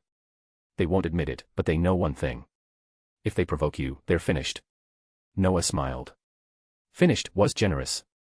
If someone really crossed that line, Noah would personally show them what the wrath of a sorcerer looked like. He had always been like this. He supported coexistence. But he would never tolerate nonsense endangering sorcerers. Anyone who wanted a fight, he would be the first to answer. Trouble. Sorcerers weren't afraid of that. Especially him. All right, Noah said, placing a gold galleon on the table. I won't go looking for trouble. If you can talk sense into them, do it. If not, tell me. All right, Fury said, swallowing hard as he stood. By the way, is it really okay to use gold galleons here? Of course. Noah smiled. He turned to the waiter. Foster. He's an ordinary human, but a friend of mine. If he comes back for afternoon tea, let him in. Yes, respected Lord Fenrir, Foster replied respectfully, then smiled at Fury. I hope to see you often, sir. Only then did Fury realize something was off. He looked around. The guests' clothes were unusual. Several even raised their cups slightly toward him. Fury returned the gesture instinctively. When he turned back, Noah was gone. Fury sat down again and let out a dry laugh. At least this time, he had an answer.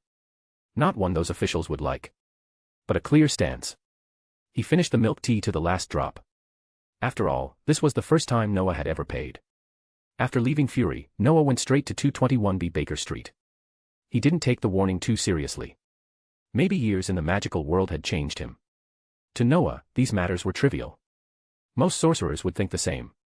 As long as no one crossed the line, it was fine. If someone did, he wouldn't let it go. As soon as he entered, Noah saw Strange sitting on the sofa, medicine spread across his chest. A woman in white tended to him carefully. Everett helped from the side. Nearby, Adam Memory White pressed an ice pack to his head. What happened here? Noah asked, confused. Mentor. Strange stood up immediately, ignoring his injuries. What are you doing up already? Noah frowned. I leave for a few days and you end up like this. He raised a hand. Soft golden light flowed into Strange's body. A healing spell, Noah said casually. It wasn't the books I gave you. Why didn't you learn it? It's too hard, Strange replied with a wry smile. Then his expression changed. He straightened, eyes widening. I'm fully healed. That's incredible. Noah smiled but didn't explain. If a healing spell couldn't do this much, it wasn't worth learning. Then his expression shifted. He frowned slightly. Because he felt it. A strange magical fluctuation in the room. Find 50+ advanced chapters. And for more fan fiction. Backhand index pointing down. Backhand index pointing down. Support link, patrayon.com/RioRaRyu. More bonus chapters. Every 300 power stones equals 1 bonus chapter. Chapter 600, thinking about a trip to Nagasaki.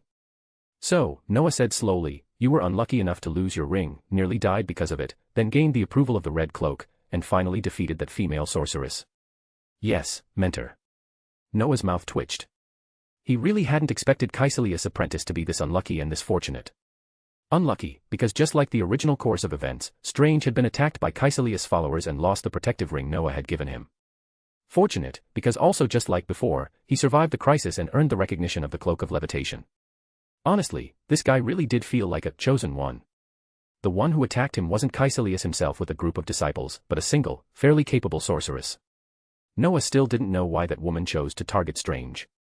But it didn't matter. Because of that attack, Strange obtained the Red Cloak. From the result alone, everything had gone smoothly.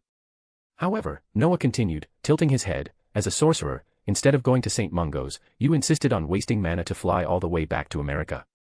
His gaze shifted to the slightly flustered Christine Palmer. Then Noah smiled. Oh. I see. Mentor, Strange immediately said, it's not what you think. All right, Sherlock. Noah cut him off, then glanced at Everett as well. Cherish the person in front of you. Don't wait until you lose them to feel regret. He paused. By the way, Watson. Your recent stories are good. I like them. Thank you, Your Excellency, Everett said with a grin. Looking at Strange and the female doctor, Everett felt the pairing was interesting. At this point, Everett had more or less figured out Sherlock Holmes's real identity. It wasn't hard. But he had no intention of exposing it. He liked his current life. He liked everything as it was. He was no longer a CIA agent. He didn't need to care about those things anymore. And he preferred to keep the name John Watson. This life suited him. Are they lovers? Adam, sitting nearby, rubbed his head and asked casually. He had already put down the ice pack.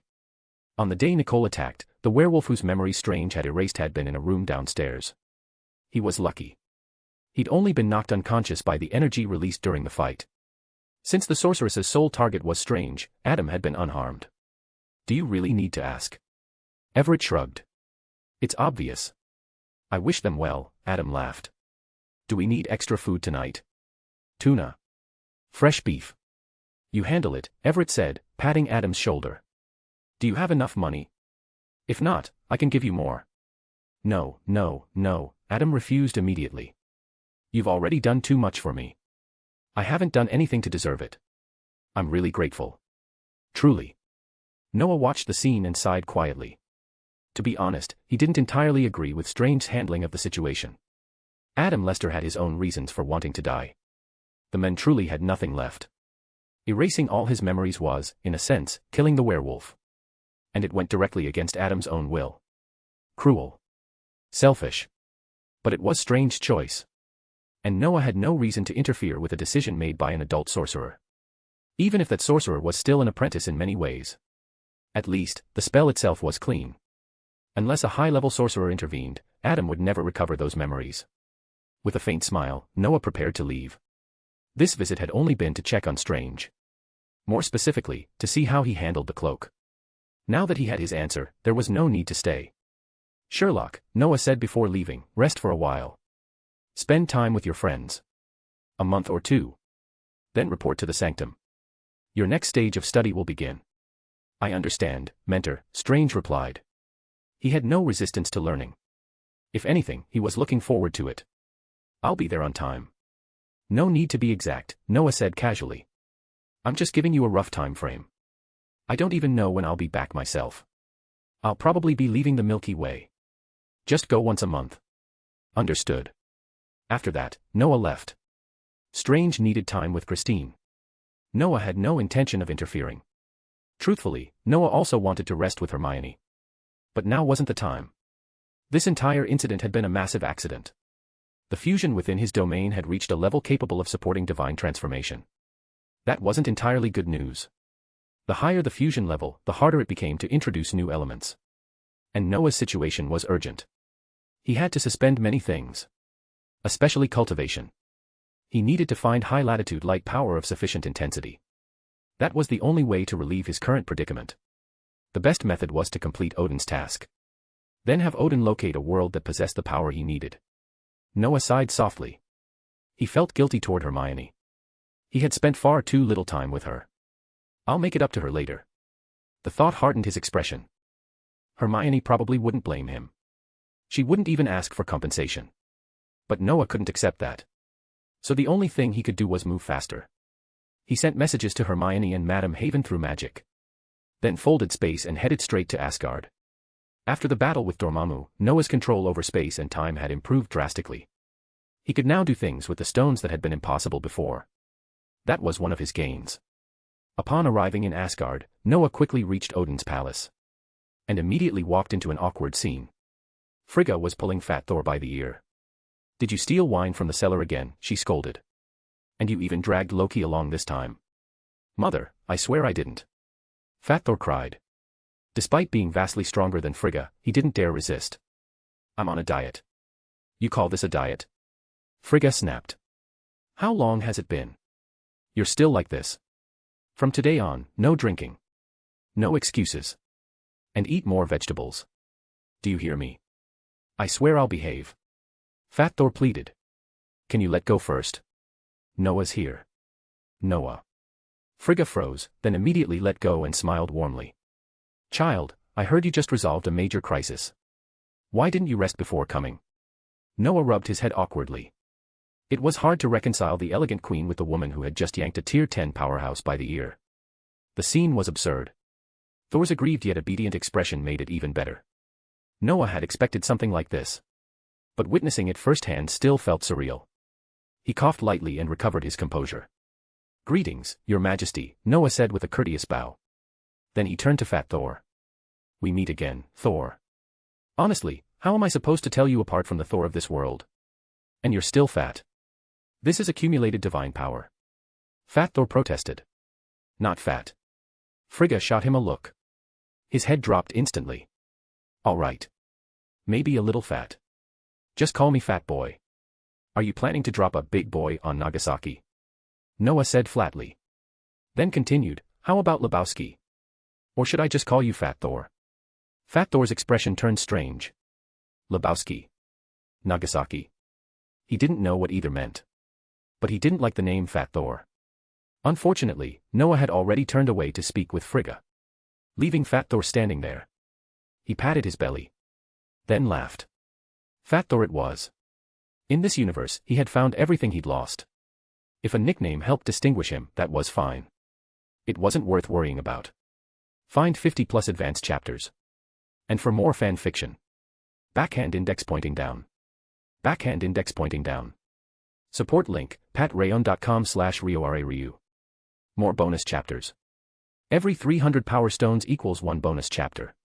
Chapter 601, Chapter 601, when timing becomes the real enemy. Do you really not need a good rest?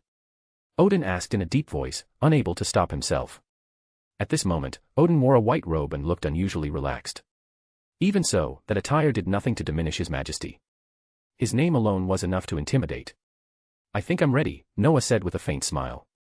As you know, although dealing with Hela is troublesome, I believe I can handle it. Plus, with the other Thor helping, it shouldn't be difficult at all. It's true. It shouldn't be difficult, Odin nodded, then looked at Noah with a wry smile. However, I was hoping you would face the Hela who has returned to Asgard for some time, not the one who has just been released. Odin was genuinely frustrated. He had not expected this young man, filled with limitless potential, to be in such a hurry. Noah had just finished a life-and-death struggle against Dormammu, even if that battle was based entirely on the premise that he could not truly die. Yet the way the boy fought made Odin feel it would have been better to simply die and be done with it. It was torment. 10 minutes of combat at a time, only to be cleanly killed. Again and again. Over a span measured in decades, centuries, or even millennia. The fact that the boy had not collapsed mentally under such circumstances made him 1 in a million. Even setting aside the constant deaths, the sheer length of uninterrupted combat alone was enough to break anyone's will. Yet the boy looked perfectly fine. That kind of will, perhaps a will to live, was terrifying. And now, during what should have been a rest period, he still refused to properly recover. Odin did not know that Noah had long grown accustomed to the passage of time within system space, nor that the system filtered out negative emotions during combat. He also did not know Noah's true situation. In other words, Odin had no idea why Noah was in such a rush. Was he a battle maniac? Did this boy harbor an even stronger craving for combat than that brat Thor? No wonder he was still a novice in romance, just like that 1,000-year-old brat Thor. For a moment, Odin felt genuine concern for the future of these juniors. Noah should be spending time with his girlfriend if he had one, walking, chatting, nurturing a relationship. But your majesty, Noah said helplessly, I don't have a choice. My situation is a bit dire. He truly was helpless. He had no idea what Odin was thinking. If he did, he would have said, I'm not a battle maniac like your son. I want to rest with my girlfriend too. Unfortunately, Noah neither knew nor cared to think about such things. He understood Odin's concern, but he could not afford to wait. The Hela who had just been released likely could not even be handled by Thor. In the original timeline, after breaking free from her seal, Hela had crushed Thor's hammer, Mjolnir, with ease. Then, while Loki frantically summoned the Bifrost, she seized the opportunity to charge through it and return to Asgard. Thor and Loki were kicked out of the transport channel and fell onto the planet ruled by the Grandmaster. But could such a thing still happen now? If it did, it would only mean one thing. Thor and Loki were not worth training. Now, facing a Thor who had awakened his god of thunder powers and obtained Stormbreaker, Hela's current strength was likely insufficient. Thor would suppress her in a single encounter. And that was without mentioning that Thor possessed the Power Stone, while Loki had fully transformed and mastered the Reality Stone. If even Thor and Loki could handle her, why would Noah, the so-called nuclear weapon, need to be deployed? What Noah needed to face was the Hela who returned to Asgard, gradually recovered her strength, and revealed her ambitions. What's wrong with your situation? Odin asked, confused. He truly could not see any problem. Although Odin was not a sorcerer, as a tier 11 god-level being, he could still perceive many things. Noah's aura was stable. His mental state was good. His mana reserves were abundant. He did not look troubled at all. Well, it's like this. Noah hesitated briefly, then decided to explain. My domain is about to solidify, but I'm still missing one element. It's an incredibly difficult choice for me. Missing an element? Odin frowned. I remember your domain already has 6 elements. Being able to fuse and stabilize those 6 is already an incredible feat. You've even surpassed your teacher. You're still missing one. Yes, Noah sighed. I'm missing the light element, and I'm counting on you to open such a world this time. Odin froze. What kind of monster was this kid? Was a 6-element domain not enough? Was that level of fusion still insufficient? Odin had seen the Ancient One's domain, and that alone had shocked him deeply. That strength had been tempered through real combat. Odin himself had no reliable way to deal with it. He could also tell that its degree of fusion was not particularly high, certainly nowhere near this boy's. Yet even so, Odin had been helpless against it. Then what would happen when this kid reached that level? He could not imagine it. He truly could not imagine it. And yet, the boy was still not satisfied. 6 elements were not enough. He wanted 7. No. 8. Odin suddenly realized that Noah also possessed a deeply hidden dark element. An 8-element domain. Odin almost sucked in a breath. He had been somewhat helpless against the Ancient One's domain, which did not even have highly fused 6 elements. So what about an 8-element domain with an extremely high fusion degree?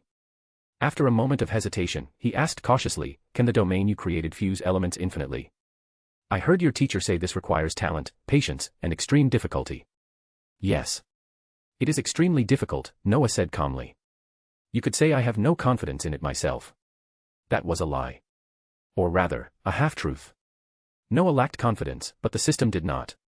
Then why insist on doing it? Odin asked. Because I want to try. I am the creator of the domain. If I don't try, should I wait for future generations? Noah replied evenly. Besides, I don't want to give up any of the powers I already possess. Hearing this, Odin could only sigh. Noah's ambition was enormous. Or rather, he perfectly fit the image of a genius sorcerer. Odin admired this mindset. Truly admired it. Someone who did not merely wish to witness history, but to create it, deserved respect. The path Noah was opening had never existed before. Odin sometimes wondered what it would have been like if he had met this boy in his youth. Or if that little brat Thor had met Noah as a child. Would Thor be even stronger now, with a far broader future? He shook his head. Such things would never happen. There was no point dwelling on impossibilities. All right, Odin said with a smile and a nod. I admit you are brave and capable. I support you, child. But why are you in such a hurry to obtain the power of light? You could wait until your strength is sufficient, then go find those winged fellows. I'd like to, Noah sighed, but my battle with Dormammu brought me enormous gains. The fusion progress of my domain has accelerated greatly. The current strength of my domain is enough to support a divine transformation. Once it fully solidifies, I'll never have another chance to add an element. Only then did Odin understand why Noah refused to rest or stabilize his strength. The logic was simple. It was like pouring different colors of water into a bucket and letting them freeze. During the freezing process, more water could still be added. But once frozen solid, nothing new could fuse. Yet Noah's explanation also left Odin feeling helpless. This outcome was far beyond his expectations. Odin had planned to summon Valkyrie back. The prerequisite was that she abandon her hatred for Hela. A key part of that plan involved a sorcerer like Noah, one who mastered special magic. Odin had heard Thor's report about the woman in Noah's sanctum, someone who had lived since the ISU era on Earth. Noah had freed her from ISU constraints and restored her to a young body. He had also once asked Odin about the world of the dead. Everything pointed to one conclusion. Odin intended for Noah to master soul-searching magic. Then, he would have Noah resurrect the fallen Valkyries. But now, things had changed. Given Noah's current state, he clearly would not choose a universe centered on summoning souls. This deviated sharply from Odin's plans. Yet Odin could not blame him. That made it even more uncomfortable. You know, child, Odin said with a wry smile, this is a major deviation from my expectations. Why? Noah was startled. What happened? Because I wanted you to go to a world where you could find souls, Odin said slowly, but now it seems there's a problem. That really is unexpected. Find 50+ advanced chapters. And for more fan fiction. Backhand index pointing down. Backhand index pointing down. Support link, patreon.com/RioRaRyu. More bonus chapters. Every 300 power stones equals 1 bonus chapter. Chapter 602, A Trip with Conditions. Noah was no old fox, but he wasn't a fool either. When Odin spoke, Noah immediately understood what he meant. According to Asgardian history, the Valkyries had been wiped out by Hela alone. Valkyrie was likely the only one still breathing, and her actions weren't exactly wrong, at least, Noah didn't think so.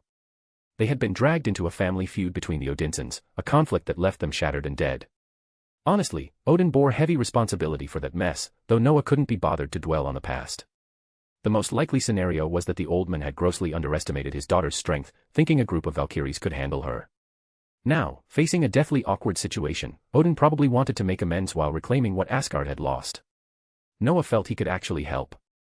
Once he had a method to summon souls, everything would become simple. Unfortunately, the gains brought by Dormammu were too massive, so massive that Noah now had to accelerate his own affairs. Fine, I see your point, Odin sighed helplessly. It seems I'll have to find another universe for you. You already found one. Noah looked at Odin in surprise. That fast? When I gave you two choices, I thought you'd only pick one, Odin chuckled bitterly. I didn't expect it to end up like this. Truly a 1 out of 2 choice. Yes, I found it. Composing himself, Odin straightforwardly named the place he had found. Noah was stunned. The universe Odin selected coincided perfectly with his own recent idle speculations. Odin hadn't picked a world ruled by gods of the underworld or death. Instead, he chose a universe he deemed weak, yet one that contained exactly what Noah needed. According to Odin, that universe had a clear ceiling, uninteresting in terms of raw power, yet highly valuable. The entrance was located on an island nation in the east. A world of ninjas. From that description, Noah guessed exactly where it was. But a new question arose. If such a place existed, was his old home teeming with parallel universes? The thought made Noah shudder. He shook his head to force himself to stay calm. He then raised a crucial point. Since Odin said the power ceiling wasn't that high, how would his own strength measure up there? You could probably crush their so-called sages with a flick of your wrist, Odin said, sounding slightly uncertain. But you can't go as you are. Your magic is too potent. That world can't contain your power.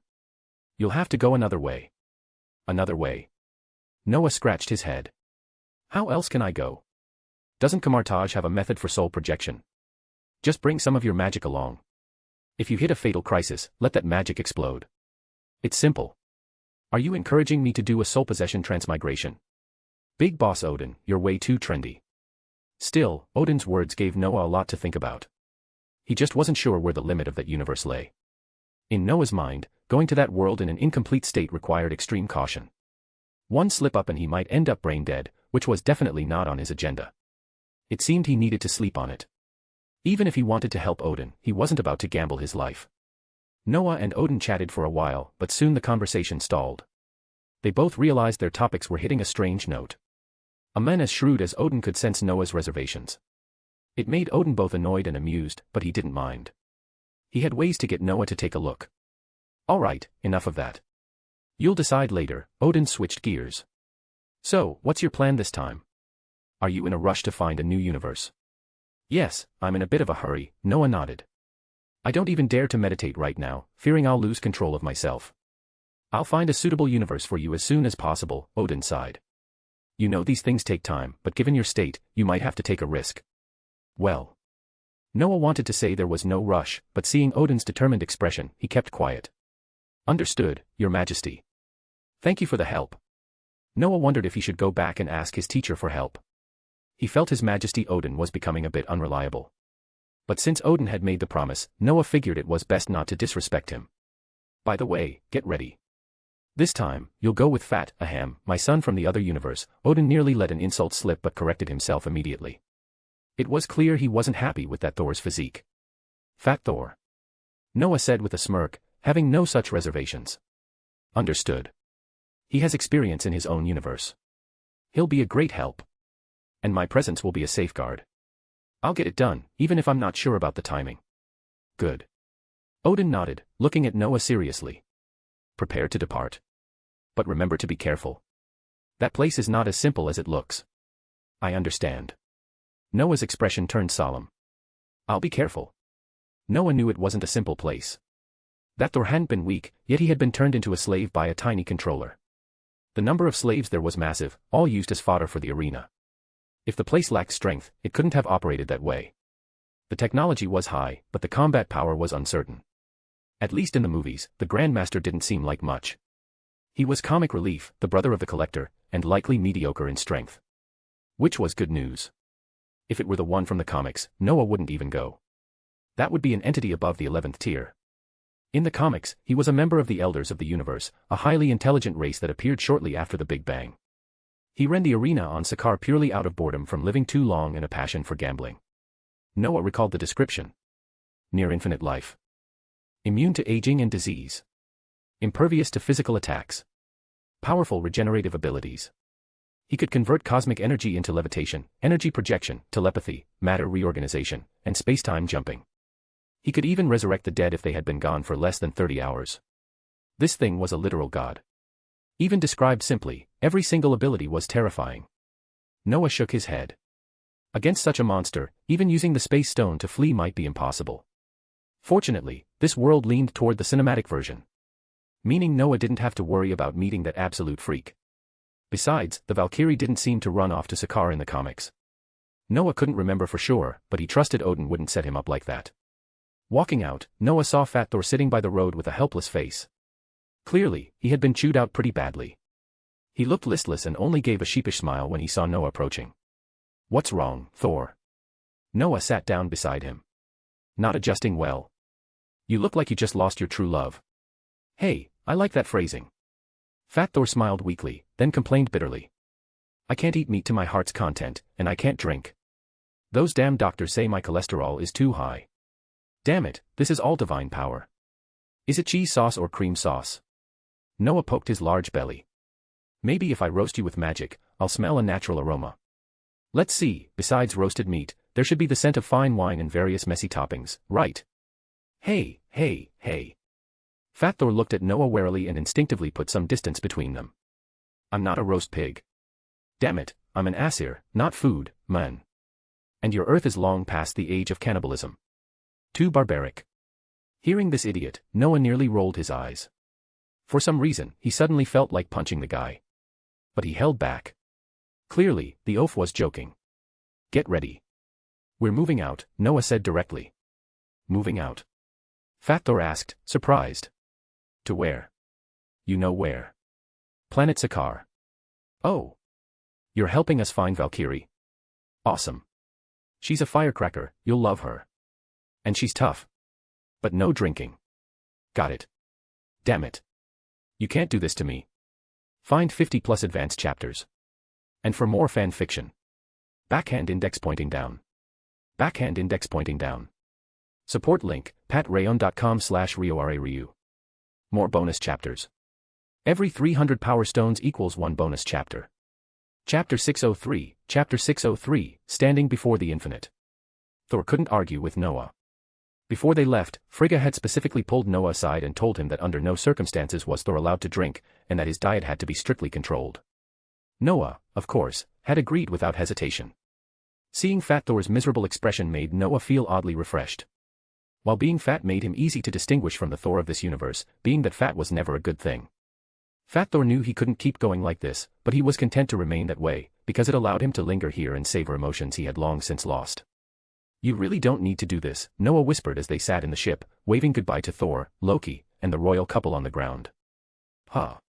Fat Thor blinked, then quickly smiled. "What are you talking about, man?" "You know exactly what I'm saying," Noah replied, ignoring the act. He continued calmly, "Even if you fully recover, they'll still accept you. You're their child. That doesn't change just because the universe is different. The same blood flows in your veins. You're an Odinson, you know." For once, Fat Thor fell silent. Seeing this, Noah didn't push further. He simply patted his shoulder. Thor was an Odinson. That was an undeniable fact. His lineage resonated with Odin and with the Thor of this world. Odin and Frigga wouldn't treat him differently just because he came from another universe, nor were they acting out of pity. It was love from the heart, and that would never change. Of course, this was something Fat Thor had to realize on his own. He was stuck in a mental rut. Noah could only give a nudge. The rest was up to him. Soon, Noah noticed a faint smile appear on the big man's face. Either he'd understood, or Noah had worried for nothing and the guy was simply heartless. "Thank you, Noah," Fat Thor said suddenly. "I get it. I know what you mean. Don't worry. I know what to do." "Good." Noah shrugged. "Consider it a small favor for my friend Thor in this universe. I'd hate to see someone who looks and fights exactly like him turn into a lazy bum. I'd hate to find his wine-soaked corpse in some ditch on Earth or in Asgard one day. To hell with you. Asgard doesn't have ditches," Fat Thor laughed. "And I don't think I could die from drinking. My constitution can handle that junk." Let's hope so. Noah shrugged again. All right, stop talking and focus on flying this ship. If I knew the way, I wouldn't be sitting in this slow, boring piece of junk. Noah genuinely hated spaceships. They'd been novel at first, but as his power grew, his interest faded fast. For a Camartage sorcerer, especially one of his level, holding the space stone this ship was a waste of time. If he knew where Sakaar was, or if it weren't likely outside the Milky Way, he would have teleported there directly. The journey was tedious, but Fat Thor was a talker. They discussed many things, including his past experiences on Sakaar and the records he'd checked regarding the surrounding region. He'd even dug up some interesting details. I checked my grandfather's records, Fat Thor said, munching on a piece of cake. They mentioned that the former king of the dwarves once went near Sakaar. He didn't dare wander around again after coming back, but he brought back some interesting materials. What was it called? Mithril. Yeah, that's it. Mithril. Noah froze, immediately setting down his food and raising his ring. Look. Is it this? Huh. Fat Thor blinked, then stared in surprise. Whoa. Mithril. That old man gave it to you. Wait, it was Eitri, right? I can't believe he handed that over. Forget that. Let's confirm something. After Thor confirmed it, Noah's temper flared. When we're done here, we're checking that area. I really want to see if there's a wizard or sorcerer named Gandalf over there. At that moment, Noah was genuinely annoyed. He didn't even pause to think about why another planet in a parallel universe would have the same thing. And even if he had, he wouldn't have cared. This universe was already similar enough to the other one, just with him added in. Just because the original story didn't mention it didn't mean it never happened. Now Noah wanted to find that white-bearded old man and see what he was really up to. Clearly a sorcerer, yet he insisted on acting like a warrior. That wasn't what Noah expected. And because of that old man's influence, Noah had taken plenty of beatings during his magic training. Naturally, he dumped all that resentment onto Gandalf. It was that old geezer's fault he'd been so unlucky. Of course, if the mayor's strength really was terrifying, Noah figured he'd better be polite. Apologizing. Helping him. Well, maybe not helping but at least not provoking him. All of that, however, depended on Noah finishing this mission first. Valkyrie wasn't easy to deal with. Neither was Sakaar. The mission would have its trouble, but only a share of it. Noah was a 9th-tier sorcerer. Fat Thor, though not fully recovered, was still a 9th-tier super soldier with a 10th-tier foundation. If the two of them went on a rampage on Sakaar, no one there could stop them. The key point was that Noah had no intention of asking Valkyrie nicely. The plan was simple. First, Fat Thor would talk to her. If that failed, Noah would talk. If that still failed, then sorry he'd take her back by unconventional means. As for what those means were, maybe just tying her up with a rope. Noah didn't mind using special tactics. It might irritate Fat Thor, but the big guy wouldn't say much. In Noah's view, an Asgardian returning to Asgard was perfectly normal. The methods might be extreme, but as long as she wasn't hurt, Fat Thor wouldn't object. After a long, dull flight, they finally reached a wormhole at the edge of the galaxy. It was one of the largest transition points in the Milky Way. Passing through it would take them out of the galaxy and into an unknown universe. Fortunately, Thor knew the coordinates from his previous visit, so Noah wasn't worried about getting lost. Even if they did, teleporting home was always an option. Still, Noah sensed an enormous spatial power here. Chaotic. Disordered. Dangerous. Maybe this is what the boundary of the universe looks like, he thought, staring into the distance. He didn't know how wide the boundary was, only that it was unimaginably vast. Everywhere his consciousness reached was filled with chaotic spatial energy and twisted time. It wasn't a place just anyone could enter. Noah was certain that even if he transformed into a dragon and charged in, he'd be shredded instantly. This place was a meat grinder. Perhaps only an 11th-tier being could pass through safely. Thinking about how 11th-tier existences could easily cross parallel universe barriers, it felt almost natural. Only those who had surpassed divinity's transformation could be called higher life forms. What are you thinking about, Noah? Fat Thor asked as Noah stared blankly at the endless chaos. We're about to cross. Get ready. It might get bumpy. Crossing universes is unstable. I know. Noah nodded. I just didn't expect the boundary of the universe to look like this. The scale is staggering. Of course it is. Fat Thor sighed. I rarely leave the galaxy. Every time I see this void-like place, it scares me. Hard to imagine, right? But it's true. We're all too small in front of it. Yeah, Noah said quietly. We're too small. He stared into the infinite chaos in silence. As the ship approached the transition point, Noah finally spoke again. In that case, let's work hard. We may be small, but that doesn't mean we can't conquer it. Find 50+ advanced chapters. And for more fan fiction. Backhand index pointing down. Backhand index pointing down. Support link, patreon.com/RioRaRyu. More bonus chapters. Every 300 power stones equals 1 bonus chapter. Chapter 604, Chapter 604, Back to the Scrap World.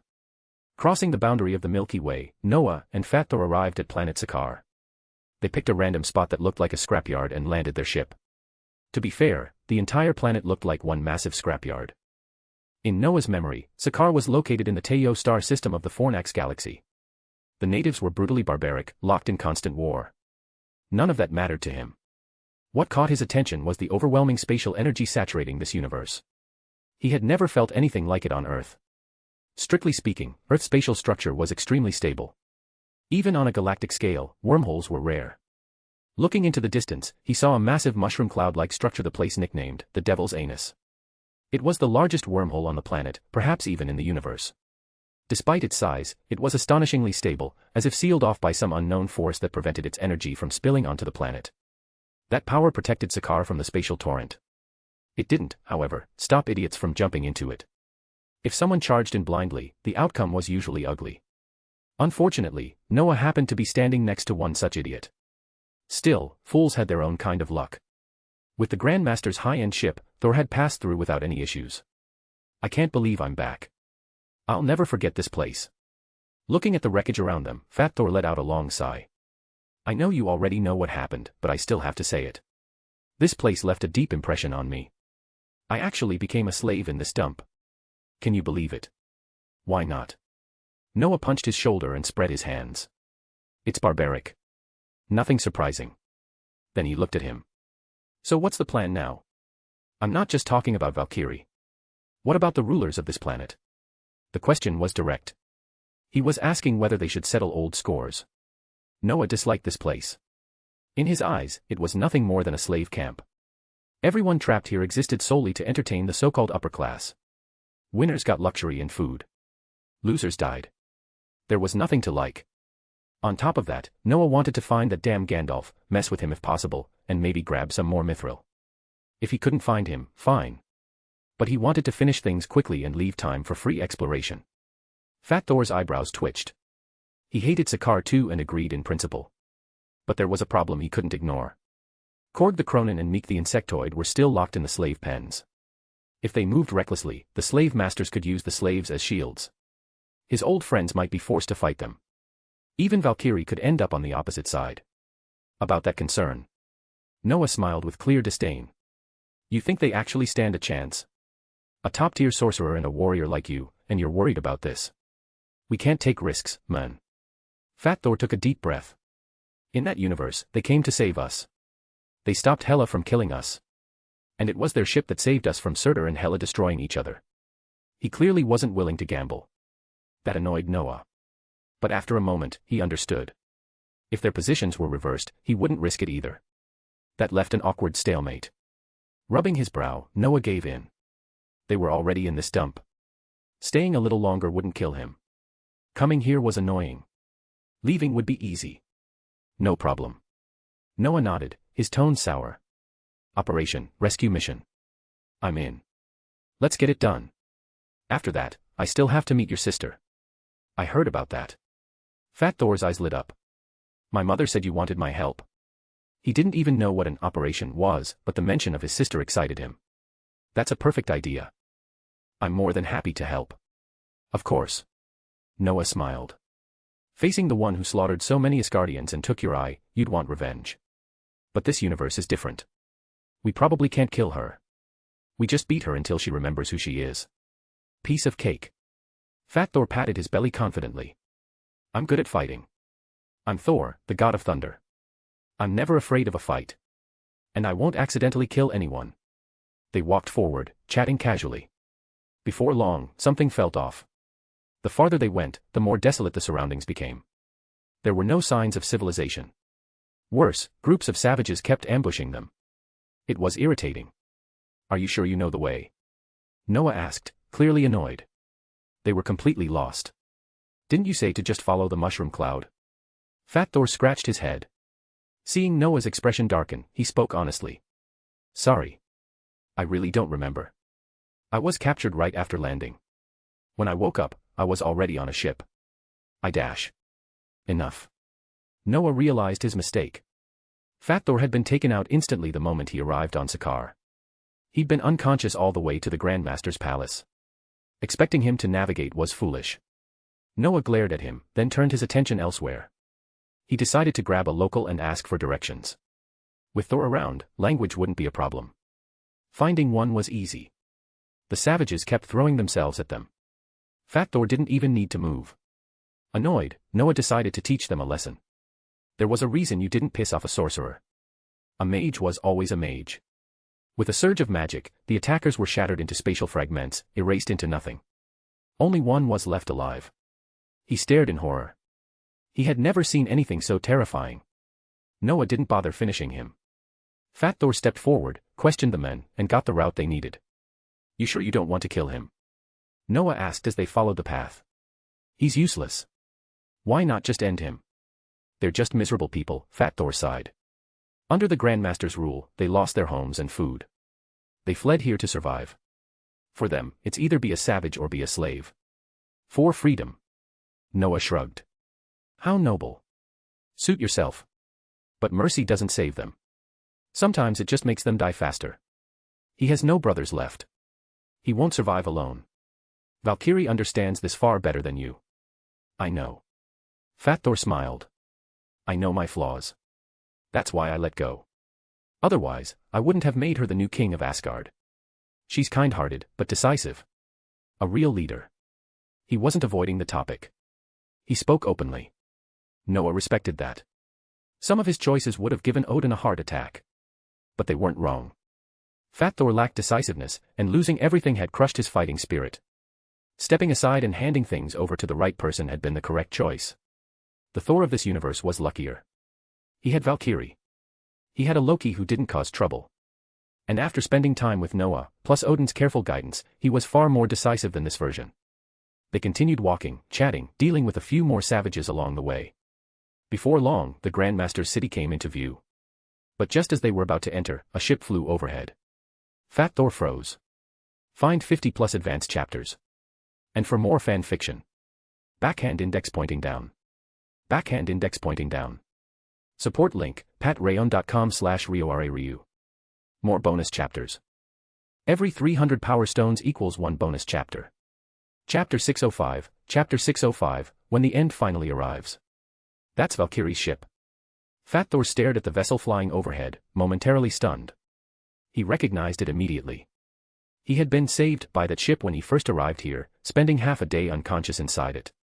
Noah tilted his head, watching as the ship zipped away. Since we found her, should we move now? Catch her first. I think we should talk to her first. Noah's mental sense was already locked onto the ship, ready to teleport inside at any moment. What do you think? I think. Thor kept his eyes on the ship, silent for a while, before shaking his head. I think we should find Korg and Meek first. Since you've tagged her ship, she should be easy to track, right? Pretty much. Noah nodded. She's our target. Of course I'd track her. But there's something you need to think about. I don't mind saving your friends, but there were a lot of slaves who helped you. How do you plan to move them? Noah recalled a detail. After Thor left Loki on Sakaar, Loki had gathered a huge group of people to return to Asgard. No one knew what happened to them. Maybe Thanos killed them, maybe they left Earth, but a large number of people had helped in Asgard. Fat Thor had a lot of people to take back. Far too many. They couldn't all go through Noah's portal. Even with his magic and the space stone, Noah couldn't handle that many. And even if he could, he didn't want to. He wanted to save time for himself. To get these people out to return them to Asgard, they needed another method. Fat Thor realized this as well. He frowned, thinking for a long time, before finally nodding with a grim expression. He looked at Noah. Fine. You sorcerers are a headache. Tell me your idea. But if it's too much, I'll refuse. Refusing is pointless. You're not fighting me to help them. Noah grinned. Here's the plan. You find your friends and the ships. I'll take out the Grandmaster's people and draw their fire. Good idea. No problem. Fat Thor nodded immediately. It really was a good idea. Noah didn't know Thor's friends or where the slaves were kept. Thor, who had spent a long time here, was the best choice for that. And a sorcerer like Noah was ideal for dealing with large numbers of guards. Sorcerers had massive area of effect power. Fat Thor had seen that clearly in the endgame. The only thing that worried him was that his sorcerer friend didn't seem like the merciful type. He had seen it with Thanos' minions, and with Thanos himself. At the time, Thor hadn't minded. But watching Noah on the battlefield had been unsettling. Combined with what he'd just seen, Thor was genuinely concerned that if Valkyrie joined the fight, she might be turned into spatial shards by one of Noah's spells. Wait. One more thing. After some thought, Thor decided to warn him. Don't do anything to our mission target. I've already locked onto her, all right. Noah rolled his eyes. How would that even happen? My magic won't touch her. What about splash damage? Get out of here. After sending the annoying blabbermouth away, Noah walked toward the city. His task was simple. Drain the city's combat power and distract them for Thor. That way, Thor could rescue his friends and locate the ships without interference. The task was heavy, but not overwhelming. As he approached the city center, dealing with a few scouts sent to investigate him, Noah looked up at the statues carved with the heads of arena champions. Honestly, he didn't remember who most of them were. The only one he should recognize wasn't even there. He hadn't forgotten Dr. Banner at the Avengers base. The man was living comfortably on Earth. Clearly, he hadn't come here for a vacation. Though Noah was curious about his current relationship with the Hulk. Whatever. I'll find out when I get back. Noah chuckled, glancing at the so-called Hokage rock, and let his magic surge. At the same time, alarms blared throughout the city. Civilians were thrown into panic. Noah was a man of principle. He wouldn't attack civilians unless they attacked him. So he deliberately triggered the alarms to give them time to flee. Otherwise, he would have attacked without warning. High-tech weapons immediately opened fire, colorful beams streaking through the sky. They never reached him. An invisible barrier stopped everything cold. Explosions rippled in front of Noah, but caused no damage. Watching civilians scatter through the city, Noah smiled. A pale golden sphere formed from 3 different elements appeared in his hand. If I really go to that other universe for Odin, will I do the same thing? The next moment, the sphere slammed into the building housing the statues. The explosion shook the entire city. The structure was reduced to ash in an instant. Noah felt refreshed. Ships quickly surrounded him, but he didn't care. The alarms were piercing, but oddly interesting. It would be amusing if some background music like It's My Birthday suddenly started playing. Noah wasn't that eccentric. But his magic didn't stop. With a single thought, his boiling power twisted the surrounding space. Endless flames streaked out like meteors from every distorted angle. For a brief moment, the sky looked like a fireworks show. Strangely, there was no sound. Only the alarms echoed through the city. In an instant, nearly all the attacking ships were gone. Noah glanced at the burning wreckage and smiled. Pale golden light flickered around him again. As it flashed, Noah vanished. The twisted space quickly stabilized, leaving behind only scattered debris. The ships were destroyed. The pilots were dead. Sakar's technology was advanced, but it wasn't prepared for a sorcerer like Noah. And Noah wouldn't give them time to prepare. Everyone who witnessed this felt their heads throb. Especially the high-ranking officials in the command center. What was happening? Who was this man? Why was he attacking? Why was he this strong? Who had offended this sorcerer? The questions churned endlessly. Even the Grandmaster was stunned. He had issued the orders. He had commanded the ships and the firing. Everything was under his authority. Now, he was the most embarrassed person in the room. Honestly, he wanted to flee. But Noah's sudden disappearance made him hesitate. Had the sorcerer left? Or was he coming for him? He didn't dare move. Then, a massive energy surge erupted outside the door. It was exactly the same as when the ships were destroyed. Overwhelming power. No sound. In the blink of an eye, the command center doors crumbled into fine sand. A figure flickering with spatial energy stepped inside. The sorcerer. Damn it. The Grandmaster's scalp went numb. He seriously suspected that someone, maybe himself, maybe someone else, had captured someone they never should have. Otherwise, why would such a terrifying sorcerer appear and start attacking like he was facing a mortal enemy? The moment Noah appeared, the guards rushed him. Their bullets vanished midair. Then the sorcerer glowed pale gold and casually waved his hand. The guards shattered like glass. The scene crushed everyone's spirit. As if nothing significant had happened, the sorcerer slowly scanned the room. At last, his gaze settled on the Grandmaster. The Grandmaster swallowed. It felt like it was over. Find 50+ advanced chapters. And for more fan fiction. Backhand index pointing down. Backhand index pointing down. Support link, patreon.com/RioRaRyu. More bonus chapters. Every 300 power stones equals 1 bonus chapter. Chapter 606, Chapter 606, When the Sorcerer Chose Violence. Are you the Grandmaster?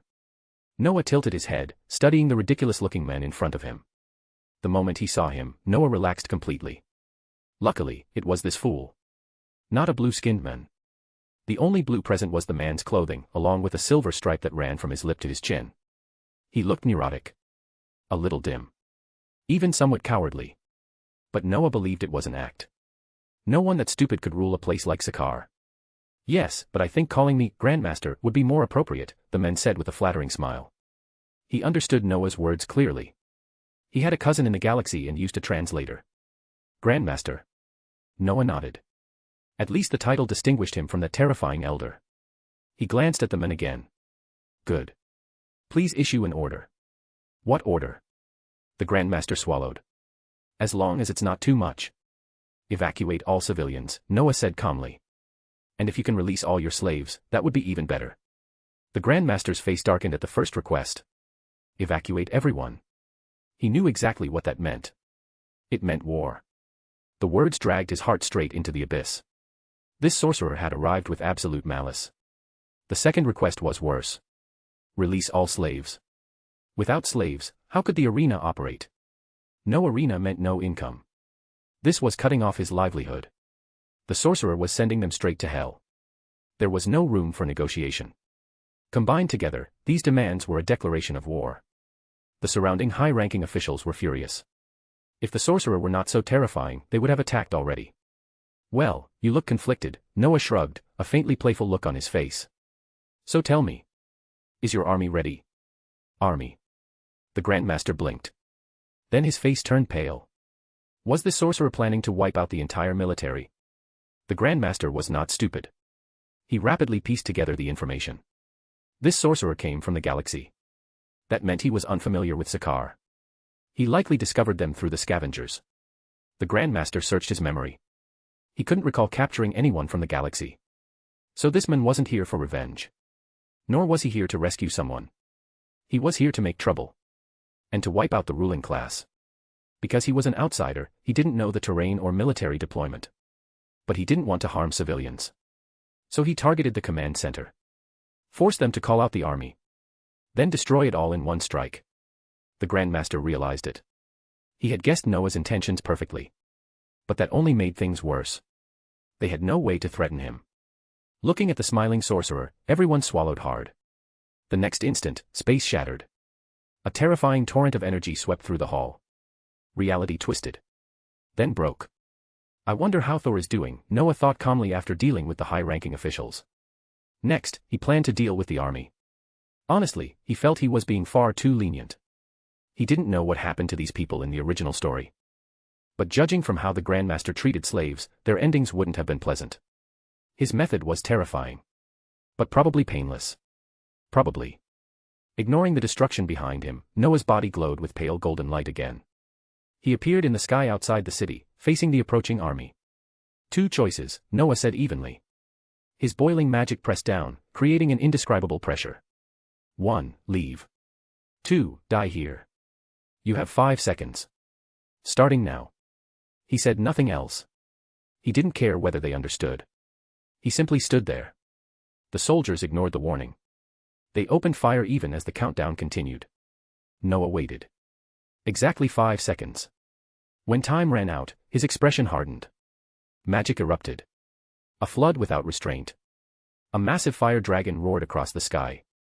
Fat Thor had already run toward the slave pens after parting ways with Noah. He saw the fleet being annihilated in the distance and smiled. He didn't know Noah for long. But they clicked. The sorcerer was violent. And efficient. All the guards were drawn away. Not that there would have been pressure otherwise. But fewer enemies meant less trouble. If he rescued his friends and joined the battlefield, he'd be fine. The only issue before had been protecting others.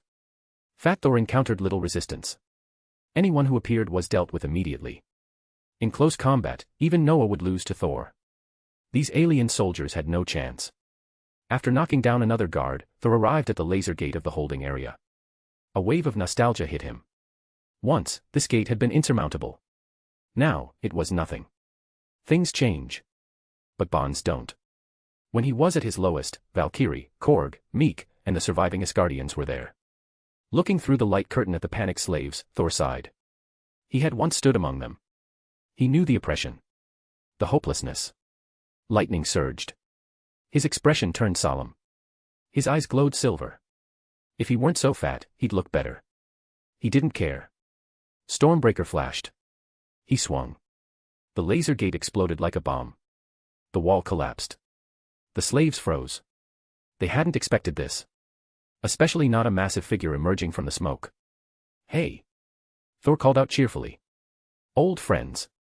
Big Rock and the Insect, long time no see." "Ah, hello, old friend." Korg replied hesitantly. "You know me?" "No way. How would you know a rockman covered in spots and moss? And this bug that can't even stand?" "We know each other," Fat Thor said, unconcerned by the confusion. "We've known each other for years, man. Follow me. Unless you want to stay slaves." Slaves to that Grandmaster, entertaining those so-called high-rankers. "Well, okay," Korg agreed, still baffled. "You're sure you're not lying?" He couldn't understand it. Someone this powerful. Breaking the prison alone. That had never happened on Sakaar. The rulers usually invested heavily in security. The slaves didn't know what was happening. But they weren't about to miss a chance at freedom. They followed Fat Thor. The alarms continued to blare. Yet there were no guards. When they stepped outside, they froze. Fear rippled through the crowd. In the sky, a blazing fire dragon rampaged. Scorching heat tore across the heavens. Find 50+ advanced chapters. And for more fan fiction. Backhand index pointing down. Backhand index pointing down. Support link, patreon.com/RioRaRyu. More bonus chapters. Every 300 power stones equals 1 bonus chapter. Chapter 607, Chapter 607, the last thing she still had. Watching the armies below collapse under the force of his magic, Noah slowly descended from the sky. There were still many stragglers fleeing in all directions, but Noah couldn't be bothered to waste mana on them. Besides, Fat Thor had already emerged with a large group of people. The situation was clearly under control. All that remained was to catch the Valkyrie who was preparing to skip town. Indeed, once this Valkyrie realized things were going south, she decisively hopped into her ship and made a run for it. It was clear she was very sensible, though that sensibility also had something to do with the fact that she had been spectating from the sidelines the entire time. While Noah was dealing with the main force, her ship had been hovering at the far edge of the battlefield. Her plan was obvious. If Noah, this wizard, died, she would step in without hesitation to deliver the finishing blow. She wouldn't gain much glory, but at least it would look like she had contributed. But if the wizard proved too strong and their forces were wiped out, something she had considered unlikely, she could decisively evacuate this godforsaken place. Reality, however, enjoyed jokes. And this time, the Valkyrie felt she had encountered the biggest joke of her life. That wizard had routed the entire army single-handedly. The rampaging fire dragons and the wizard standing calmly in the sky sent a chill straight through her heart. So she made a decision immediately. Get out. As fast as possible. Everything she did was clearly visible to Noah. He had even guessed much of what she was thinking. As for her attempt to run, Noah didn't take it personally. He had locked onto her from the start. Moments earlier, he had deliberately left a mark on her ship. So escape was never a concern. Glancing at the group of rescued slaves watching him uneasily, Noah flickered with pale gold light and appeared beside Fat Thor. Settled. Looks like things went smoothly for you. He patted Fat Thor on the shoulder, then turned toward the newly liberated slaves. Could you stop looking at me like that? I'm with this big guy. Besides, I just saved you from a massive headache. Your performance was a little too terrifying, Fat Thor said with a bitter smile. If I hadn't seen it before, even I might not have handled it. Also, could you stop disappearing like that? It's a bit much for me. I know you don't have a heart condition, Noah nodded. Is the ship ready? Where would I have found time for that? Fat Thor sighed. I just got out. By the way, did you see the Valkyrie? Noah nodded and pointed toward the distance. Fat Thor finally relaxed. He had genuinely been worried Noah might have accidentally wiped out the Valkyrie currently serving on Sakaar. Now, that clearly hadn't happened. What reassured him even more was that Noah had left a mark on her. Otherwise, Noah wouldn't have been able to indicate her location so precisely. Clearly, Noah was taking this seriously. Nodding, Fat Thor led the rescued group to find a ship. Since Noah was prepared, there was nothing else he needed to worry about. He would deal with these people first. Everything else could wait. Fat Thor also had other matters to handle, such as convincing them to go to Asgard. Or rather, to that stretch of land on Earth where Asgard was being established in another universe. Noah had no interest in participating. Deep down, he didn't want them coming to Earth. If they did, the Ministry of Magic would inevitably need to allocate manpower to monitor them. Unless they made direct contact with the ordinary world, which would save the wizarding world a lot of trouble. Fortunately, the final decision spared Noah the headache. These aliens didn't know what Earth was, but they knew Asgard. One of the super empires of the neighboring galaxy. That reputation was entirely thanks to Odin.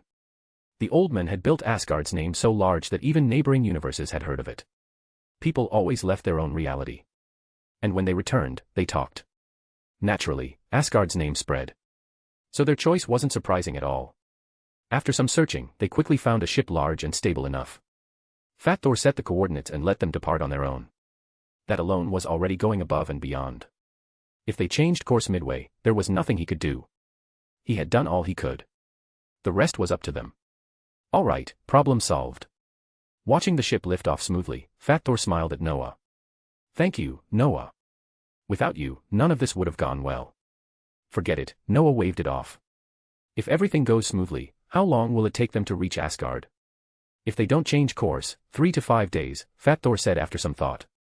Time dilation might affect it, but roughly that. That's not bad. Noah nodded, pale gold light gathering around him again. Let's go. Time to finish the last task. That task, of course, was the Valkyrie. At this moment, she was stopped in a junk heap several hundred kilometers away. Calling it a junk heap was generous. It was technically a residential area, but the environment was abysmal. The Grandmaster and his people had dumped all their waste there and stripped every usable resource, leaving it like this. It had to be said. The values of this universe were savage. Their technology surpassed Earth's by an absurd margin, yet they had no concept of normal order. Noah shook his head. None of that concerned him. What happened to Sakaar later was irrelevant.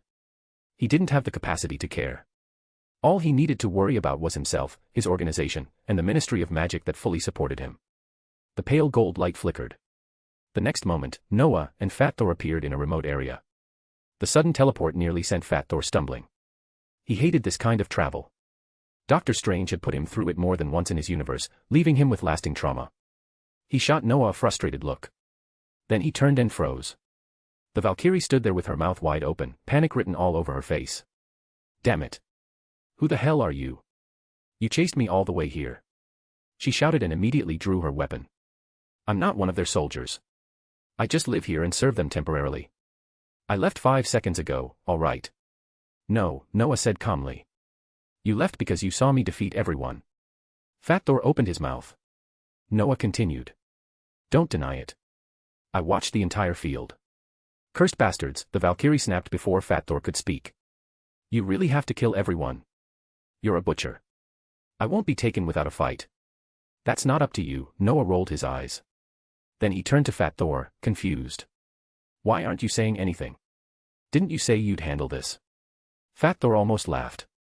Did either of you give me a chance to talk? He decided not to argue. If he didn't speak now, this would actually turn into a fight. Clearing his throat, he stepped forward. Ah. Valkyrie. It's good to see you again. And who are you? She stared at him suspiciously. I don't remember a guy as obese as you. If you're going to fight, then fight. Don't play friend. A Valkyrie was still a Valkyrie. This was restraint, by her standards. Fat Thor straightened. Don't worry. I'm not here to play friend, he said seriously. My name is Thor. Thor Odinson. That should make things clearer. Odinson. Valkyrie looked him up and down for a long time. Then she scoffed. I never imagined Odin's son would turn into this. Hard to believe. She sneered. Fine. Fat boy. Prince Thor. What do you want? I'm not a Valkyrie anymore. Not since your sister Hela wiped us out. Her voice hardened. Why come looking for me? To drag me back into Odinson family drama. To lose everything again. Not this time, Fat Thor said quietly. He had heard these words before. They hurt. Because they were true. Oh. Not this time. Valkyrie shook her head. Sorry. I have nothing left. She lowered her weapon slightly. Can't you just let me live in peace? Forget about me. Forget my name. The Valkyries are gone. So am I. No, Fat Thor took a deep breath. You don't necessarily have nothing left. He looked at her. What if we could resurrect the Valkyries? Find 50+ advanced chapters. And for more fan fiction. Backhand index pointing down. Backhand index pointing down. Support link, patreon.com/RioRaRyu. More bonus chapters. Every 300 power stones equals 1 bonus chapter. Chapter 608, Chapter 608, A Familiar World Beyond the Gate. Watching Fat Thor continue his conversation with the Valkyrie, Noah looked at him with a hint of doubt. Because Noah was certain that neither he nor Odin had ever told this guy that bringing the Valkyrie back would involve resurrection magic as a bargaining chip. Yet somehow, Fat Thor seemed to have completely seen through both Noah's and Odin's intentions. That alone proved Fat Thor was actually quite clever. He just looked like a bumbling fool. Then again, thinking about it carefully, it wasn't hard to guess. Noah had done something similar right in front of Fat Thor before. Although that incident hadn't been completed due to the lack of a suitable vessel, leaving everything half-finished, it was more than enough for Fat Thor to believe Noah could definitely pull it off. There was also another key factor. Fat Thor had stayed in Asgard for quite some time. He would have checked plenty of things with the Thor of this universe. It was hard to say whether this fat fellow already knew about Cassandra, or even some of the embarrassing secrets belonging to this universe's Thor. Noah didn't stop Fat Thor from continuing to talk. Even though Fat Thor had disrupted Noah's original negotiation rhythm, Noah was more than happy to relax and let him handle everything. After all, Noah had only come along as insurance. A bargaining chip meant to be thrown out at a critical moment. But now, Fat Thor had opened with a bombshell that left the Valkyrie completely stunned. There was basically nothing left for Noah to say. With nothing to do, Noah's thoughts began to wander. He started thinking about how to find Gandalf, and how he should deal with the dual-wielding berserker. It could only be said that Noah was truly bored. Still, thinking ahead wasn't a bad habit. Though he wasn't even sure he could find him, the thought of Gandalf being a Maya made Noah feel a faint sense of unease. A Maya was a demigod. A being born at the beginning of time, or more accurately, one that appeared alongside the universe itself. Someone like that shouldn't be simple by any means. Yet for some reason, in the stories, he came across as weak as a sickly bird. Despite living for an absurdly long time, his displayed strength honestly made Noah look down on him a little.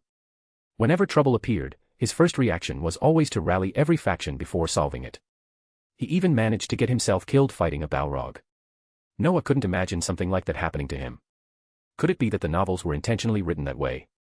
Noah rubbed his chin. Or is it like the Marvel Universe, where that world is split into parallel dimensions? Maybe the books and movies are just different universes. The more he thought about it, the more plausible it felt. After all, how could a demigod be chased all over the place by a group of orcs? Clearly a wizard, yet he insisted on hacking people with a sword. And when he finally used magic, it was a simple light spell, then straight back to swinging the sword. Rubbing his chin, Noah wondered whether he should even go check. If he accidentally ran into the strongest version of that universe, wouldn't that just be suicide? Noah. Fat Thor's voice suddenly rang out beside him. What are you thinking about? I've been calling you for ages. Huh? Noah snapped back to reality and looked at him. What is it, Thor? Finish talking. Yes, we're done. The one who answered wasn't Fat Thor. It was the Valkyrie. I want to confirm something with you, she said seriously. Can you really perform resurrection magic? He told me you've done it before. I've done something similar. Noah didn't deny it, nor did he hide the conditions. However, the magic isn't fully mature yet. The most critical part is locating the souls of the deceased. King Odin and I already have a method in mind, but the execution will take time. More than just time, really. Noah couldn't even guarantee he wouldn't get cold feet when the moment came. But half the truth was enough. Too much detail wasn't helpful. If he said everything, the Valkyrie would probably turn and run, forcing Noah to tie her up and drag her away. After hearing his words, the Valkyrie didn't respond immediately. She simply stared at Noah for a long time, her gaze sharp and serious. Finally, she sighed. I can go with you, she said. But I need to see something with my own eyes. You have to resurrect someone in front of me. Otherwise, even if I return dash. No problem, Noah agreed instantly. You'll see it once we're back. Resurrecting one person wasn't difficult. Coincidentally, there was someone ready right now, with all materials prepared. Natasha from the parallel universe. She was still lying unresurrected in Thor's laboratory, mostly because Noah had been too busy. And partly because he hadn't prioritized it. But now, it worked out perfectly. The Valkyrie hadn't expected the ferocious wizard to agree so easily. Seeing his calm confidence, she didn't even know how to argue. Didn't he just say it would take time? Why was he suddenly so certain? Was he lying before, or was he lying now? Her lips twitched, but she didn't ask. She wanted to see it for herself. As she had said, she had nothing left. If she was being deceived, she'd treat it as going home. She wasn't expecting much anyway. With that, the matter was settled. Noah's first task from Odin was essentially complete. That made him feel noticeably lighter.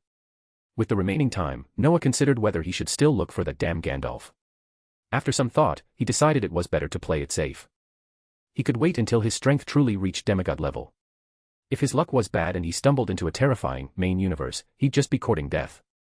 At his current level, he was stuck in an awkward middle ground. Bullying weaker universes was fine. But encountering a core universe would end him. Still, not going didn't mean he couldn't gather information. Noah turned to the Valkyrie. By the way, Lady Valkyrie, have you ever heard of a place called Middle-earth? Middle-earth? She tilted her head, thinking for a while before frowning. Are you talking about that universe the old dwarf king ran off to? Oh. Noah was surprised. You know it. That makes things easier. Yes. That place. He continued, are you familiar with it? Or do you know where it is? I'm not familiar, but I know the rough location.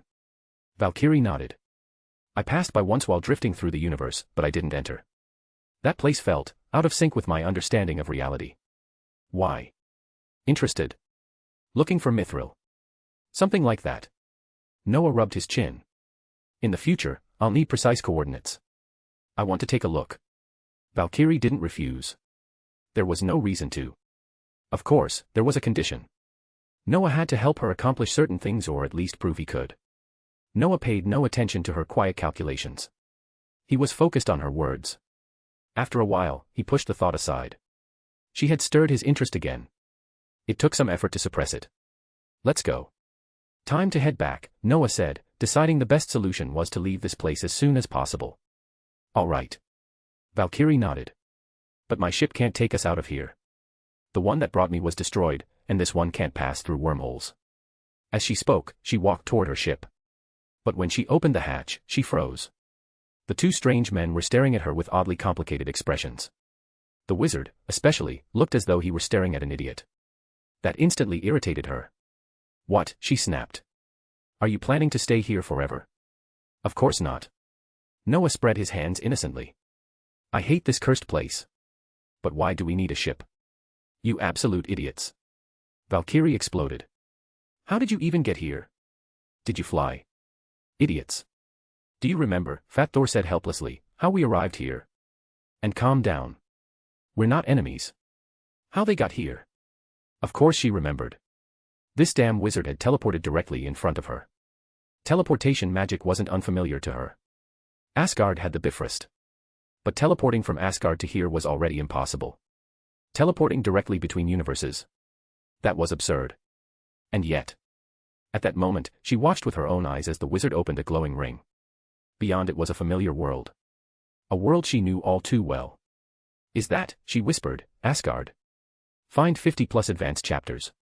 And for more fan fiction. Backhand index pointing down. Backhand index pointing down. Support link, patreon.com/RioRaRyu. More bonus chapters. Every 300 power stones equals 1 bonus chapter. Chapter 609, Chapter 609, The Moment Before Resurrection. Noah's move completely stunned Valkyrie. How did this young wizard manage such a long-distance crossing? And who exactly was he? When did Asgard produce a wizard like this? Had she been away for too long? Or had Odin secretly had another child? Looking closely at Noah, Valkyrie quickly ruled that out. She didn't believe Odin could father someone who looked this frail. In her eyes, Noah clearly fell into the frail category, even though his physical condition was actually excellent. That judgment probably came from one thing. She hadn't met Loki yet. If she had, her standards would have dropped even further. Loki's body wasn't necessarily stronger than Noah's. Noah simply lacked combat techniques. If it came down to a pure fistfight, Noah wouldn't necessarily fear anyone. If she had to compare him to a warrior template, Captain Marvel fit best. After all, Noah's physical stats came from her. "Welcome back to Asgard," Fat Thor said with a smile. For some reason, his nose stung as he spoke. "Thanks." Valkyrie looked at him with a strange expression. She had no idea what was wrong with this man. Shaking her head, Valkyrie felt that today she had truly met both a madman and a lunatic. One was a wizard who had single-handedly destroyed years of the Grandmaster's work on Sakaar. The other was a fat man claiming to be of the House of Odinson, completely out of shape. Together, they shattered her understanding of reality. At this point, she felt nothing could surprise her anymore. Reality didn't care. As they walked deeper into Asgard, 3 figures suddenly appeared ahead. The moment Valkyrie saw them, her eyes widened even more than Nick Fury's. The one in front was Hela. She recognized that wicked woman instantly. The hatred was carved into her soul. But then she noticed something else. Beside Hela stood another Thor. He looked exactly like the fat man next to her. Except this one was tall, solid, sharp-eyed. A warrior at first glance. Meanwhile, the Thor beside her was round, soft, and looked a little stupid. Valkyrie's mind went blank. Several conspiracy theories began forming on their own. She couldn't help it. Odin had once been terrifying. The All-Father of the 9 realms. A galactic overlord who had drowned the Milky Way in blood. Anyone who had followed him would hesitate to fully trust him. Valkyrie had fought alongside Odin. She knew what kind of man he truly was. If you thought someone like that was kind, you'd already be dead. "You're back already." Thor looked genuinely happy to see Noah. Then his expression immediately soured when he saw the fat version of himself. "So fast?" he asked, sounding uninterested. "What did you expect?" Noah punched his shoulder. "Stay in another universe for a year or 2. If we did that, your throne would already be gone." "You really underestimate me," Thor snorted. Then he noticed Valkyrie. "So this is the target you went after?" "The only surviving Valkyrie." He nodded politely. "I'm Thor. Nice to meet you. You're also called Thor." Valkyrie was dizzy now. "Wait, Thor Odinson. Then who is this fat guy?" "He said he's Thor Odinson too. And Hela is here too. What is going on?" Watching her verge on collapse, Noah felt a rare flicker of sympathy. Anyone dropped into this situation would lose their mind. He had no intention of explaining anything. 2 Thors were already doing that. He wasn't joining. Instead, his attention shifted to the woman standing behind them. She looked exactly like the one from his memories. "This is Hela," Loki said as he naturally moved to Noah's side. "The goddess of death of Asgard. Sister to me and to those 2 idiots." He paused after speaking. Clearly stuck on how to continue. "Relax," Noah said calmly. "I know who she is. This is Odin's task for us, right? That makes things easier." Loki smiled. "I didn't know how to introduce her anyway. Our sibling relationship is average. There's basically no relationship at all," Noah said casually. Hela's expression darkened. He ignored it. "Any trouble so far?" "I doubt she's been obedient." Loki pouted in response, his expression saying everything. Noah immediately understood. They had fought. Judging by Hela's silence, she had lost. Whether they fought her one-on-one or jumped her together didn't matter. When Hela first appeared, her attitude had been simple. Anyone who disobeyed her died. With that level of arrogance, Noah himself would have wanted to knock her down a peg. Thor might have shown restraint. Loki definitely wouldn't. Seeing Hela standing there, dark-faced and wordless, Noah couldn't help imagining the Thor brothers beating her senseless with the Power Stone and the Reality Stone. It was a strangely satisfying image. By the time he snapped out of it, the explanations were finished. The story itself wasn't complicated. It only became messy because the 2 Thors explained it together. Fortunately, despite hating Hela, Valkyrie stayed rational. Somewhere in her heart, she was probably hoping Noah could truly resurrect the fallen Valkyries. So she patiently pieced things together. This fat Thor came from a parallel universe far ahead in the timeline. In that universe, they knew each other. They were close. That was why he looked at her like an old friend. That universe's ending wasn't good. She skipped over that part. What shocked her was this. In that universe, Hela had been killed. And the throne of Asgard had been given to her. Valkyrie found it hard to believe. But the fat Thor standing in front of her was proof enough. He had truly abandoned the throne and come to this universe. She didn't know what to say. As for this universe, the situation was simpler. Odin wanted a family reunion. He also felt guilty over the fallen Valkyries. So he made a deal with a wizard from Earth. That wizard would handle everything. It would atone for Odin's past. And keep his daughter under control. But can this really work? Valkyrie asked. She still wasn't convinced. You'll see in a moment, Noah said flatly. You're already here. What's there to worry about? I'm about to do something anyway. Just watch. The fat guy told you, right? Yes. Valkyrie nodded. He said you found the soul of a companion who died saving the world. And that you can resurrect her. That's right. Noah smiled. We're going now. As soon as he finished speaking, a portal opened behind him. I could have taken you there directly, he added. But I had to stop by Asgard first. Now that I've run into these three, there's no need to wait. He stepped into the ring of light. Valkyrie hesitated for a second. Then she looked at the two Thors. She gritted her teeth and followed. Naturally, both Thors went in after her. Loki followed out of curiosity. Hela followed in confusion. What are you people doing? Tony stared at the crowd that suddenly appeared in his office. He was completely stunned. Tony had been refining the final details of space travel. He wanted everything perfect. He didn't want a repeat of what happened to the Bruce Banner from another universe. The universe was vast. Dimensions were endless. Parallel worlds were countless. If something went wrong, there'd be nowhere to cry. He hadn't expected a crowd to suddenly appear in his lab. It nearly gave him a heart attack. Just a small matter, Noah said, spreading his hands. By the way, how's Natasha's body preparation? Oh, that. Tony sat down and patted his chest. He told Jarvis to bring drinks. It's been ready for a long time. I thought you forgot. By the way, what happened a few days ago? Two wizards fighting in the street, and then everyone came back to life. That was an accident, Noah said calmly. Our plan hit a snag. And that wasn't resurrection. I won't explain it. Too advanced for you. Damn it. Tony glared at him. Who are you looking down on? Find 50+ advanced chapters. And for more fan fiction. Backhand index pointing down. Backhand index pointing down. Support link, patreon.com/RioRaRyu. More bonus chapters. Every 300 power stones equals one bonus chapter. Chapter 610, bringing her back. Whether Noah looked down on Tony was obviously a no. Back then, Noah had been scolded by Tony the same way, though that was only because the problems Noah pointed out were trivial to Tony and completely outside his expertise. Later, when Tony began studying magic, Noah clearly saw just how terrifying this man's talent was. So Noah had even less reason to look down on him. He believed that if he explained things properly, Tony would understand. But right now, Noah had no intention of explaining anything. Very few people could truly accept the reality of being dead, then existing again as a manifestation from a past point in time. Even though this situation was dangerous, it was still better than being completely gone. Besides, hadn't his teacher the Ancient One already hinted at this? Ignorance was bliss. For those involved, and for those who tried to understand it. Seeing Noah's attitude, Tony didn't push the issue. It didn't affect him anyway. When the two wizards fought, he hadn't joined in, even though he'd badly wanted to. He wanted to help save people. But interfering in wizard affairs was a bad idea, especially when Noah wasn't present. Because of that, Tony had also stopped the other Avengers. Going in would have just been suicide. In the end, their judgment proved correct.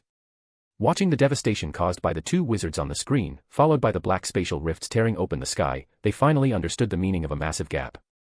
They experienced firsthand what it meant to die from unknown area of effect damage. That disparity left them deeply uncomfortable. They could only watch as civilians were caught in the crossfire and died for no reason. Fortunately, in the end, those people came back. A sweep of green light. Time rewound. Everything restored. It was unbelievable. No, it was a miracle worthy of a god. And the one who did it was someone they knew. The wizard Noah. Their relationship with him wasn't particularly close, but not distant either. Seeing this, the Avengers finally relaxed. No one mentioned going out to interfere anymore. Fine. If you won't say it, don't. Tony propped his chin up with one hand, grinning mischievously. But the mess you guys made was big enough. You know the date of Easter got changed, right? National referendum. I know. Fury told me. Noah shrugged. I don't care. Let them change it. I'm not sensitive to that kind of holiday. You know I don't even celebrate Christmas. Thor shook his head helplessly. He knew enough about Noah to not be surprised by that. But to Tony, it felt like casting pearls before swine. He found it funny, yet the other party was completely unmoved. That somehow made it even more frustrating. This was probably the difference between wizards and ordinary people. No. More like the difference between someone who grew up in the magic world and someone who learned it later. Wait. That didn't sound right either. After thinking for a long time, Tony shook his head hard and stopped. If he kept going, his brain would be filled with junk thoughts. Tapping a key on the keyboard, he said, Natasha's body has been ready for a while. Hey, big guy, miss your old friend. I wouldn't say I miss her. Fat Thor shrugged. Timeline-wise, it's been less than a month since we parted. Tony ignored him and continued operating the computer. By now, all the Avengers had gathered. No one knew who notified them, but everyone was curious about what Noah planned to do. Noah didn't care. Showing Valkyrie was the same as showing them. It wasn't a big deal, especially since they already knew her. Once everything was prepared, Tony had Jarvis bring in drinks. And the cloned body of Natasha. Looking at Natasha lying on the lab table, appearing no different from someone asleep, Noah had to admit her figure was impressive. Aside from being a bit short, which didn't fit his preference for long legs, everything else could be described as perfect. That said, since she didn't fit his taste, he naturally wasn't interested. Taking a deep breath, Noah took out a diamond. With a slight stir of mana, the hard gem shattered like brittle glass. After carefully examining the soul stored inside, Noah let out a quiet sigh of relief. Fortunately, there were no issues. It had to be said, diamonds really were ideal for this. The only problem was their price. Expensive in both the mundane world and the magical one. Their storage capacity was terrifying. Remember, this gem was extremely expensive. Noah prepared to begin, but didn't forget to mourn the loss. Tony, the Mr. Stark from that universe, promised to pay me back. Still hasn't. Damn it. You're already rich. Why are you still this greedy? Tony almost rolled his eyes. Want me to buy you an African diamond mine? Thanks. I'll remember that. Noah smiled slightly. When you do, remember to give me shares. I'll place it under the Ark Company umbrella. Fine. Got it. You miser. Tony pouted and stopped talking. Noah cut off the chatter. Mana wrapped around Natasha's soul and slowly moved toward the body on the table. Then, once more, Noah's mana surged. A pale golden glow spread across his body as his hand pressed down on the clone. When the light gradually faded, Noah withdrew his hand and lightly clapped. Done. The Avengers exchanged looks. They had no idea what had just happened. From their perspective, Noah crushed a gem, waved his hand, glowed briefly, and declared it finished. That was resurrection. Was he joking? The Asgardian quintet, however, stood frozen. Unlike the Avengers who couldn't see souls, they had seen everything. And precisely because they saw it, the scene felt unreal. Noah's control over souls was absurd.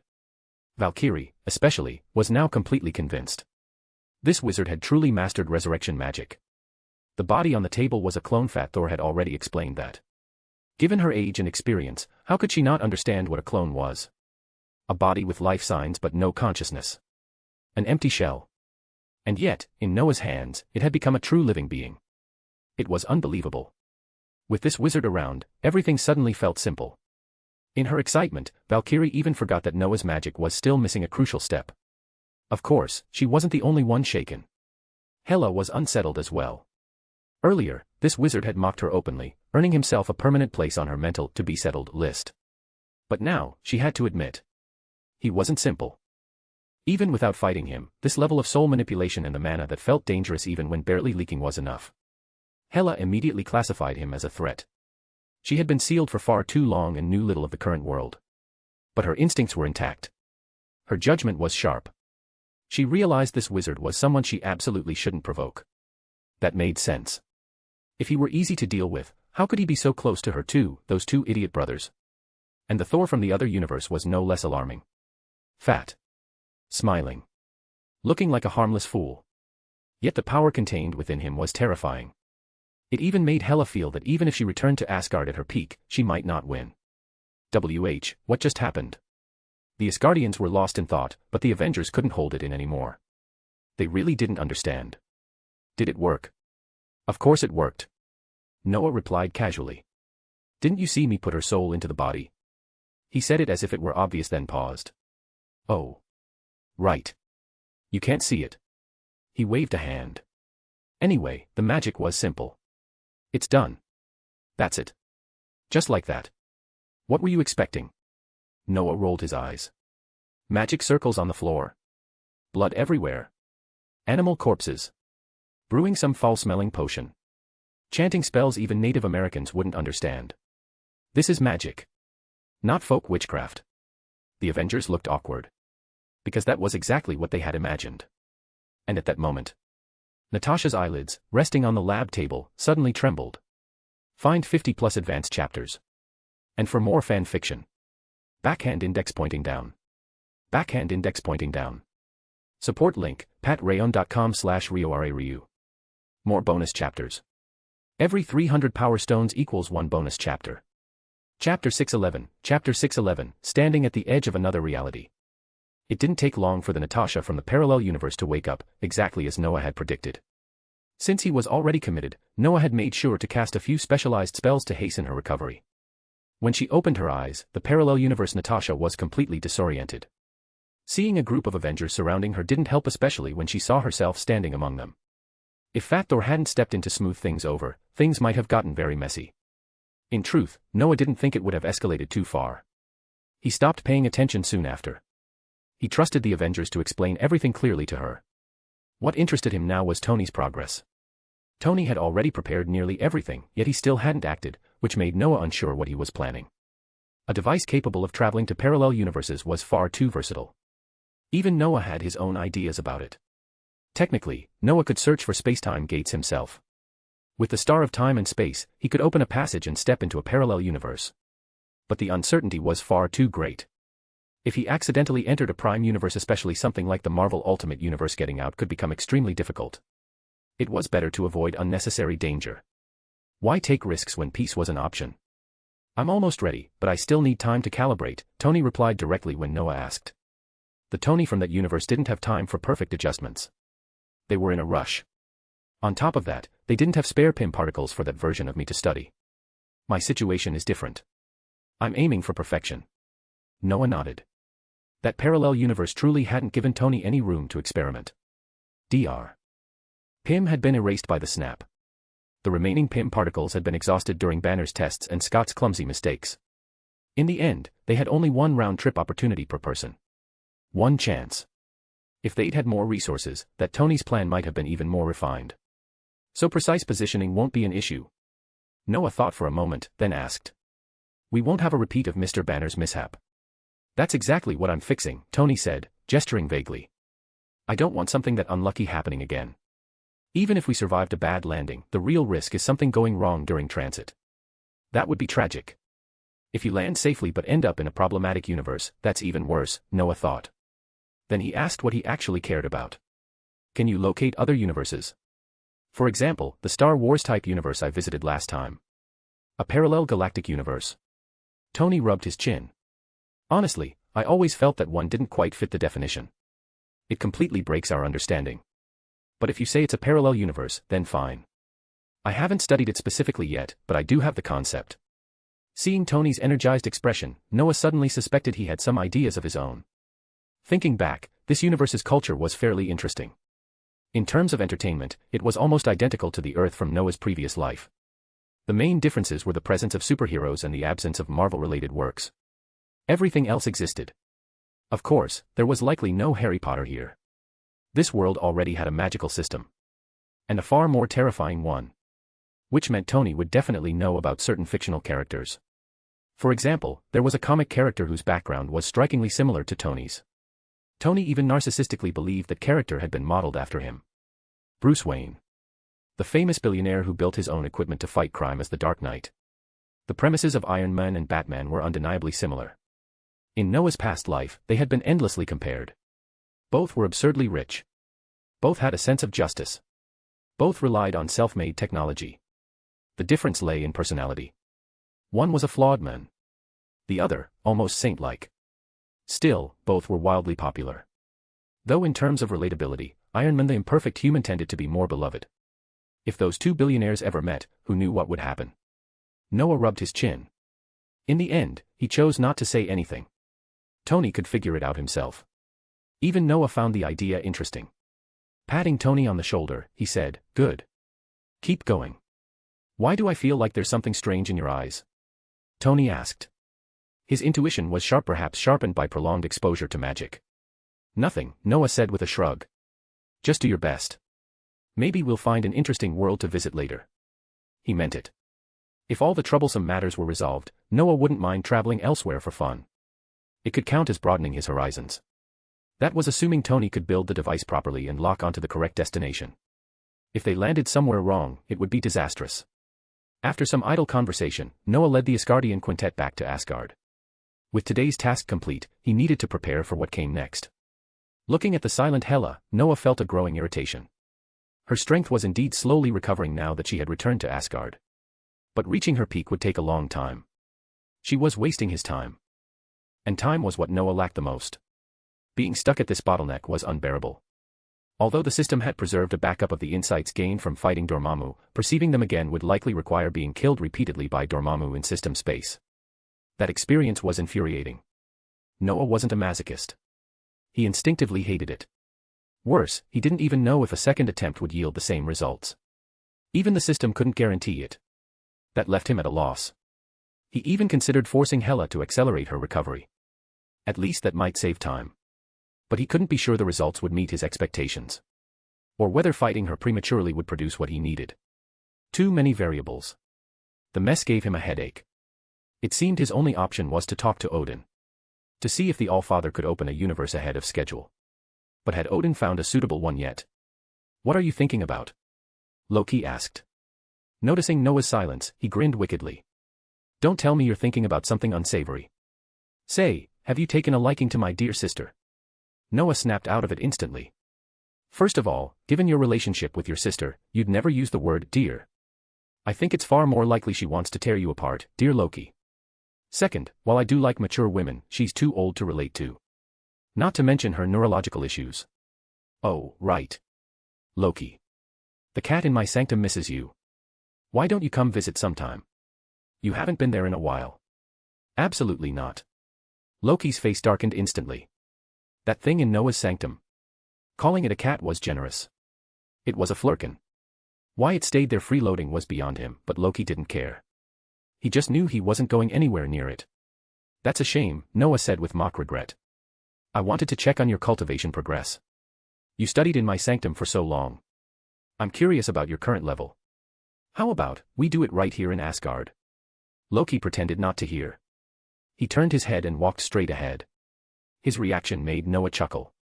Rubbing his chin, Noah suddenly realized that the little creature in his sanctum truly contributed nothing. Pure freeloading. Maybe he should take it out sometime. Especially if he ended up in an extremely dangerous universe. It could block a few bullets. Or at least be used as a threat. Back already? Noah snapped out of his thoughts as they arrived at the palace. Odin greeted them with a smile, like a kindly old man. "Mission complete, Your Majesty," Noah nodded. "At least the first phase." "Well done, child," Odin replied warmly. He didn't ask for details. Noah's methods had always been reliable. Turning to look at his daughter, Odin said nothing. He only shook his head. Frigga's expression, however, was filled with emotion. After a long silence, Odin suddenly turned back to Noah. "There's something else," he said slowly. "I've found a place. Perhaps there's something there you want." "Really?" Noah's spirits lifted immediately. He hadn't expected Odin to bring it up so directly. "Where?" "A strange universe," Odin said after a pause. "Dangerous. Exceptionally terrifying. I don't know exactly how dangerous it is, but the dread it gives me is suffocating. Do you intend to go? Can I have some time to think about it?" "Think carefully," Odin replied. "But I can't guarantee I'll find that universe again next time. Find 50+ advanced chapters. And for more fan fiction. Backhand index pointing down. Backhand index pointing down. Support link, patreon.com/RioRaRyu. More bonus chapters. Every 300 power stones equals 1 bonus chapter. Chapter 612, The Forest That Shouldn't Exist. Noah really wanted to ask Odin whether this counted as a threat. But he chickened out. Honesty felt safer. Who knew if the King of the Gods was serious? A world that even Odin considered dangerous didn't exactly sound suitable for him. Still, now that Odin had found one, not going would bother him. A lot. After weighing it for a moment, Noah decided to go. Otherwise, he would regret it. Once the decision was made, a trace of excitement surfaced. After all, he had waited a long time for the light element. It would be dangerous. It would be difficult. But as long as he didn't go looking for trouble, he should be fine. Probably. Rubbing his chin, Noah decided to bring Goose. With that cat around, he'd feel safer. I was just thinking this guy was freeloading, and now I have to put it to work. Sometimes timing really was perfect. Odin didn't give him much time to prepare, so Noah didn't waste any either. There was only one thing he hadn't clarified. How long will this trip take? No need to worry, Odin said with a smile. Since you've decided, I'll tell you. As long as you don't die, you'll return within a month of when you leave even if you stay there for over 10 years. Noah nodded. That simplified things. At least he wouldn't neglect his own universe. Of course, he caught the key condition. As long as you don't die. That alone said enough.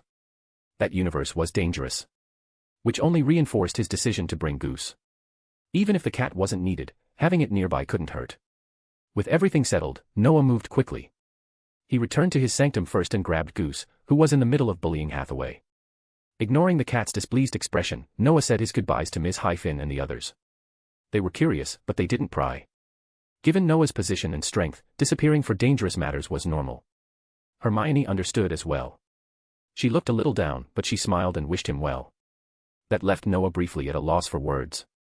Finally, he went to Camartage. After hearing Noah's decision, the Ancient One wasn't surprised. Odin said this would be dangerous, she sighed softly. Since you've chosen it, do your best. But be careful. I understand, teacher, Noah said lightly. I'm bringing Goose. I also have the Time Stone and the Space Stone. As long as I'm cautious, nothing should go wrong. The Flurkin. The Ancient One nodded. A wise choice. Return immediately once your mission is done. When you return, you'll need to prepare for certain things. Prepare. Noah tilted his head. He didn't know what she meant. But he didn't worry about it. Understood. I'll protect myself. After that, Noah brought the reluctant Goose to Asgard. When Odin saw the Flurkin, he paused. Was this kid planning to destroy a world, or find light element power? Either way, bringing a Flurkin would make things safer. The creature clearly trusted Noah. Odin didn't comment. He simply opened a spatial portal and handed Noah a ring. Noah knew what it was. A communicator. When his task was done, Odin would know. Nodding, Noah stepped into the portal with Goose in his arms. Just before he left, Odin stopped him. Stay safe, Odin said, patting his shoulder.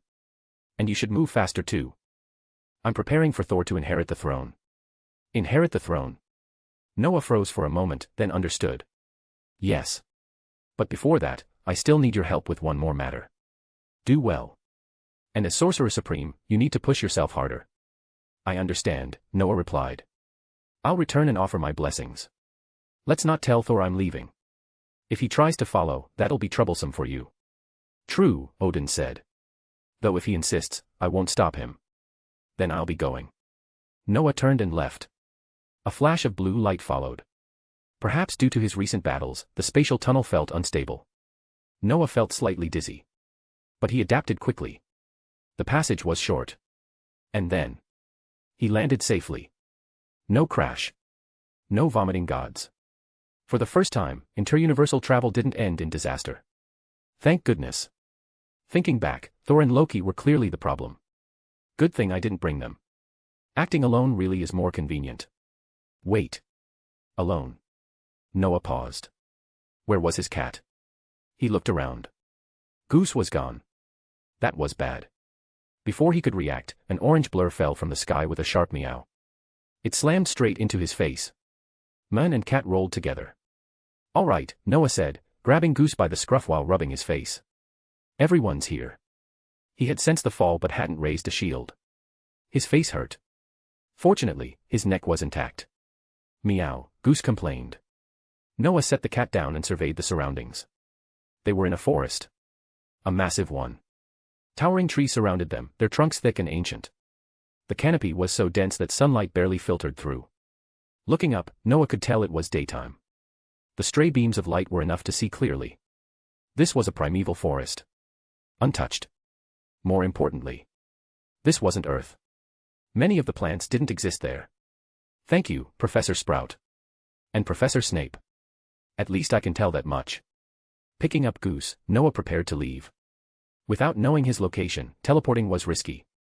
He might end up inside a mountain. He started to fly. Then he felt it. A power. Indescribable. Utterly evil. Not like Dormammu's darkness. This thing fed on life. It corrupted everything. What is this? Noah frowned. Instinctively, he walked toward it. Carefully. He draped Goose around his neck like a scarf, stabilizing the cat with magic. At the same time, he activated the Star of Time and Space. Deep blue energy flowed quietly. If anything went wrong, he would leave instantly. With preparations complete, Noah moved forward. Soon, he reached a clearing. Broken remains of a carriage lay scattered. Green energy still lingered, drifting like smoke. Noah's expression darkened. Even standing near it made him feel his life force being consumed. What kind of power was this? He searched his memory. There weren't many energies like this. And then he felt it. Several more. Hovering above him. Waiting. Find 50+ advanced chapters. And for more fan fiction. Backhand index pointing down. Backhand index pointing down. Support link, patreon.com/RioRaRyu. More bonus chapters. Every 300 power stones equals 1 bonus chapter. Chapter 613, Chapter 613, Gray Skins in the Wreckage. This is. Noah frowned. A corpse lay pinned beneath the wreckage of a shattered carriage. The body had completely lost its life essence. If not for the layer of shriveled flesh still clinging to it, Noah would have thought the person had been dead for a century. He knelt down to examine it. In the next instant, a pale golden glow flared around him. A barrier snapped into place, completely enveloping his body. Several figures hidden among the towering trees chose that moment to attack. They had been waiting for him to lower his guard. Noah had detected them long ago. He wasn't about to let an ambush succeed. A monster dropped from above and slammed a massive hammer into his magical shield. The result was predictable. The creature was flung backward by the recoil. Moments later, a horde of monsters surged out from all directions, accompanied by the low blare of a horn. Noah rose to his feet and quietly observed them. His expression turned grim. The moment he saw those hulking figures, he was almost certain where he had ended up. This was very likely Azeroth. And these gray or green brutes were undoubtedly orcs. He had played World of Warcraft long ago and seen the movie more than once. He couldn't be mistaken. No wonder Odin had repeatedly stressed that this universe was dangerous, terrifying, and demanded extreme caution. It was this place. Noah felt he never should have agreed to Odin's request to take a look. No, why hadn't he restrained his curiosity? Why did he have to come here to die? For a moment, Noah genuinely wanted to channel his magic into the ring Odin had given him. Then he saw the orange cat wrapped around his neck like a scarf, eyes half closed as if asleep. He forced himself to calm down. With this cat here, at least he could put up a fight. The only problem was that Noah knew this universe was connected to the Void. Surely the Void Lords here weren't the creators of his system, right? Whatever. I'll ask later. Noah shook his head and pushed the thought aside as the orcs charged. After his battle with Dormammu, Noah's combat style had changed drastically. He no longer held back. Especially not against enemies who attacked him outright. Pale golden magic surged through his hands. Black runes spun wildly in the air. The next moment, a wave of cold spread across the battlefield. The orcs at the front were frozen solid before they could even react. Ice sculptures. The chill was so intense that even Goose, dozing on Noah's neck, stirred, opened its eyes, and shuddered. That alone showed how domineering the power was. As Noah continued pouring in magic, more orcs were frozen in place, permanently locked in ice. Under his control, one green-skinned orc was frozen mid-leap. His corpse remained suspended in the air. The fusion of ice and space was a technique Noah had already refined. He had used it countless times against Dormammu. The sight was terrifying. The orcs who had been slower to charge stopped dead in their tracks. Victory or death didn't mean they were stupid. When faced with an overwhelming force, orcs knew how to retreat. But before they could, a powerful orc draped in strange bones appeared before Noah. This was the leader of the ambush. Noah was certain of it. At the same time, he sensed a terrifying surge of magic approaching the area. It felt familiar. He shook his head and focused on the orc before him. Even as frost crept over its body and its face turned purple, it pressed forward without fear. Noah decided to spare it. A grayskin, at least. If it were green, I'd send it straight to hell. Or purple. Noah's magic surged. Tiny points of light appeared on the orc's left hand. As the light spread, the hand shattered like glass. In an instant, the entire left palm was gone. To Noah's surprise, the orc only let out a single cry before clenching its teeth and falling silent. The endurance was impressive. That alone made Noah more interested. After a moment's thought, he left a few marks on the creature and withdrew his magic. He felt like he'd seen a similar scene before. But he couldn't quite recall where. Maybe it was the orcs themselves. In his eyes, they had no names. No health bars. How was he supposed to tell them apart? Get lost, Noah said calmly. Before I change my mind. Since he didn't know the exact timeline, he let them go. Whether they understood him or whether any hidden bosses were among them was none of his concern. He didn't plan to stay long. Find the silver hand. Learn the secrets of the holy light. Leave this universe. That was it. Ignoring the orcs though he wouldn't hesitate to kill them if they kept seeking death. Noah closed his eyes and questioned the system. This universe was too bizarre. Too dangerous. It was even connected to the void. That was not something Noah wanted to deal with. The orcs clearly understood that the human before them was not someone to provoke. They regrouped, but showed no intent to attack, slowly retreating instead. System, Noah asked internally, this is Azeroth, right? Is the Void Lord here your master? This is Azeroth, the system replied in its cold, mechanical tone. But the Void Lord of this universe is not my master. The Void Lord is a member of the Void. A powerful one. He is a friend of my master, the Lord of the Void, nothing more. Can your master find this place? Noah pressed. Will I be in trouble? No, the system answered calmly. The Void is vast. My master has not come here. Furthermore, my master would not necessarily act against you. Wouldn't necessarily. Noah pursed his lips. He didn't like probabilities. He wasn't willing to gamble on a 50% chance. The safest option was simple.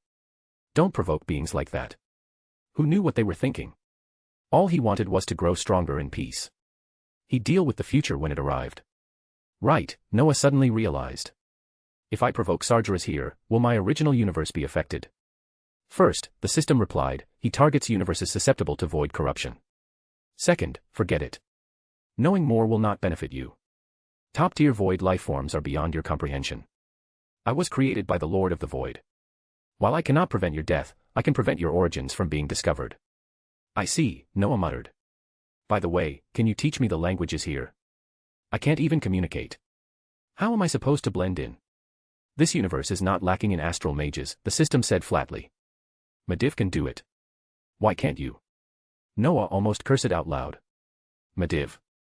That was the son of the guardian Magna Aegwin. The man who resisted Sargeras' soul for years. A mage powerful enough to rival gods. By any standard, Medivh was at least 10th tier. How was Noah supposed to compare? He wasn't even confident he could beat a young Khadgar before the curse turned him old. Noah shook his head. One step at a time. His only hope was that this was the movie universe. Not the games. Not the novels. He remembered the movie far better. In his previous life, he'd played World of Warcraft, but only sporadically. He couldn't always afford the subscription. By the time he had free time, the game had already passed its peak. He hadn't studied the lore deeply. He knew only the basics. His enhanced memory didn't fill gaps. It only sharpened what he already knew. The movie, though, he had watched several times. A way to relive those days in front of an old monitor. If this was the movie universe, he could manage. If it was the game. As Noah was thinking, a group of soldiers began to surround him. Find 50+ advanced chapters. And for more fan fiction. Backhand index pointing down. Backhand index pointing down.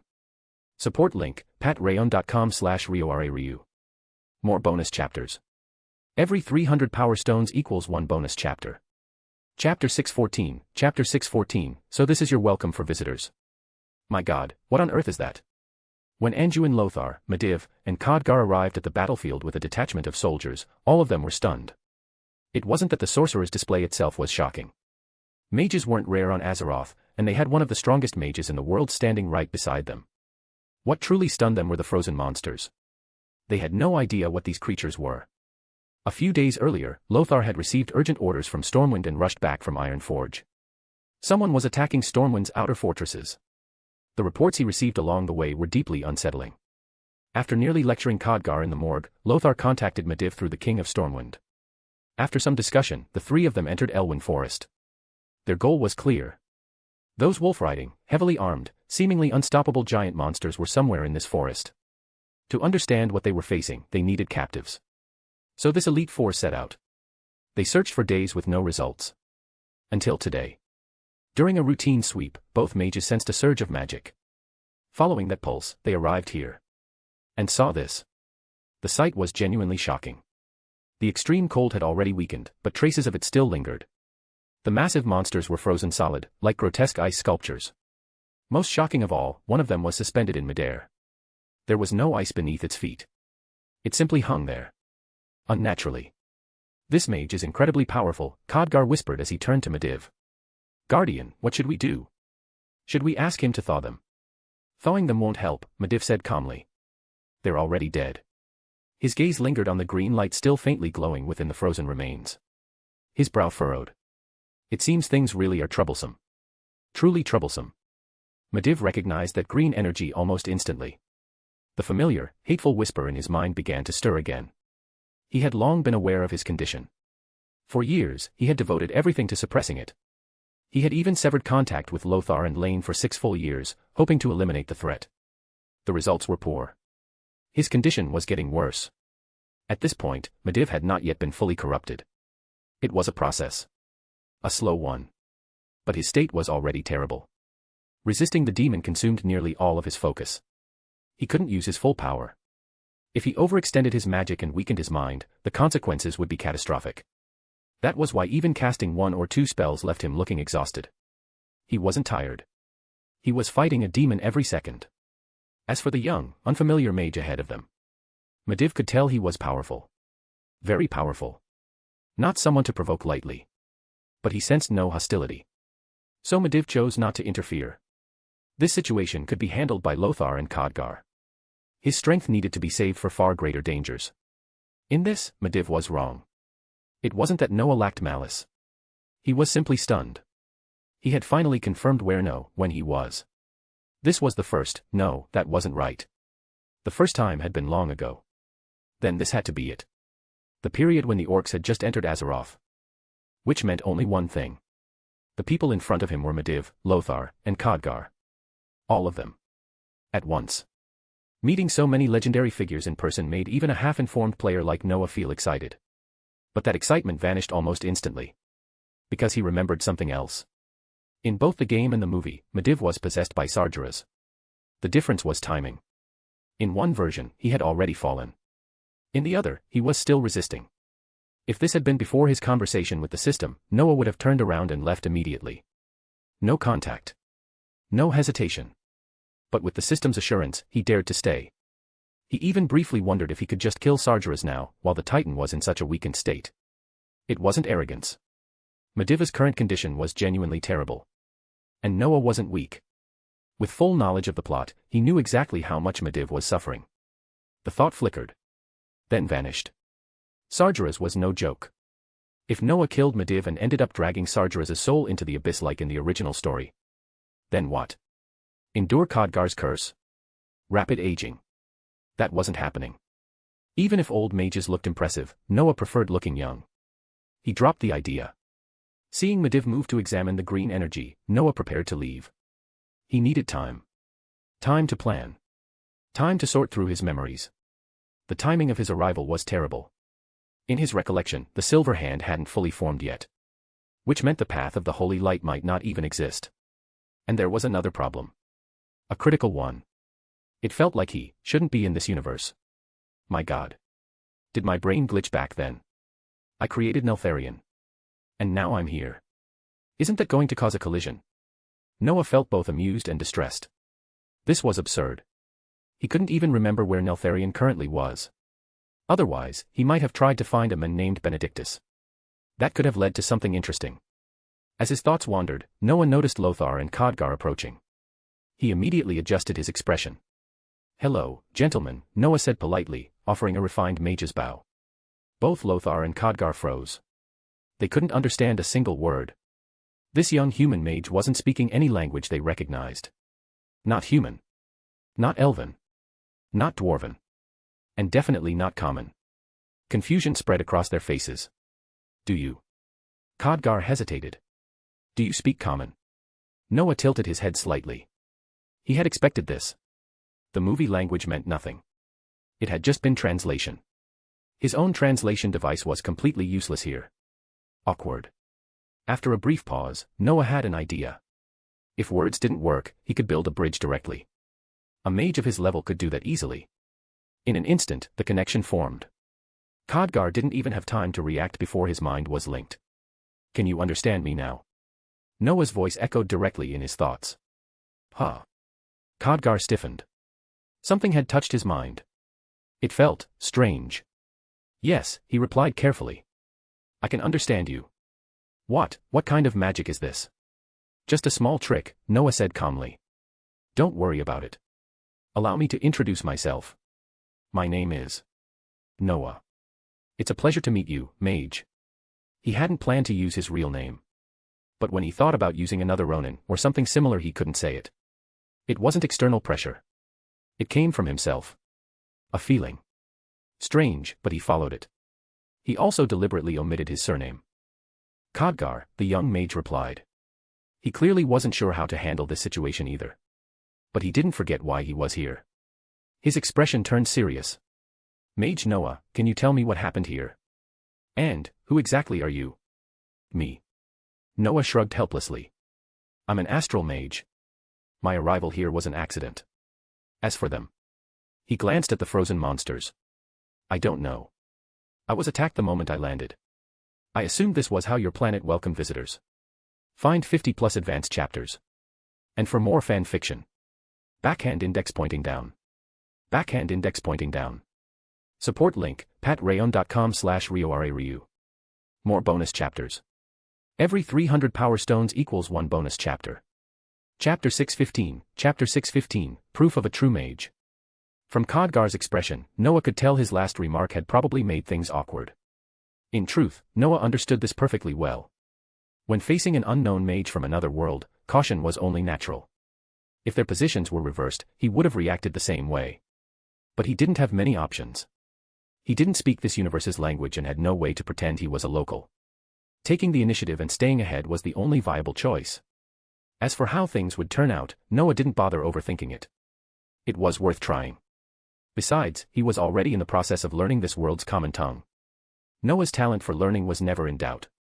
All he needed was to match the vocabulary of this universe with concepts he already understood. With his memory, grasping the basics was only a matter of time. While Noah and Khadgar exchanged casual words, Medivh finished examining the evidence. His mood was clearly foul, and his condition looked worse than before. After issuing a few short instructions, Medivh opened a portal. Blue light flashed. The Guardian vanished from Elwyn Forest. The sudden departure left Lothar momentarily stunned. He still had far too many unresolved issues. The mission wasn't finished. The full picture was missing. And on top of that, an interstellar mage had appeared out of nowhere. None of it sat well with him. Fortunately, luck didn't abandon him. Unwilling to give up, Lothar ordered his troops to search the area. By sheer chance, they captured Garona, the neutral half-orc assassin. At that point, the pieces were almost perfectly aligned with the original course of events. The only difference was Noah. With a half-orc who spoke Azerothian common in hand, Lothar finally felt his mission had substance again. He immediately escorted the prisoner and Noah, the foreign mage, back to Stormwind. Where are we going? How long will this take? Noah sat on top of the prisoner transport, asking Khadgar in English, sounding bored. Since Noah couldn't ride a horse, he had declined Lothar's offer of a mount. Instead, he had simply climbed onto the roof of the cage. Garona wasn't nearly as fortunate. She remained shackled inside. Probably a few more hours, Khadgar replied in common, shrugging. We're heading to Stormwind City. By the way, Master Noah, you still haven't said where you're actually from. Me. Noah replied casually. Some remote place. He noticed Khadgar beginning to translate for Lothar and the others. Noah didn't mind. If anything, it was the perfect chance to learn new words. My universe is very far from here. Honestly, I never planned to come. A damn space storm knocked me off course. Off course. Noah's words made Lothar and Khadgar exchange looks. They hadn't expected such an explanation. Then what was your original destination? Can you return? My original destination isn't your concern, is it? Noah spread his hands. As for going back, that won't be an issue. I just need time to recover my strength. Independent interstellar travel isn't simple. Most of that was nonsense. But Noah wasn't worried about being exposed. Aside from the imaginary space storm and being blown off course, everything else was true. More importantly, Medivh's departure had eased his nerves. Without the Mediv-Sargeras combination looming overhead, Noah finally felt free to relax. As the journey continued, Noah took in the sights of Azeroth. They passed through Goldshire, the largest settlement near Stormwind. Unfortunately, Lothar and his men were clearly pressed for time. Noah didn't get the chance to sit in the Lion's Pride Inn with a mug of fresh stout. He also missed the opportunity to visit a certain strange room above a skinning trainer's house and reminisce about the footprints he'd left there long ago. By dusk, they reached Stormwind City.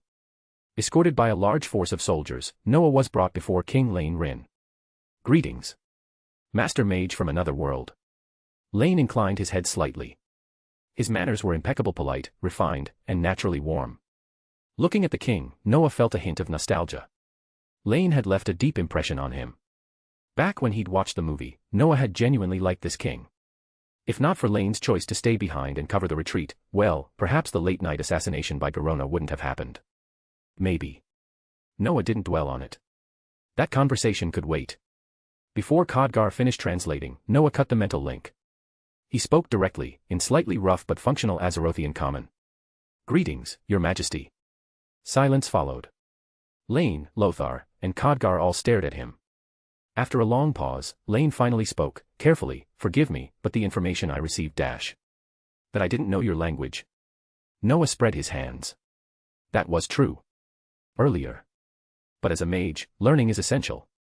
Your language isn't difficult. I picked it up over the afternoon. That was how a mage should be. Khadgar was left speechless. For a fleeting moment, he questioned whether he was even qualified for his position. The thought passed quickly. Still, the looks from Lothar and Lane made him feel distinctly uncomfortable. Fortunately, neither pressed the issue. Very well, Master Noah, Lane said calmly. May I ask what you encountered? Now that Noah spoke their language, everything became easier. To be honest, I'm not entirely sure myself. Noah sighed, deliberately. The moment I arrived, I knew something was wrong.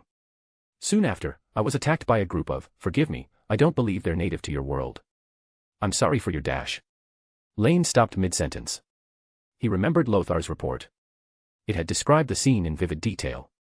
Bluntly put, it was a massacre. Those invaders had been frozen into ice sculptures. They were still standing in Elwyn Forest. That wasn't something you could fabricate. With a quiet sigh, Lane realized there was no point offering hollow sympathy. Nor was there any need to interrogate Noah further. After a moment, he said, those creatures are not native to Azeroth either. I regret what you experienced. Noah, was it? Lothar spoke up as soon as Lane finished. Is it possible that while traveling between worlds, you accidentally brought those monsters with you? That's possible. Noah didn't take offense. Didn't Lothar already know the answer? But didn't you capture a half-orc as well? Noah continued. She speaks your language. Why not ask her? You'll get all your answers. The suggestion was immediately accepted. Truthfully, if Noah hadn't appeared, they would have interrogated her the moment she was captured. Although his presence had delayed things, everything was finally back on track. Just as Noah remembered, Garona spoke freely. She hid nothing. During the interrogation, Mediv returned from Karazhan. The dark portal weighed heavily on his mind.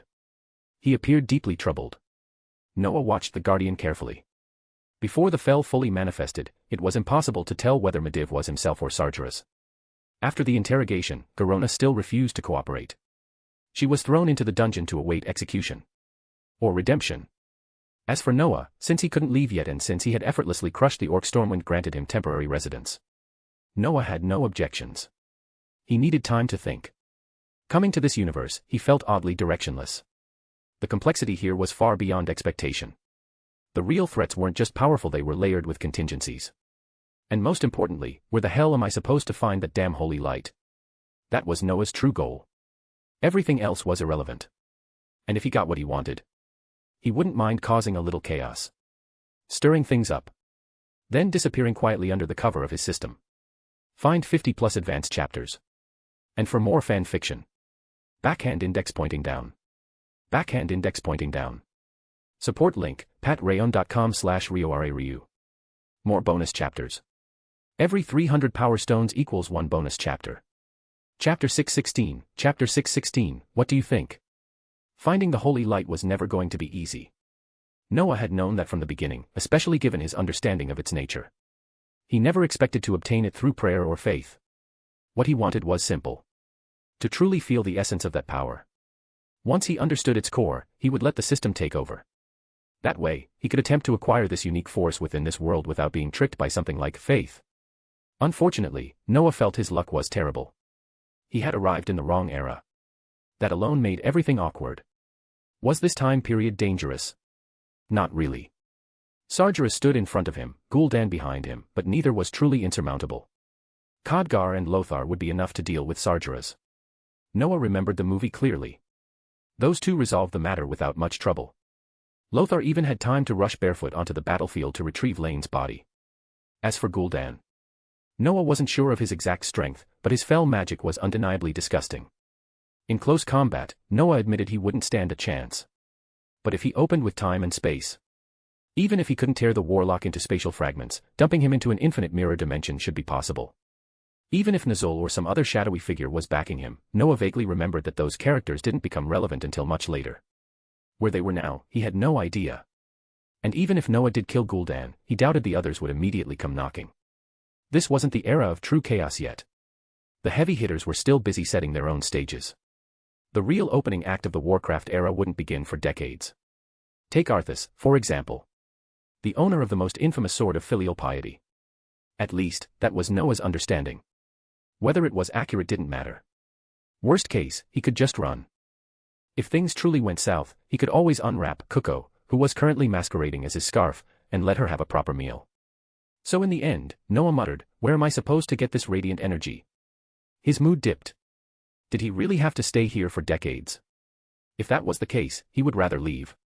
Even if it meant abandoning the Deathwing dragon avatar. When Noah thought of Benedictus, he had no desire to go looking for trouble.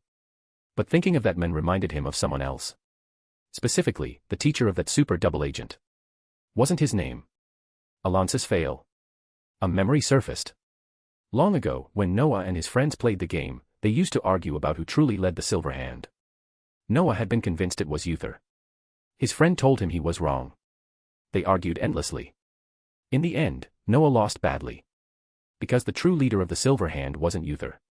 It was an old man from Lordaeron. Alonsis Fail. Maybe I could pay this old man a visit, Noah murmured. Wait. Is he even old yet? Now that the name had surfaced, Noah wasn't about to ignore it. But where is he right now? And, which direction is Lordaeron, exactly?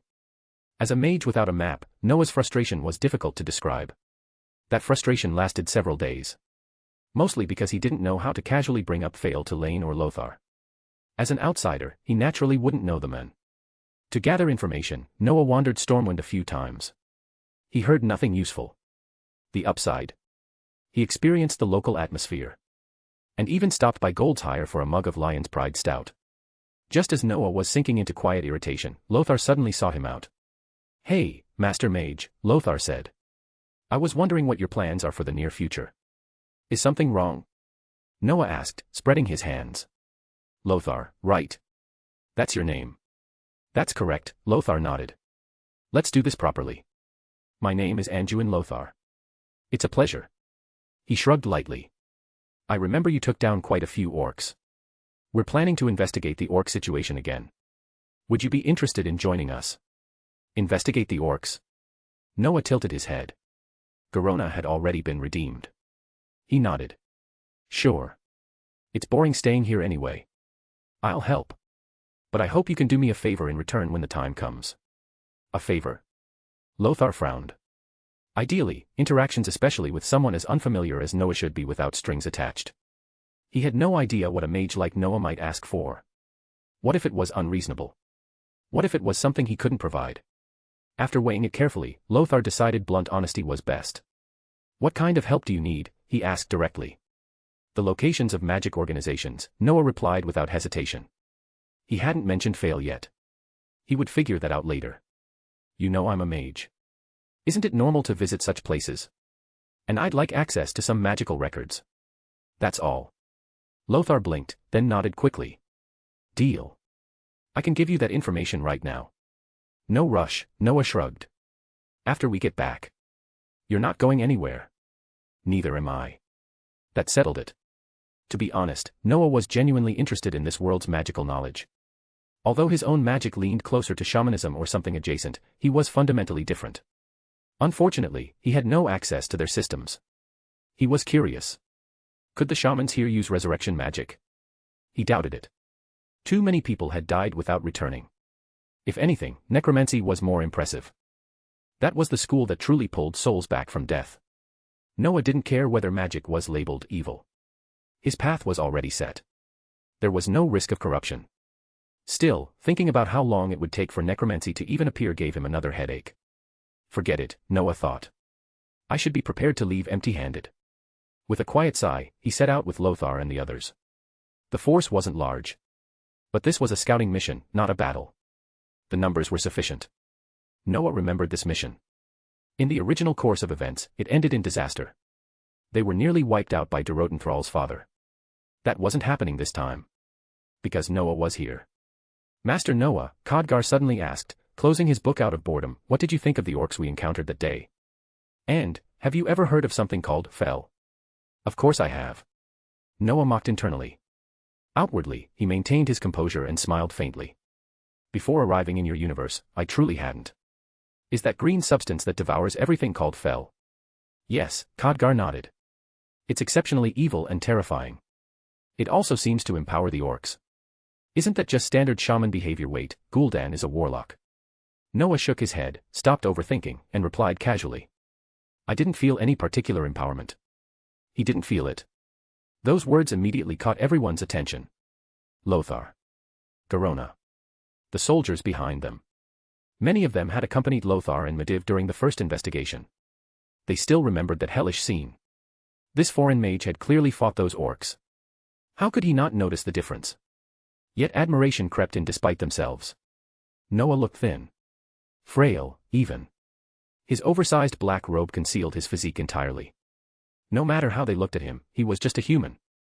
A human facing an orc should have died instantly. Yet Noah had emerged unscathed. More than that. He had frozen every orc that attacked him into statues. That kind of strength was impossible to ignore. Can you tell us what happened back then? Lothar asked after some thought. I want details.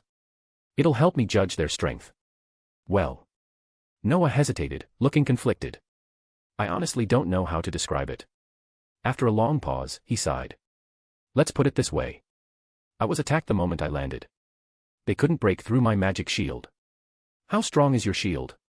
Lothar asked immediately. He felt he'd touched on something important. Ah. Noah thought for a moment. I think if all of you attacked it together for an entire day, you probably still wouldn't break it. Roughly. The expressions around him soured instantly. After that, I used a rather technical spell. And then they were frozen. Just like what you saw. So I honestly don't know how strong they are, Noah finished calmly. I'm not lying. What do you think? Find 50+ advanced chapters. And for more fan fiction. Backhand index pointing down. Backhand index pointing down. Support link, patreon.com/RioRaRyu. More bonus chapters. Every 300 power stones equals 1 bonus chapter. Chapter 617, Chapter 617, do you seriously not know? Noah hadn't expected to unlock a side achievement. Conversation stopper. After his casual remark to Lothar and the others, no one felt like talking to him anymore. Even though they believed he wasn't lying. From a combat perspective, Noah really hadn't lied. Green skins or gray skins, there was no difference to him. They had all been taken out in one sweep. From a cinematic standpoint, though, the green-skinned orcs should have been stronger. After all, they were products of Fel. If there was no significant difference from ordinary orcs, why accept that stuff at all? Orcs were warlike, but they weren't idiots. The Frostwolf clan, in particular, seemed quite intelligent. If it weren't for Orgrim Doomhammer, who truly played the role of a traitor in the movie, perhaps humans and orcs would have allied much earlier. The journey from Stormwind to the current orc territory was long. Very long. Without teleportation magic, Noah felt he was dragging down the group's speed. Lothar and the others were anxious, but there was nothing they could do. After all, Noah didn't know how to ride a horse. And he had zero interest in learning. Khadgar had asked about it. The answer left him speechless. Why should I learn to ride a horse? Noah had replied calmly. I can teleport anywhere as long as I know the location. Even if I can't, I have carriages. Combined with Noah's attire and the unintentional noble air he carried, the explanation felt natural. A noble. A mage. Why would someone like that need horsemanship? For them, magic was the best means of travel. And if magic wasn't available, there were always carriages. In the end, it took them 3 full days to reach the outskirts of the orc settlement under Garona's guidance. Glacial was an accurate description. Along the way, a few interesting things happened. For example, Garona had more or less gained Lothar's trust. In appearance alone, she was far closer to human. And her past was tragic enough to earn sympathy. That is the dark portal. Crouched in the grass, Garona pointed toward the massive gate ahead. Around the open portal stood an enormous orc army. Why are they taking so many prisoners? Lothar scanned the area and quickly spotted the humans locked in cages. He was puzzled. The answer's simple, Noah said from behind, squatting casually. It's energy. He spread his hands. Fel consumes life as fuel. That energy opens the gate. A very crude method, really. Is opening a portal that difficult? Lothar nearly rolled his eyes. Not difficult. Maybe not for a mage.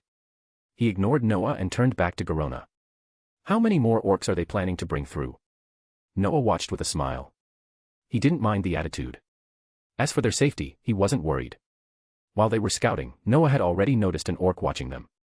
A massive body with absurdly good stealth. It had avoided everyone's senses. Except his. Once they had gathered enough information, Lothar turned to discuss matters with his men. The plan was obvious. Send the intel back. After seeing this with his own eyes, Lothar understood just how dire things were. They needed to prepare. At that moment, Noah stood up. Pale gold mana surged out and struck Lothar directly. Lothar was knocked backward before he could react. When he scrambled up, he froze. An orc stood exactly where he had been a second earlier. Perfectly still. Like a statue. Is this the quality of your military? Noah teased before turning to the orc. After a moment, he glanced at Garona. Who is he? You can translate, right? Yes, Garona nodded, eyes wide.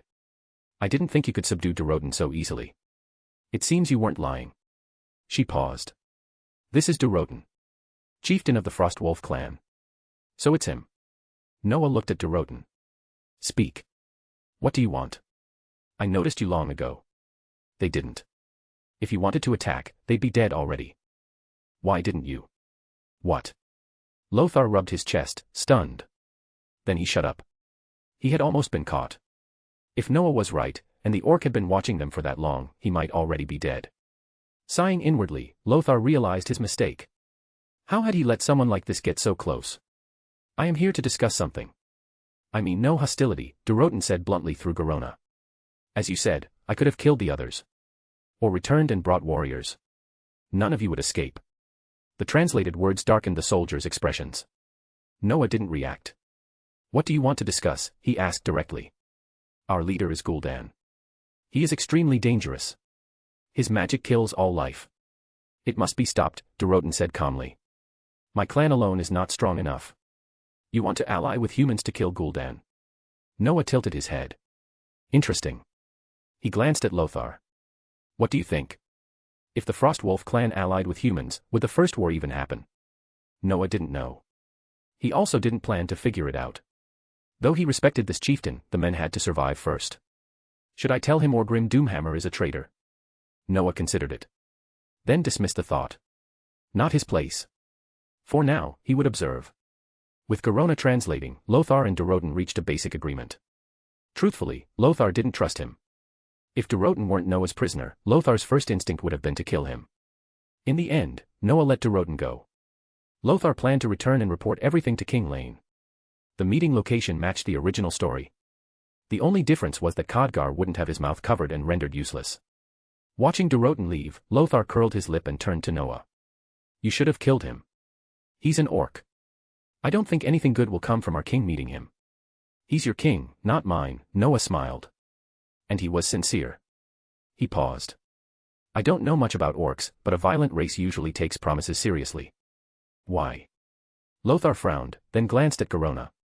It's simple, Noah said. They worship violence. Order comes from power and from tradition. He spread his hands. If they don't respect tradition, betrayal becomes inevitable. I could be wrong, but you can ask her. It's true, Garona nodded. Orcs respect tradition. She looked at Durotan's retreating figure. He is a good chieftain. He was. Sadly, he would later be deceived by Gul'dan and drained by Fel. Otherwise, the future of the orcs might have been very different. Noah shook his head. Today's mission was over. Time to leave. Lothar was still uncomfortable, but he didn't argue. The decision wasn't his. As the soldiers mounted their horses, Lothar noticed Noah hadn't moved. Noah was looking at them. Like they were idiots. Lothar frowned. Master Mage, he said stiffly. Are you staying here? You're powerful, but there are many orcs.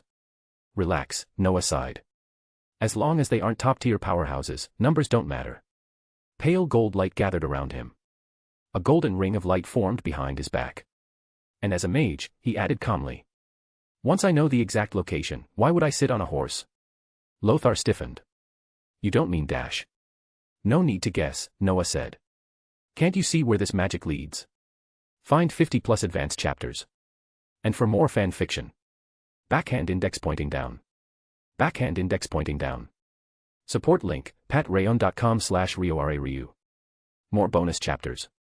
Every 300 power stones equals 1 bonus chapter. Chapter 618, Northshire Abbey. We must resolve this. Easy for you to say. We must have the dwarven smiths forge more weapons. You treat us worse than dogs. We simply cannot produce that much. Enough. Inside a meeting chamber in Stormwind City, the major powers of Azeroth were all present. They were arguing over how to resolve the current crisis. The meeting had already dragged on for days, yet no suitable conclusion had been reached. The core issue was simple. They could not unite. The endless bickering and quarreling gave Lane Rin a splitting headache. This was not how a crisis was solved. Although much remained unclear, Stormwind was the one standing directly in front of the orc threat. Lane Rin was the only one who truly felt the pressure.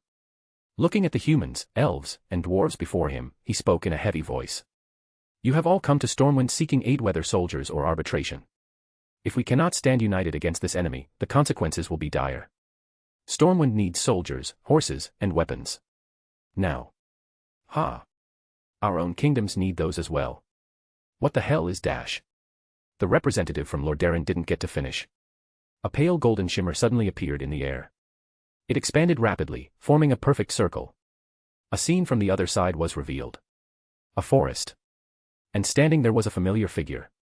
Anduin Lothar. The young commander of Stormwind. The room fell silent. Why was there a portal here? And why did this portal feel so wrong? Everyone present was stunned. If they hadn't recognized Lothar, the guards would have been summoned immediately, though they were already rushing in regardless. Outside the ring, Lothar himself was equally stunned. So was Khadgar. Portal magic wasn't rare. But this? They had never seen anything like it. No magic circle. No materials. No incantation. The method was entirely different from anything they knew. It was as if the spell had been cast at will. Effortlessly. The implication was staggering. Swallowing hard, Lothar studied the figures inside the portal, then turned back to Noah. How did you do that? Did you set a teleportation anchor in the palace? Why would I need an anchor? Noah tilted his head. Actually, the destination's a little off, but close enough. My teleportation magic is special. As long as I remember the location, I can go there. Just like that. Yes. Just like that. Noah spread his hands. To him, it really wasn't difficult. For other mages, even those of Kamartaj, reaching this level would be extremely hard. But there was no need to explain that. His greatest advantage lay elsewhere. He had a rough understanding of the spell systems and capabilities of several key figures in this universe. They, on the other hand, knew almost nothing about him. Only that he used space and ice magic. Nothing more. That asymmetry was a powerful advantage. In a mage duel, raw mana and control mattered in the end. But when the opponent didn't know what you could do, sneak attacks were devastating. Faced with Noah's casual, "this is obvious" attitude, Lothar and Khadgar were left speechless. In the end, Lothar stopped pressing the issue. There were more urgent matters. He needed to report to the king immediately. The situation had deteriorated to the brink of disaster. The orcs were preparing to reopen the dark portal. Another army was coming. If they failed to stop it now, there might not be a second chance. Unfortunately, the representatives present showed little interest. Some even looked at Noah with suspicion as he followed Lothar inside. His magic was too strange. Too unsettling. They couldn't ignore the implications. If an army could pass through a spell like that, a capital could be struck directly. Everyone in that room was sharp. They instantly grasped the potential applications. And because of that, the discussion about the orcs quietly dissolved. They hadn't seen the threat firsthand. They weren't willing to trust Stormwind's warnings alone. One question was left behind as they departed. Where is the Guardian of Azeroth? Lane Rin felt a headache coming on.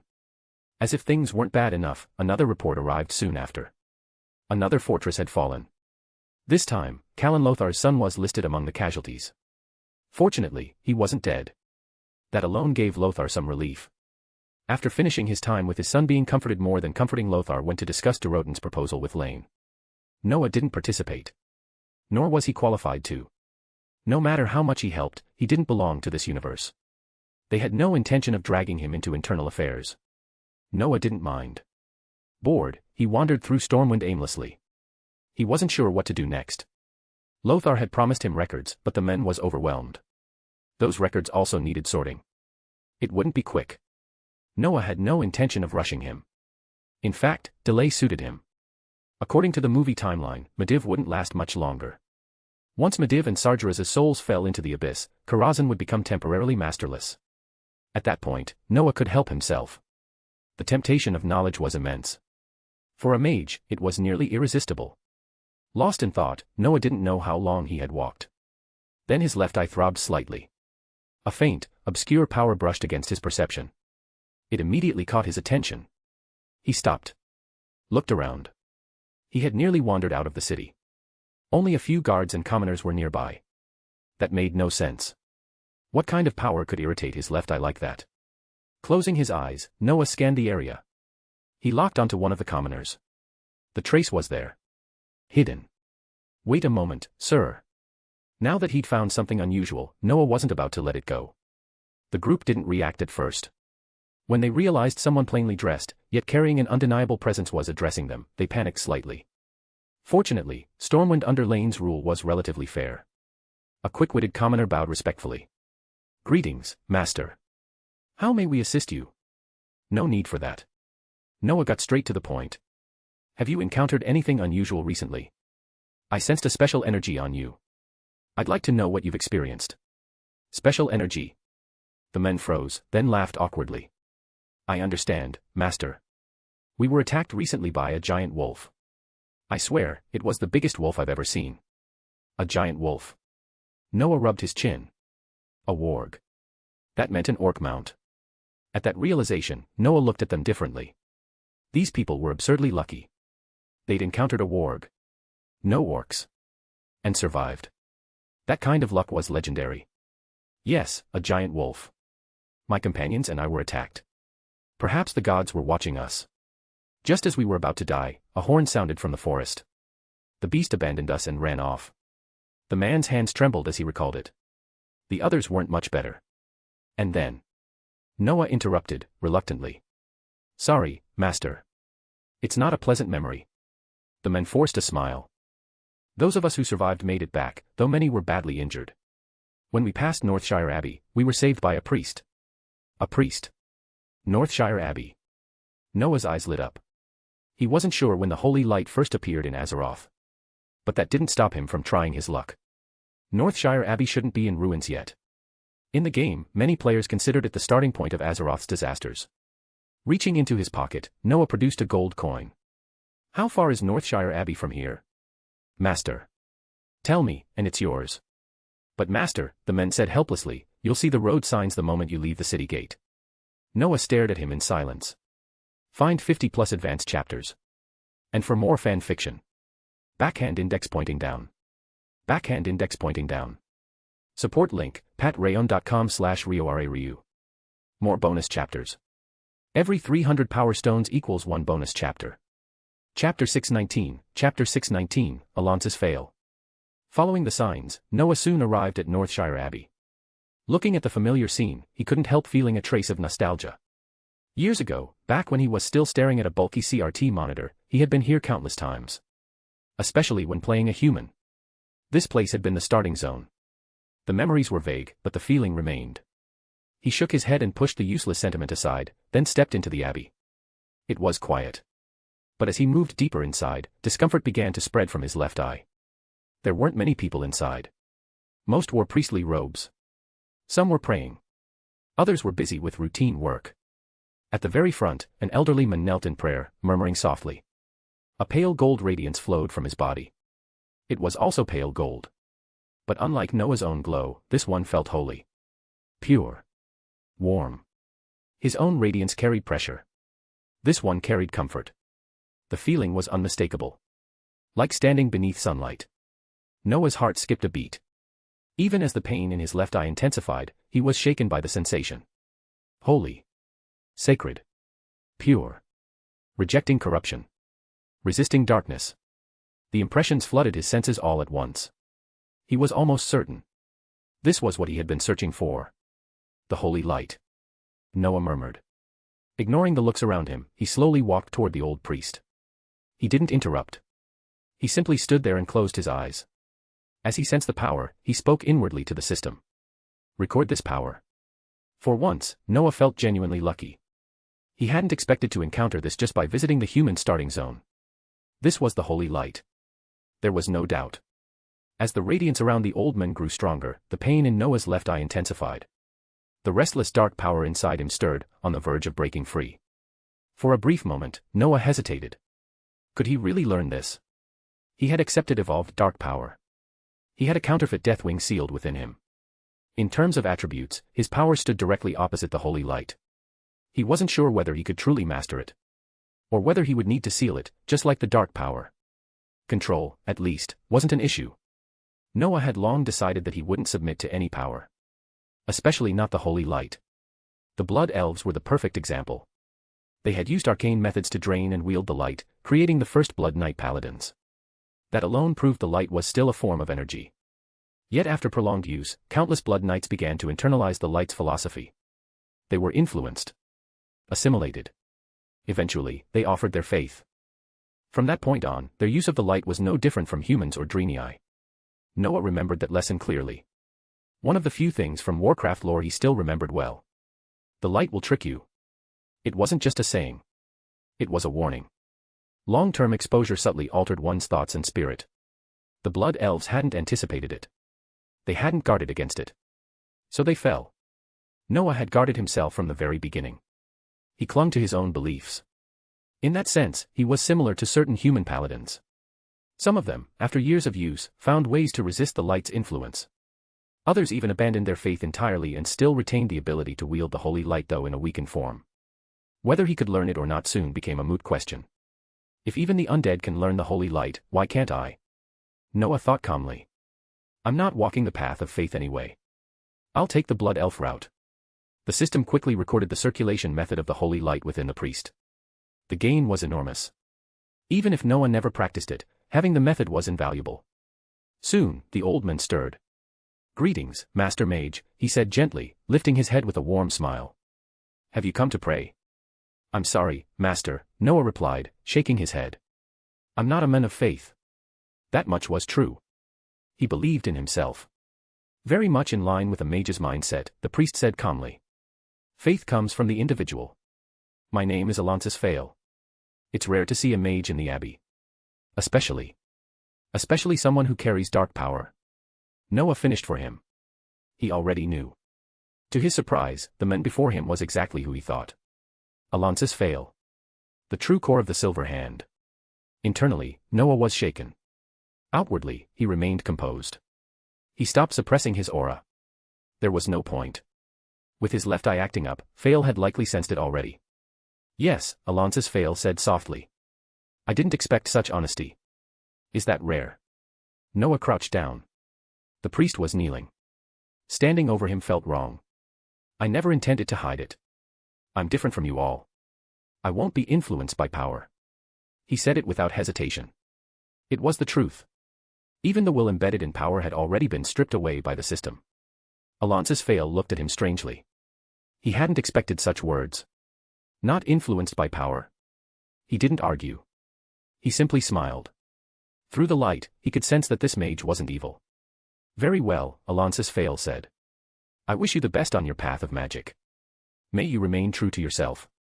He lowered his gaze, preparing to return to prayer. Please wait, Master Fail, Noah said. Yes. Fail opened his eyes slightly, his expression calm. As an elemental mage, I'm very curious about the holy light, Noah said. Could you let me feel it? Feel the holy light? Alonsis Fail was stunned. A mage carrying dark power wanted to experience the light. Did he intend to learn it? The thought passed through his mind. He smiled and shook his head. Perhaps curiosity was all it was. He hesitated. Then decided there was no reason to refuse. He could feel how dangerous this mage was. If he wanted to, he could kill everyone in the abbey. Fail wasn't even certain he was truly human. The dark power within him was too deep. Like an abyss. If I can guide him toward the light, why not try?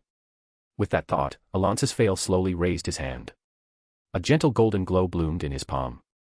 Instantly, Noah felt as though he were bathing in sunlight. It was a sensation he had never experienced before. To his slight disappointment, Fail was clearly a pure priest. Not a combat class. The light he wielded purged darkness. His left eye throbbed sharply and healed. Nothing more. Still, Noah was satisfied. He had finally experienced high-intensity, high-potential radiant power. For the first time. So this is the holy light. He murmured. The comfort was intoxicating. But at the peak of it, Noah snapped awake. His gaze sharpened. This power was dangerous. If his will hadn't been strong enough, he might have fallen just now. As the glow faded from Fail's hand, Noah stood. His expression returned to calm. He bowed slightly. A pale gold radiance flickered around him. Then, in the next instant, he vanished. The abbey fell silent. The priest stared, stunned. Alonsis Fail was momentarily dazed. Then he shook his head and laughed softly. What an interesting mage. Find 50+ advanced chapters. And for more fan fiction. Backhand index pointing down. Backhand index pointing down. Support link, patreon.com/RioRaRyu. More bonus chapters. Every 300 power stones equals 1 bonus chapter. Chapter 620, Touching the Holy Light. After returning to his quarters, Noah immediately sealed himself inside. He even opened a mirror dimension. He genuinely hadn't expected the holy light's pull to be this strong. Even with his firm will, he had nearly been drawn in. It had to be said, light aspect power was even more terrifying than dark or evil magic. Resistance to it was abnormally low. Because it was so righteous and positive, people lowered their guard without realizing it. Now Noah finally understood those blood elves who had fallen into it. Without prior knowledge, there was no real defense against this kind of thing. I really should thank the people who kept exposing the truth behind the holy light. Noah exhaled softly. At least that gave me some wariness toward it. Toward all power, really. Otherwise, I'd be another unlucky case. Calming his mind, Noah carefully reviewed what he had sensed earlier. Once he stripped away the seductive influence, the holy light itself was undeniably impressive. Beyond physical enhancement and suppressing darkness, it carried a wide range of specialized effects.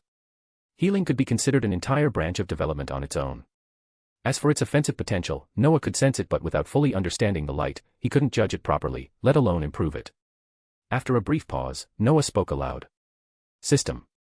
How's the analysis? We have reached a preliminary conclusion, the system replied mechanically. Pure light energy is a form of intangible, faith-based power. It transcends race, worlds, and even the boundary between life and death. Its level is equivalent to your dark energy. You can learn it and achieve balance. That's good news. Noah nodded. It really was. That alone meant his goal in this universe was essentially complete. After thinking for a bit, Noah continued, so how do I learn it? Don't tell me I need to pray like those believers. I'm not cut out for that. There is no need for such measures, the system replied immediately. I can assist you. This power exists in this world, or rather, it exists everywhere. However, its latent state requires a specific method for you to access it. A specific method? Noah rubbed his chin, quickly understanding. Although the holy light was light energy, control over it differed across dimensions, universes, planes, and worlds. The expression might look similar, but the essence was completely different. Accessing it required a key. Without one, you'd never even find the door. On top of that, many things called holy light were fundamentally different in effect. Now, the system had apparently found the door. Thanks to Alonce's fails demonstration, Noah had already recognized this version of the light. Opening the door and extracting the power could be handled entirely by the system. That realization excited him. He had already resigned himself to leaving empty-handed. He hadn't expected such a turn, especially not meeting Alonce's fail, the true patriarch of the Silver Hand. However, Noah quickly calmed himself as the system continued. Do not celebrate yet. Although the power has been located, acquiring it will take time. It takes time. Noah frowned. Why? Is opening the door that hard? Opening it is not difficult. Taking the power with you is, the system explained. This power normally requires faith. Have you ever seen anyone obtain it without faith? Or for free? Noah scratched his head. Aside from the Blood Elves, I can't think of anyone. My memory's fuzzy on the details. That is because those who developed self-awareness were a minority, the system replied calmly. They discarded the negative influence of the light, but its marks remained. That outcome would be unfavorable to you. I seek the complete holy light. That requires time to crack its code. Noah nodded. That made sense. In his memory, the paladins who broke free were rare, and their strength did seem diminished. The system didn't want that. Neither did Noah. Who would accept incomplete power? And gathering it would take time. That meant he had to abandon any thought of leaving immediately. All right. Noah leaned his cheek against his hand. How long are we talking? Don't tell me years. This universe is dangerous. I'd rather not get stuck here. You will not die, the system replied flatly. If you die, I die. Before that happens, I would attract the attention of the void and have you taken away. The process will not take long, 10 days to 1 month. I'd rather die here. Noah rolled his eyes. Being dragged into the void wasn't even an option.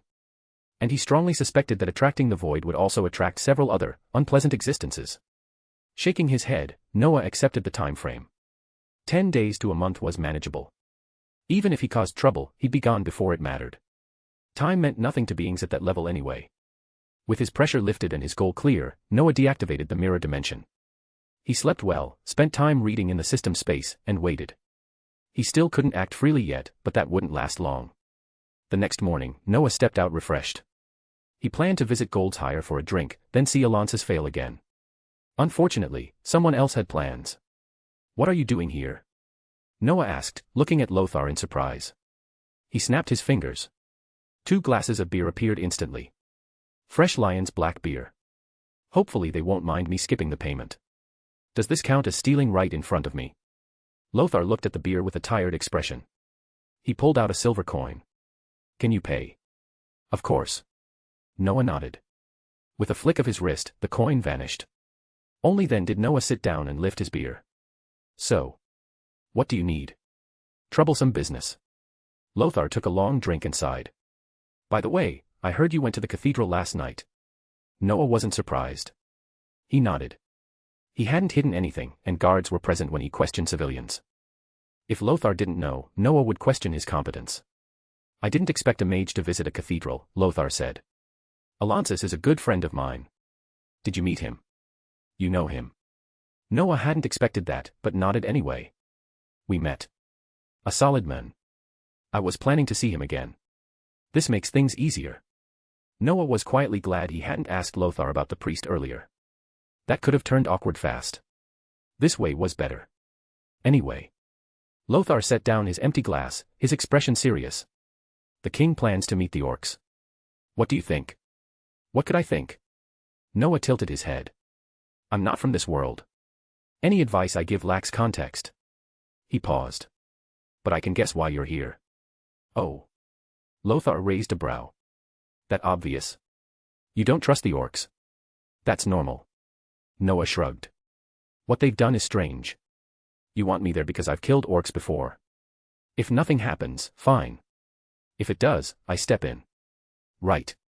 Lothar didn't deny it. From start to finish, he'd never trusted the negotiation. And he was right. Lane's meeting nearly ended in disaster. Not because of Doroten but because of Orgrim Doomhammer. Later, even Orgrim admitted he should have trusted his chieftain instead of Gul'dan. Regret came too late. Without Noah's interference, the Frostwolf clan would have perished, and Gul'dan would have lasted far longer. Noah rubbed his chin. Should he interfere? Both choices had merit. He decided to wait and see. I'll go. Noah spoke plainly.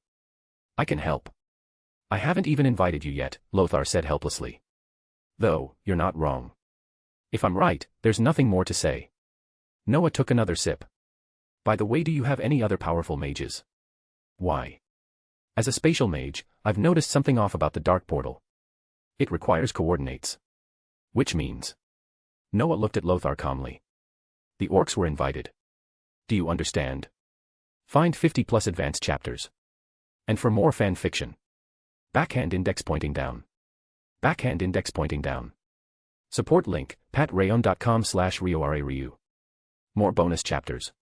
Every 300 power stones equals 1 bonus chapter. Chapter 621, Chapter 621, A Simpler Way Forward. Lothar left in an extremely foul mood. Noah didn't say anything more. It wasn't because Noah liked to talk less. Even if he had stayed silent, someone else would have informed Lothar anyway. That someone was Khadgar. The difference was that Khadgar was far more unfortunate. Not only had his research report been burned to ashes by Medivh, but Lothar didn't trust the young mage either. Noah was different. As an outsider, he had behaved exactly as an outsider should. Waiting. Not meddling in messy affairs. And because this mage specialized in space magic, his words carried enough weight to keep Lothar on high alert. That was precisely what gave Lothar a headache. The situation was complicated. Too complicated. Layers upon layers of trouble, none of which Lothar wanted to deal with. Watching Lothar's retreating figure, Noah shrugged indifferently. How Lothar handled it had nothing to do with him. Noah had no intention of interfering further. With Lothar gone, Noah's plan to go drinking in Gold's Hire was completely ruined. Sitting down on the soft bed, Noah began recalling the movie's plot around this period. There wasn't much to say. The key point was Orgrim's betrayal of Doroten, which shattered the possibility of a human-orc alliance. Then there was Lothar's son, Callum. Trapped outside the defensive perimeter by Medivh's magic. Killed by Blackhand right in front of his father. Thinking about this, Noah's expression became strange. What about Blackhand now? In the original story, that guy had his hand blown off by Lothar with a dwarven pistol. But this time, Noah had barged straight into the orc ambush. Blackhand never even met Lothar.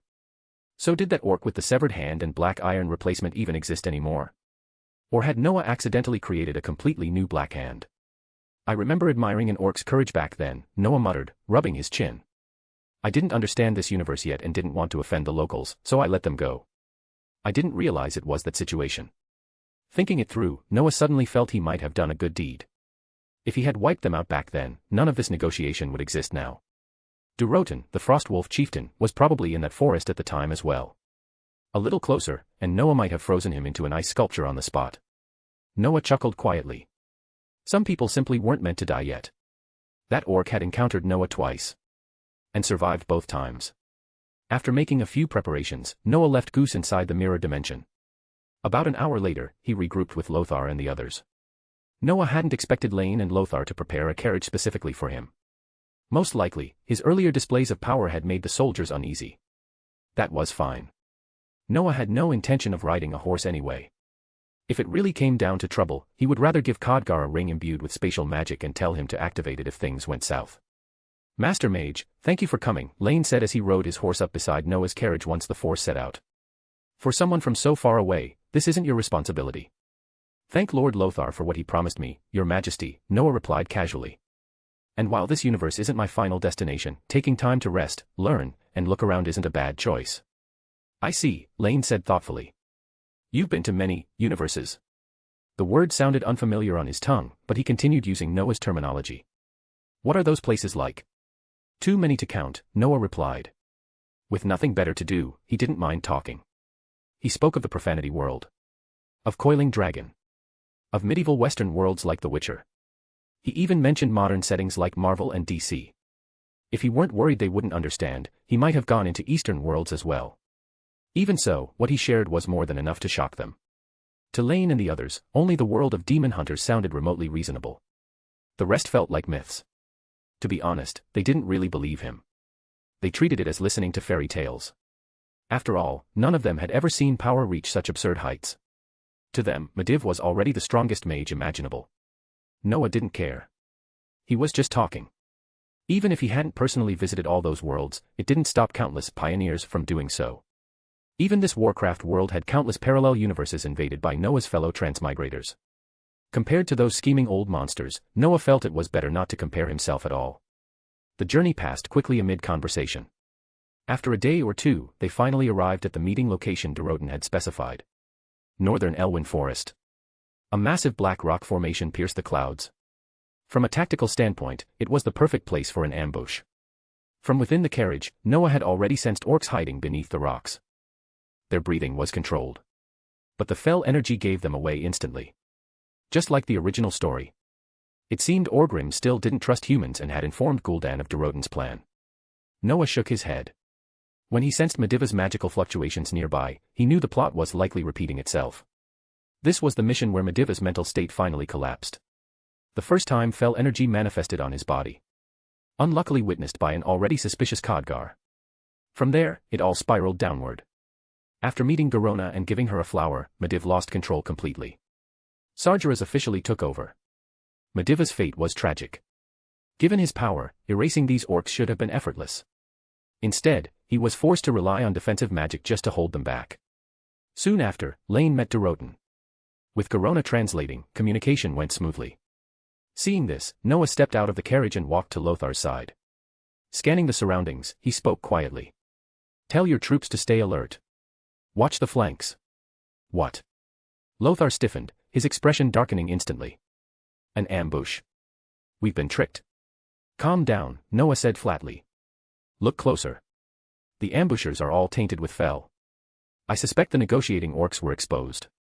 Someone betrayed them." "Damn it," Lothar cursed. It wasn't clear who he was cursing. He glanced at Lane. Then at Doroten, who looked earnest and tense. Lothar immediately signaled Callum and raised the alert. Through Garona's translation, Lothar confirmed that Doroten truly came to negotiate. He was even willing to hand over human captives meant for sacrifice. With that confirmed, Lothar relaxed slightly. Politically, he didn't want to think too deeply. But from a battlefield perspective, this was good news. At least he wouldn't be caught between two forces. Stopping more orcs from crossing over and rescuing the captives took priority. If negotiations succeeded, dealing with the remaining orcs later wouldn't be difficult. Their world was destroyed. Giving them land could resolve the conflict. And if it came to war? Lothar didn't believe the orcs could win a prolonged fight. The talks ended quickly. Just as both sides prepared to withdraw, a green-skinned orc suddenly rushed out and struck a Frostwolf warrior. The atmosphere froze. Doroten's face changed instantly. This wasn't his doing. But when he noticed the humans were already prepared, he relaxed slightly. "Ambush!" Lothar shouted. "Protect the king. Watch the flanks." Stormwind's soldiers moved immediately. They were veterans. Warned in advance, they formed ranks at once. Orcs poured out in waves. Every one of them was empowered by fel. Doroten's warriors were surrounded. So were the humans. Watching the seemingly endless orcs, Noah frowned. There were more than expected. He glanced at Lothar. "So," Noah said casually, "why aren't we retreating?" "Damn it," Lothar snapped. "Can you even ride a horse? And don't you know space magic? Open a door and get us out." "Oh." Noah raised a brow. "You learn fast. Less talking." Lothar barked. "Move, Master Noah. If we die here, you won't get your reward." Noah paused. Then smiled faintly. "Actually," he said calmly, "compared to running, I have a better option." "What?" "Find 50+ advanced chapters. And for more fan fiction. Backhand index pointing down. Backhand index pointing down. Support link, patreon.com/RioRaRyu. More bonus chapters. Every 300 power stones equals 1 bonus chapter. Chapter 622, a mage built for the battlefield. Noah's so-called better option was simple. End everything in one move. He hadn't expected Lothar to invite him here just to cover a retreat. That was an insult to a mage of his level. Noah lifted his gaze toward Mediv standing on the mountain peak and felt the suffocating pressure of his magic. This time, though, Noah didn't plan to let Mediv act. There was no need. It was better for him to conserve his strength for his struggle with Sargeras. With that thought, Noah's magic surged. A pale golden glow spread across his body as black runes rotated around him. The pressure was so overwhelming that even Lothar found it hard to breathe. Noah ignored everyone's reactions. His eye swept across the charging orcs and the figure riding a ward on the distant hilltop. He slowly raised his hand. A strange rune appeared in his palm. As magic poured into it, a pale golden halo formed above everyone's heads. Under its protection, every attacking orc was stopped cold. No matter how they struck, they couldn't break through the shield. At the same time, Noah cast an identical barrier toward Durotan's position. He couldn't tell subtle differences between orcs, but skin color was enough to decide who needed protection. When that was done, Noah relaxed slightly. At least there would be no more accidents. Callum, that unlucky fellow, wouldn't die here. A magical shield. Khadgar stared at the golden halo, then at Noah's imposing figure. He swallowed. You don't need to manually control it. Why would I? Noah glanced at him as if the question were absurd. This kind of magic is bound to mental power. There's no need for active control. Khadgar rubbed his brow. He felt like he and this mage weren't even speaking the same language. This understanding of magic felt alien to him. Eerie, even. But after hearing Noah talk about other universes over the past few days, Khadgar was starting to believe it. This wasn't their world's casting style. It was simply more convenient. Noah didn't care what Khadgar was thinking. He took a breath. His magic erupted again. This time, everyone human and orc alike felt an overwhelming heat surge toward them. It was evening. The sky was gloomy. Yet it felt like standing at the edge of a volcano. Look up. What is that? A ball of fire condensed rapidly in the sky. In moments, a fire dragon so massive it blotted out the sun took shape. It roared. Then it dove. At first contact, countless orcs were reduced to ash. The dragon rampaged through the battlefield. Everyone beneath Noah's shields was spared. But watching the dragon devour lives filled them with dread. This wasn't just a spell. It was a war machine. A spell born for the battlefield. Drop just one of these into an enemy camp during a large-scale war. The soldiers of Stormwind didn't dare imagine it. As they watched the orcs being slaughtered, they silently prayed nothing like this would ever be turned on them. Their gazes toward Noah changed. That thin, elegant mage now looked like something far more terrifying. Almost demonic. Durotan and the Frostwolf clan were calmer. Many of them remembered the ambush in the forest. They had already seen this human's power. Still, their hearts ached. Even if these orcs had come to ambush them, they were still the same race. Seeing them die so easily sent a chill through their bones. This mage. On the mountain peak, Mediv stopped mid-casting. If he didn't have to act, that was for the best. His condition couldn't handle it. Still, Noah's magic made him frown. Such a large-scale, lethal spell was far too conspicuous. Dropped on a real battlefield, the damage would be catastrophic. Mediv shook his head. He was wary of Noah. But powerless. At this moment, he even felt grateful. If Noah hadn't acted, Mediv would have been forced to, and that would have worsened everything. Blue light flashed. Runes appeared beneath Mediv's feet. He vanished. He left. Noah caught the spatial fluctuation instantly. Mediv's presence was gone. Apparently, he felt there was nothing left for him to do. Noah found it mildly amusing. Looking at the nearly annihilated orcs, he released his control over the fire dragon and stepped out of the shield. When the surviving orcs saw the dragon disappear, they fled in panic. Their morale was gone. Anyone would break after witnessing that. Even Blackhand and Orgrim, still mounted on their wargs, began retreating. Noah didn't intend to let them leave. He'd come this far. Why stop now? With a casual flick of his hand, several green-skinned orcs were torn into spatial fragments. The next instant, Noah vanished. Blackhand and Orgrim suddenly found that demonic figure standing right in front of them. Pale golden light radiated from him. A color that should have felt holy. Instead, it felt like hell. Where are you going? Noah smiled faintly. I don't think you need to go anywhere.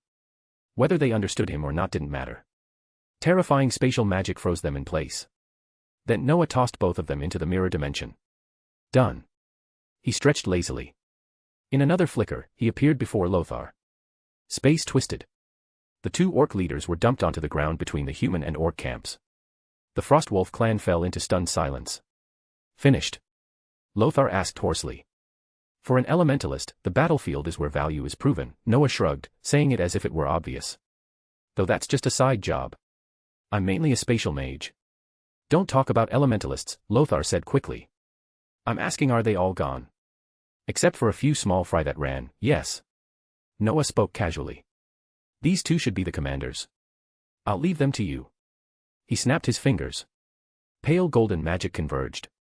A portal, 2 meters wide, opened. The soldiers of Stormwind leaned closer. and immediately recognized it. Goldshire. A major town outside Stormwind, days away from their current position. Yet this mage had opened a door straight to it. How could they not be stunned? Noah didn't care what they thought. If he did, he'd probably say that in a few decades, this would be basic knowledge. You discuss things at your pace, Noah said lightly. I'm going to sit at the Lion's Pride Inn for a while. He stepped into the portal. Lothar stared at the scene long after it closed. Then he shook his head. For the first time, he felt the era moving past him. Elementalist. That was what Noah called himself. And his words echoed clearly. For an elementalist, the battlefield is where they can best prove their value. Judging by what he'd just witnessed, Noah was an undeniable war machine. If Azeroth ever produced mages like this, the lives of warriors and soldiers would only grow harder. I hope Azeroth never sees such war machines again, Lothar muttered. And never sees such a mage. Find 50+ advanced chapters. And for more fan fiction. Backhand index pointing down. Backhand index pointing down. Support link, patreon.com/RioRaRyu. More bonus chapters. Every 300 power stones equals 1 bonus chapter. Chapter 623, The Price of Karazhan. After helping Stormwind finalize negotiations with the Frostwolf clan, Noah finally had a day or two to rest. He remembered exactly where the orc encampment hidden in Elwyn Forest was, so he wasn't worried about losing track of it. Since Lothar hadn't asked him to act yet, Noah enjoyed the rare leisure. During the day, he wandered around Stormwind or sat in Goldshire. At night, he went to the cathedral to visit Alonsis Fail. Being near this legendary priest allowed Noah to properly sense the power of the holy light. Fail couldn't quite understand why a mage would be interested in the light, but he had no reason to stop him. On the contrary, he welcomed it. The grandeur of the holy light was beyond imagination. If even a mage who wielded dark powers could be moved by it, that alone felt like a miracle. The two got along well. Noah learned a great deal about the holy light from Fail. Though he hadn't formally obtained the power yet, he now possessed a relatively complete understanding of its structure. Fail was an excellent teacher. Noah was an excellent student. Their discussions benefited both sides. During one exchange, Noah casually dropped a hint. From a mage's perspective, the holy light is still a form of power, Noah said. If the light can save people, why can't it harm them? Power is double-edged. If you can't protect yourself, how can you protect others? But the light Fail began, only to be interrupted. Don't say it's sacred. Noah tilted his head. If it's power, it has two sides. He continued, recalling a concept from memory. You must have noticed it yourself. The light can strengthen a person and greatly increase their combat ability. So why not select some steadfast, virtuous warriors and teach them to wield the holy light? Warriors who use the holy light. Fail murmured, falling into a long silence. Ordinary people might not grasp the severity of the situation, but as Lordairan's liaison in Stormwind, Fail understood it well. An alien race had invaded Azeroth. Civilians had already suffered heavy losses. And on the corpses, Fail had sensed a deeply malevolent power. The light could resist it. But those who could wield it were far too few. If full-scale war erupted and that evil power spread unchecked, the consequences would be unimaginable. Virtuous warriors. Combatants of the light. The idea slowly took root in Fail's heart. That is, an excellent suggestion, Master Mage, Fail said warmly after shaking off his thoughts. I will consider it. Why not call them paladins? Noah continued as if he hadn't heard him. It's a good name. Holy. Radiant. Warriors with the virtues of knights. Paladin. What do you think? It is a fine name, Fail said, looking at Noah with equal parts amusement and confusion. This mage truly was something else. I won't disturb you further, Lord Fail. Noah smiled and rose to his feet. A faint pale golden glow surrounded him. May the holy light be with you. With a flash of gold, Noah vanished. Fail was left behind, smiling wryly. Back in his room, Noah calculated the time and prepared to rest. To his surprise, there was a knock at the door. Had someone been monitoring him? Impossible. Dwarven and gnomish technology hadn't reached that point, and no one should have been bored enough to spy on him. Noah opened the door. Lothar. Khadgar. You two again, Noah said flatly. What is it this time? And how did you know I was back? You actually came back. Lothar snapped. We've been waiting here for 2 hours. Knocking every 5 minutes. And did you know? Lothar continued angrily. Those damn orcs really were sent by our guardian. Mediva's been exposed. That was Noah's first thought. But his expression quickly turned strange. How? It didn't add up. By Merlin, Medivh hadn't cast that defensive spell yet. How could he have been exposed without exhausting his power? As Khadgar explained, Noah understood. After Noah sent everyone back to Gold's Hire, Lane ordered Lothar and Khadgar to consult the Guardian about the ambush. By sheer bad luck, Medivh had been battling the demon within his mana pool at that very moment. Their arrival distracted him. For an instant, the demon seized control. Medivh's eyes flared with fell energy. Though he quickly recovered after a painful roar, he seemed to forget what had happened. That sight filled Lothar and Khadgar with dread. After feeding Medivh false information to escape, they fled Karazhan and headed straight for the Kirin Tor. There, Khadgar proved himself worthy of the title he would one day hold. Under Egwin's guidance, he learned the truth. They made their decision. They would split up. Lothar and Khadgar would monitor Medivh and try to stop him from opening the dark portal. At the same time, they needed someone to protect the king. Someone who could take him and flee if everything collapsed. So you came to me again, Noah said irritably, pointing at Lothar. We've traded so many times, yet I haven't received a single bit of compensation. Why should I help you again? I'm sorry, Master Mage, Lothar said, clearly embarrassed. Too much has happened lately. We haven't had time to gather what you wanted. Stop. Noah cut him off with a smile. If I act again, the price goes up. The smile made Lothar swallow. It was filled with unmistakable greed.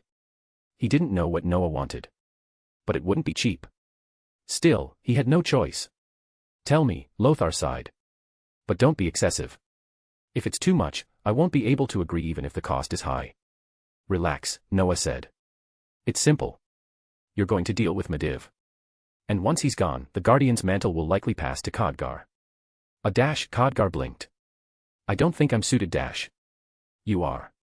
Noah didn't let him finish. When you become the new Guardian, Karazhan will belong to you, won't it? Future Guardian Khadgar. Karazhan. At that moment, both Lothar and Khadgar understood. This mage was aiming straight for Karazhan. The price was terrifying. But they exchanged a glance. It wasn't impossible. Karazhan didn't belong to Stormwind. If they failed and died, the promise would be meaningless. If they succeeded, letting Noah read whatever he wanted inside was a small price. Deal, Lothar said before Khadgar could object.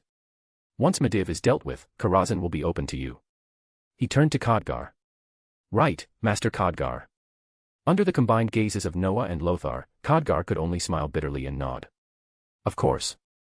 If we defeat Medivh and I inherit the Guardian's mantle, Karazhan will be open to you. Find 50+ advanced chapters. And for more fan fiction. Backhand index pointing down. Backhand index pointing down. Support link, patreon.com/RioRaRyu. More bonus chapters. Every 300 power stones equals 1 bonus chapter. Chapter 624, Like a God, Part 1. With everything settled, Noah knew he would be setting out tomorrow. Before leaving, he learned something unexpected. For this campaign, Lothar had accepted King Lane's proposal. Only half the army would be sent to deal with the orcs. The other half would remain in Stormwind to guard against a surprise attack. This was a clear deviation from the original story. At this point, Lothar's hatred for the orcs had not yet deepened. In the original timeline, he had watched his son die while being powerless to stop it. That grief drove him to mobilize every soldier to exterminate the orcs. Humans were emotional creatures. Logically, committing the full army might have led to better battlefield results. But no one could guarantee the orcs wouldn't strike Stormwind in the meantime. In the original events, Lothar nearly lost his mind. King Lane had even thrown him into a dungeon to force him to calm down. Combined with the false information fed to them by Sargeras, who had already possessed Medivh, it led directly to Lane Rin marching half his army into an Orcish trap. It hasn't changed that much, Noah thought, rubbing his chin. But this outcome makes sense. If they really sent every soldier, that would be suicide. With Medivh acting as an inside man, Stormwind would be completely exposed. Noah sighed. There was nothing he could do about military decisions. He wasn't a strategist. From a mage's perspective, things were simple. Tell me where the enemy is. Tell me if they have powerful figures. If the powerful ones are too strong, lure them away. Then I'll deal with the rest. If they're average, then there's no need for complications. Send them all to hell. As for the orcs, Noah found himself thinking about Durotan. He had saved a large part of Durotan's clan before. Blackhand and Orgrim Doomhammer had also been returned by Lane. Noah didn't know what had happened to Orgrim since then. But given his bond with Doroten, he was probably released. Blackhand, on the other hand, was uncertain. Still, no matter how one looked at it, Blackhand was a valuable piece. If used properly. Maybe Thrall wouldn't have to grow up as a slave. Wait. If the kid doesn't become a slave, how does he grow? Raised the Orcish way. Wouldn't that mean the orcs lose their future war chief? With those idle thoughts, Noah entered the system space. The system was still self-isolated. He didn't disturb it. As long as it continued collecting holy light data, that was enough. The 9-to-1 time dilation gave him plenty of time. Even though he couldn't meditate for now, he could still calm himself and read. Time passed. The next morning, Noah woke up. After washing up, he prepared to leave. King Lane had already departed, personally leading the army. This role should have fallen to Lothar. But Lothar had vanished midway, running off to the Kirin Tor with Khadgar. So Lane took the field himself. Stormwind needed a victory to boost morale. Even failure wouldn't be unacceptable. Lane had already prepared for that. Defeat wasn't shameful. Even death could be used to show the other kingdoms of Azeroth how terrifying the orcs truly were. Lane Rin was undeniably a great king. A qualified leader of humanity. As for whether his choices were right, Noah didn't understand the local culture well enough to judge. Those were just his own thoughts. After straightening his clothes, Noah opened a portal. He had already been to the Orcish camp. There was no need to travel thousands of miles again. Stepping through, he appeared at the place where he had last met Doroten. What he saw made him pause. The Orcish clans were gathered in a massive circle. That was unusual. Dropping a fire dragon on them would have been the correct move. But Noah didn't plan to do that. Did Doroten challenge Gul'dan again, he thought. He hid himself in the mirror dimension and moved closer. His guess was correct. By linking directly to an orc's mind, Noah quickly understood the situation. Doroten and the clan members he had led away had escaped disaster. They even had Blackhand as a bargaining chip. But both Noah and Doroten had underestimated Gul'dan's resolve. The warlock didn't wait for them to return. He launched a direct raid on the Frostwolf camp. Almost everyone left behind was slaughtered. Only Doroten's wife and son were missing. Their bodies were never found. Doroten was consumed by grief and rage. He gathered the remaining clan members. Recovered Orgrim. Convinced Blackhand. And today, at the agreed time, he issued a Mak'gora. A duel of honor. After grasping the situation, Noah could only smile bitterly. He hadn't expected Gul'dan to be this ruthless. Stabbing them in the back the moment they left. Shaking his head, Noah felt Thrall was probably still alive. Likely placed in a cradle and set adrift in a river. Just like the original story. If Noah didn't intervene, things might still follow that path. But whether Doroten could survive Gul'dan was another matter. As Noah watched, Gul'dan was forced to accept the Mak'gora. Despite the slaughter of his clan, Doroten still had many followers. Thanks to Noah. With the clan pressuring him, Gul'dan had no choice. Even unwilling, he entered the duel. The warlock didn't even hide his methods. He used fell energy during the Mak'gora, draining Doroten's life. That's brutal, Noah muttered. He watched the two massive figures exchange blows. He had to admit it. Orcish physiques were terrifying. Setting everything else aside, those muscles alone were frightening. At their height, they were natural war machines. Then something changed. Noah felt a strange spatial fluctuation. It came from the massive stone gate. He turned his head. The gate was glowing green. Solid fell energy was shaping itself into a gateway. It's starting, Noah thought. Gul'dan noticed it too. He immediately planned to summon his followers and wipe out the Frostwolves. But his impatience led to a mistake. These orcs still respected tradition. Even without Blackhand present, they demanded that Gul'dan finish the Mak'gora. That demand enraged him. In his fury, Gul'dan abandoned restraint. He grabbed the severely weakened Doroten. Ignoring the curses and shouts of the other orcs, he drained every last drop of his life. Before everyone's eyes, Doroten withered. From a powerful warrior to a dried husk.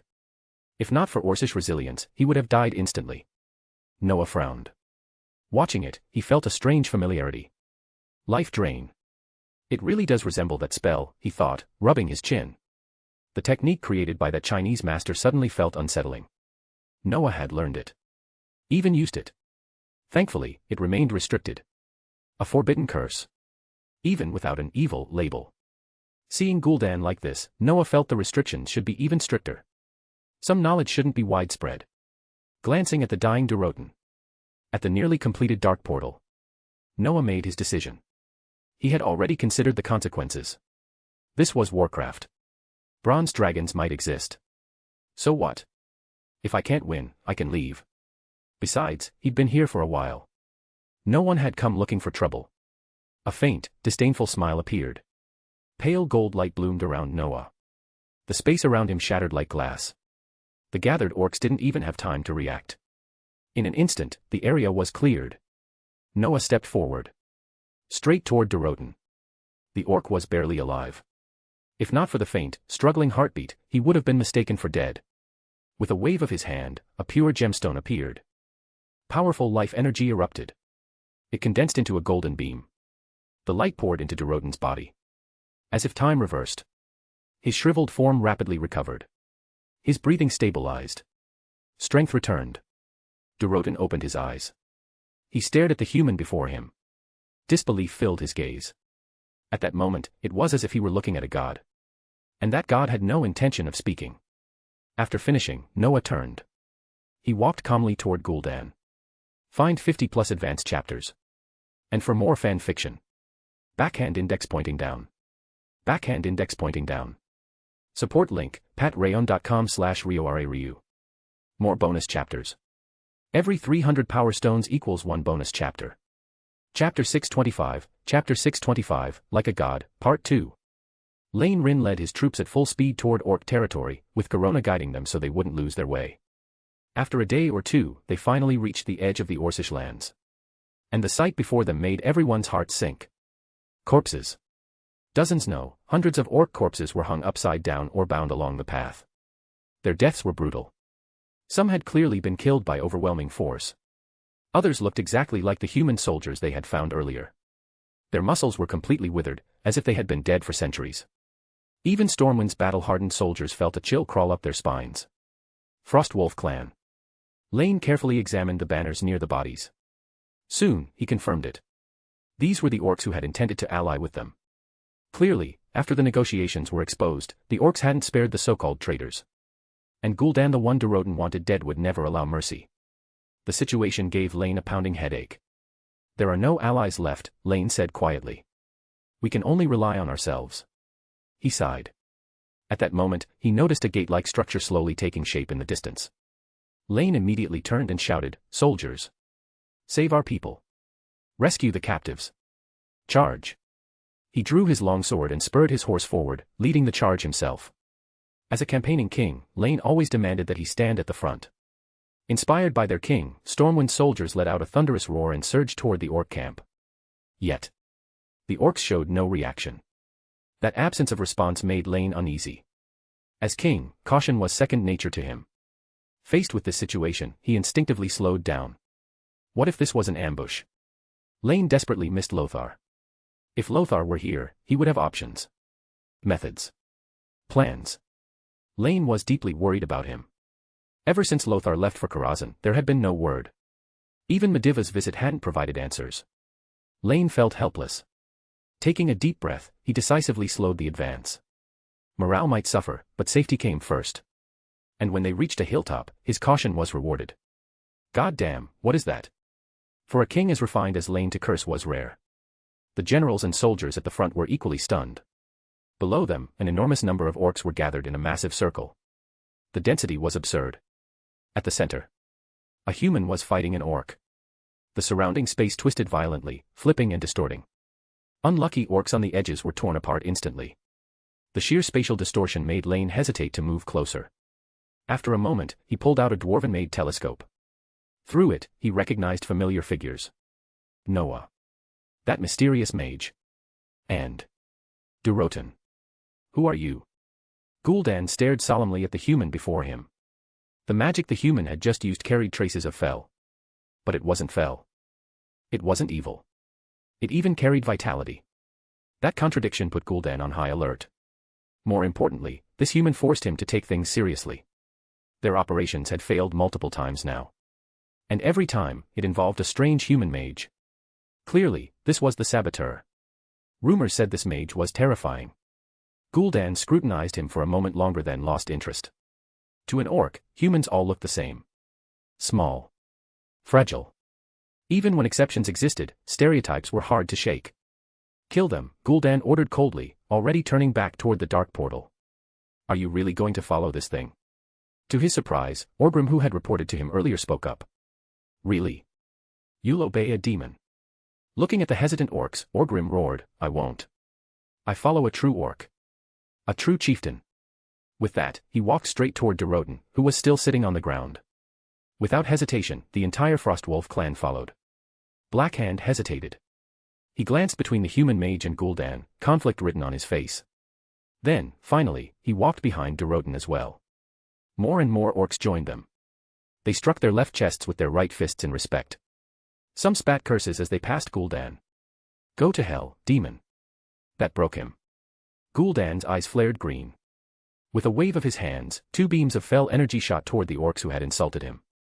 Noah was already watching. He remembered this method well. Gul'dan used it to maintain control. The moment Gul'dan moved, Noah moved as well. Noah couldn't stop Gul'dan from reclaiming fell outright. But he could interrupt him while he tried. Pale gold mana stirred. Countless transparent blades surged toward Gul'dan from every direction. A sense of danger exploded around him. Gul'dan immediately abandoned his action. The green light twisted into a shield, blocking the invisible onslaught. Afterward, Gul'dan locked his gaze onto Noah. If he didn't kill this human, things would spiral out of control. Especially since his guide had already warned him. The human kingdoms had found them. An army was mobilizing. If this continued, this group of orcs was finished. Damned humans. Damned mage. Gul'dan cursed silently. Then, fell energy erupted toward Noah. Noah reacted instantly. An elemental shield formed. At the same time, he opened the mirror dimension. He wasn't taking chances. In the original timeline, Noah had never seen Gul'dan fully unleashed. But the demigod reputation assigned to him in other accounts made Noah cautious. And rightly so. The elemental shield didn't hold. It wasn't pierced immediately, but it didn't last long. The fell didn't break through. It devoured. The shield was corroded away. This power was terrifying. No wonder it required the holy light to counter. This was twisted arcane energy. Sargeras's handiwork.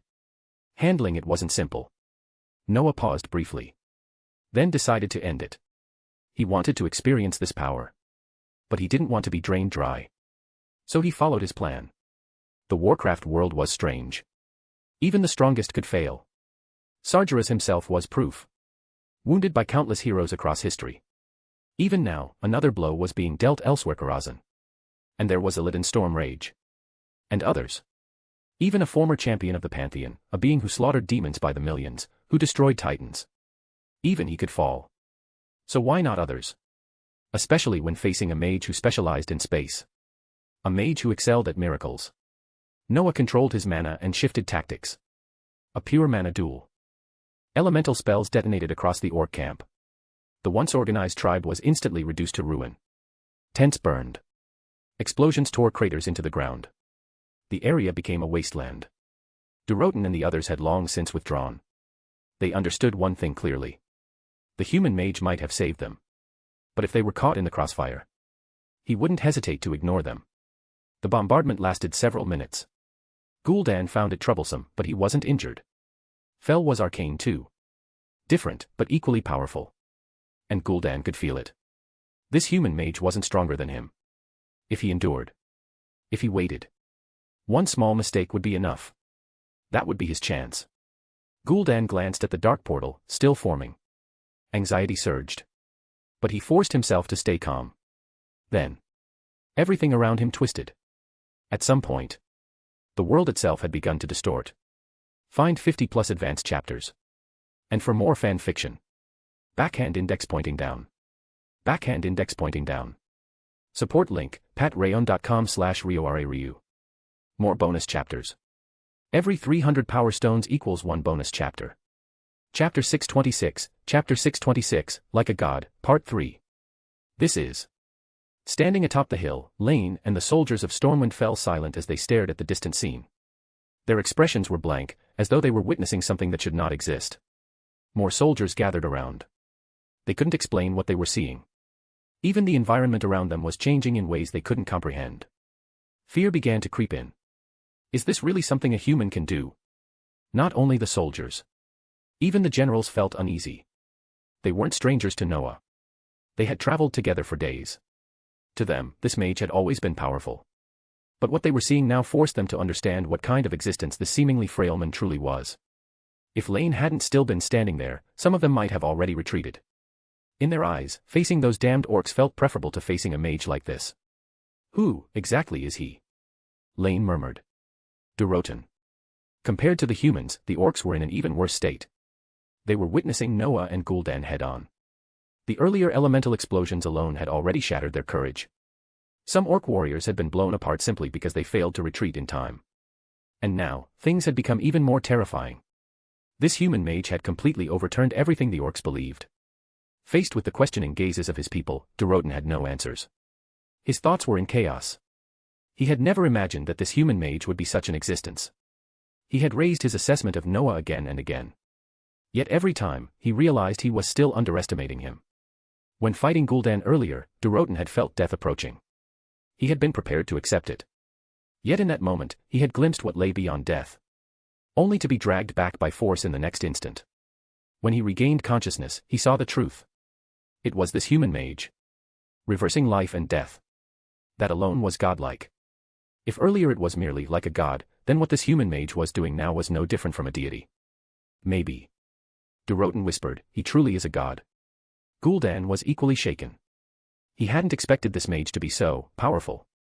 Before, Noah's performance had been strong but not hopeless. Gul'dan believed he still had a chance. But now, for the first time in his life, he was at a loss. The shattered, twisted space before him. The calm expression on the human mage's face. For reasons he couldn't explain, panic crept in. This entire space had been warped by Noah. The magic systems of the Marvel Universe and the Warcraft world were fundamentally different. Even in the strange universe Noah came from, the gap here was still enormous. Perhaps other spells didn't appear especially miraculous in this world. But spatial combat magic. That simply did not exist. Under Noah's control, it shocked everyone present. Then Noah moved. While everyone else was still stunned, Noah showed no hesitation. His experience fighting Dormammu had taught him one thing.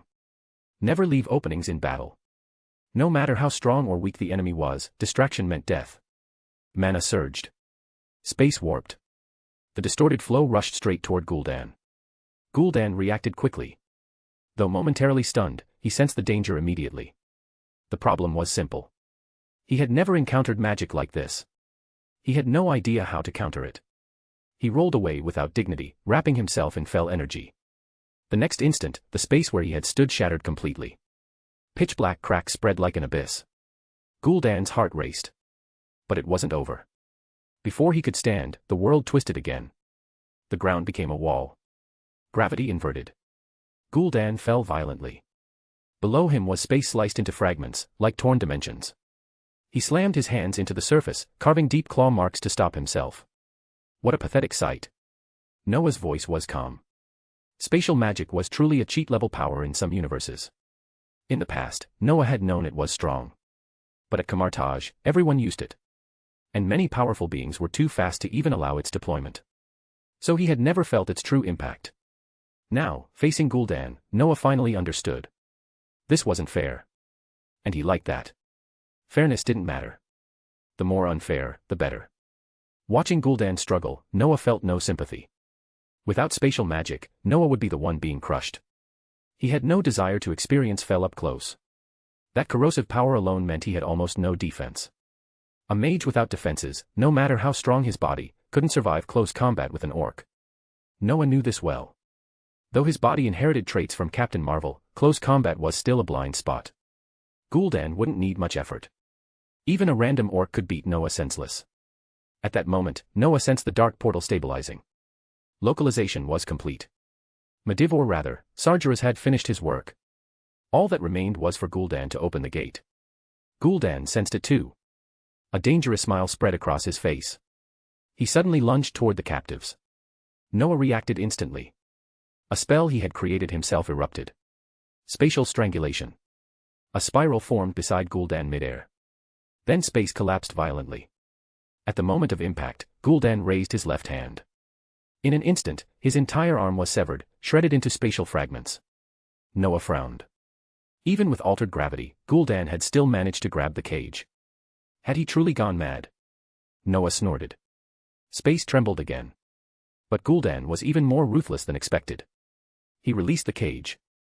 At the same time, fell energy drained the captives dry. Before landing, he poured all that energy into the dark portal. Noah's magic arrived immediately after. Too late.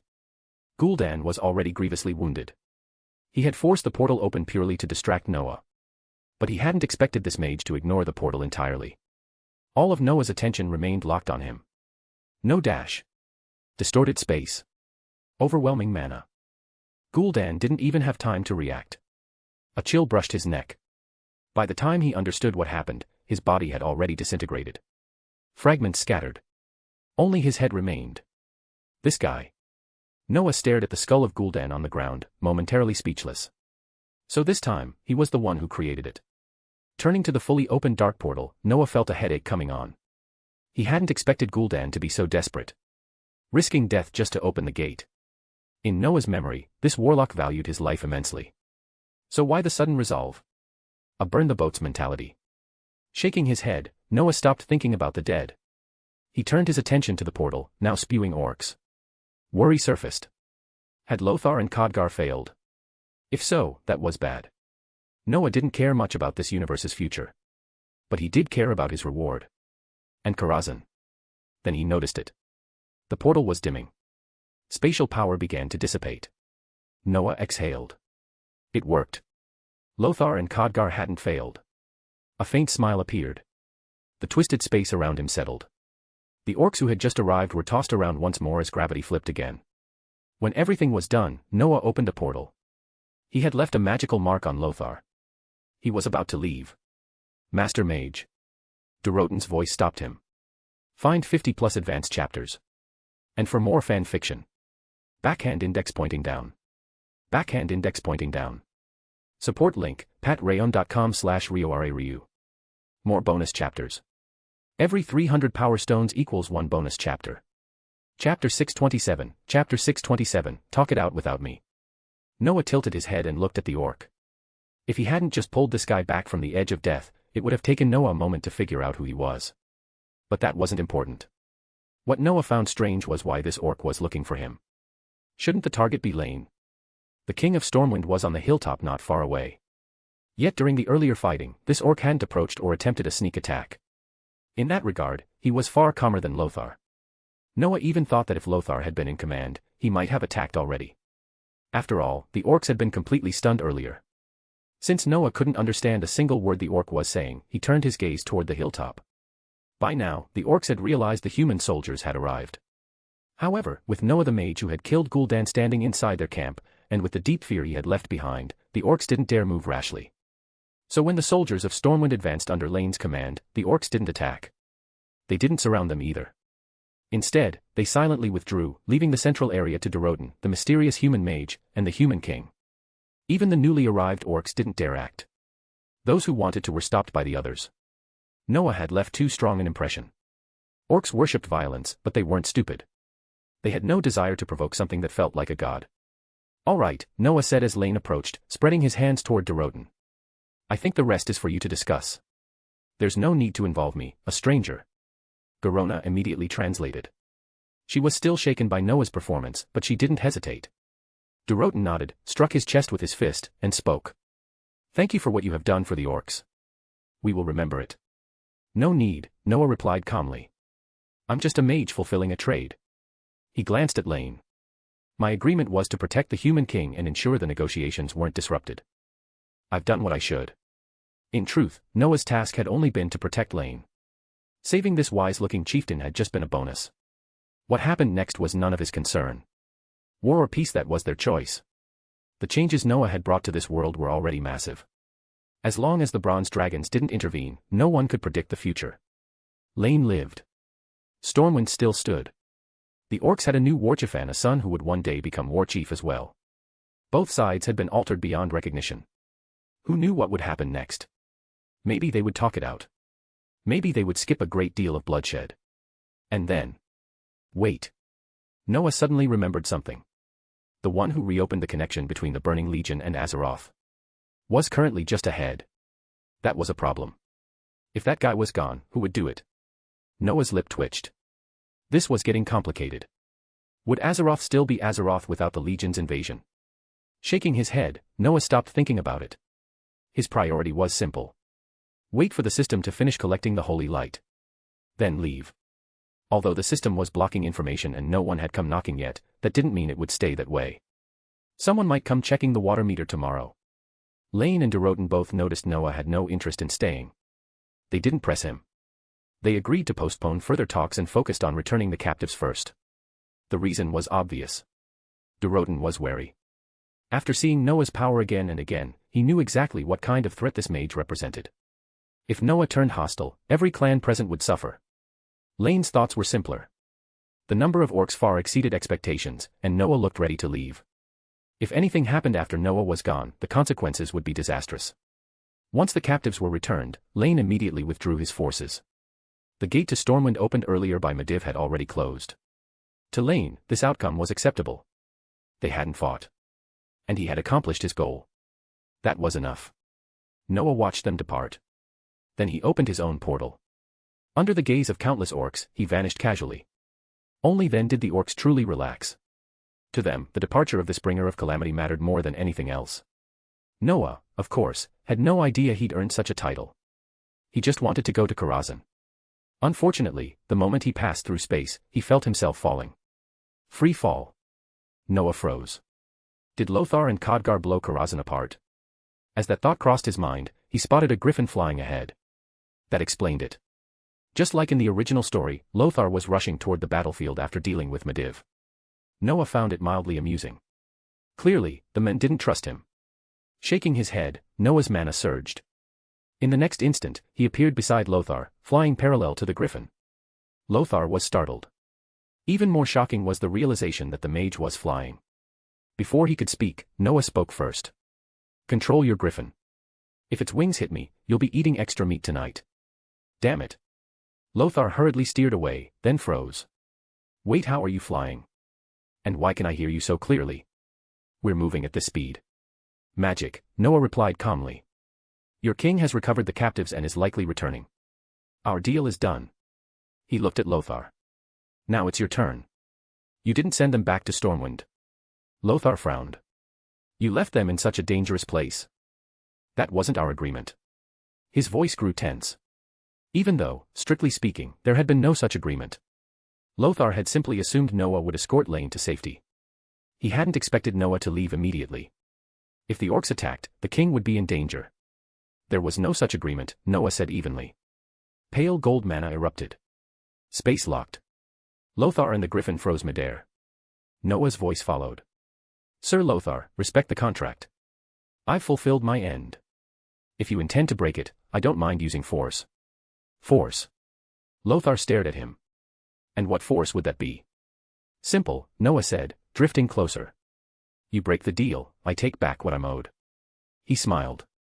For example, I could personally search your mind and see where the things I want are hidden. Noah didn't actually want to fight Lothar. But he needed to be firm. If Lothar tried to back out, Noah would make him remember the lesson. Noah wasn't naive. He knew Lothar had never truly trusted him. And that was fair. Someone from another universe shouldn't be trusted easily. Noah understood that. But understanding didn't mean tolerance. After a long pause, Lothar nodded. I'll take you to Karazhan. But once we arrive, don't stop me. I can send you back to your king, Noah smiled. Don't worry. Gul'dan is dead. The dark portal is handled. I've done my job. He paused. If you still try to withhold my payment, I won't let it go. You really are a mercenary, Lothar muttered. Greedy for reward. He wasn't wrong. Soon, under Lothar's lead, they reached Karazhan. The tower had changed. It now matched the Karazhan Noah remembered.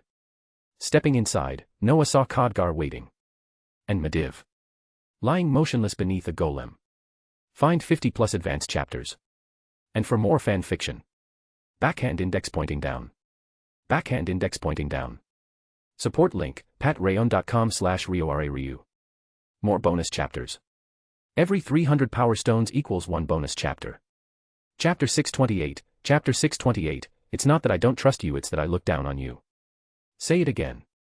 Don't you really feel like you're about to age overnight? Noah, why would I feel that way? I'm fine. Completely fine. I don't feel anything unusual at all. Can we please go back to discussing magic?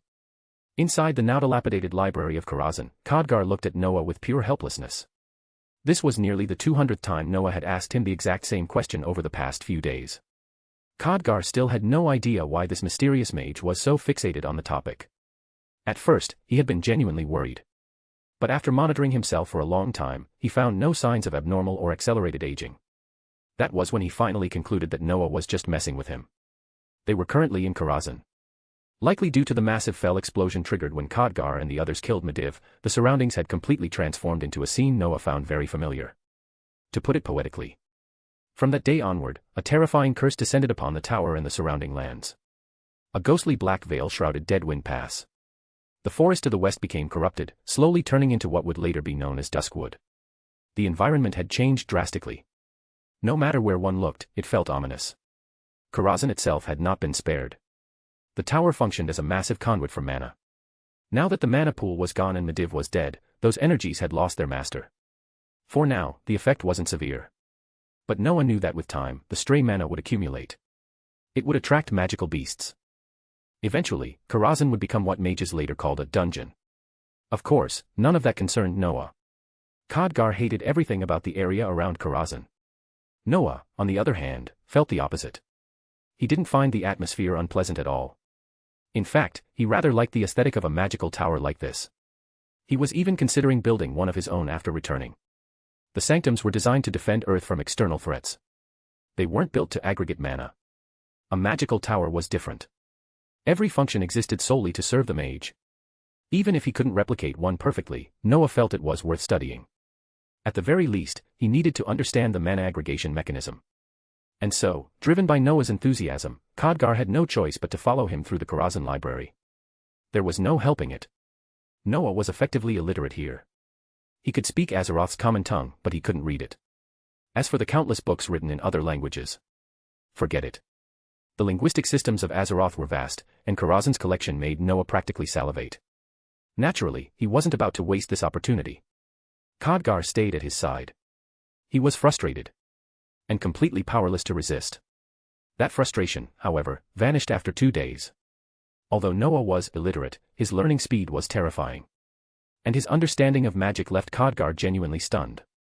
Noah's grasp of magic was fundamentally different from Khadgar's. On the surface, many concepts looked similar. But listening to Noah at first felt like trying to see physics through thick fog. Confusing. Elusive. Almost impossible to fully grasp. For mages, exploring unknown magic was instinctive. Khadgar was no exception. While teaching Noah the languages of this world, he also took the chance to study Noah's theories. Those exchanges left Khadgar feeling profoundly enriched. Even when he couldn't fully understand everything, Noah's views on spatial manipulation combined with direct demonstrations filled his mind with new possibilities. Noah didn't know what Khadgar was thinking. But he knew one thing. He was learning a great deal in Karazhan. Arcane magic differed significantly from his own system. The biggest differences lay in mana manipulation and in how cosmic rules were judged and applied. Noah was already highly proficient in his magic. He had no intention of abandoning it to relearn the arcane from scratch. Still, many arcane principles were worth borrowing. With enough time and research, Noah believed he could use his existing system to channel powers typically exclusive to arcane magic. That belief came from confidence. Confidence in his own talent system. Especially those arcane rules that diverged from his current framework. They were worth studying. And so, teaching and learning from each other, half a month passed in the blink of an eye. Noah kept asking about Khadgar's health for one simple reason. In the games, Khadgar eventually looked like an old man. But now, it no longer mattered. Khadgar was preparing to leave Karazhan. After accompanying Noah for so long, Noah could now read and study the languages on his own. Khadgar had fulfilled his role. More importantly, he felt compelled to return to Stormwind. Azeroth needed him. It needed a powerful mage. And indeed, Khadgar had grown frighteningly strong. Whether it was due to Egwin's guidance or some method of restoring energy from warped arcane currents, Noah couldn't say. But after Medivh's death, Khadgar's mana had surged dramatically. According to Noah's memory, Khadgar had fallen into a mana pool tainted with fel alongside a Medivh nearly possessed by Sargeras. When it ended, the fel-infused waters vanished. Although the explosion had turned the forest into duskwood, Noah suspected the energy hadn't disappeared. More likely, Khadgar had absorbed it. The cinematic universe differed greatly from the games and novels. Noah didn't care. He planned to leave this universe eventually. Whether he ever returned was another matter entirely. After all this studying, Noah knew he couldn't read every book in Karazhan. So he decided on a simpler solution. Take them all. In one go. It would be an unimaginable loss to this universe. Noah didn't care. If needed, he could simply have the system record every book. He would never pass up knowledge. Especially knowledge that could drastically expand his abilities. There was another piece of news as well. One that thrilled him. The system had finally opened that door. No one knew what method it had used to contact the holy light. But now, it could begin slowly absorbing its power. Damn, you took your time. After Khadgar left, Noah heard the news and immediately entered the system space. How did you do it? It was simple, the system replied in its cold, mechanical voice, yet to Noah, it sounded unusually pleasant. I simulated a specific state. Although it was troublesome and required many attempts, I eventually found a suitable frequency. As the system explained, Noah quickly understood. The system couldn't force the door open. It had to be subtle. The holy light wasn't a tangible element. It was faith. A power transcending race, worlds, life, and death. Its purity scaled with devotion. So the system simulated the mental state of a devout believer. Specifically to draw the light out in a universe where it was easier to perceive. In simple terms, it was fishing. Devotion was the bait. According to the system, it had changed states repeatedly. Swapped lures. Again and again. Eventually, it hooked the big fish. The holy light. And once you caught one, would more really be far behind? To put it simply, the system continued calmly, seemingly unaware of how terrifying it sounded. Now that I have a seed, I can locate it in any universe. This guarantees that future simulations will not target the wrong object, preventing unintended mutations in your power. The simulation won't target the wrong object. Noah paused. Then asked cautiously, so as long as you simulate a believer's state, you can locate light energy. And from what I'm hearing, you found a lot. Yes. Many, the system replied. The nature of light energy is vast, much like dark energy. I had to ensure stability. Wait. Stop. Noah interrupted.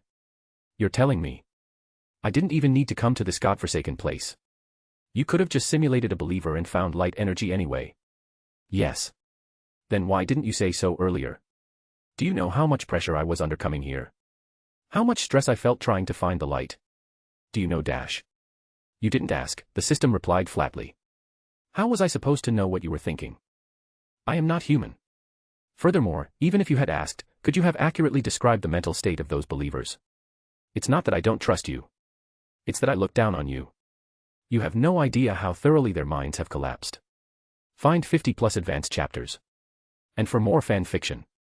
Backhand index pointing down. Backhand index pointing down. Support link, patreon.com/RioRaRyu. More bonus chapters. Every 300 power stones equals 1 bonus chapter.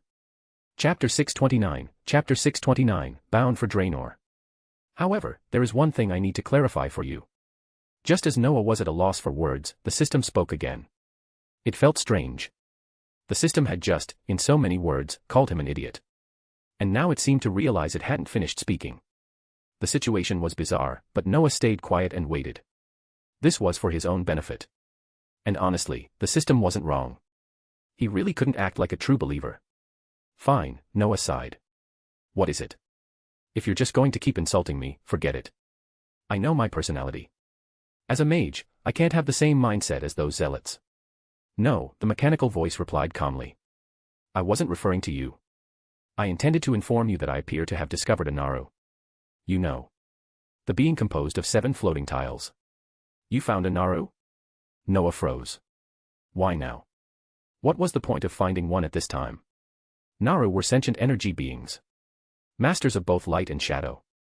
Noah vaguely remembered that when their light was exhausted, they would enter a dark Naru state and recover by absorbing souls. They were, in a sense, a convergence of light and dark. But that wasn't what mattered. What mattered was that these Tangram puzzles possessed absolute mastery over the holy light. And that was exactly what Noah wanted. Then he frowned. The problem was the Naru's state. And more importantly, its location. Noah couldn't clearly remember where it was supposed to be. He had quit too early. Too much time had passed. Details were blurred. He vaguely recalled hearing about a Naru in some quest hub. But this was reality. There were no quest hubs. After a moment, Noah asked, "Do you know where it is?" "I do," the system replied. "When the dark portal opened, I detected a distinct aura. It is behind the dark portal." Behind the dark portal. Noah rubbed his chin. "Isn't that Draenor?" Then realization struck. "Oh. Wait. I remember now. That place turned into Outland, didn't it?" "Yes," the system confirmed. "It is Outland. Although Alonce's Fail's light gave me a method to understand and acquire this power." The system paused. Noah didn't need it explained. Fail's light couldn't compare to a living Naru. Naru were beings that stood at the extreme ends of life and death. The holy light was exactly what Noah had been searching for. If he found one, he wouldn't be lacking light to study. But there was a serious issue. Could he actually deal with a Naru? He wasn't confident. These so-called cult leader beings weren't simple. He had never seen one fight. He didn't even know if a dark Naru had ever been used as a raid boss. But they clearly weren't weak. Noah remembered a cinematic. A newly resurrected Naru tried something funny with Illidan. It ended up getting blasted apart. Just the act of resurrection alone was unsettling. Anyone capable of pulling a soul back from death was dangerous. "You're overthinking it," the system said. "While their precise strength is unclear, a Naru's resurrection is not as impressive as you imagine. Especially when its body remains intact." Noah was curious. "How so?" "Crossing the land of the dead to retrieve a soul isn't impressive. Beyond the 10th rank, the system replied evenly, a soul does not necessarily enter the land of the dead at all, provided it is unwilling. Look at your teacher. She mastered such magic, but at that level, resistance is possible. That is the domain of demigods. That's ridiculous." Then Noah started, then stopped. He fell silent. Cassandra had wanted to die. He had overlooked her will. And the 10th rank wasn't something easily reached. Even in his own universe, such beings were likely exceedingly rare. It wasn't strange that he didn't fully understand it. Besides, a demigod was still called a god. Having some control over one's fate made sense. "So what is a demigod actually like?" Noah asked. "Can you explain?" "You will experience it yourself," the system replied. "You are not far from it. You need to feel it firsthand. And one more thing. Don't underestimate yourself." Noah paused. "Then tell me this," he said. "Am I strong in this universe?" "What do you think?" the system asked in return. "Why do you believe you are weak? You have already reached the limits of mortality." "The limits of mortality?" Noah tilted his head. Strictly speaking, that was true. And it wasn't as if he lacked ways to reach demigod-level combat power. Warcraft was high fantasy. But the gap between the lowest and highest tiers was absurd. He had the Chronostar. He had dominion over 6 elemental domains. As long as he didn't run into Sargeras, Amonthul, other titans of the Pantheon, Void Lords, or Burning Legion heavyweights like Archimonde. There weren't many who could casually crush him at this point in time. As long as he didn't do something stupid like charging headfirst into bosses or invading enemy planets or the depths of the void, he would be fine. Even if he couldn't win, he could escape. Gul'dan had proven one thing. Time and space control was absurdly powerful. Maybe he had been underestimating himself all along. As for the holy light, that power seemed cursed with bad luck. According to the system's analysis, Noah could attempt to resolve it. Based on his vague memories, Naru weren't specialized in combat. If he couldn't defeat one, he could trap it in a spatial fold. As long as the cat didn't eat it first. After that, the system could extract the holy light through special means. If it turned into a dark Naru, Noah didn't care. It wouldn't recover anyway. In his memory, Draenor was already a land of mourning. There would be no shortage of souls. Even so, Noah asked, "What's your recommendation?" "Go to Draenor," the system replied. "I have already located it through the dark portal. The choice is now yours." "My choice?" Noah frowned. "Yes," the system said. "Do you gamble? Or do you continue accumulating power slowly through meditation?" 2 options. Noah hated choices. They made him uncomfortable. His own decisions often backfired. Honestly, letting him choose felt like letting Thor pilot a spaceship. Ideally, he should have gone home already. But the system's proposal forced him to think. After a long silence, Noah made his decision. He would take the risk. Are you sure I won't run into anything dangerous? He asked cautiously. I don't want trouble. Don't worry, the system replied.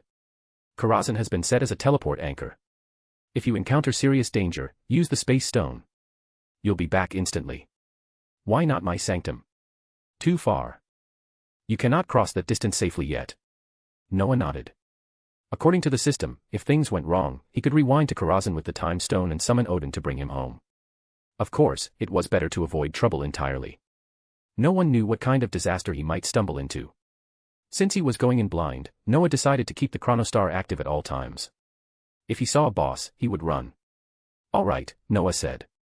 Let's move. I hope this won't be too troublesome. In truth, you already know it won't be, the system replied. You're just overly cautious. At worst, you'll face someone like Gul'dan. Your control over time and space is sufficient. Caution is a virtue. Excessive fear is not. How could he not be cautious?